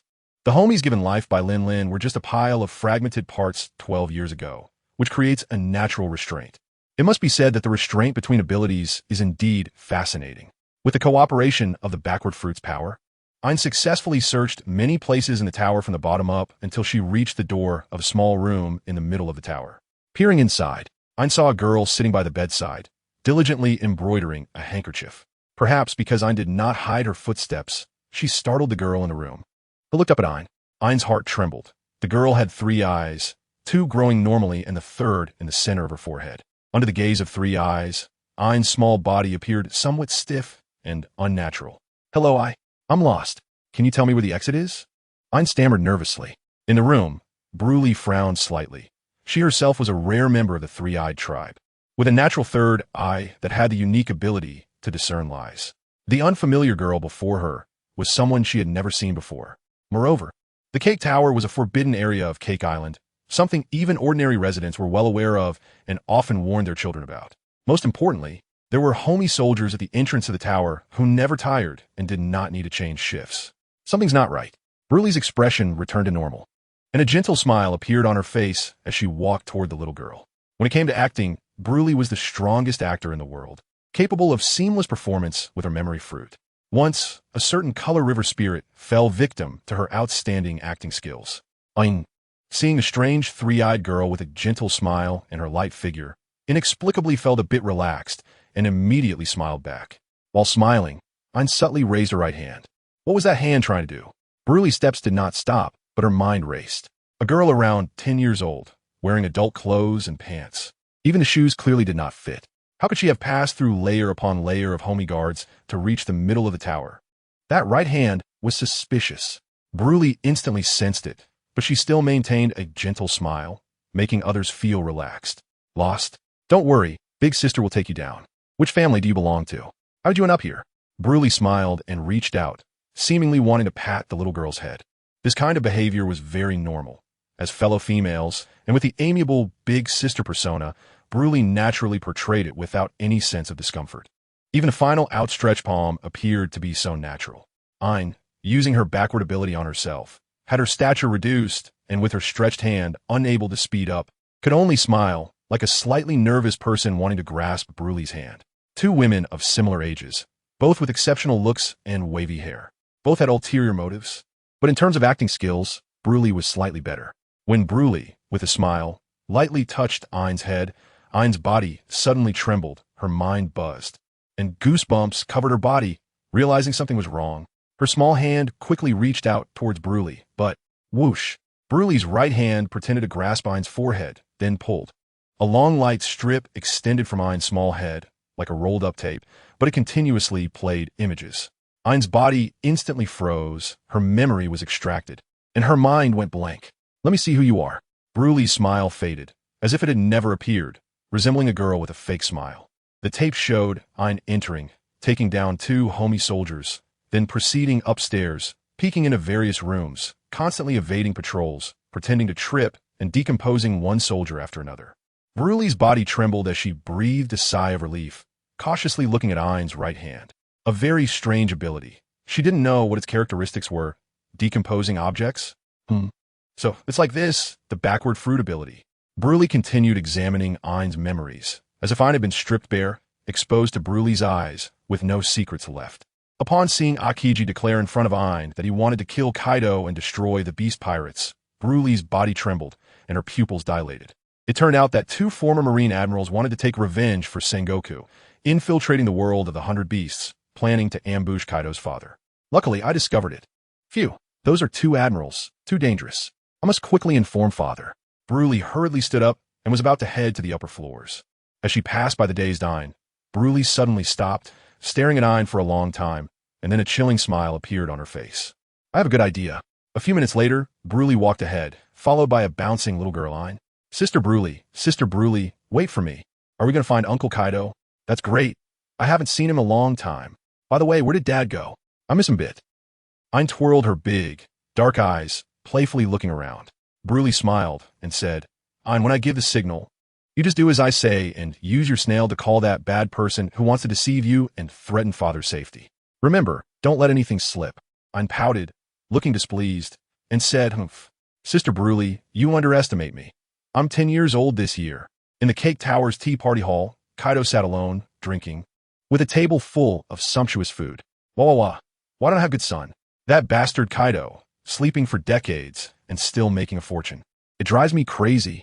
Kaido was drinking while sobbing, and after a while, his expression turned gloomy, leaving one to wonder what was on his mind. The expressions on his face changed unpredictably with each drink, showing far more skill than Brin's earlier performance. Suddenly, 2 footsteps echoed in the corridor, and Kaido frowned. He had clearly instructed that no one was to approach. How could someone disturb him at this time? Kaido looked up and saw 2 girls coming in. One was Brin, and the other was a little girl he had never seen before. However, he didn't mind and assumed she was Brin's younger sister or something. As soon as Ein entered the room, she cheerfully and familiarly squealed with delight. Her clear, childlike voice was quite comforting to hear. She burrowed under the big table, climbed up Kaido's pant leg like a tree, and, to his astonishment, sat on his lap, swinging her little legs. Ein tilted her little face up and grinned at Kaido, saying, Uncle Kaido is crying again. What a shy face. Kaido's eyelids twitched, looking confused. Who are you? So familiar already? Aren't you afraid when you see my face? I'm Kaido, very fierce. I call you little buddy with just a bite. Brin couldn't help but laugh secretly at Kaido's bewildered expression. She walked closer and waved to Ein, saying, Come down, Ein, you can't be so rude. Ein pouted and shook her head repeatedly. No, I want a drink. Saying that, she tilted her little face towards Kaido and said, Uncle Kaido, I want a drink. What kind of drink does a little girl want? Kaido instinctively responded, and suddenly his burly body trembled as memories long sealed away surged to the forefront of his mind. What a similar scene this is. Kaido felt his eyes welling up again, recalling many years ago when his precious daughter Yamato spoke to him in the same way, looking up at him with that earnest expression that was both infuriating and amusing. Come down quickly, or I'm going to tell Dad, Brin said again. Hearing Brin say she would tell Kaido, Ein quickly slipped off Kaido's lap and obediently walked to Brin's side, puffing up her cheeks and pouting, Sister Brin, you're being unfair. Always using Dad to scare me. Watching Ein leave, Kaido unexpectedly felt a sense of loss in his heart. Brin placed a hand on Ein's head and gently squeezed, causing Ein's memories to resurface, her small body freezing in place. What are you doing? Kaido frowned at Brin's actions, feeling somewhat confused and a hint of anger. Somehow, in just a short moment, Kaido developed a fatherly affection for the little girl Ein. Seeing Kaido get angry, Brin quickly explained, It's not what you think, Uncle Kaido. She is a spy for the Navy Admiral.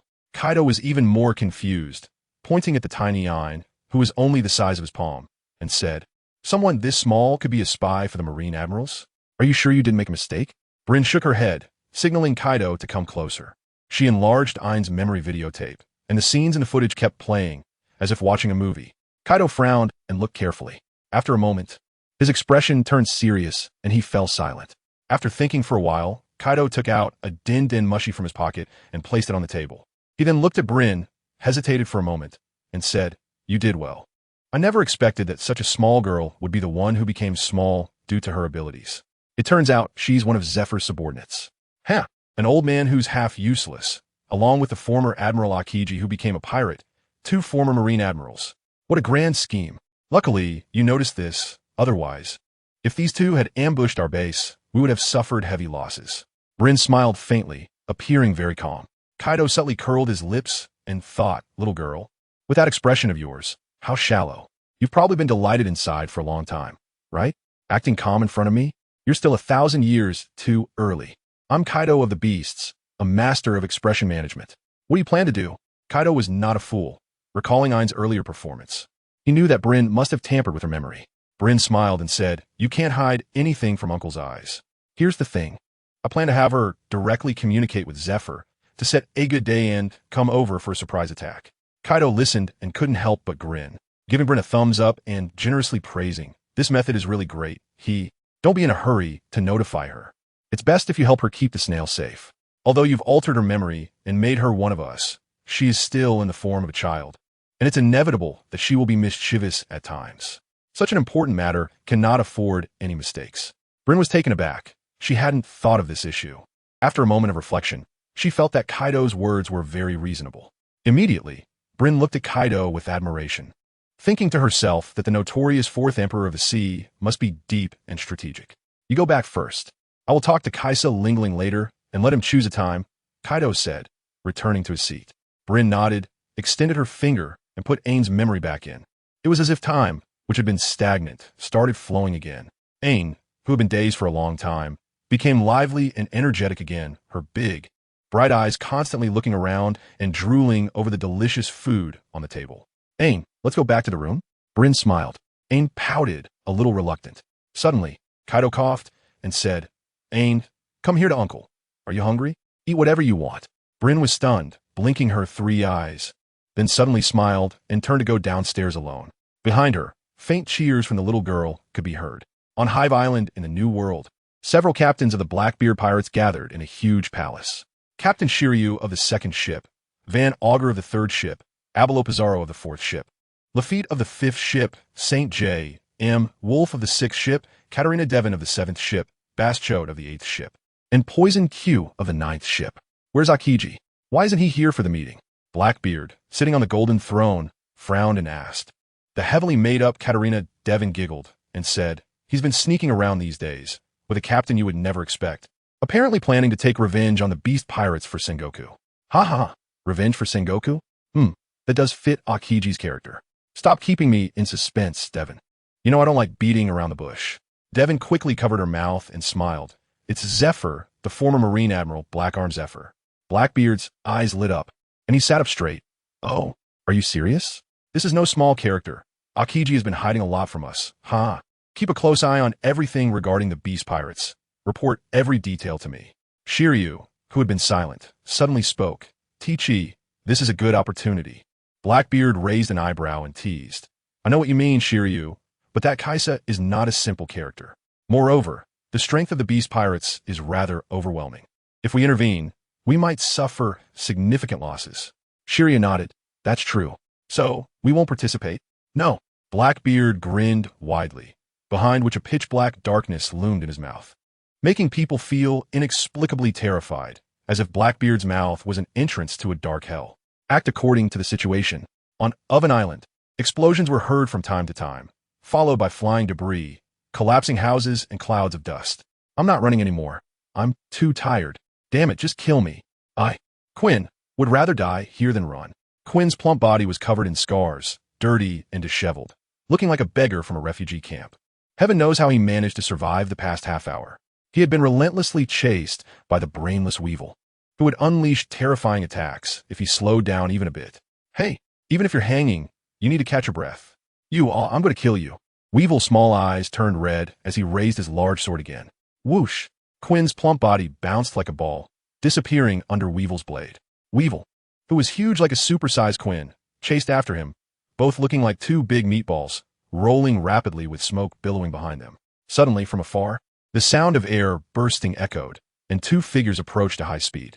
Quinn hurriedly looked over and, upon seeing Katakuri's long horn, got excited, thinking it was his longed-for boss Kaisa, and immediately waved his hands and shouted, Boss! Boss! I'm here!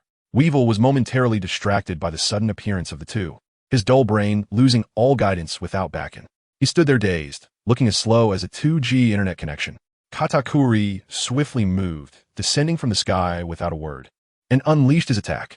Machi cutting. He extended his right arm, which instantly swelled dozens of times, covered in armament hockey and adorned with long spikes, surrounded by deep black flames. Boom! Like a thunderclap, the massive arm swept through the air, leaving a series of afterimages and instantly hitting the dazed Weevil. With a thunderous explosion, it seemed the entire Oven Island shook, the ground cracking in layers and the soil rolling like waves. Everything within 100 meters was utterly destroyed, creating a bottomless pit. Quinn was blown away like a ball by the fierce wind. Whoosh! At the edge of the massive pit, 2 figures landed instantly. Yamato, holding an iron rod, looked down into the crater and saw the crater-like hole's bottom, where the powerful Weevil had suffered a terrifying blow from Katakuri. Although it seemed slow, he appeared unaffected and shook his head before getting back up. Weevil shook the dirt off his head, his round little eyes revealing a fierce light as he roared. That hurt. I'm getting angry. Yamato's cherry lips parted in disbelief. What kind of monster is he? He took that huge attack and didn't die. At that moment, Quinn, looking sickly, returned, squinting at Yamato and the others, mumbling, "I thought it was Boss Kaisa who came. Turns out it's you guys." If it had been the boss just now, he would have been dead. Yamato glanced at him disdainfully, looking disgusted at Quinn's fat body. "Hey, what kind of look is that? Underestimating me, Quinn?" Quinn jumped up like a pig whose tail had been stepped on, pointing at Yamato. "Do you know how I got here in the past half hour? Do you know?" "No, and I don't want to know," Yamato replied indifferently, playing with the stick in her hand, not even glancing at him. Quinn was stumped and almost choked. He opened his mouth and suddenly smiled lightly. "Well, since you want to know, Lord Quinn will generously tell you." He pointed at Weevil, who was trying to climb out of the pit and constantly destroying its walls. "This guy is tougher than you can imagine. To defeat him, you must first break through the armament haki covering his body. I really don't know how this gluttonous fool trained to have such thick haki." Hearing brain full of fat, Yamato turned around and stared intently at Quinn's head without a neck. Quinn was taken aback and touched his face, saying, "What's wrong? Are you mesmerized by my handsomeness? No matter how powerful he is, I must defeat him today, crush him, and destroy him." Katakuri gritted his teeth unusually hard, the glistening earth dragon spear emerging from his constantly writhing arm. Dark flames began to rise from his body, and a chilling aura spread, covering the ground with a layer of frost. Boom! Katakuri charged forward, his right arm spiraling and spinning, transforming into a massive drill, thrusting towards Weevil's head. Sticky rice spike. Seeing this, Yamato immediately followed suit, her slender body growing flowing white fur in midair, her cheeks puffing up, transforming into a silver wolf, raising the large stick in her hand high. Thunderous, 8 trigrams. Quinn's eyes lit up at the sight, and without saying a word, he jumped down, shouting, Grandpa Quinn is here." Although Weevil was foolish, his innate battle instincts were incredibly strong. By the time the three of them attacked, Weevil already gripped his large saber with both arms, sweeping in all directions. The black-red lightning on the saber exploded, tearing through the air, piercing the void. And the 100-meter-long slash seemed to split heaven and earth apart. Boom! 3 against 1. The terrifying impact caused the already bottomless pit to crack again. Soil and stones rising as if an earthquake had struck, and countless debris fell from the surrounding pit walls. Katakuri roared, the muscles on his right arm bulging.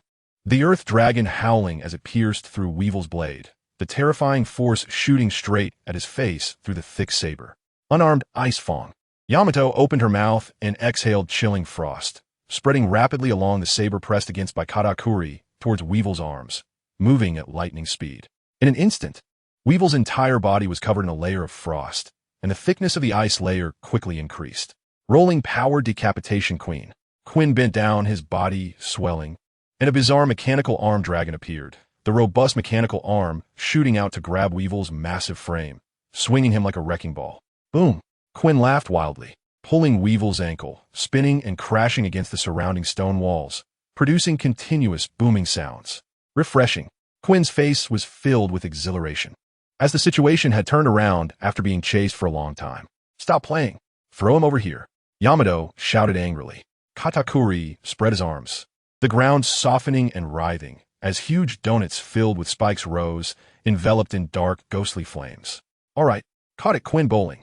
Quinn swung Weevil and hurled him towards Yamato and Katakuri. Yamato unleashed her Conqueror's haki, the armed color wrapping around the large iron stick, her aura surging, with faint black-red lightning flickering on the dark iron rod. Whoosh! Weevil, with the already shattered ice layer, flew towards the two like a cannonball. Diamond arrow! The black-red lightning exploded in the void as Yamato swung with all her might, the air roaring. Fruit awakening. Armed haki. Haki wrapped. Ghostly flames burning. Sticky rice chanting. Katakuri roared, and from the center of the donut above his head, enormous black fists wrapped in Conqueror's haki stirred the heavens, unleashing torrents of black lightning that made the air feel like mush, compressing layer upon layer. As Kaido's daughter, Yamato, like Katakuri, possessed an innate super talent. She was born with the potential for Conqueror's haki, training alongside the strongest in the world. Her character, talent, and diligence were all top-notch. This pair of cousins, now joining forces for the first time, unexpectedly produced a hint of a combined attack effect. The two sides' attacks subtly overlapped, and the sky was filled with dense lightning, resembling a prison of thunder. Boom! The earth crumbled into powder as Weevil was hit by the frenzied attacks, countless blows raining down on his thick, armed haki armor. Like a cosmic collision, a million tons of explosives detonating. Weevil's surface defense was finally breached, and Katakuri and Yamato's powers struck his body without reservation. Boom, boom, boom, boom. A torrential storm of massive fists rained down. Katakuri's face twisted, the dark, ghostly flames engulfing Weevil's mountain-like body, fiercely burning his soul. It hurts so much, mommy. I'm in so much pain. I want toys. I want chicken legs. Weevil dropped his saber, holding his head and rolling on the ground, trying to shake off the black flames, but he couldn't. The ghostly flames were like a parasite, not just sticking to his surface, but acting on his soul, scorching his spirit and consciousness. The pain he felt was not from his flesh, but from his ethereal soul. Quinn's facial fat trembled as he watched the rolling Weevil. Swallowing hard. Boss Kaido, what's wrong with this guy's body? How can it not break? I thought it was just overly thick hockey, but it turns out his flesh is so terrifying too. Is he even human? Katakuri and Yamato also realized this point. Their expressions were not good, looking somewhat drained and pale. The previous combined attack had exhausted almost all their strength, using powerful moves like Fruit Awakening and Hockey Wrapping, and they had solidly hit this monster. However, the result was that, apart from breaching Weevil's hockey armor and Katakuri's ghostly flames having some effect, although Weevil appeared to have his skin burst and blood flowing everywhere, he remained largely unharmed. But the three of them were all top experts. Quinn said, I know what you want to say. I'm the MVP of the day with extraordinary insight, having already discovered a terrifying fact. That is after enduring so many attacks. This brain-dead monster has only suffered superficial injuries, and his aura hasn't weakened much. This guy is tougher than Kazuru. His body strength is too terrifying. If this doesn't kill him, it seems we'll have to wear him down slowly. Katakuri frowned and tightened his grip on the Earth Dragon. Yamato looked at the bent iron stick in her hand, pouted, and ran her right hand down the stick, instantly straightening it back to its original form. Suddenly, Weevil stopped rolling, sat up, and let out an earth-shattering scream, startling the three. This guy's gone crazy again. You don't know, just now his mother died. And he chased me for dozens of minutes, Quinn said, clicking his tongue. Yamato was speechless, looking at Quinn as if he were an idiot. You took his mother away. Who else would he chase? At this moment, Weevil was covering his mouth, continuously screaming in terror. My beard, my beard. My dad's white beard is gone. Woo-woo-ah. Quinn felt the air around him boiling like boiling water, his eardrums nearly bursting, his head buzzing. Stop whining. Quinn couldn't help but shout. Weevil's crying suddenly stopped, and his tear-filled, red eyes turned to stare at Quinn as his massive body rose from the ground and ran straight towards him. Oh no! Quinn was startled and blinked, whistling as he quietly moved his feet and hid behind Yamato and Katakuri. Boom! The battle erupted again. At the top of the cake tower, Kaido's face was grim as he looked at the giver in front of him, shocked by the news they had brought. Kaido's eldest son, Owen, the twin brother of Katakuri, actually died in the waters of the world, on the island he was stationed at. Kaido, now brother Quinn and the war god, should have already engaged the enemy on that island. Kaido slowly got up, picked up the black Kanabo by his feet, and said in a deep voice, "Take me with you." When Kaido reached the door, his footsteps involuntarily stopped again. I can't leave here, Akiji and Zephyr. Those two old coins are still hiding somewhere, watching. Forget it. I'll notify Caesar and Linlin. Bururu bururu. After the phone bug rang a few times, it was answered on the other end, and Linglin's lazy voice came through. What's up, Kaido? Vetre having afternoon der on Donut Island. Mama. Do you want to come over? Kaido was silent for a moment before speaking. Linlin, where's Kaisa? Let him answer the phone. Huh? Is there something you're hiding from me? So mysterious. Donut Island, located 200 miles from Cake Island, is the island where Katakuri is stationed. It produces all kinds of dessert delicacies, especially famous for its donuts and chocolate fruit tea. The most famous dessert shop on the island is Zero Card Restaurant located in the center. Kaisha and Linlin sat face to face at a window seat on the third floor, enjoying the architectural scenery of the island while leisurely sipping fruit tea and eating donuts. There were very few guests on the third floor, and they were all either rich or powerful.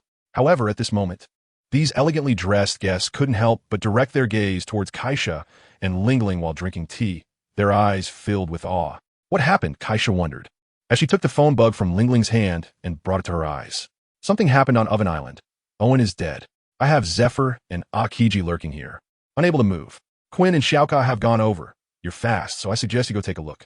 Kaido lowered his voice and said. Kaisa's warm smile gradually faded from his cheeks, and from his tall, heavy body, an extremely terrifying oppressive aura began to rise, spreading in all directions. Noticing Kaisa's strange demeanor, Linlin, who had been immersed in the joy of sweets, stopped her actions and looked at Kaisa in confusion. What's wrong? Suddenly, a rumble echoed. The sky above the Donut Island, which had been clear and sunny, was now suddenly filled with gathering dark clouds, covering the earth. The sound of rolling thunder roared, as if there were a dragon howling among the dark clouds. Kaisa stood up, the air around him distorted, and his tall figure became somewhat blurry, while the scenery around him turned bizarre. Linlin, return to Cake Island early. Enemies have shown up, Zephyr and Akiji. I have something to take care of. Kaisa's words burst forth from his teeth, directly smashing the third-floor balcony. His towering body soared into the air, golden feathers spreading out, transforming in the blink of an eye into a giant golden bird that tore through the sky like a bolt of golden lightning, disappearing into the void. Zifa and Akiji. Linlin frowned, reluctantly glancing at the sweets on the table, but still got up and hurried back to Cake Island. Oven Island. Katakuri's razor-sharp long spear pierced through Whiteble's thick chest, lifting him high and smashing him hard into the ground. Boom! The earth trembled, dust billowing. Gong! Mingdi! Yamato's chest heaved as he swung the large iron rod in his hand, twisted like a twist, violently smashing Whiteble's large head again and again. At some point, Quinn had climbed to the top of the large hole, which was also the surface of Oven Island. He transformed into the physically powerful Brachiosaurus form. His gaze locked onto Whiteble's head below. Taking a deep breath, Quinn jumped down head first. Rascal Baiachio. Bang! The massive Brachiosaurus head crashed straight into Whiteble's cheek, causing his entire head to sink into the ground, his body lifted high. Yamato wore a sinister grin. The large iron rod wrapped in black-red, lightning accurately struck between Whiteble's spread legs. Bang! The terrifying force sent Whitebeard directly into the ground. Quinn swayed, standing up groggily, transforming into a gray-faced fat man, staring blankly at the slanted large hole on the ground, muttering, "Is this guy dead?" Yamato gasped but said nothing. Katakuri's black, ghostly flames were showing signs of extinguishing, and he was equally exhausted. He walked over, staring at the black hole, shaking his head. Not dead yet, but his mind is probably completely in chaos. What is going on with this monster's body? The hardness, toughness, and armament haki are terrifyingly strong, and the recovery ability is frightening. If his brain wasn't a problem, he would truly be a terrifying enemy. Crack, crack, crack. Inside the large hole, Whiteble's murmuring voice echoed again, the opening continuously collapsing, the ground rising high, and Whitebeard was somehow using his head to push against the hundreds of tons of earth, step by step emerging from the ground. His face was a mess, with 2 eyeballs exploded into a mush, his nose flatly embedded in his cheek, and his face covered in blood and dirt. Blood flowed endlessly from his 7 orifices, giving him a horrific and ghastly appearance. His meat, mountain-like body was covered in torn skin, revealing the thick, crimson tendons underneath like swollen pythons wrapped around his bones, some already cut open. Yet visible to the naked eye, those robust tendons were constantly writhing and intertwining, quickly recovering to their original state. Whiteble's skin was completely shattered, like a supersized licking eater. Even his family jewels were smashed to pieces by Yamato's rod. His mouth opened, emitting meaningless sounds, guided by the powerful observation haki. He walked towards Katakuri and the others. Katakuri clenched his right hand into a fist, muscles bulging on his arm. Rumble. At some point, dark clouds began to gather in the sky, becoming gloomy. The air turned cold and damp. The temperature dropped sharply, and a chilling cold penetrated deep into the hearts of the 3. This chill was not a power, but a killing intent. Katakuri's eyes suddenly widened. The powerful observation haki was unleashed, covering the entire Oven Island, but found nothing. That ability to foresee the future yielded no results at all. It was as if this suddenly appearing cold killing intent was something even his observation haki dared not touch. Not good. Yamato, Quinn, we need to leave this island. Katakuri's expression changed slightly. His eyes flickering, suddenly said. Yamato and Quinn were taken aback, looking at him. Yamato exclaimed in shock. Aren't you going to kill him? He killed your brother. Katakuri looked at the dark clouds in the sky, his lips trembling, slowly saying, Father is coming. Whoosh! The fierce wind swept across the land, causing the fragments of stone on the ground to roll and fly. Large amounts of soil began to collapse. A terrifying force, like the will of heaven, extended from the end of the sky. The stone walls around cracked, the fissures spreading like spider webs. The air around them was compressed, becoming thick. Even walking became difficult, making every step a struggle. Swish! A dazzling golden light ripped through the sky, splitting it in two, and in an instant fell at the center of the pit. Katakuri and the others focused their gaze. A figure as sturdy as a mountain, with a body like a dragon, exuding an overwhelming presence like the vast heavens, appeared in their sight. Quinn's face lit up with excitement, about to shout Kaisa, but saw Kaisa with his back to them. Raising his massive arms like ancient stone pillars high, the surface of his gigantic body was engulfed in a torrent of blood light. Red as blood flames appeared out of nowhere and ignited, turning Kaisa into a towering pillar of blood flame. A power that could change the color of heaven and earth. Brewing to the extreme, inducing horror in all who beheld it, was compressing and about to be unleashed. Quinn trembled uncontrollably, a terrifying sense of impending explosion coursing through him. Go! Leave this island! Katakuri yanked Yamato, who was in a daze, and shouted loudly, pushing off the ground with force, leaping out of the pit. Wait for me! Quinn, terrified, lost all color in his face. His fat body rolled and bounced, landing on the ground and crazily running towards the island's edge. Whitebeard was barehanded, and so was Kaisa. Whitebeard, standing at 8 meters tall, with a body as robust as a mountain, still appeared small in front of the 9. Ein Meter Kaisa. Perhaps out of instinct, sensing the intense danger, Whitebeard went berserk, crashing towards them, raising his massive fist and slamming it into Kaisa's chest. Boom! The heavens and earth thundered, the air behind Kaisa compressed and exploded in layers, the terrifying shockwave instantly collapsing the surrounding stone walls, and the ground beneath them cracked open with dozens of meter-long chasms.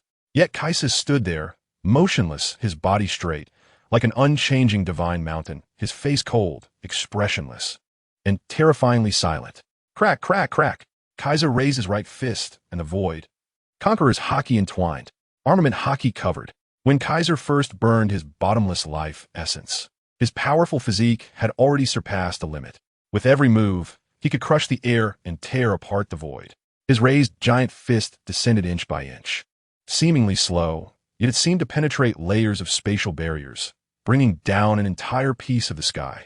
Whitebeard's body was stiff, trembling all over, as he raised his bloodied face, seemingly wanting to see Kaiser's appearance. Roar! Kaiser let out a roar, and the crimson blood flames exploded violently. The purest physical power erupted perfectly at this moment, as his massive fist, like a grinding wheel, pressed down on Whitebeard's head. Boom! Whitebeard didn't make a sound.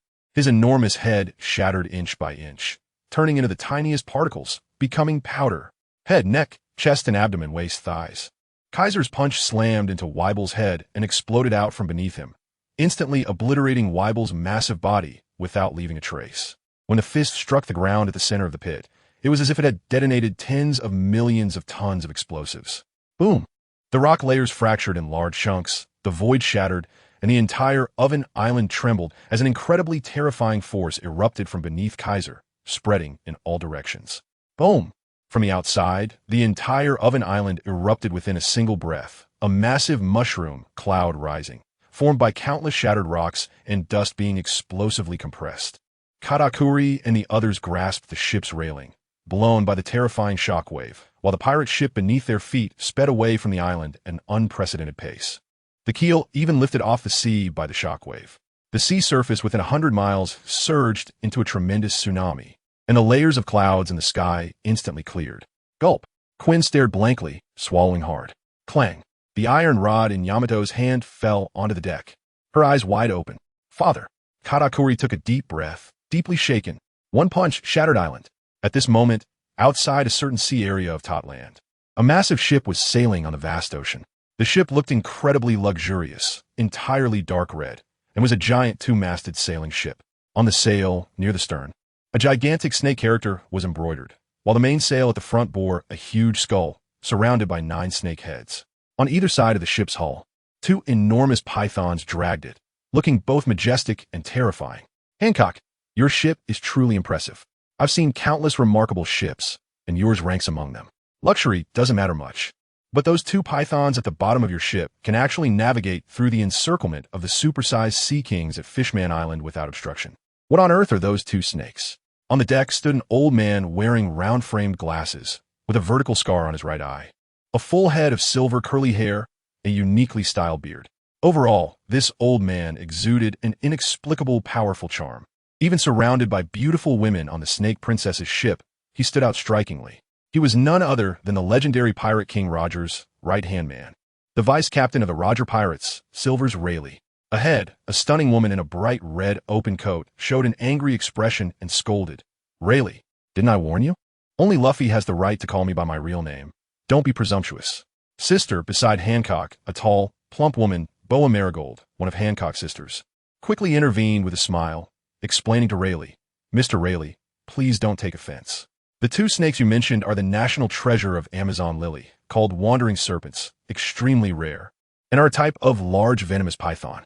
They can secrete a highly toxic fluid that surrounds them, making sea creatures fear and avoid our ship. Rayleigh chuckled, showing no anger, and said, I see. No wonder we haven't encountered any sea monsters attacking the ship along the way. I was worried because of the hasty coating, haha. On the other side, the three sisters, Boa Sandersonia, stuck out her forked tongue and grinned. Mr. Rayleigh, you're too modest. I think you're the best coding master in the Shambody archipelago. Rayleigh laughed heartily, then turned to look ahead at the sea. There, islands began to appear one by one in sight, scattered across the vast ocean, clearly a densely populated area.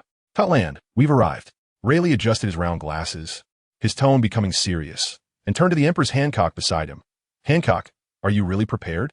Once we go in here, it will be hell. Hancock's face showed a rare struggle, but she soon regained her determination and said to Rayleigh, Rayleigh, you've seen the news. Luffy was hurt by that Kaiser and is in that state, and now there's no news of him. We don't know if he's alive or dead. How can I sit still? If Luffy dies, I, who would be lovesick, would also perish. I can't even imagine what kind of mental and physical torment Luffy is suffering right now. You see, his companions, some are dead, some are injured. The situation is simply. As Hancock spoke, her beautiful eyes turned red, and she couldn't help but shed tears. Alas, what is love in this world? That it leads one to life and death. As Niwa said, this is a twisted fate. Rayleigh sighed. If you're afraid, stay on the ship and don't go down. Hancock wiped her tears, raising her chin like a proud swan. Ha ha, at my age, what is there to be afraid of? I've already 1 foot in the coffin. Even if the front is true hell, I will charge in today. Rayleigh's eyes held strong confidence, making him seem even more masculine. Some young girls on the pirate ship curiously pulled at Rayleigh's skin. Rayleigh's smile stiffened. Suddenly, the ship shook violently, the sea water beneath it roiling wildly. And a towering wave dozens of meters high surged from the direction of Totland, an impressive sight. Rayleigh and Hancock furrowed their brows and looked in that direction. They saw that at the end of their line of sight, no islands were visible, but they could see the sky. It was as if an invisible hand had wiped away all the clouds in the sky in an instant. And an invisible wave swept across the entire Totland at a terrifying speed, triggering a monstrous tsunami. Rayleigh's eyes suddenly narrowed, emotions fluctuating violently as he stared intently in that direction. Hancock was the same, her expression gravely serious, completely devoid of her earlier pride. When the surging tsunami passed and the sea returned to calm, everyone on the ship fell silent, looking towards Rayleigh and Hancock. Rayleigh took a long breath, exchanging a serious glance with Hancock, both seeing the gravitas in each other's eyes. Indeed, someone is fighting. From the terrifying aftershocks, the strength of the combatants is probably. Rayleigh weighed his words before solemnly stating, it probably won't be lower than Captain Roger and Whitebeard. Hancock's delicate body trembled, her expression struggling as she gazed in that direction, silent for a long time.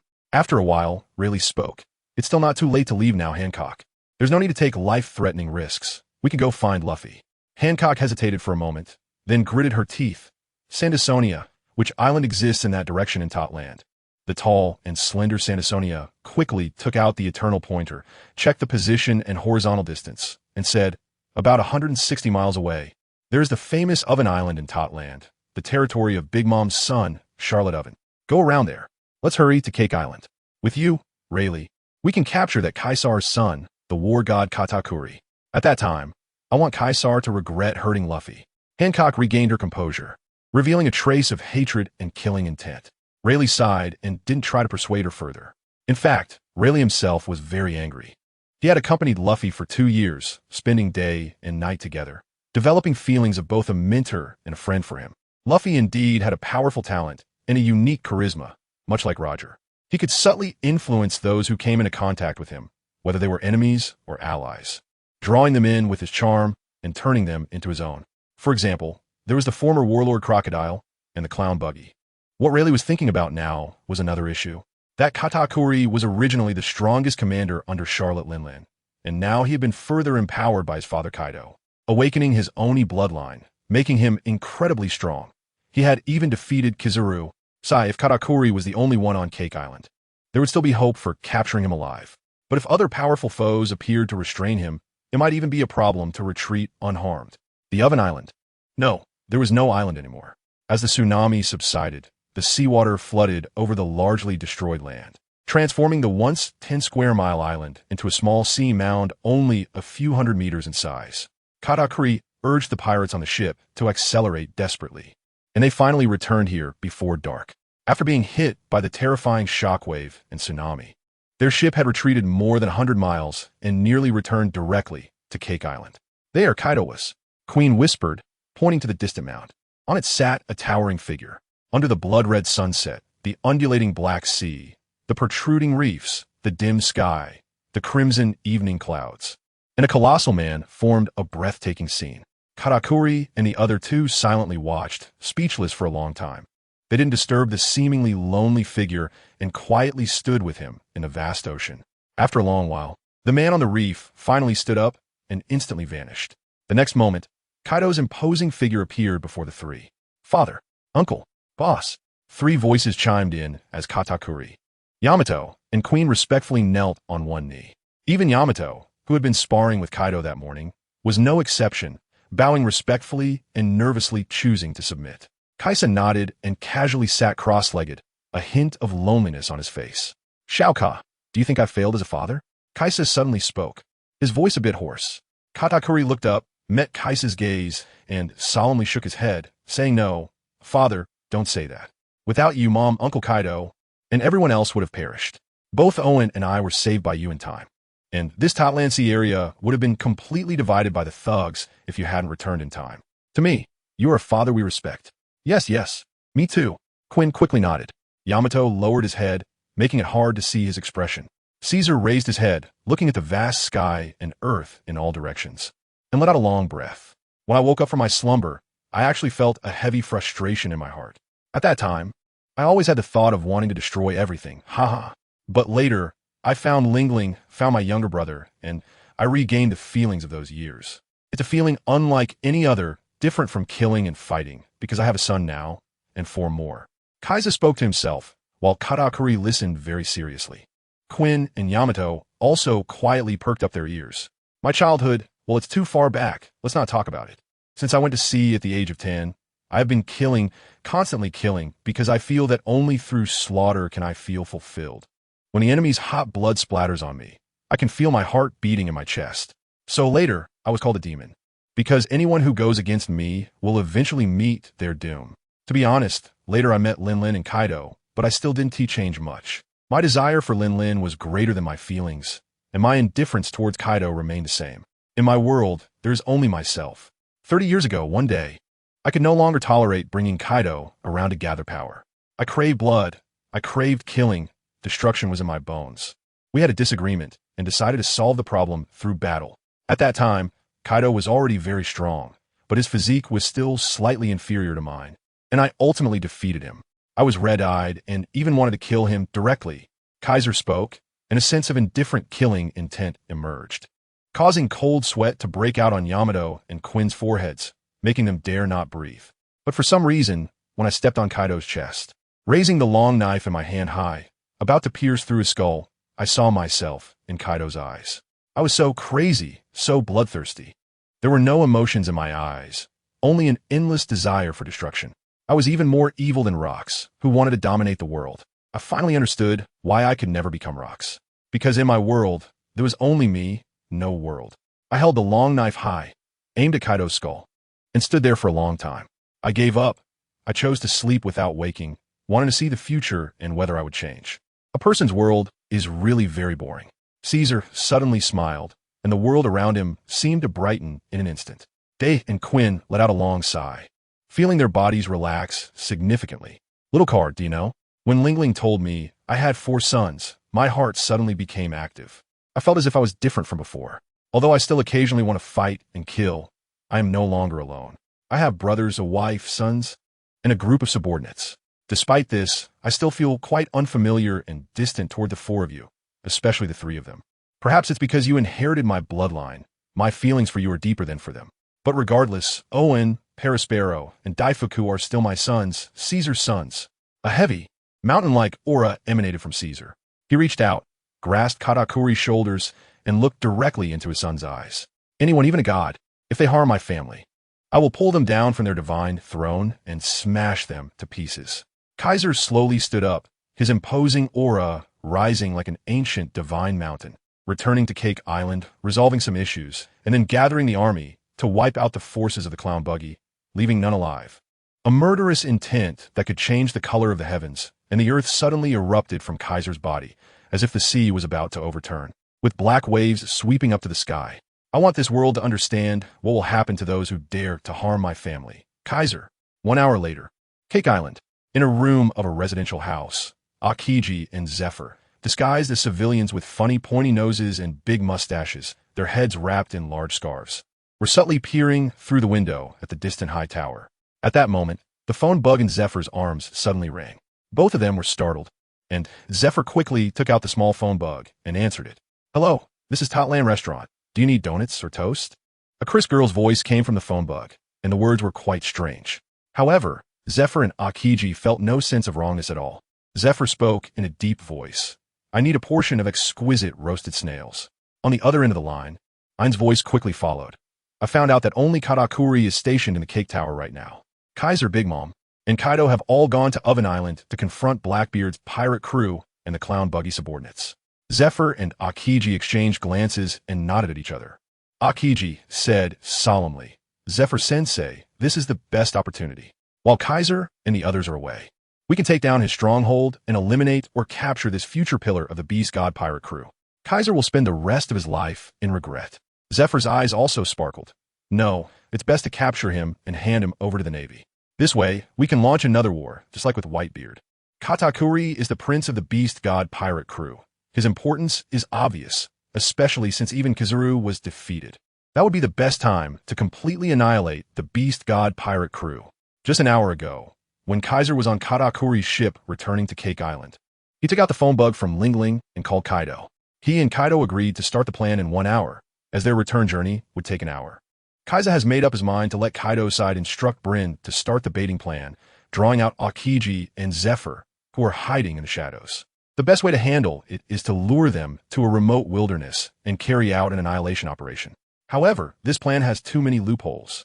People as experienced as Akiji and Zephyr will definitely not fall for easily. Therefore, the best method is to let them enter the Cake Tower directly and implement a surrounding plan there. By then, with Kaido inside and Kaisa and Katakuri outside, Akiji and Zephyr will surely have no escape. The most likely unexpected factor in this plan is Linlin. Due to the hurried departure, Kaisa took the snail phone and didn't have time to communicate these details with Linlin. At this moment, it is unclear where Linlin is, or if she has already returned to Cake Island. If Linlin returns to Cake Island before Kaisa and the others, Akiji and Zephyr, being cautious, will definitely abandon this operation. After all, they know that with their strength, facing 2 or more God-level members will be very difficult for them. Both sides are maintaining a cautious attitude and have not activated a wide range of observation haki, as doing so would expose the plan. Therefore, Kaisa is betting on the timing of Linlin's return and on Katakuri's importance in Akiji and Zephyr's minds. However, even if this plan truly fails, Kaisa will instantly transform into a Dapeng and appear boldly. If the timing is right, even if the plan is exposed, Akiji and Zephyr will still meet their demise. As time passes, an hour quickly arrives, and Kaisa and the others approach Cake Island. Akiji and Zephyr have also made up their minds to disguise themselves and head directly towards the towering Cake Tower. As soon as the 2 enter the tower, Kaisa will instantly burn his blood essence, merge with Kaido and Katakuri, and strike Akiji and Zephyr with a thunderous force. However, an unexpected situation arose. Just as Kaisa was about to erupt and Akiji and Zephyr were about to enter the Cake Tower, Kaido silently picked up a large stick, ready to catch them off guard. At the port of Cake Island, 2 walking figures caught the attention of both sides. although these two had also disguised themselves. Their extravagant appearance and walking posture clearly revealed their disguised identities. Aokiji and Zephyr tensed up. Aokiji's pupils suddenly constricted as he instantly recognized the identities of the two. Pirate Empress Hancock and Dark King Rayleigh. How could they appear here? In a flash of thoughts, Aokiji's idea of entering the cake tower was instantly halted. The two naturally bypassed the tall tower and entered a dark alley, unnoticed by Rayleigh and Hancock. This was entirely due to Aokiji and Zephyr's professional competence, which Rayleigh and Hancock could not compare to. On the ship, Kaisa ordered a few people to retreat to the cabin and temporarily stop advancing. His pupils turned into the golden eyes of a Dapeng, allowing him to see the situation at the port clearly and instantly capture the unusual presence of the 4 people at the port. 4. Kaisa frowned. Wasn't it said that only Aokiji and Zephyr were coming? Why were there 2 more? Although Kaisa did not use observation haki to probe Rayleigh and Hancock's depths, he could tell from their walking posture and expressions that they were definitely 2 formidable experts.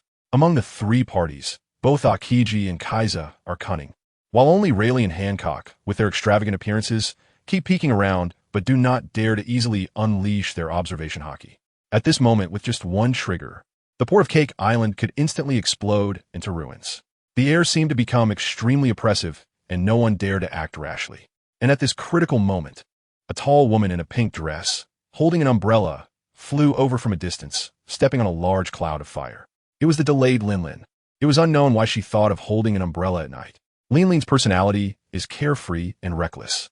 After hearing from Kaisa that 2 former Marine admirals were lurking on Cake Island, how could she endure with her temper?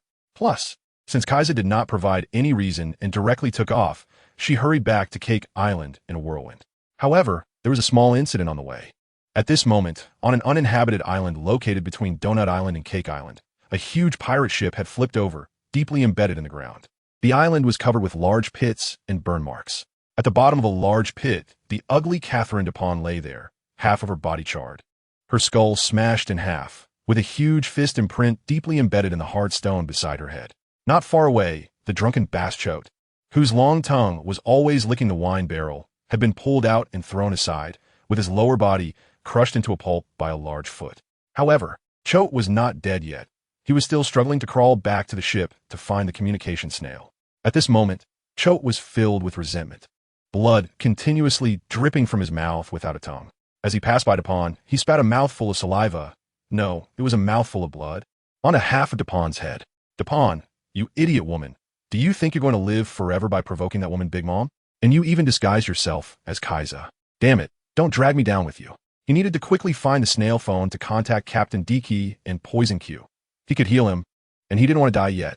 When Big Mom arrived at the port without any concealment, in a whirlwind, Aokiji and Zephyr, hiding in the alley, turned pale, but the most panicked were not them, but Rayleigh and Hancock walking on the street. Rayleigh instinctively wanted to dodge, but his body stiffened, because Linlin's imposing presence, upon landing, instantly covered the entire island with her overwhelming observation haki. Aokiji, Zephyr, you 2 sneaky bastards, where are you hiding? Linlin shouted angrily. How dare you come to Kaisa's territory to cause trouble? Are you looking for death? Linlin's tall figure, holding a small umbrella, cast a shadow that continuously distorted into various shapes of humans, animals, and even plants, stones, and houses. These bizarre shadows struggled as if trying to escape from Linlin's body, appearing horrifyingly strange. What? Rayleigh and Hancock were instantly dumbfounded. Rayleigh snorted, and 2 streams of mucus sprayed out of his nostrils, shooting the beard he wore on his lips away. Linlin's pale face gradually turned to look in their direction. There are actually 2 mice here. As Linlin recklessly unleashed her perception, those powerful presences were instantly highlighted under her observation haki at Cake Island's port. In the tower, Kaido's volcanic-like dormant aura stirred slightly, like a volcanic eruption, igniting the sky. In the alley, an aura as cold as ice, and an aura as heavy as a mountain.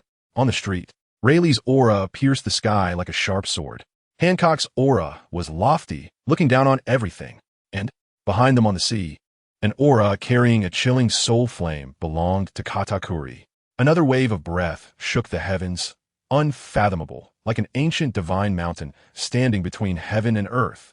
Kaisa. Linlin was surprised, never expecting that. Along with her words, this small port had gathered a total of 8 peak masters from sea. Sensing that Kaisa made no extra movements, Linlin seemed to understand his meaning. A charming smile appeared at the corner of her mouth as she took off her hat, letting her smooth black hair cascade down, making her exude femininity. "You are Rayleigh? You are the Emperor of the Amazon Lily? I'm really curious, without men. How do you give birth to people? You do have some looks. Why not just take you and let you be my husband's concubine?" Linlin shook the hat in her hand, flames entwined around it, and a giant blade over 10 meters long appeared, aimed at Rayleigh and Hancock. Rayleigh sighed, only able to draw his long sword from his waist and stand ready. Beside him, Hancock saw that there was no way to hide, so she also tore off her disguise and stood proudly in the street. However, compared to Linlin, the heights of the two were indeed too small. Hancock's ever-contemptuous expression and actions could not be displayed at all. Even if she returned with that pet snake, it would still not be able to surpass Linlin. Two of the strongest women on the sea met here. Equally charming and captivating, one petite, the other tall. Equally arrogant, looking down on everything. Hancock's eyes could only accommodate Luffy, while Linglin's eyes contained only Kaisa. Boom! Without warning, the two proud women erupted with a powerful conqueror's haki that was no less than any man's. Linglin's conqueror's haki, deep red with a hint of pink, represented her dominant personality, surpassing feminine emotions. Hancock's conqueror's haki was quite the opposite, a field of pink mixed with a bit of deep red, representing her extreme obsession with her beauty and support for personal feelings, surpassing her responsibilities as an empress. In the alley, Aokiji and Zephyr exchanged glances. Aokiji gritted his teeth and said to Zephyr, "Teacher Zephyr, don't you think this opportunity seems even better than before?" Zephyr's robust body trembled. His eyes suddenly brightened as he looked at Aokiji. "Are you saying we let Rayleigh and Hancock deal with Charlotte Linlin while we go capture Katakuri?" Aokiji nodded vigorously, tearing off the disguise on his face. "That's right. According to Ain's hint, there is only one Katakuri on the island, and Charlotte Linglin's return is clearly an accident. Our plan was supposed to fail, and we could only escape with Ain. But with the appearance of Rayleigh and Hancock, isn't this problem perfectly solved? Their strength is completely not weaker than a Marine Admiral. Together, even if they can't kill Big Mom in a short time, they can definitely suppress her." Zephyr took a deep breath, tore off his disguise, knowing that at this moment he could no longer hesitate. He decisively said, "Let's do as you say." At that moment, a huge hole burst open in the tower. The wall high above was blasted apart, and a tall shadow appeared at the edge of the big hole, looking down. Was that Katakuri? He looked as tall as Kaido, truly worthy of being from the same family. All are monsters. Zephyr looked up coldly. However, Aokiji beside him felt a chill. A wave of coldness surged from his heart. "No, that's Kaido. Damn it, something happened on Ain's side." The tower was too high, and the wall that had just broken was filled with smoke and dust. When Zephyr looked, he just happened to see a figure with long horns like those on the bounty poster. Both did not use observation haki. But the difference between Aokiji and Zephyr was that his ice control ability could at any time equip his eyes with convex lenses, allowing him to see extremely distant places. "What? Kaido?" Zephyr was shocked. His face changed greatly, beginning to realize the situation was bad. Without any hesitation, the two released their powerful observation haki in an instant, sweeping across whole Cake Island and the entire surrounding sea. On the island, it had become sparsely populated at some point, with only a few dozen auras scattered around.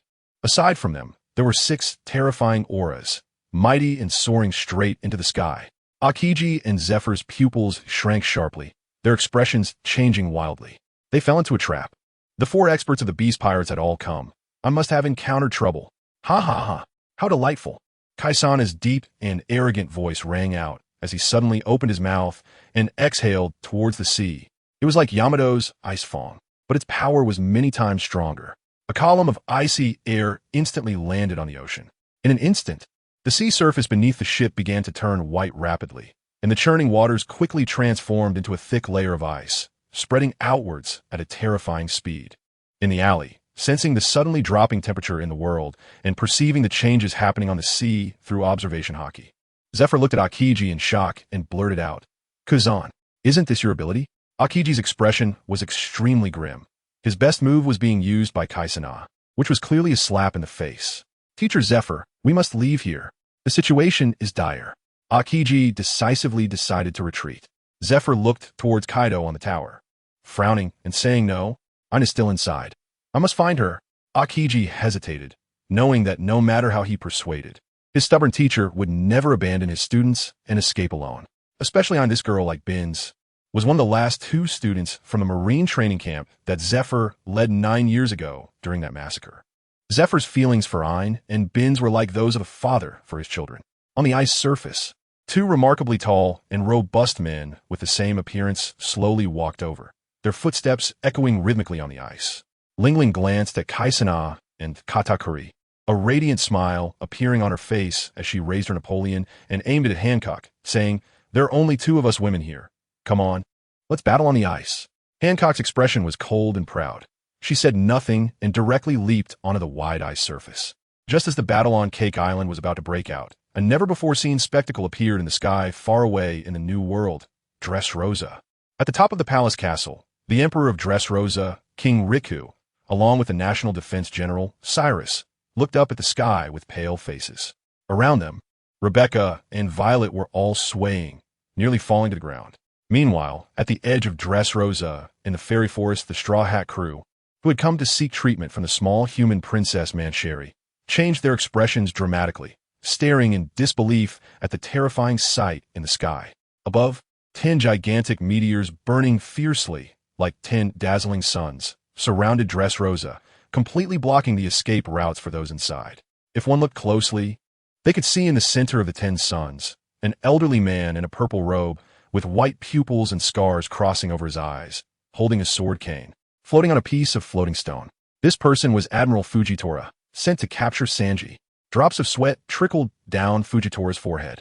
It was unclear whether it was from heat or exertion, and his face appeared somewhat pale and helpless.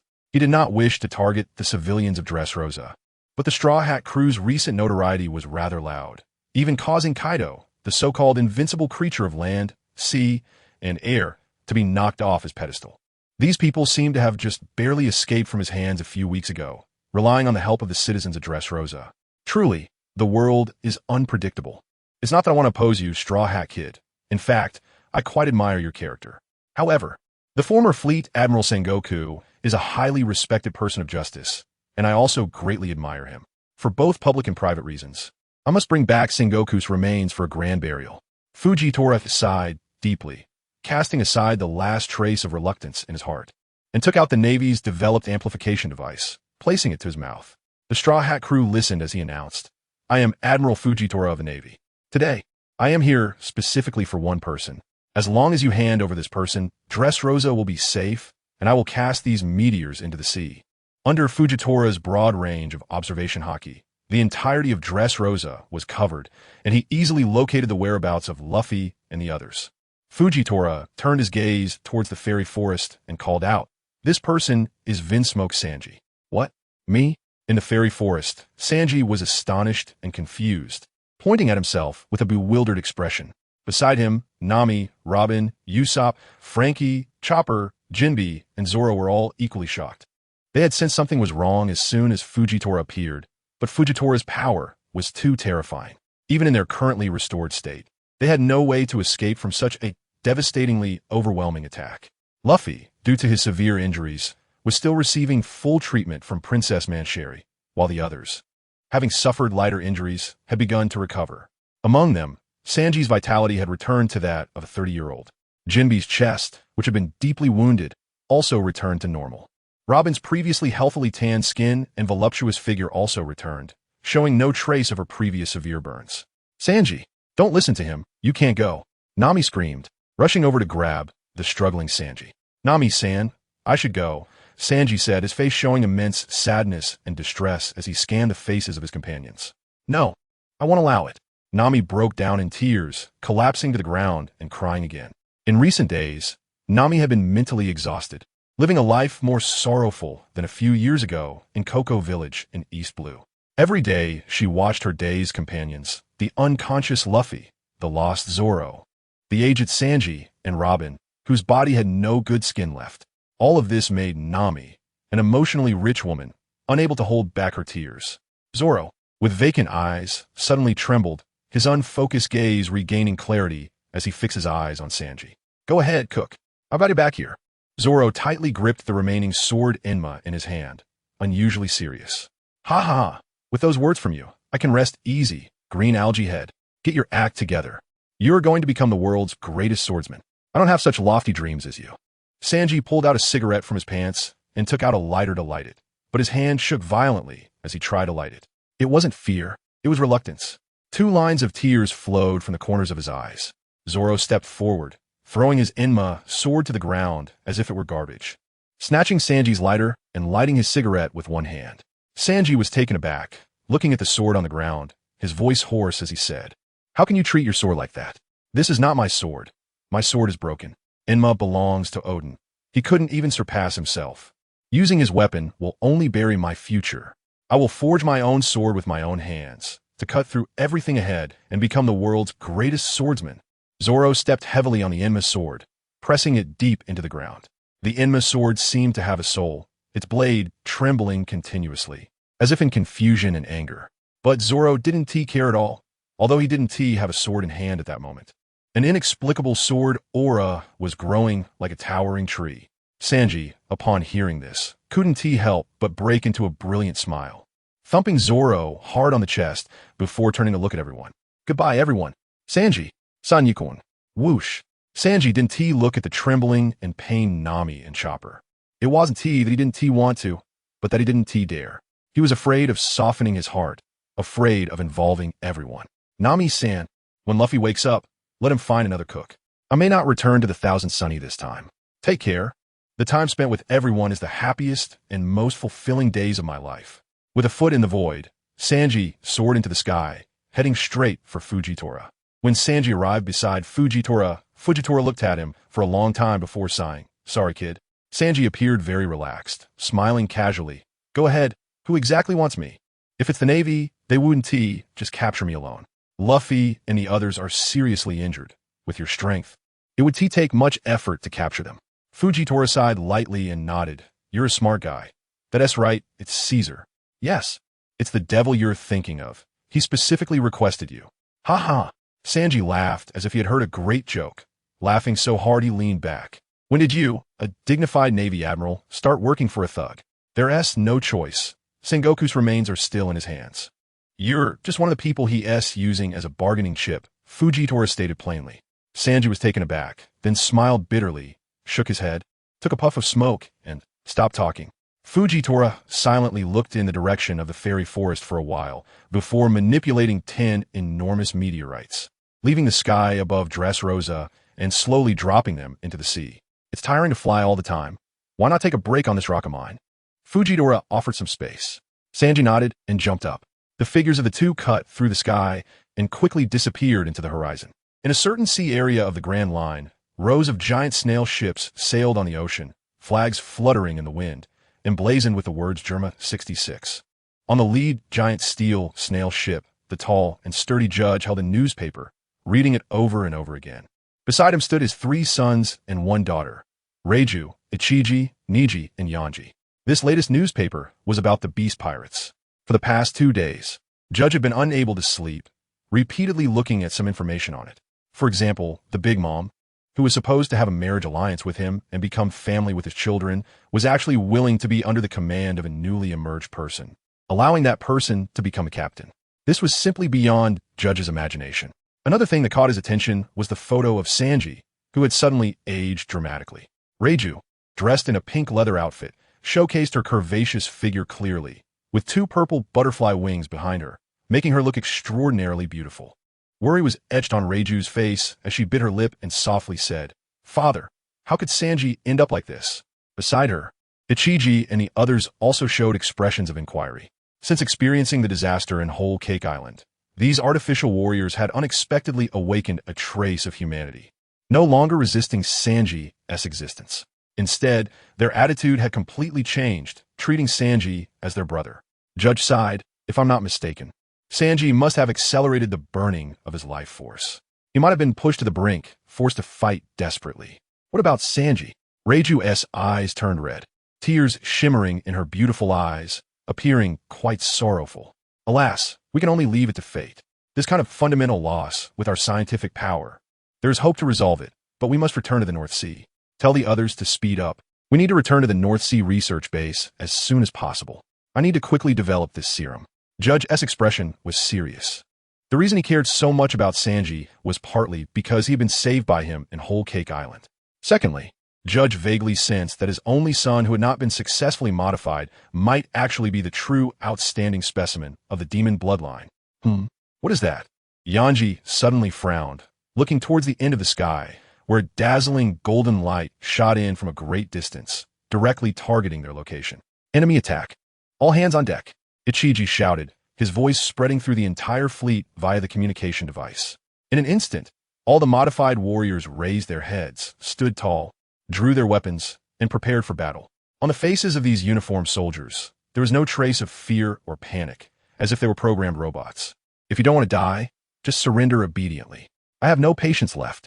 A cold, emotionless voice came from the golden light, and in an instant, the blinding golden light landed in front of Judge and the others, transforming into a 3-meter-tall, middle-aged man in a yellow shirt. His body was wrapped in bandages, appearing to have suffered serious injuries, and there was no powerful aura around him, looking quite ordinary, like an average person.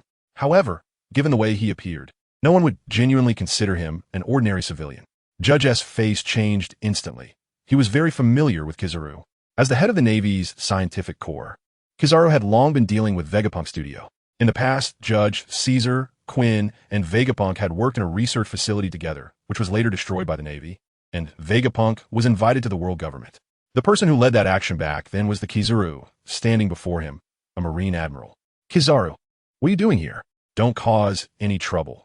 Our Germa 66 Kingdom is still a member of the world government, and we have no conflict with the Navy. Judge reached out to stop his eager 3 sons, looking nervously at Kizaru, cold sweat dripping from his forehead. Judge couldn't help but be nervous. This was the highest combat power of the Navy, and he didn't believe that he and his people could force Kizaru back. Seeing Kizaru's injuries, Judge couldn't help but think of the news in the newspaper. It seemed that this Navy admiral had indeed been defeated by Big Mom's son, Katakuri, whom he had seen last time. Judge found it hard to believe that Big Mom's son was so excellent. If possible, he really wanted to have another encounter with the Big Mom pirates. No, it can now be called the Beast God Pirates, and they have re-entered into a marriage alliance. The 2 parties of the marriage, Gaji has already thought of, are the recently famous war god Katakuri and his eldest daughter Reiju. Gaji didn't consider things like height at all. To him, these were minor issues. The bloodline factors he studied are quite similar to the human gigantification researched by Caesar. Giving Reiju a shot to make her grow a few meters taller is not a difficult task. If he can truly form a marriage alliance with this new force, it would be countless times better than the previous alliance with Big Mom. Whenever Gaji picked up that newspaper and saw those terrifying figures, he felt his body and soul tremble. If Beast God Caesar could help him, even with just a word, the entire North Sea would tremble thrice. And his Germa kingdom might still have hope to dominate the North Sea again. Just as Gaji was thinking about these matters, Kizaru coldly said, "All of you, return to the New World with me at the fastest speed." Huh? Return to the New World? Why? Gaji was taken aback and a bit confused. A trace of anger and killing intent slowly revealed on Kizaru's face, and the golden light around him began to become blinding. A sharp aura spread out, making everyone feel their throats dry and their bodies tremble. My patience has reached its limit. The current Kizaru looked nothing like his previous laid-back self. His face was filled with ferocity. An eerie sight appeared on Kizaru's body. His figure, once radiant with golden light, slowly turned pitch black on the left side as the golden light seemed to be eroded, transforming into dark light. From the top of his head downwards, Kizaru's left half was entirely black, while the right half remained dazzling with golden light, his aura appearing both bright and evil. Chaos and contradiction filled Kizaru's body, as if a core fission of light was happening within him, with an extremely terrifying aura slowly rising, making Gaji's throat roll and reminding him of a dreadful ray he once discovered in the laboratory. Gamma ray. Thud. Gaji trembled all over, his knees buckled, and he knelt before Kizaru, his body shaking like chaff, his lips trembling as he said, "Don't make a move. Our entire Germa army will follow you." "Father, what are you afraid of? He's just one person. Do we really need to?" Vinsmoke Yanji stepped forward, ready to grab Kizaru's body. "Don't!" Gaji shouted in terror. However, it was too late. When Yanji's hand touched Kizaru's light dark body, his gloved hand silently disintegrated, turning into light particles and disappearing into the air, leaving no trace behind. Yanji recoiled in horror, staring in disbelief at his vanished half-arm.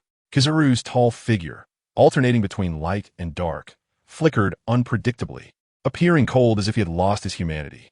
He looked more like a god. In the Grand Line, known as one of the three symbols of justice of a navy, lies Impel Down, a super prison fortress that houses countless heinous criminals from the seas, primarily located beneath the sea surface. This prison, built hundreds of years ago, is known as an ironclad cage from which no one can escape due to its geographical advantages and powerful security systems. However, ever since the Golden Lion Shiki escaped from the 6th level of Impel Down by severing his own legs 20 years ago, a series of jailbreak incidents have occurred one after another. Several notorious criminals have escaped from the prison using unknown methods, such as the so-called Devil's Descendant, Douglas Bullet, and the World Destroyer, Bondred. However, compared to these individuals sneaking away, the chaos at Impel Down over the past 2 years, caused by the malicious release of the Straw Hat Kid and the Clown Buggy, allowed countless pirates to escape. This group, which took the Navy decades of effort to contain, simply flooded back into the seas. This major incident not only disgraced the Navy, but also brought forth a new warlord of the sea, Buggy the Clown, resulting in countless marauding and pillaging criminals around the world. It also made Impel Down, once known as the Ironclad Prison, cease to claim such a title. In reality, within this prison, there exists a hidden paradise for humans and demons in the little-known 5 level. In other words, Impel Down has long been riddled with holes. On this day at noon, a dog-headed warship slowly approached the port of this great prison. Woo-woo-woo. On the wooden plank extending from a port, a prison soldier sounded the horn, signaling the warship to stop at a distance of 1 kilometer. Several small boats were quickly dispatched towards the warship. This cautious approach was learned from blood-stained lessons. It's simply because the ability to disguise identities at sea is too prevalent. Last time, a daring person, the demon Finkwell, disguised himself as the Warden Magellan, leading to a major incident. So 2 years later, the guards here learned their lesson. No matter who arrives, they must stay at a distance and first undergo a genetic test produced by the Navy's laboratory. Only when the genes of registered Navy officers are confirmed can they be allowed to proceed. Otherwise, even if a Marine admiral personally makes the call, they will not be permitted to pass. Voices and appearances can be faked, but bloodlines cannot be changed. The Deputy Warden Magellan, dressed in a black prison uniform, tall in stature, with 2 curved horns on his head and a pair of black wings on his back, extended a hand, took out a device, and handed it to the imposing elder before him. Sorry, it's a routine procedure. Vice Admiral Carp, we need to test your bloodline genes. Magellan saluted Carp. Carp returned the salute seriously, then pricked his finger with the device, allowing a drop of blood to be absorbed. Soon, a mechanical voice came from the device. Detected bloodline genes of Marine Headquarters Vice Admiral, Marine Hero Carp, confirmed. Magellan nodded, a smile appearing on his face. All right, you can dock now. Vice Admiral Carp, your request has been approved by the world government. You can directly take Don Quixote da Flamingo. He is currently in the 6th level of the prison. For safety reasons, he has not been brought out in advance. Carp nodded, giving a reluctant signal before ordering his aide, Bogart, to let the warship dock. Minutes later, the swift-footed group took the prison warden's exclusive elevator down to the 6th level of the deep-sea prison. In the dim, vast space, there were many interconnected cells of various sizes, but it appeared quite old and had obviously undergone a long period of wear and tear. The 6th level at this moment seemed very desolate, all because the current Emperor of the Sea, Blackbeard Teach, had taken away a large number of villains 2 years ago. Every criminal imprisoned in the 6th level was a fierce, troublesome, and incredibly powerful thug from the sea. Even if just one of these thugs were to walk out, it would stir up considerable waves on the ocean, not to mention that the prisoners here were almost all empty, with only a few deeply hidden criminals still hanging on in their cells. Carp didn't look around and directly followed Magellan into the dim and deep corridor. Deep within this passage, there was a single cell which held the uniquely powerful former warlord of the sea, Don Quixote da Flamingo. Who do I see? The hero Carp, Magellan. What's going on here? Could it be that after the failed assassination attempts a few times, those foolish celestial dragons directly sent the Navy's god of war to come and execute me? It seems my reputation is really quite big. Doflamingo's arms were suspended and locked up, sitting cross-legged on the cold, hard floor tiles. He had maintained this posture for who knows how long.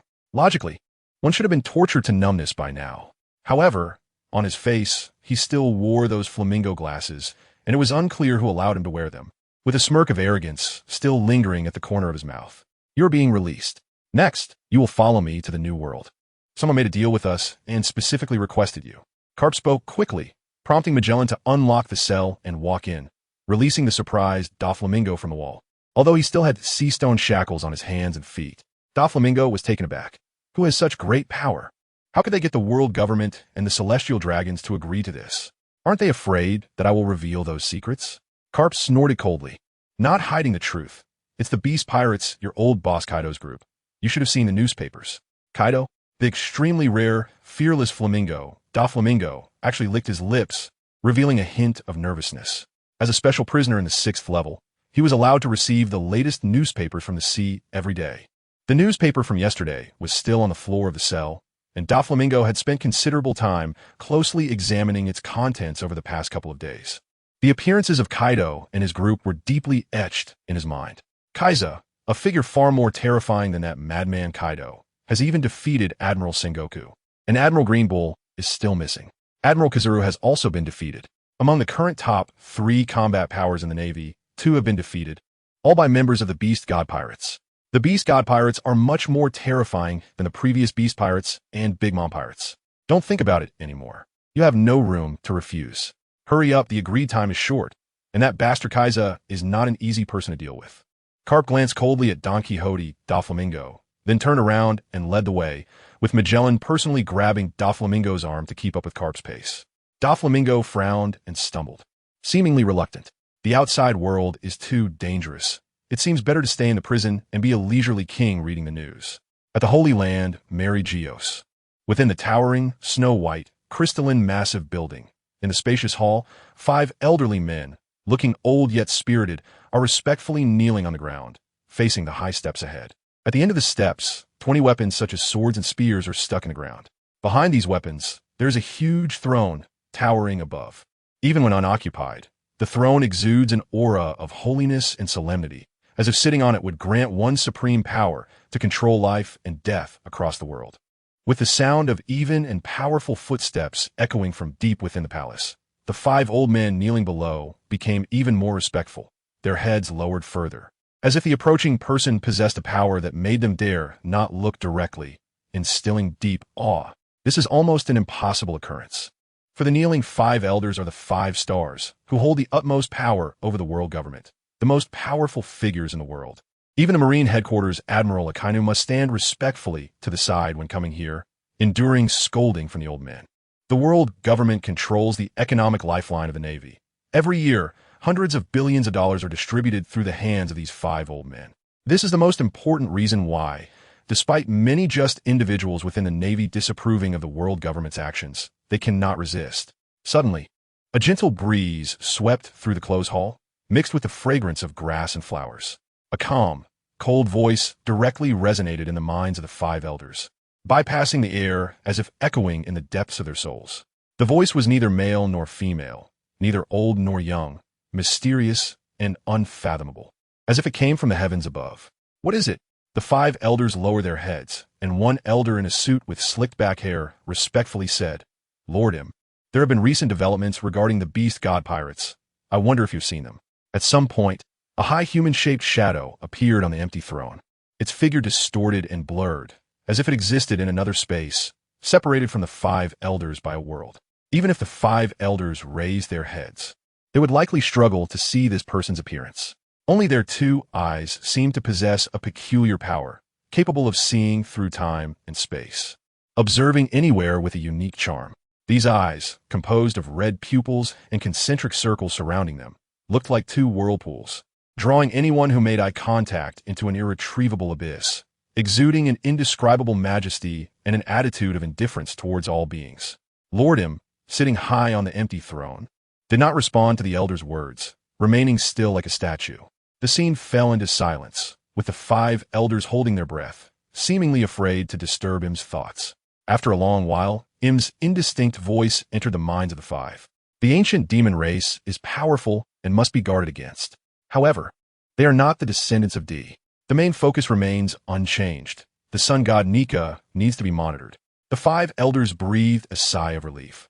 Since M spoke, it would be easier to handle. The elder with the long knife then asked, Should we eliminate Nika in advance? It's not the right time yet. Nika's liberation drum is still too weak to awaken. As he spoke, Im's voice became chaotic, as if countless voices were mingling together, making it difficult for the 5 elders to comprehend. The 5 elders exchanged subtle glances, and one bearded elder changed the subject, regarding the celestial dragon Don Quixote da Flamingo. No problem. When Lord Im, sitting on the throne, uttered these 2 words, the hall instantly fell into a dead silence. After a long time, the 5 elders slowly raised their heads to look at the high empty throne, which was now devoid of any figure, leaving them unaware of how Lord Im had vanished. Im's authority remained profound, and the elder with the knife chuckled, but then immediately stopped, as if touching upon some forbidden topic that should not be spoken of.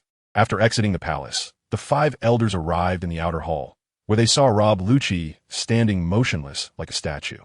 Rob Lucci, go inform Stussy to ensure she finds an opportunity to infiltrate Totland. Her relationship with Big Mom is still decent. Let her go there to gather all intelligence regarding the Beast God pirates. If necessary, she can invest in the festivities in Totland to sweeten things for that Kaisa, making it easier to probe for more core secrets, especially regarding Kaisa's abilities, strength, and his race. Yes, Rob Lucci replied indifferently and walked out directly. The bearded elder chuckled softly. There's still too few CP personnel like Rob Lucci. Some CP personnel, although intimidated, brainwashed, and threatened by us, still carry the risk of betrayal. Only Rob Lucci can be trusted as a good weapon. It's a pity his strength is still slightly lacking. At least he needs to reach the level of an admiral. Monsters in the New World are increasing, and even admirals dare not go alone. After discussing some matters, the elder with the knife tapped the ground with his long knife and said, after bringing back Sengoku's remains, let's hold a military funeral for him and give him a proper burial. Sengoku was an excellent commander. It's a pity he couldn't enjoy his old age peacefully. His voice gradually faded into silence. In the waters off the coast of Totland, the waves parted as if a massive invisible ship was speeding through, cutting through the waves directly toward an uninhabited island. Usei Kaptain Deki. The ship of Doflamingo is indeed on that island. It seems Jot's words are true. They encountered Big Mom and were utterly annihilated. A deep voice echoed from somewhere, as the waves continued to part until reaching the sandy beach of the deserted island. Ripples flowed through the void, and a massive warship suddenly materialized out of thin air. On the deck stood tall, muscular men, each exuding an overwhelming presence.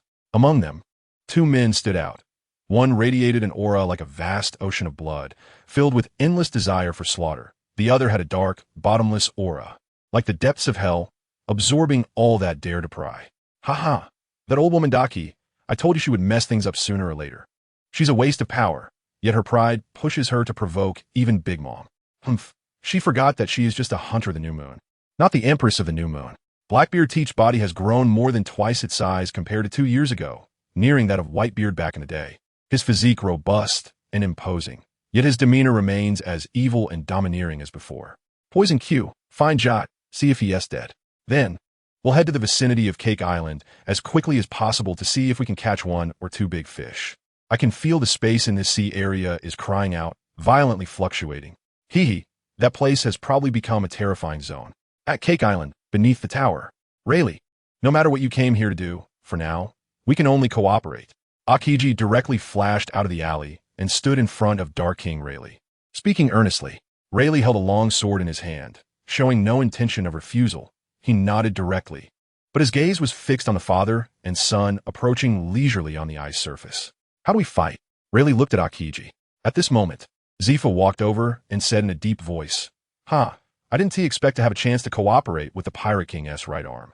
Rayleigh, I need to rescue my disciple on first. She is hidden in this tower, her presence being overshadowed by Kaido of the 100 beasts above, making it impossible to probe clearly.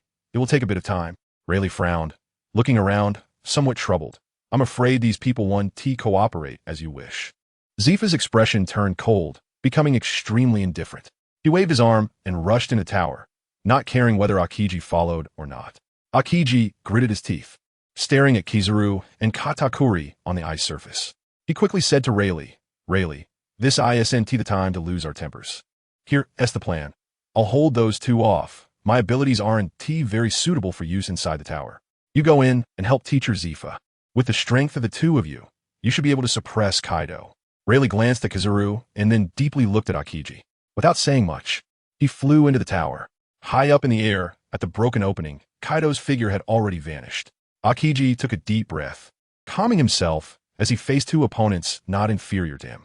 Even he, who once was a Marine admiral, felt an immense pressure. The father and son of Caesar strolled leisurely on the ice, exuding an air of unshakable confidence. The disdain on the face of the tall figure was evident, as if he wanted to directly declare, "Everyone present here is trash." To break this overwhelming confidence and pressure, there is only one thing to do: take the initiative and shatter the silence. Ice ball. Suddenly, a flurry of ice flowers erupted under Akiji's feet, propelling his body into the air. His 10 fingers clasped together, and a massive torrent of frost surged down towards Caesar and Katakuri. Boom! It was like an avalanche. The frost in Akiji's palm seemed endless, as if it came from another dimensional space, overwhelming Caesar and Katakuri in an instant like a mountain flood. Gurgle. A vast amount of frost quickly froze under the low temperature, forming a transparent ice mass several dozen meters in size. From the outside, 2 towering figures were trapped at the core of the ice mass. Crack, crack, crack. Akiji's expression changed as he released more frosty currents from his palm. However, even as the thickness of the ice layer increased, the 2 inside gradually broke free from their confinement. Katakuri's body suddenly shrank dramatically, turning into a highly elastic rice dumpling. And then it expanded wildly, breaking the surrounding ice layer, creating cracks in a massive ice mass. He did not use the demon flame because it only burned souls and would have no effect on solid objects. A natural type ability user? It seems not so easy to deal with. Akiji's expression grew serious as he glanced at Caesar. When his gaze landed on Caesar, Akiji's expression changed again. To his astonishment, in the thick center of the ice layer, Caesar continued to walk as if nothing had happened, step by step through the thick ice, as if taking a leisurely stroll. The hard ice blocks in front of him compressed continuously upon contact with his body, being pushed downwards by Caesar. What is this? Akiji gasped. He had considered various ways Caesar might break his confinement, but never expected that merely relying on his incredibly strong physique, Caesar could compress the ice layer to its limit, surpassing even steel in hardness, comparable to diamond. The ice layer compressed by Caesar's walk shimmered under the cold moonlight, sparkling like diamonds. What a powerful physique. This Caesar, in terms of physical strength, could probably be called the strongest in the world, surpassing Kaido, and recognized as the strongest creature on land, sea, and air. Seeing that the ice ball could not restrain the 2, Akiji gritted his teeth and decided to go all out. An icy aura erupted from him, and an ice blue ring exploded. Akiji landed and immediately extended his right arm towards the advancing Caesar, thrusting forward. Conqueror's Haki. Freeze. Exploding ice bird. The bone-chilling low temperature rapidly formed a massive ice bird, blue as ice, with its tail connected to Akiji's palm. The huge body, as large as a small mountain, advanced forward, its sharp ice beak glinting with a sharpness comparable to a great knife, infused with invisible Conqueror's Haki. Its power, in Akiji's hands, was no less than that of a conqueror's attack. The ice bird was composed of compressed ice blocks, with hardness comparable to diamond, without a fire-type ability to counter it. Akiji's move could easily deal with the vast majority of opponents. Faced with such a terrifying blow, Caesar prepared to respond. He extended his incredibly robust right arm, with thick veins coiling around it like pythons, containing immense resilience and power. Just by clenching his fist, the air around him emitted a sound of unbearable pressure. Conqueror's Haki. As Kaiser opened his eyes, there were no flashy names for mountain-splitting or sea-parting techniques. He simply unleashed a punch, enveloped in black-red lightning, tearing through the void. The overwhelming Conqueror's Haki and Armament Haki intertwined to form a terrifying force. Boom! Before even making contact with Akiji's icy blue beak, the massive fist and the bird's beak compressed the air, brewing a dreadful aura. The black-red lightning erupted, and the sky resonated with thunder, as Kaiser's power even directly influenced the weather. In just a breath's time, the colossal ice-blue giant bird began to crumble from its sharp beak, its massive body disintegrating layer by layer. The black-red lightning destroyed all the ice blocks, and with Kaiser's weighty form, it struck towards Akiji's face like a mountain pressing down. Akiji was horrified, unable to believe that his strongest move was so easily shattered. He instinctively tried to shift into his elemental form to escape the force of Kaiser's punch. However, as Kaiser threw the punch. It felt as though the entire world was collapsing down, pressing heavily upon Akiji's body. That terrifying pressure broke one of his ice-formed prosthetics, causing Akiji to kneel on one knee, his eyes bulging with incomprehension. Impossible. How could he be this strong?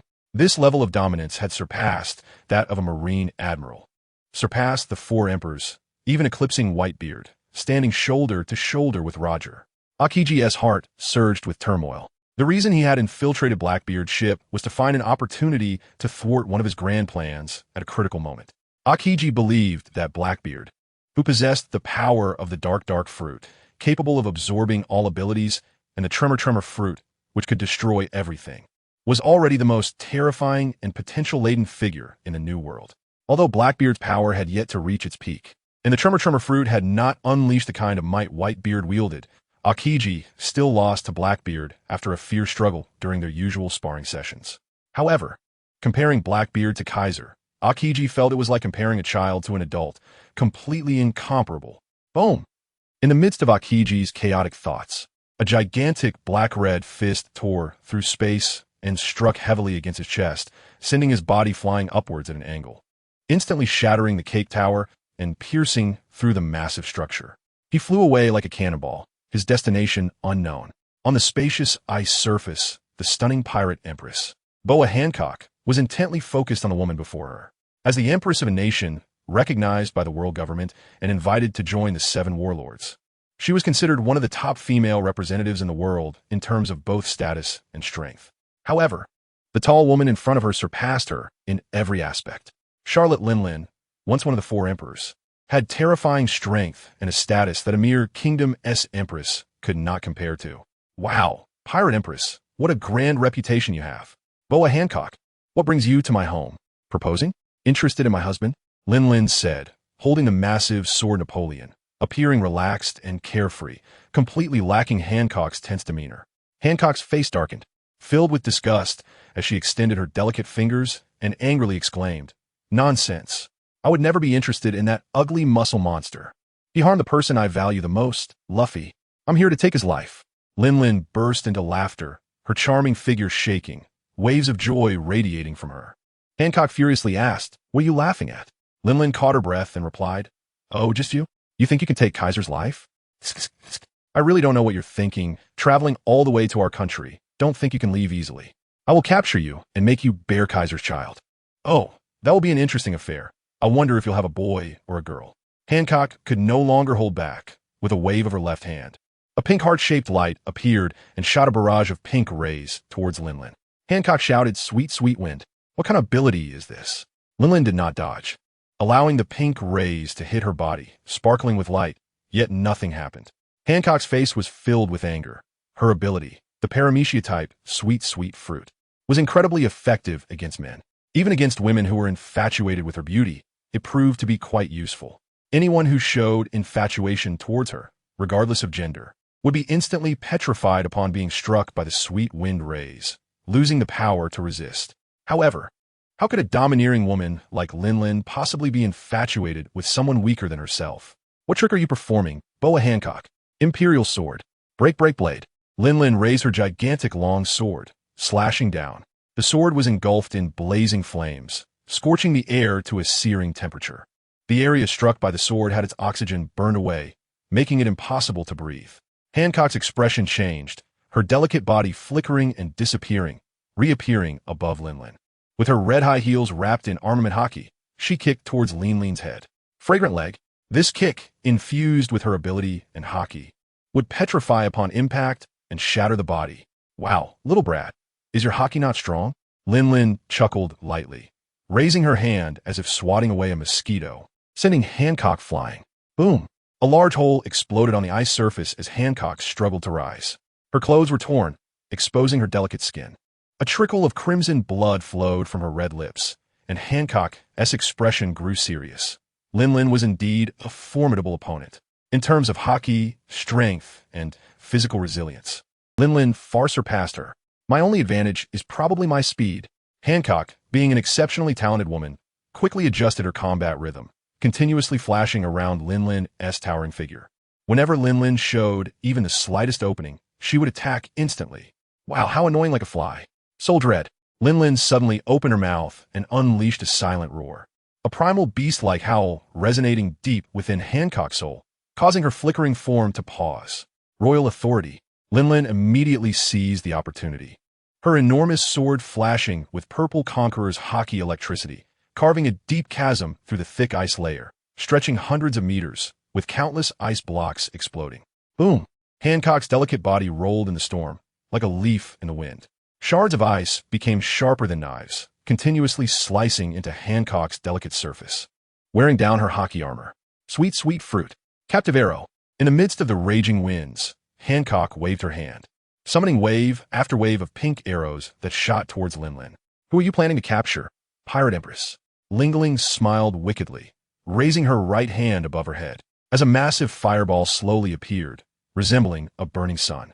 She discarded her long knife, transforming back into a ship-shaped hat, which she placed on her head, while her left hand cradled a mass of dark clouds like thick ink. Within the clouds, rolling thunder echoed. Awaken. Prometheus. Hera, shatter her for me. Instantly, the area around Linlin transformed into a disaster zone filled with thunder and fire, as huge fireballs continuously shot out from the giant sun above her head, covering a radius of several hundred meters. Meanwhile, the swelling dark clouds unleashed striking bolts of lightning, shattering the thick layers of ice. The arrows released by Hancock were instantly reduced to countless fragments. Hancock was filled with fury, constantly dodging amidst the thunder and flames.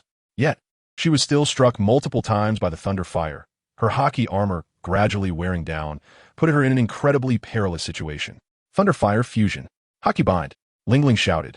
Raising her right hand high, the enormous sun, Prometheus, merged with the dark clouds, brewing an unimaginable terror under her powerful armed haki and conqueror's haki.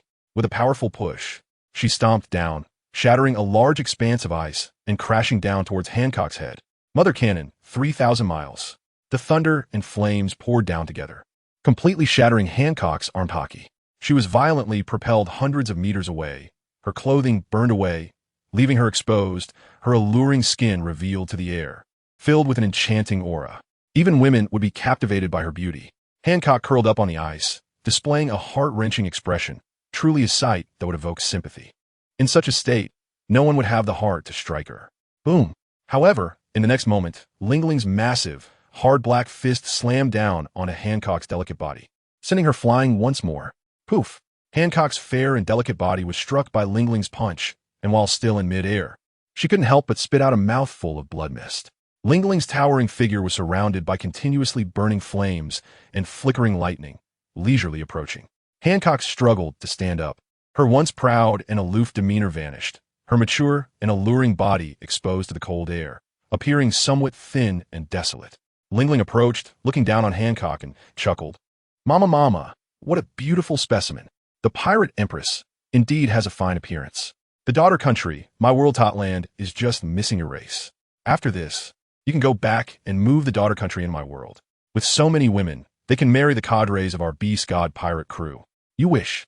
Hancock's face turned pale with anger, her voluptuous body trembling with rage as her powerful conqueror's haki erupted. She once again summoned her haki, instantly crossing the vast space. Her long white leg kicked towards Linlin's face. Fragrant leg. The pink lightning exploded through the air, unleashing a terrifying momentum that shattered the ice on the ground. Linlin did not back down. Her massive fist swung out, red lightning intertwining, tearing through the void. Boom! Crack! The two powerful conquerors' haki clashed, causing the heavens and earth to roar, temporarily pushing away the thunder and fire surrounding Linlin. Hancock's conqueror's haki was also incredibly strong. Ha! Hancock let out a delicate shout, raising her beautiful leg high, striking down like a battle axe. Bang! Linlin, with her haki wrapping around her hand, easily deflected her attack.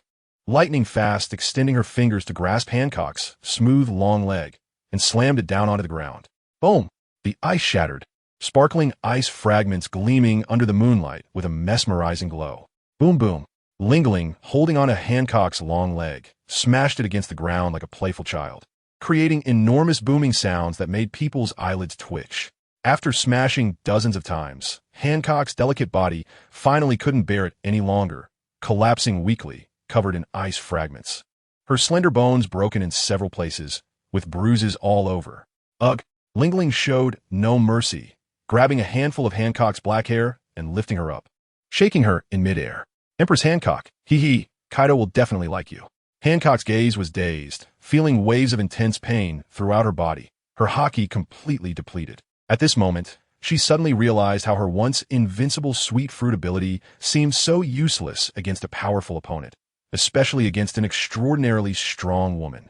Her abilities, physical strength, and haki were completely crushed, which was why Hancock fell so quickly and miserably.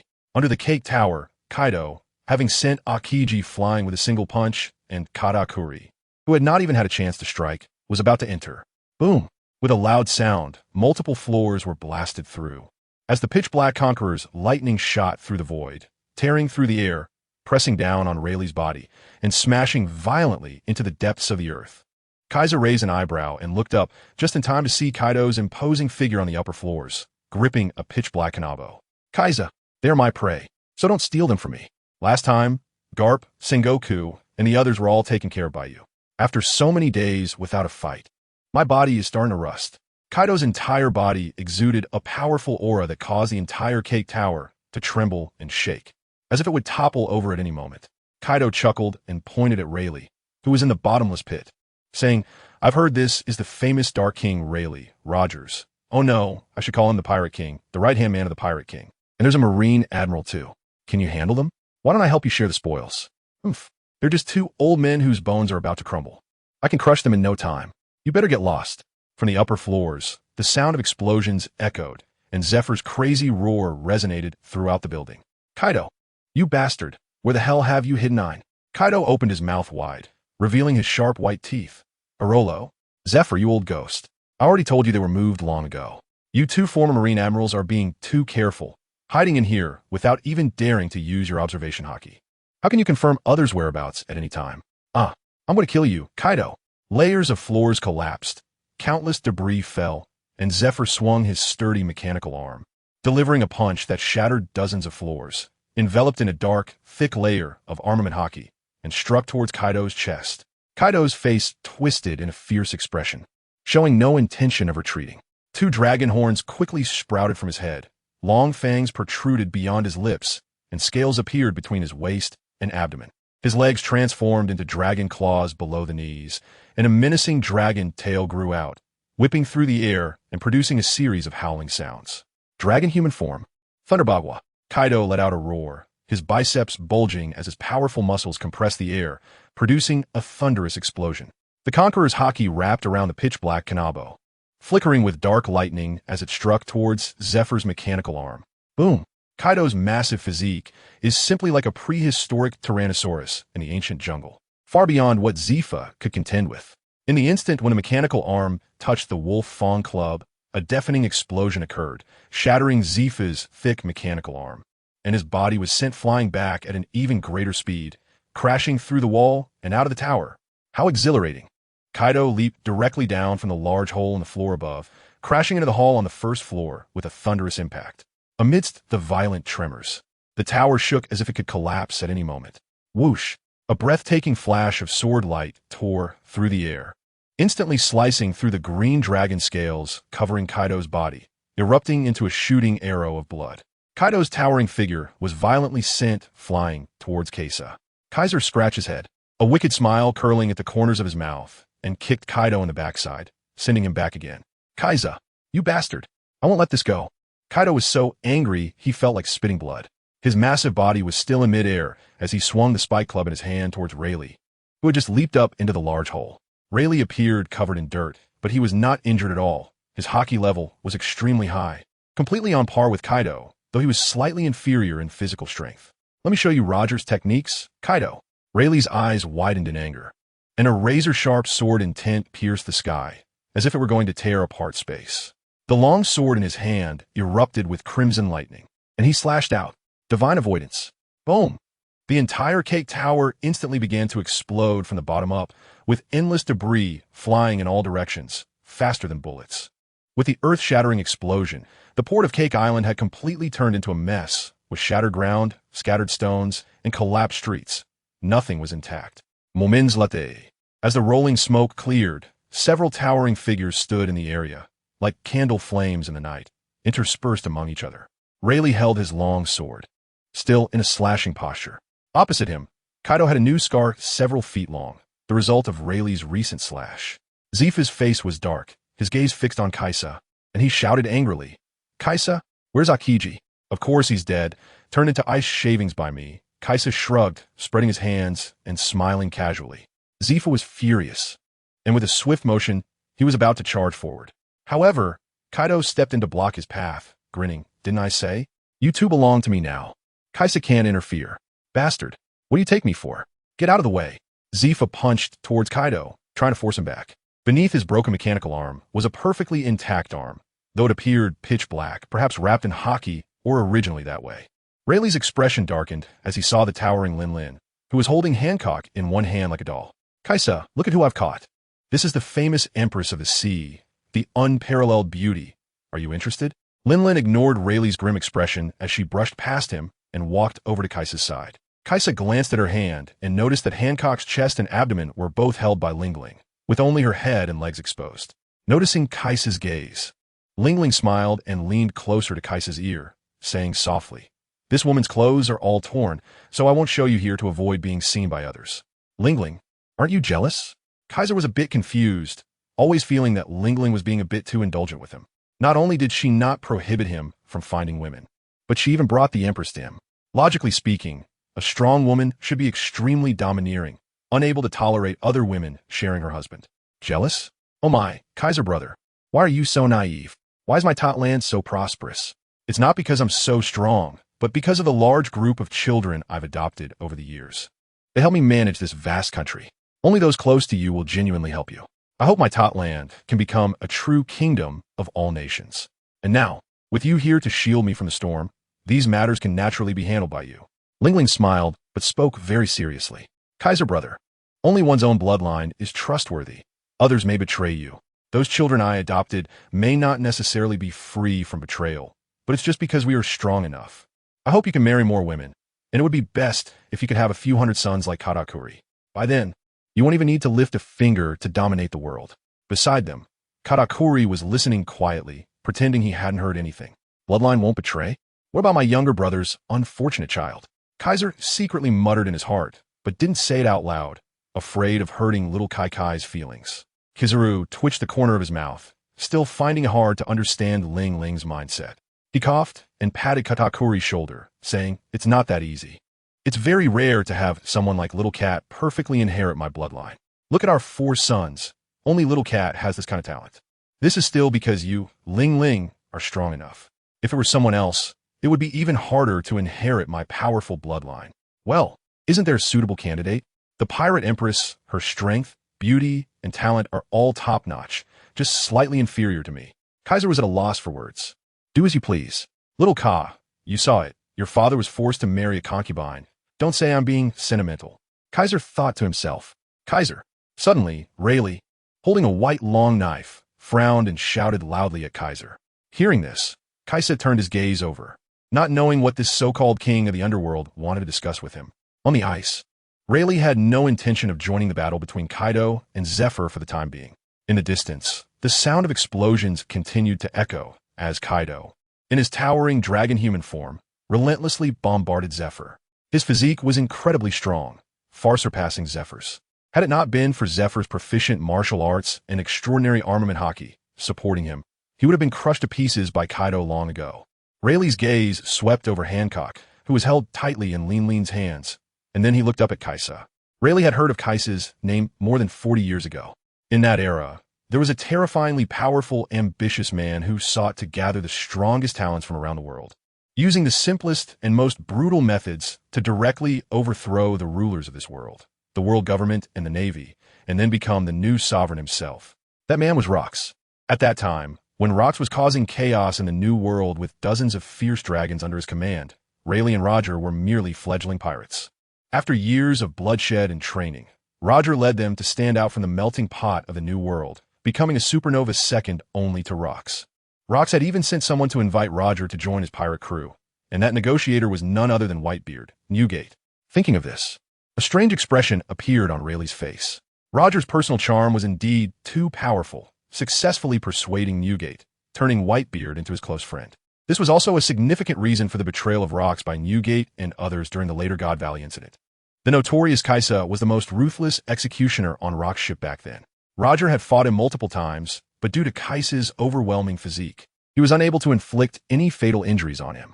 The memories flashed through Rayleigh's mind like lightning, and he spoke. Kaisa, we are both in the same era. Although we have no personal ties, your name spread far and wide during that time. Although we have never fought, Roger has had dealings with you. Kaiser couldn't help but burst into laughter upon hearing Roger's name.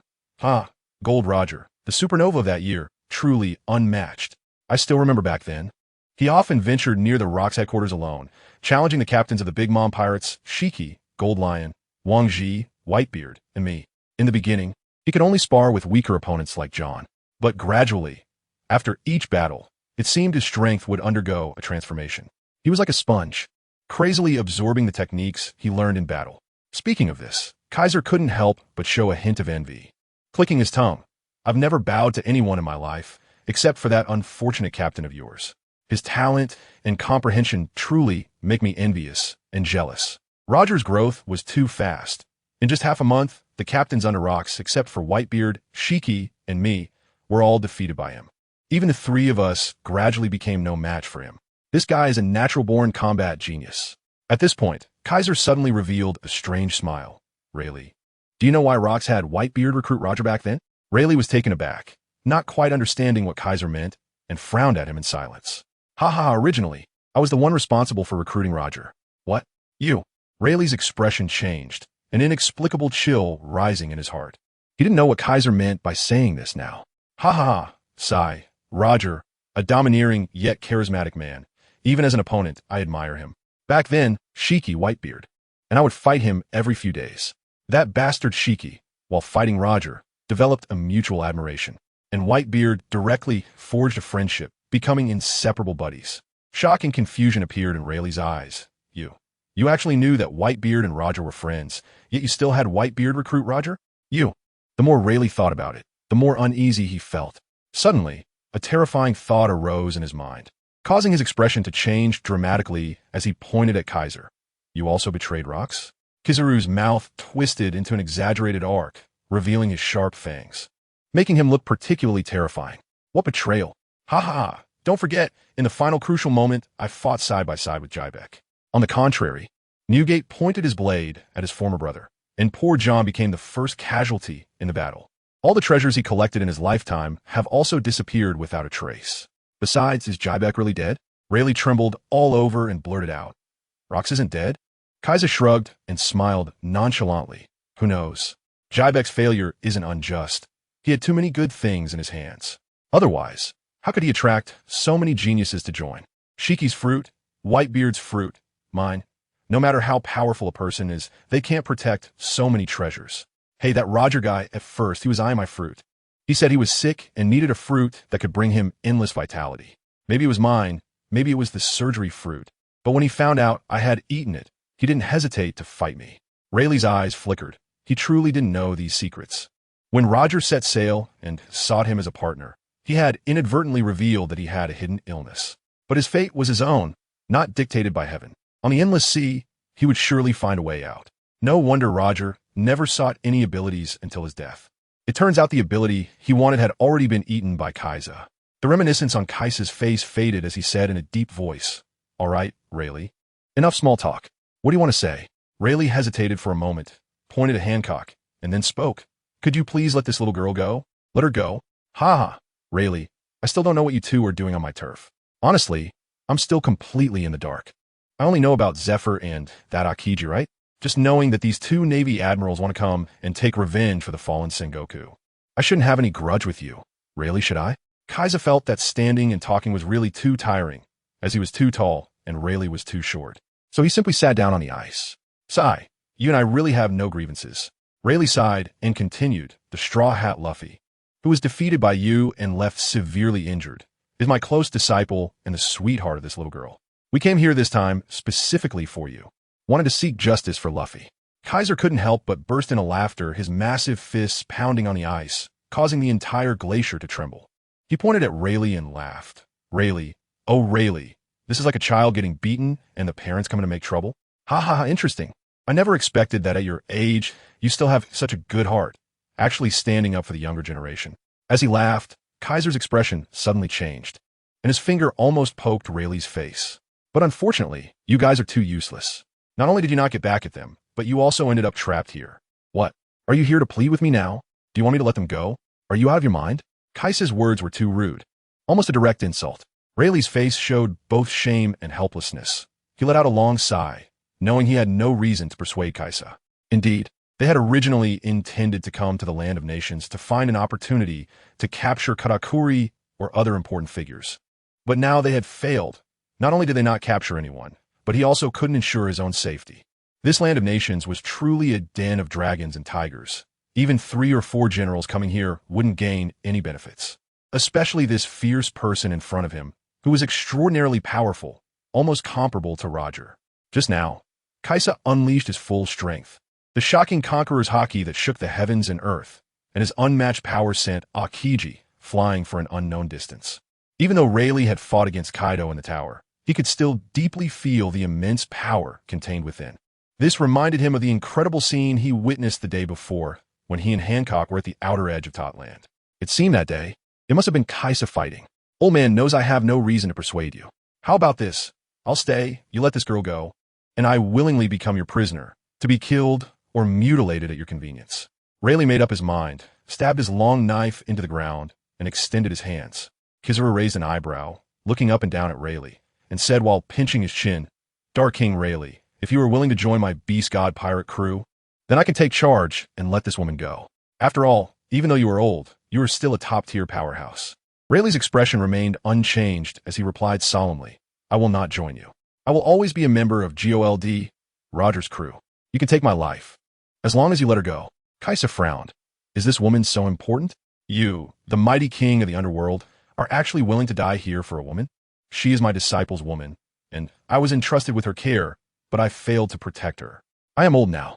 If I can use this life to exchange for a young life, I have no hesitation. Linlin suddenly laughed playfully. Rayleigh, you old guy, what are you talking about? What do you mean your disciple's woman? Now, the pirate empress is our trophy. She will become Kaisa's concubine. Oh dear. It seems the Straw Hat Kid won't have such good fortune after all. What did you say? Rayleigh's face changed drastically as he drew his long sword and pointed it at Kaisa, angrily saying, Kaisa, why make things difficult for a weak woman? I want to duel with you. Do you dare to accept the challenge? Kaisa let out a cold snort. Weak woman? Ha ha, Rayleigh, are you joking? Didn't you hear my Linlin say that this is the pirate empress? A weak woman with conqueror's haki and the strength to be one of the 7 warlords? Can you find another one or 2 like her on this sea to duel with me? I don't think so. Your opponent is behind you. Boom! As Kaisa's words fell, Kaido's aura erupted, and the spiked club in his hand was wrapped in dark conqueror's thunder. With one swing, he smashed Zephyr into the ground of Cake Island, causing the earth to tremble and wail. Zephyr has been defeated. Rayleigh's heart trembled, and his expression grew increasingly grim. He knew the situation had turned even worse. On the island, the ground was like it had been struck by a meteor, creating a massive, deep pit. In the center of the pit, Zephyr lay there covered in blood, breathing shallowly, his chest barely rising and falling, and his 2 strong arms twisted in a grotesque manner. Kaido hoisted the kanabo onto his shoulder, spat a mouthful of bloody phlegm onto the ground, and raised the large club high, ready to completely smash Zifa. Ice Age. A hoarse voice suddenly echoed, and in an instant, the temperature of the atmosphere plummeted. A thick layer of ice, dozens of meters deep, spread from the other end of the island, instantly freezing all the buildings on Cake Island. The rubble, streets, and houses were all frozen, with the thick ice layer reflecting the moonlight, creating a mesmerizing and shocking sight. The entire Cake Island transformed into a glacial expanse, as if it had been covered in frost for centuries. On the several-meter-thick ice layer, white frost vapor was rising, emanating an extreme chill. In the deep pit, Kaido, holding the kanabo high, and Zifa, lying and gasping for breath, were also covered and frozen by this sudden ice layer. Aokiji. A hint of joy finally appeared on Rayleigh's face. Aokiji's arrival slightly eased his unease. That annoying guy. Did he not realize it was very unethical to interrupt someone else's battle? Kaisar murmured, standing up, his robust and strong body casting a large shadow in the moonlight that enveloped Rayleigh. Rayleigh suddenly sprang back, warily pointing his long sword at Kaisar. "Don't be nervous, Rayleigh," I said. "Your opponent is Kaido. I'm just annoyed with that ice guy." Kaiser spoke and stepped forward, ready to walk towards the island. Rayleigh's eyes flashed, and with a sweep of his long knife, he unleashed a dark blade of energy, suddenly slashing towards Kaiser's neck. Kaisa's expression turned cold as she swept her hand to her waist. The purple belt that was originally wrapped around her instantly transformed into a 7-meter-long great sword, with a handle measuring 2.5 meters. The blade was purple-black, resembling a purple dragon. Heavenly slash. Caesar clenched his right hand into a fist and swung his knife down. The purple-black, dragon-shaped aura instantly tore through the air, dispersing Rayleigh's sword aura and whistling toward Rayleigh's face. One sword style. Firefly. As Rayleigh wielded his long knife, invisible aura rippled around him, spiraling around his body as if he had become the center of the sword energy, the eye of a tornado. On the white long knife, a flicker of ghostly blue cold light suddenly appeared, illuminating the dark night sky like a flash of ghostly blue lightning that split the darkness. Swish! Swish! The ghostly blue sword energy danced like fireflies in the night, scattered and numerous, no matter how grand and powerful Caesar's strike was. It couldn't instantly break through this continuous wave of sword energy. "I hate swordsmen," Caesar muttered, and behind him, 2 golden wings suddenly unfurled, lifting his robust body into the air as he swung down the great knife like a whip, the bright blade light illuminating the night, cutting a several-mile-long crack in the glacial ground. Divine avoidance. Rayleigh raised his knife horizontally to the sky, with dark-colored conqueror's haki coiling around the blade, making his sword light even more fierce and domineering.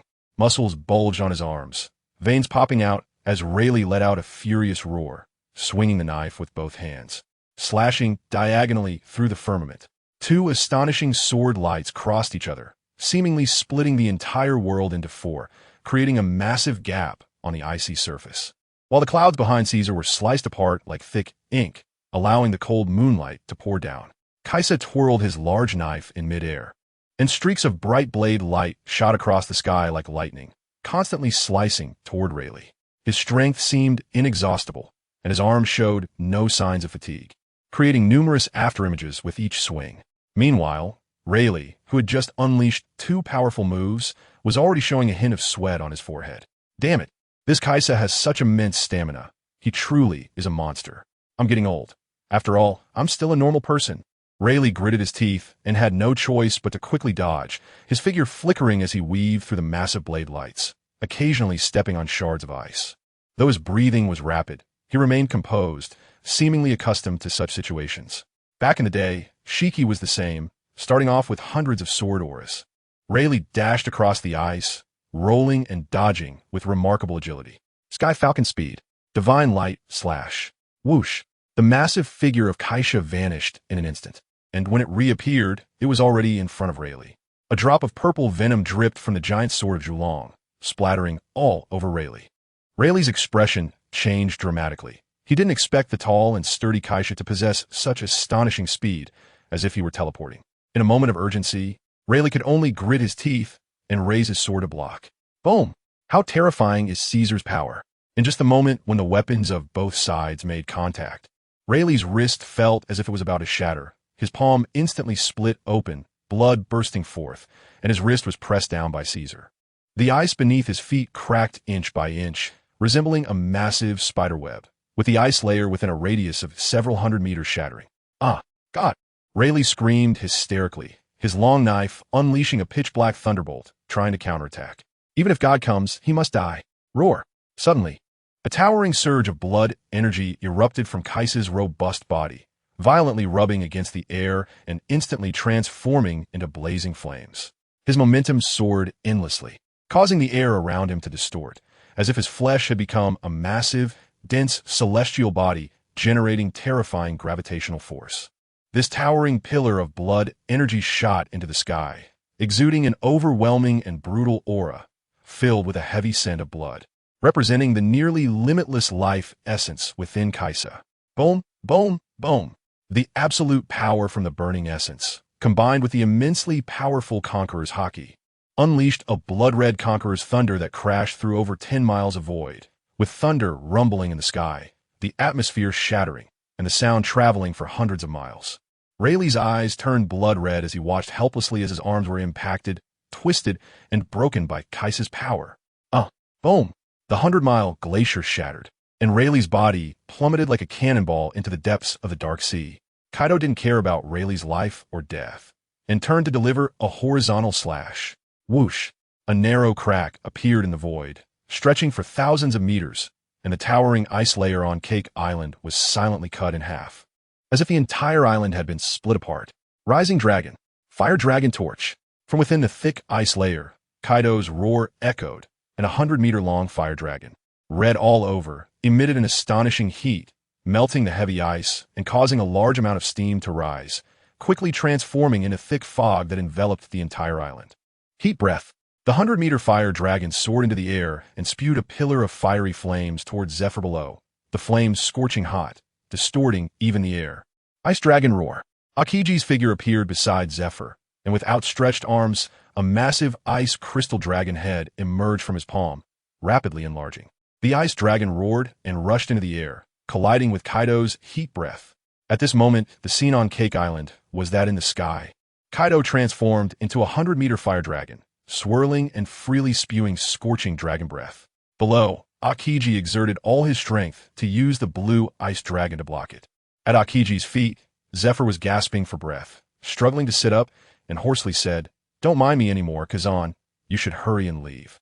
The situation is dire. If there's a chance. No, don't seek revenge for me. The enemy is too strong. Just save your own life." Akiji gritted his teeth to hold on, beads of sweat dripping from his face, and there was a large indentation in his chest, severely injuring his internal organs, a result of being struck by Kaido's punch. Rising Dragon 8 trigrams. Kaido roared. The entire Crimson Fire Dragon charged down, crashing through the ice dragon created by Akiji, bringing with it a scorching heat as it plunged into the deep pit. Boom! The searing flames raged within the pit, transforming into countless fire dragons that roamed wildly, destroying Cake Island beyond recognition. The buildings, already frozen by Akiji's ice, now suffered the terrifying high temperatures of the flames. Suddenly, they crackled and burst apart, melting into fiery red magma. Bang! Akiji was sent flying, crashing heavily to the ground, his body charred black, not a piece of skin unscathed. His body trembled, the burning pain nearly causing him to faint, but he desperately held on, struggling to look towards Zephyr's direction. There, an arched ice dome enveloped Zephyr's seated form, covered by Akiji's last use of haki. Crack! The ice-blue dome shattered, and Zephyr's face was filled with sorrow as he murmured, "What is the point of this, Kazan? Since you left earlier, why come back?" Akiji forced a bitter smile, coughed a few times, and spat out a chunk of charred blood. "I'm sorry, Teacher Zephyr. It's my fault that I hurt you. If it weren't for..." "Don't say foolish things, Kazan. It has nothing to do with you. I came here of my own accord. It's a pity that in this world, evil always prevails over justice. Decades ago, I lost my wife and children, surviving for so many years without achieving anything significant. Truly a failure." Zephyr struggled to rise, walking towards Akiji, his two twisted arms swaying. Yet his face showed no signs of pain, as if those weren't his arms at all. Whoosh! Two tall figures landed in front of Akiji and Zephyr, one in front and one behind. Akiji gritted his teeth, his face showing despair. However, Zephyr seemed oblivious, sitting down beside Akiji. "Kizaru, I have a request," Akiji suddenly shouted with a hoarse voice. Kizaru remained expressionless, but did not rush to take action. Akiji took a breath. "I am willing to join the Beast God Pirates, on the condition that you release my teacher. As long as you let him go, I am willing to serve the Beast God Pirates, becoming a blade in your hand." "Kazan, what are you saying? My life cannot be the reason for you to bow down to evil." Zephyr's anger flared, his face turning red with rage. "Ha ha! How can I trust the words of a former Marine Admiral? Akiji, right? Don't make me laugh. I know your obsession with justice. It's so deep that you fear not even death. How could you willingly become my subordinate? I wouldn't dare use a blade like you. I'm afraid that one day I might wake up and find that all my weak subordinates have turned into ice sculptures overnight." Kaido, who was beside Kaisa, glanced at him and said in a deep voice, "Kaisa, did you kill that old guy Rayleigh?" Kaisa remained indifferent to Akiji's words. Kaido shook his head, pointing at the broken ice surface in the harbor. He was smashed into the sea. He should be seriously injured. After all, it's Rayleigh, his haki is still quite strong. He wouldn't just be killed in one hit. You burn your life force so recklessly. Don't you have any after effects? Kaido was curious, just now. He also felt Caesar's surging life energy. The soaring power of blood and vitality was simply shocking. Even with a physique like his, he can hope to unleash such overwhelming life force. Kaiser scratched his head and frowned, deep in thought. There should be, right? The essence blood within me is simply too abundant. It can be described as vast. Burning essence blood can indeed unleash a stronger power. I got this inspiration from the old man of the warring states. Actually, I'm not just looking to enhance my physical strength. My physical prowess is already quite formidable. I just want to create a kind of death and destruction aura, similar to what the old man of the warring states emitted during his self-detonation. As he spoke, Kaiser pointed to the pitch-black scar on his chest and said, "Look at this injury.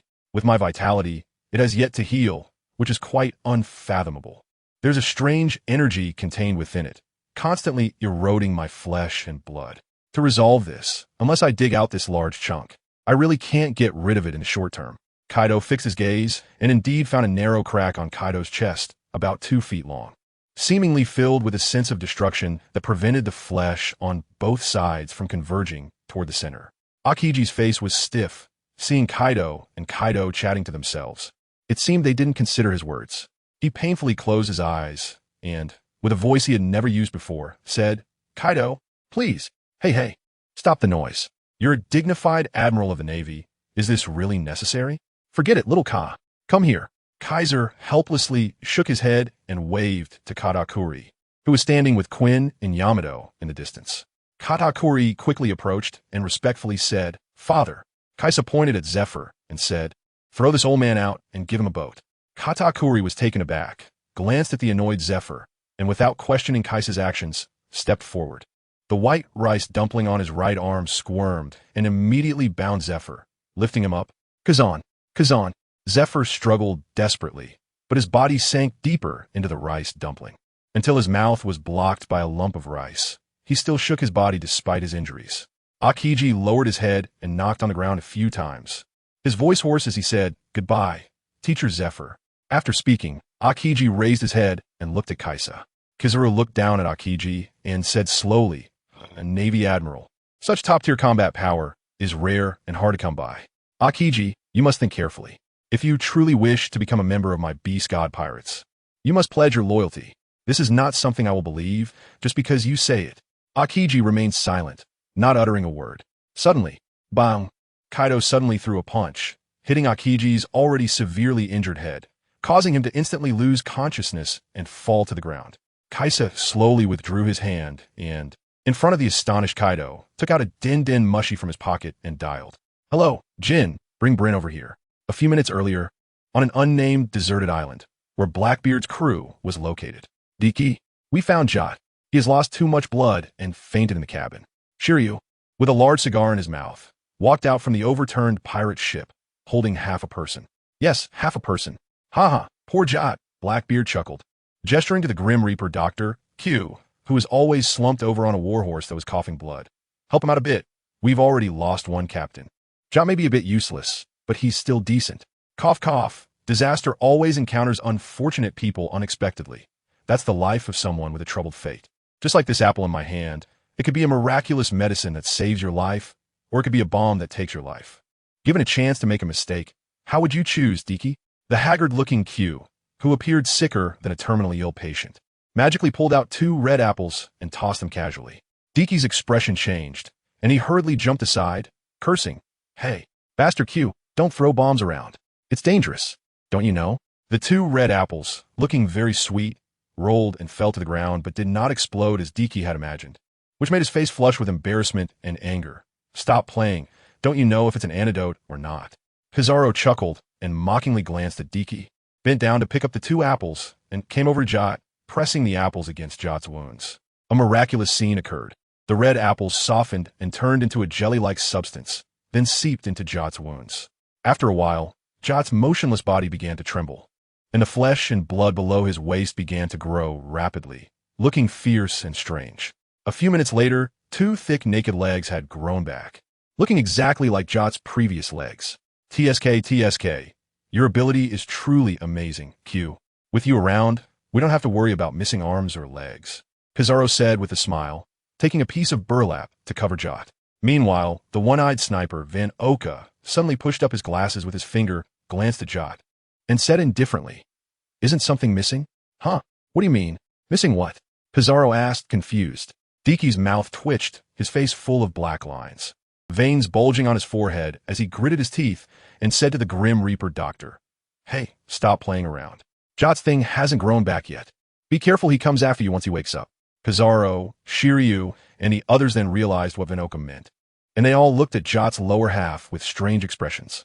Cough, cough. Fate is always like this. You gain something and you lose something. He has been reborn, but also died. This is an unavoidable matter.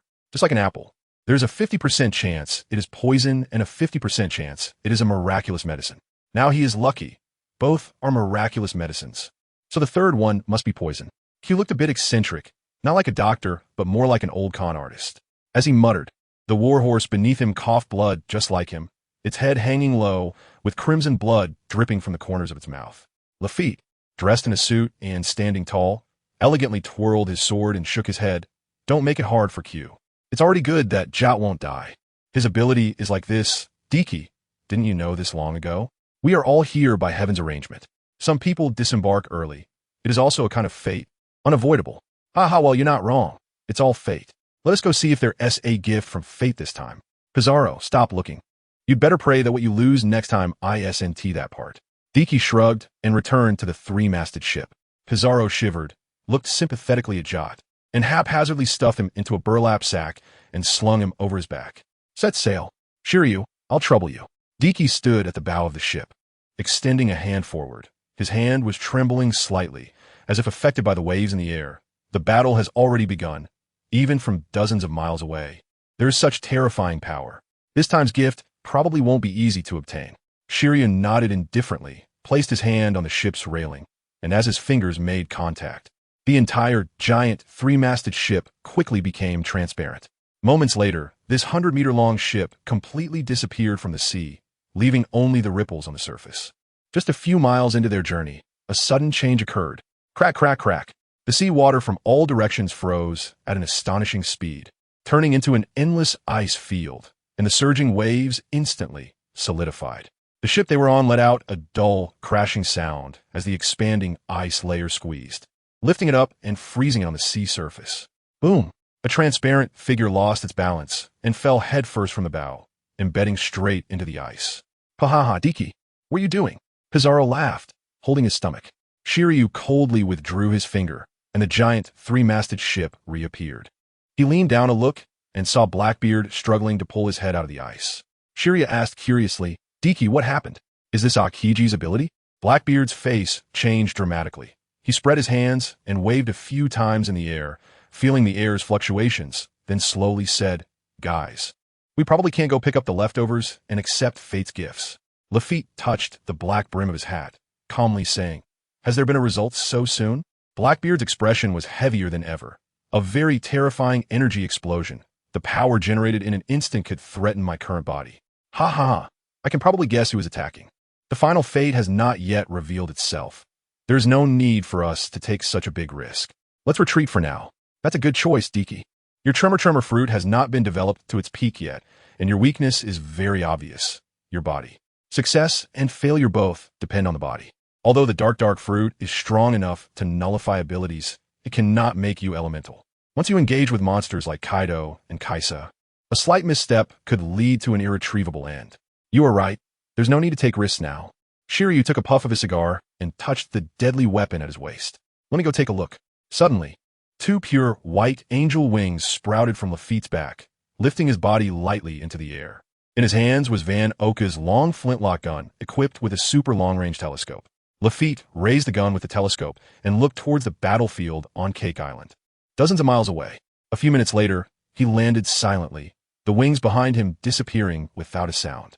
He returned the long gun to Van Oka, took off his hat, ran his fingers through his black hair, and then said solemnly, We really don't need to go over. The battle is already over.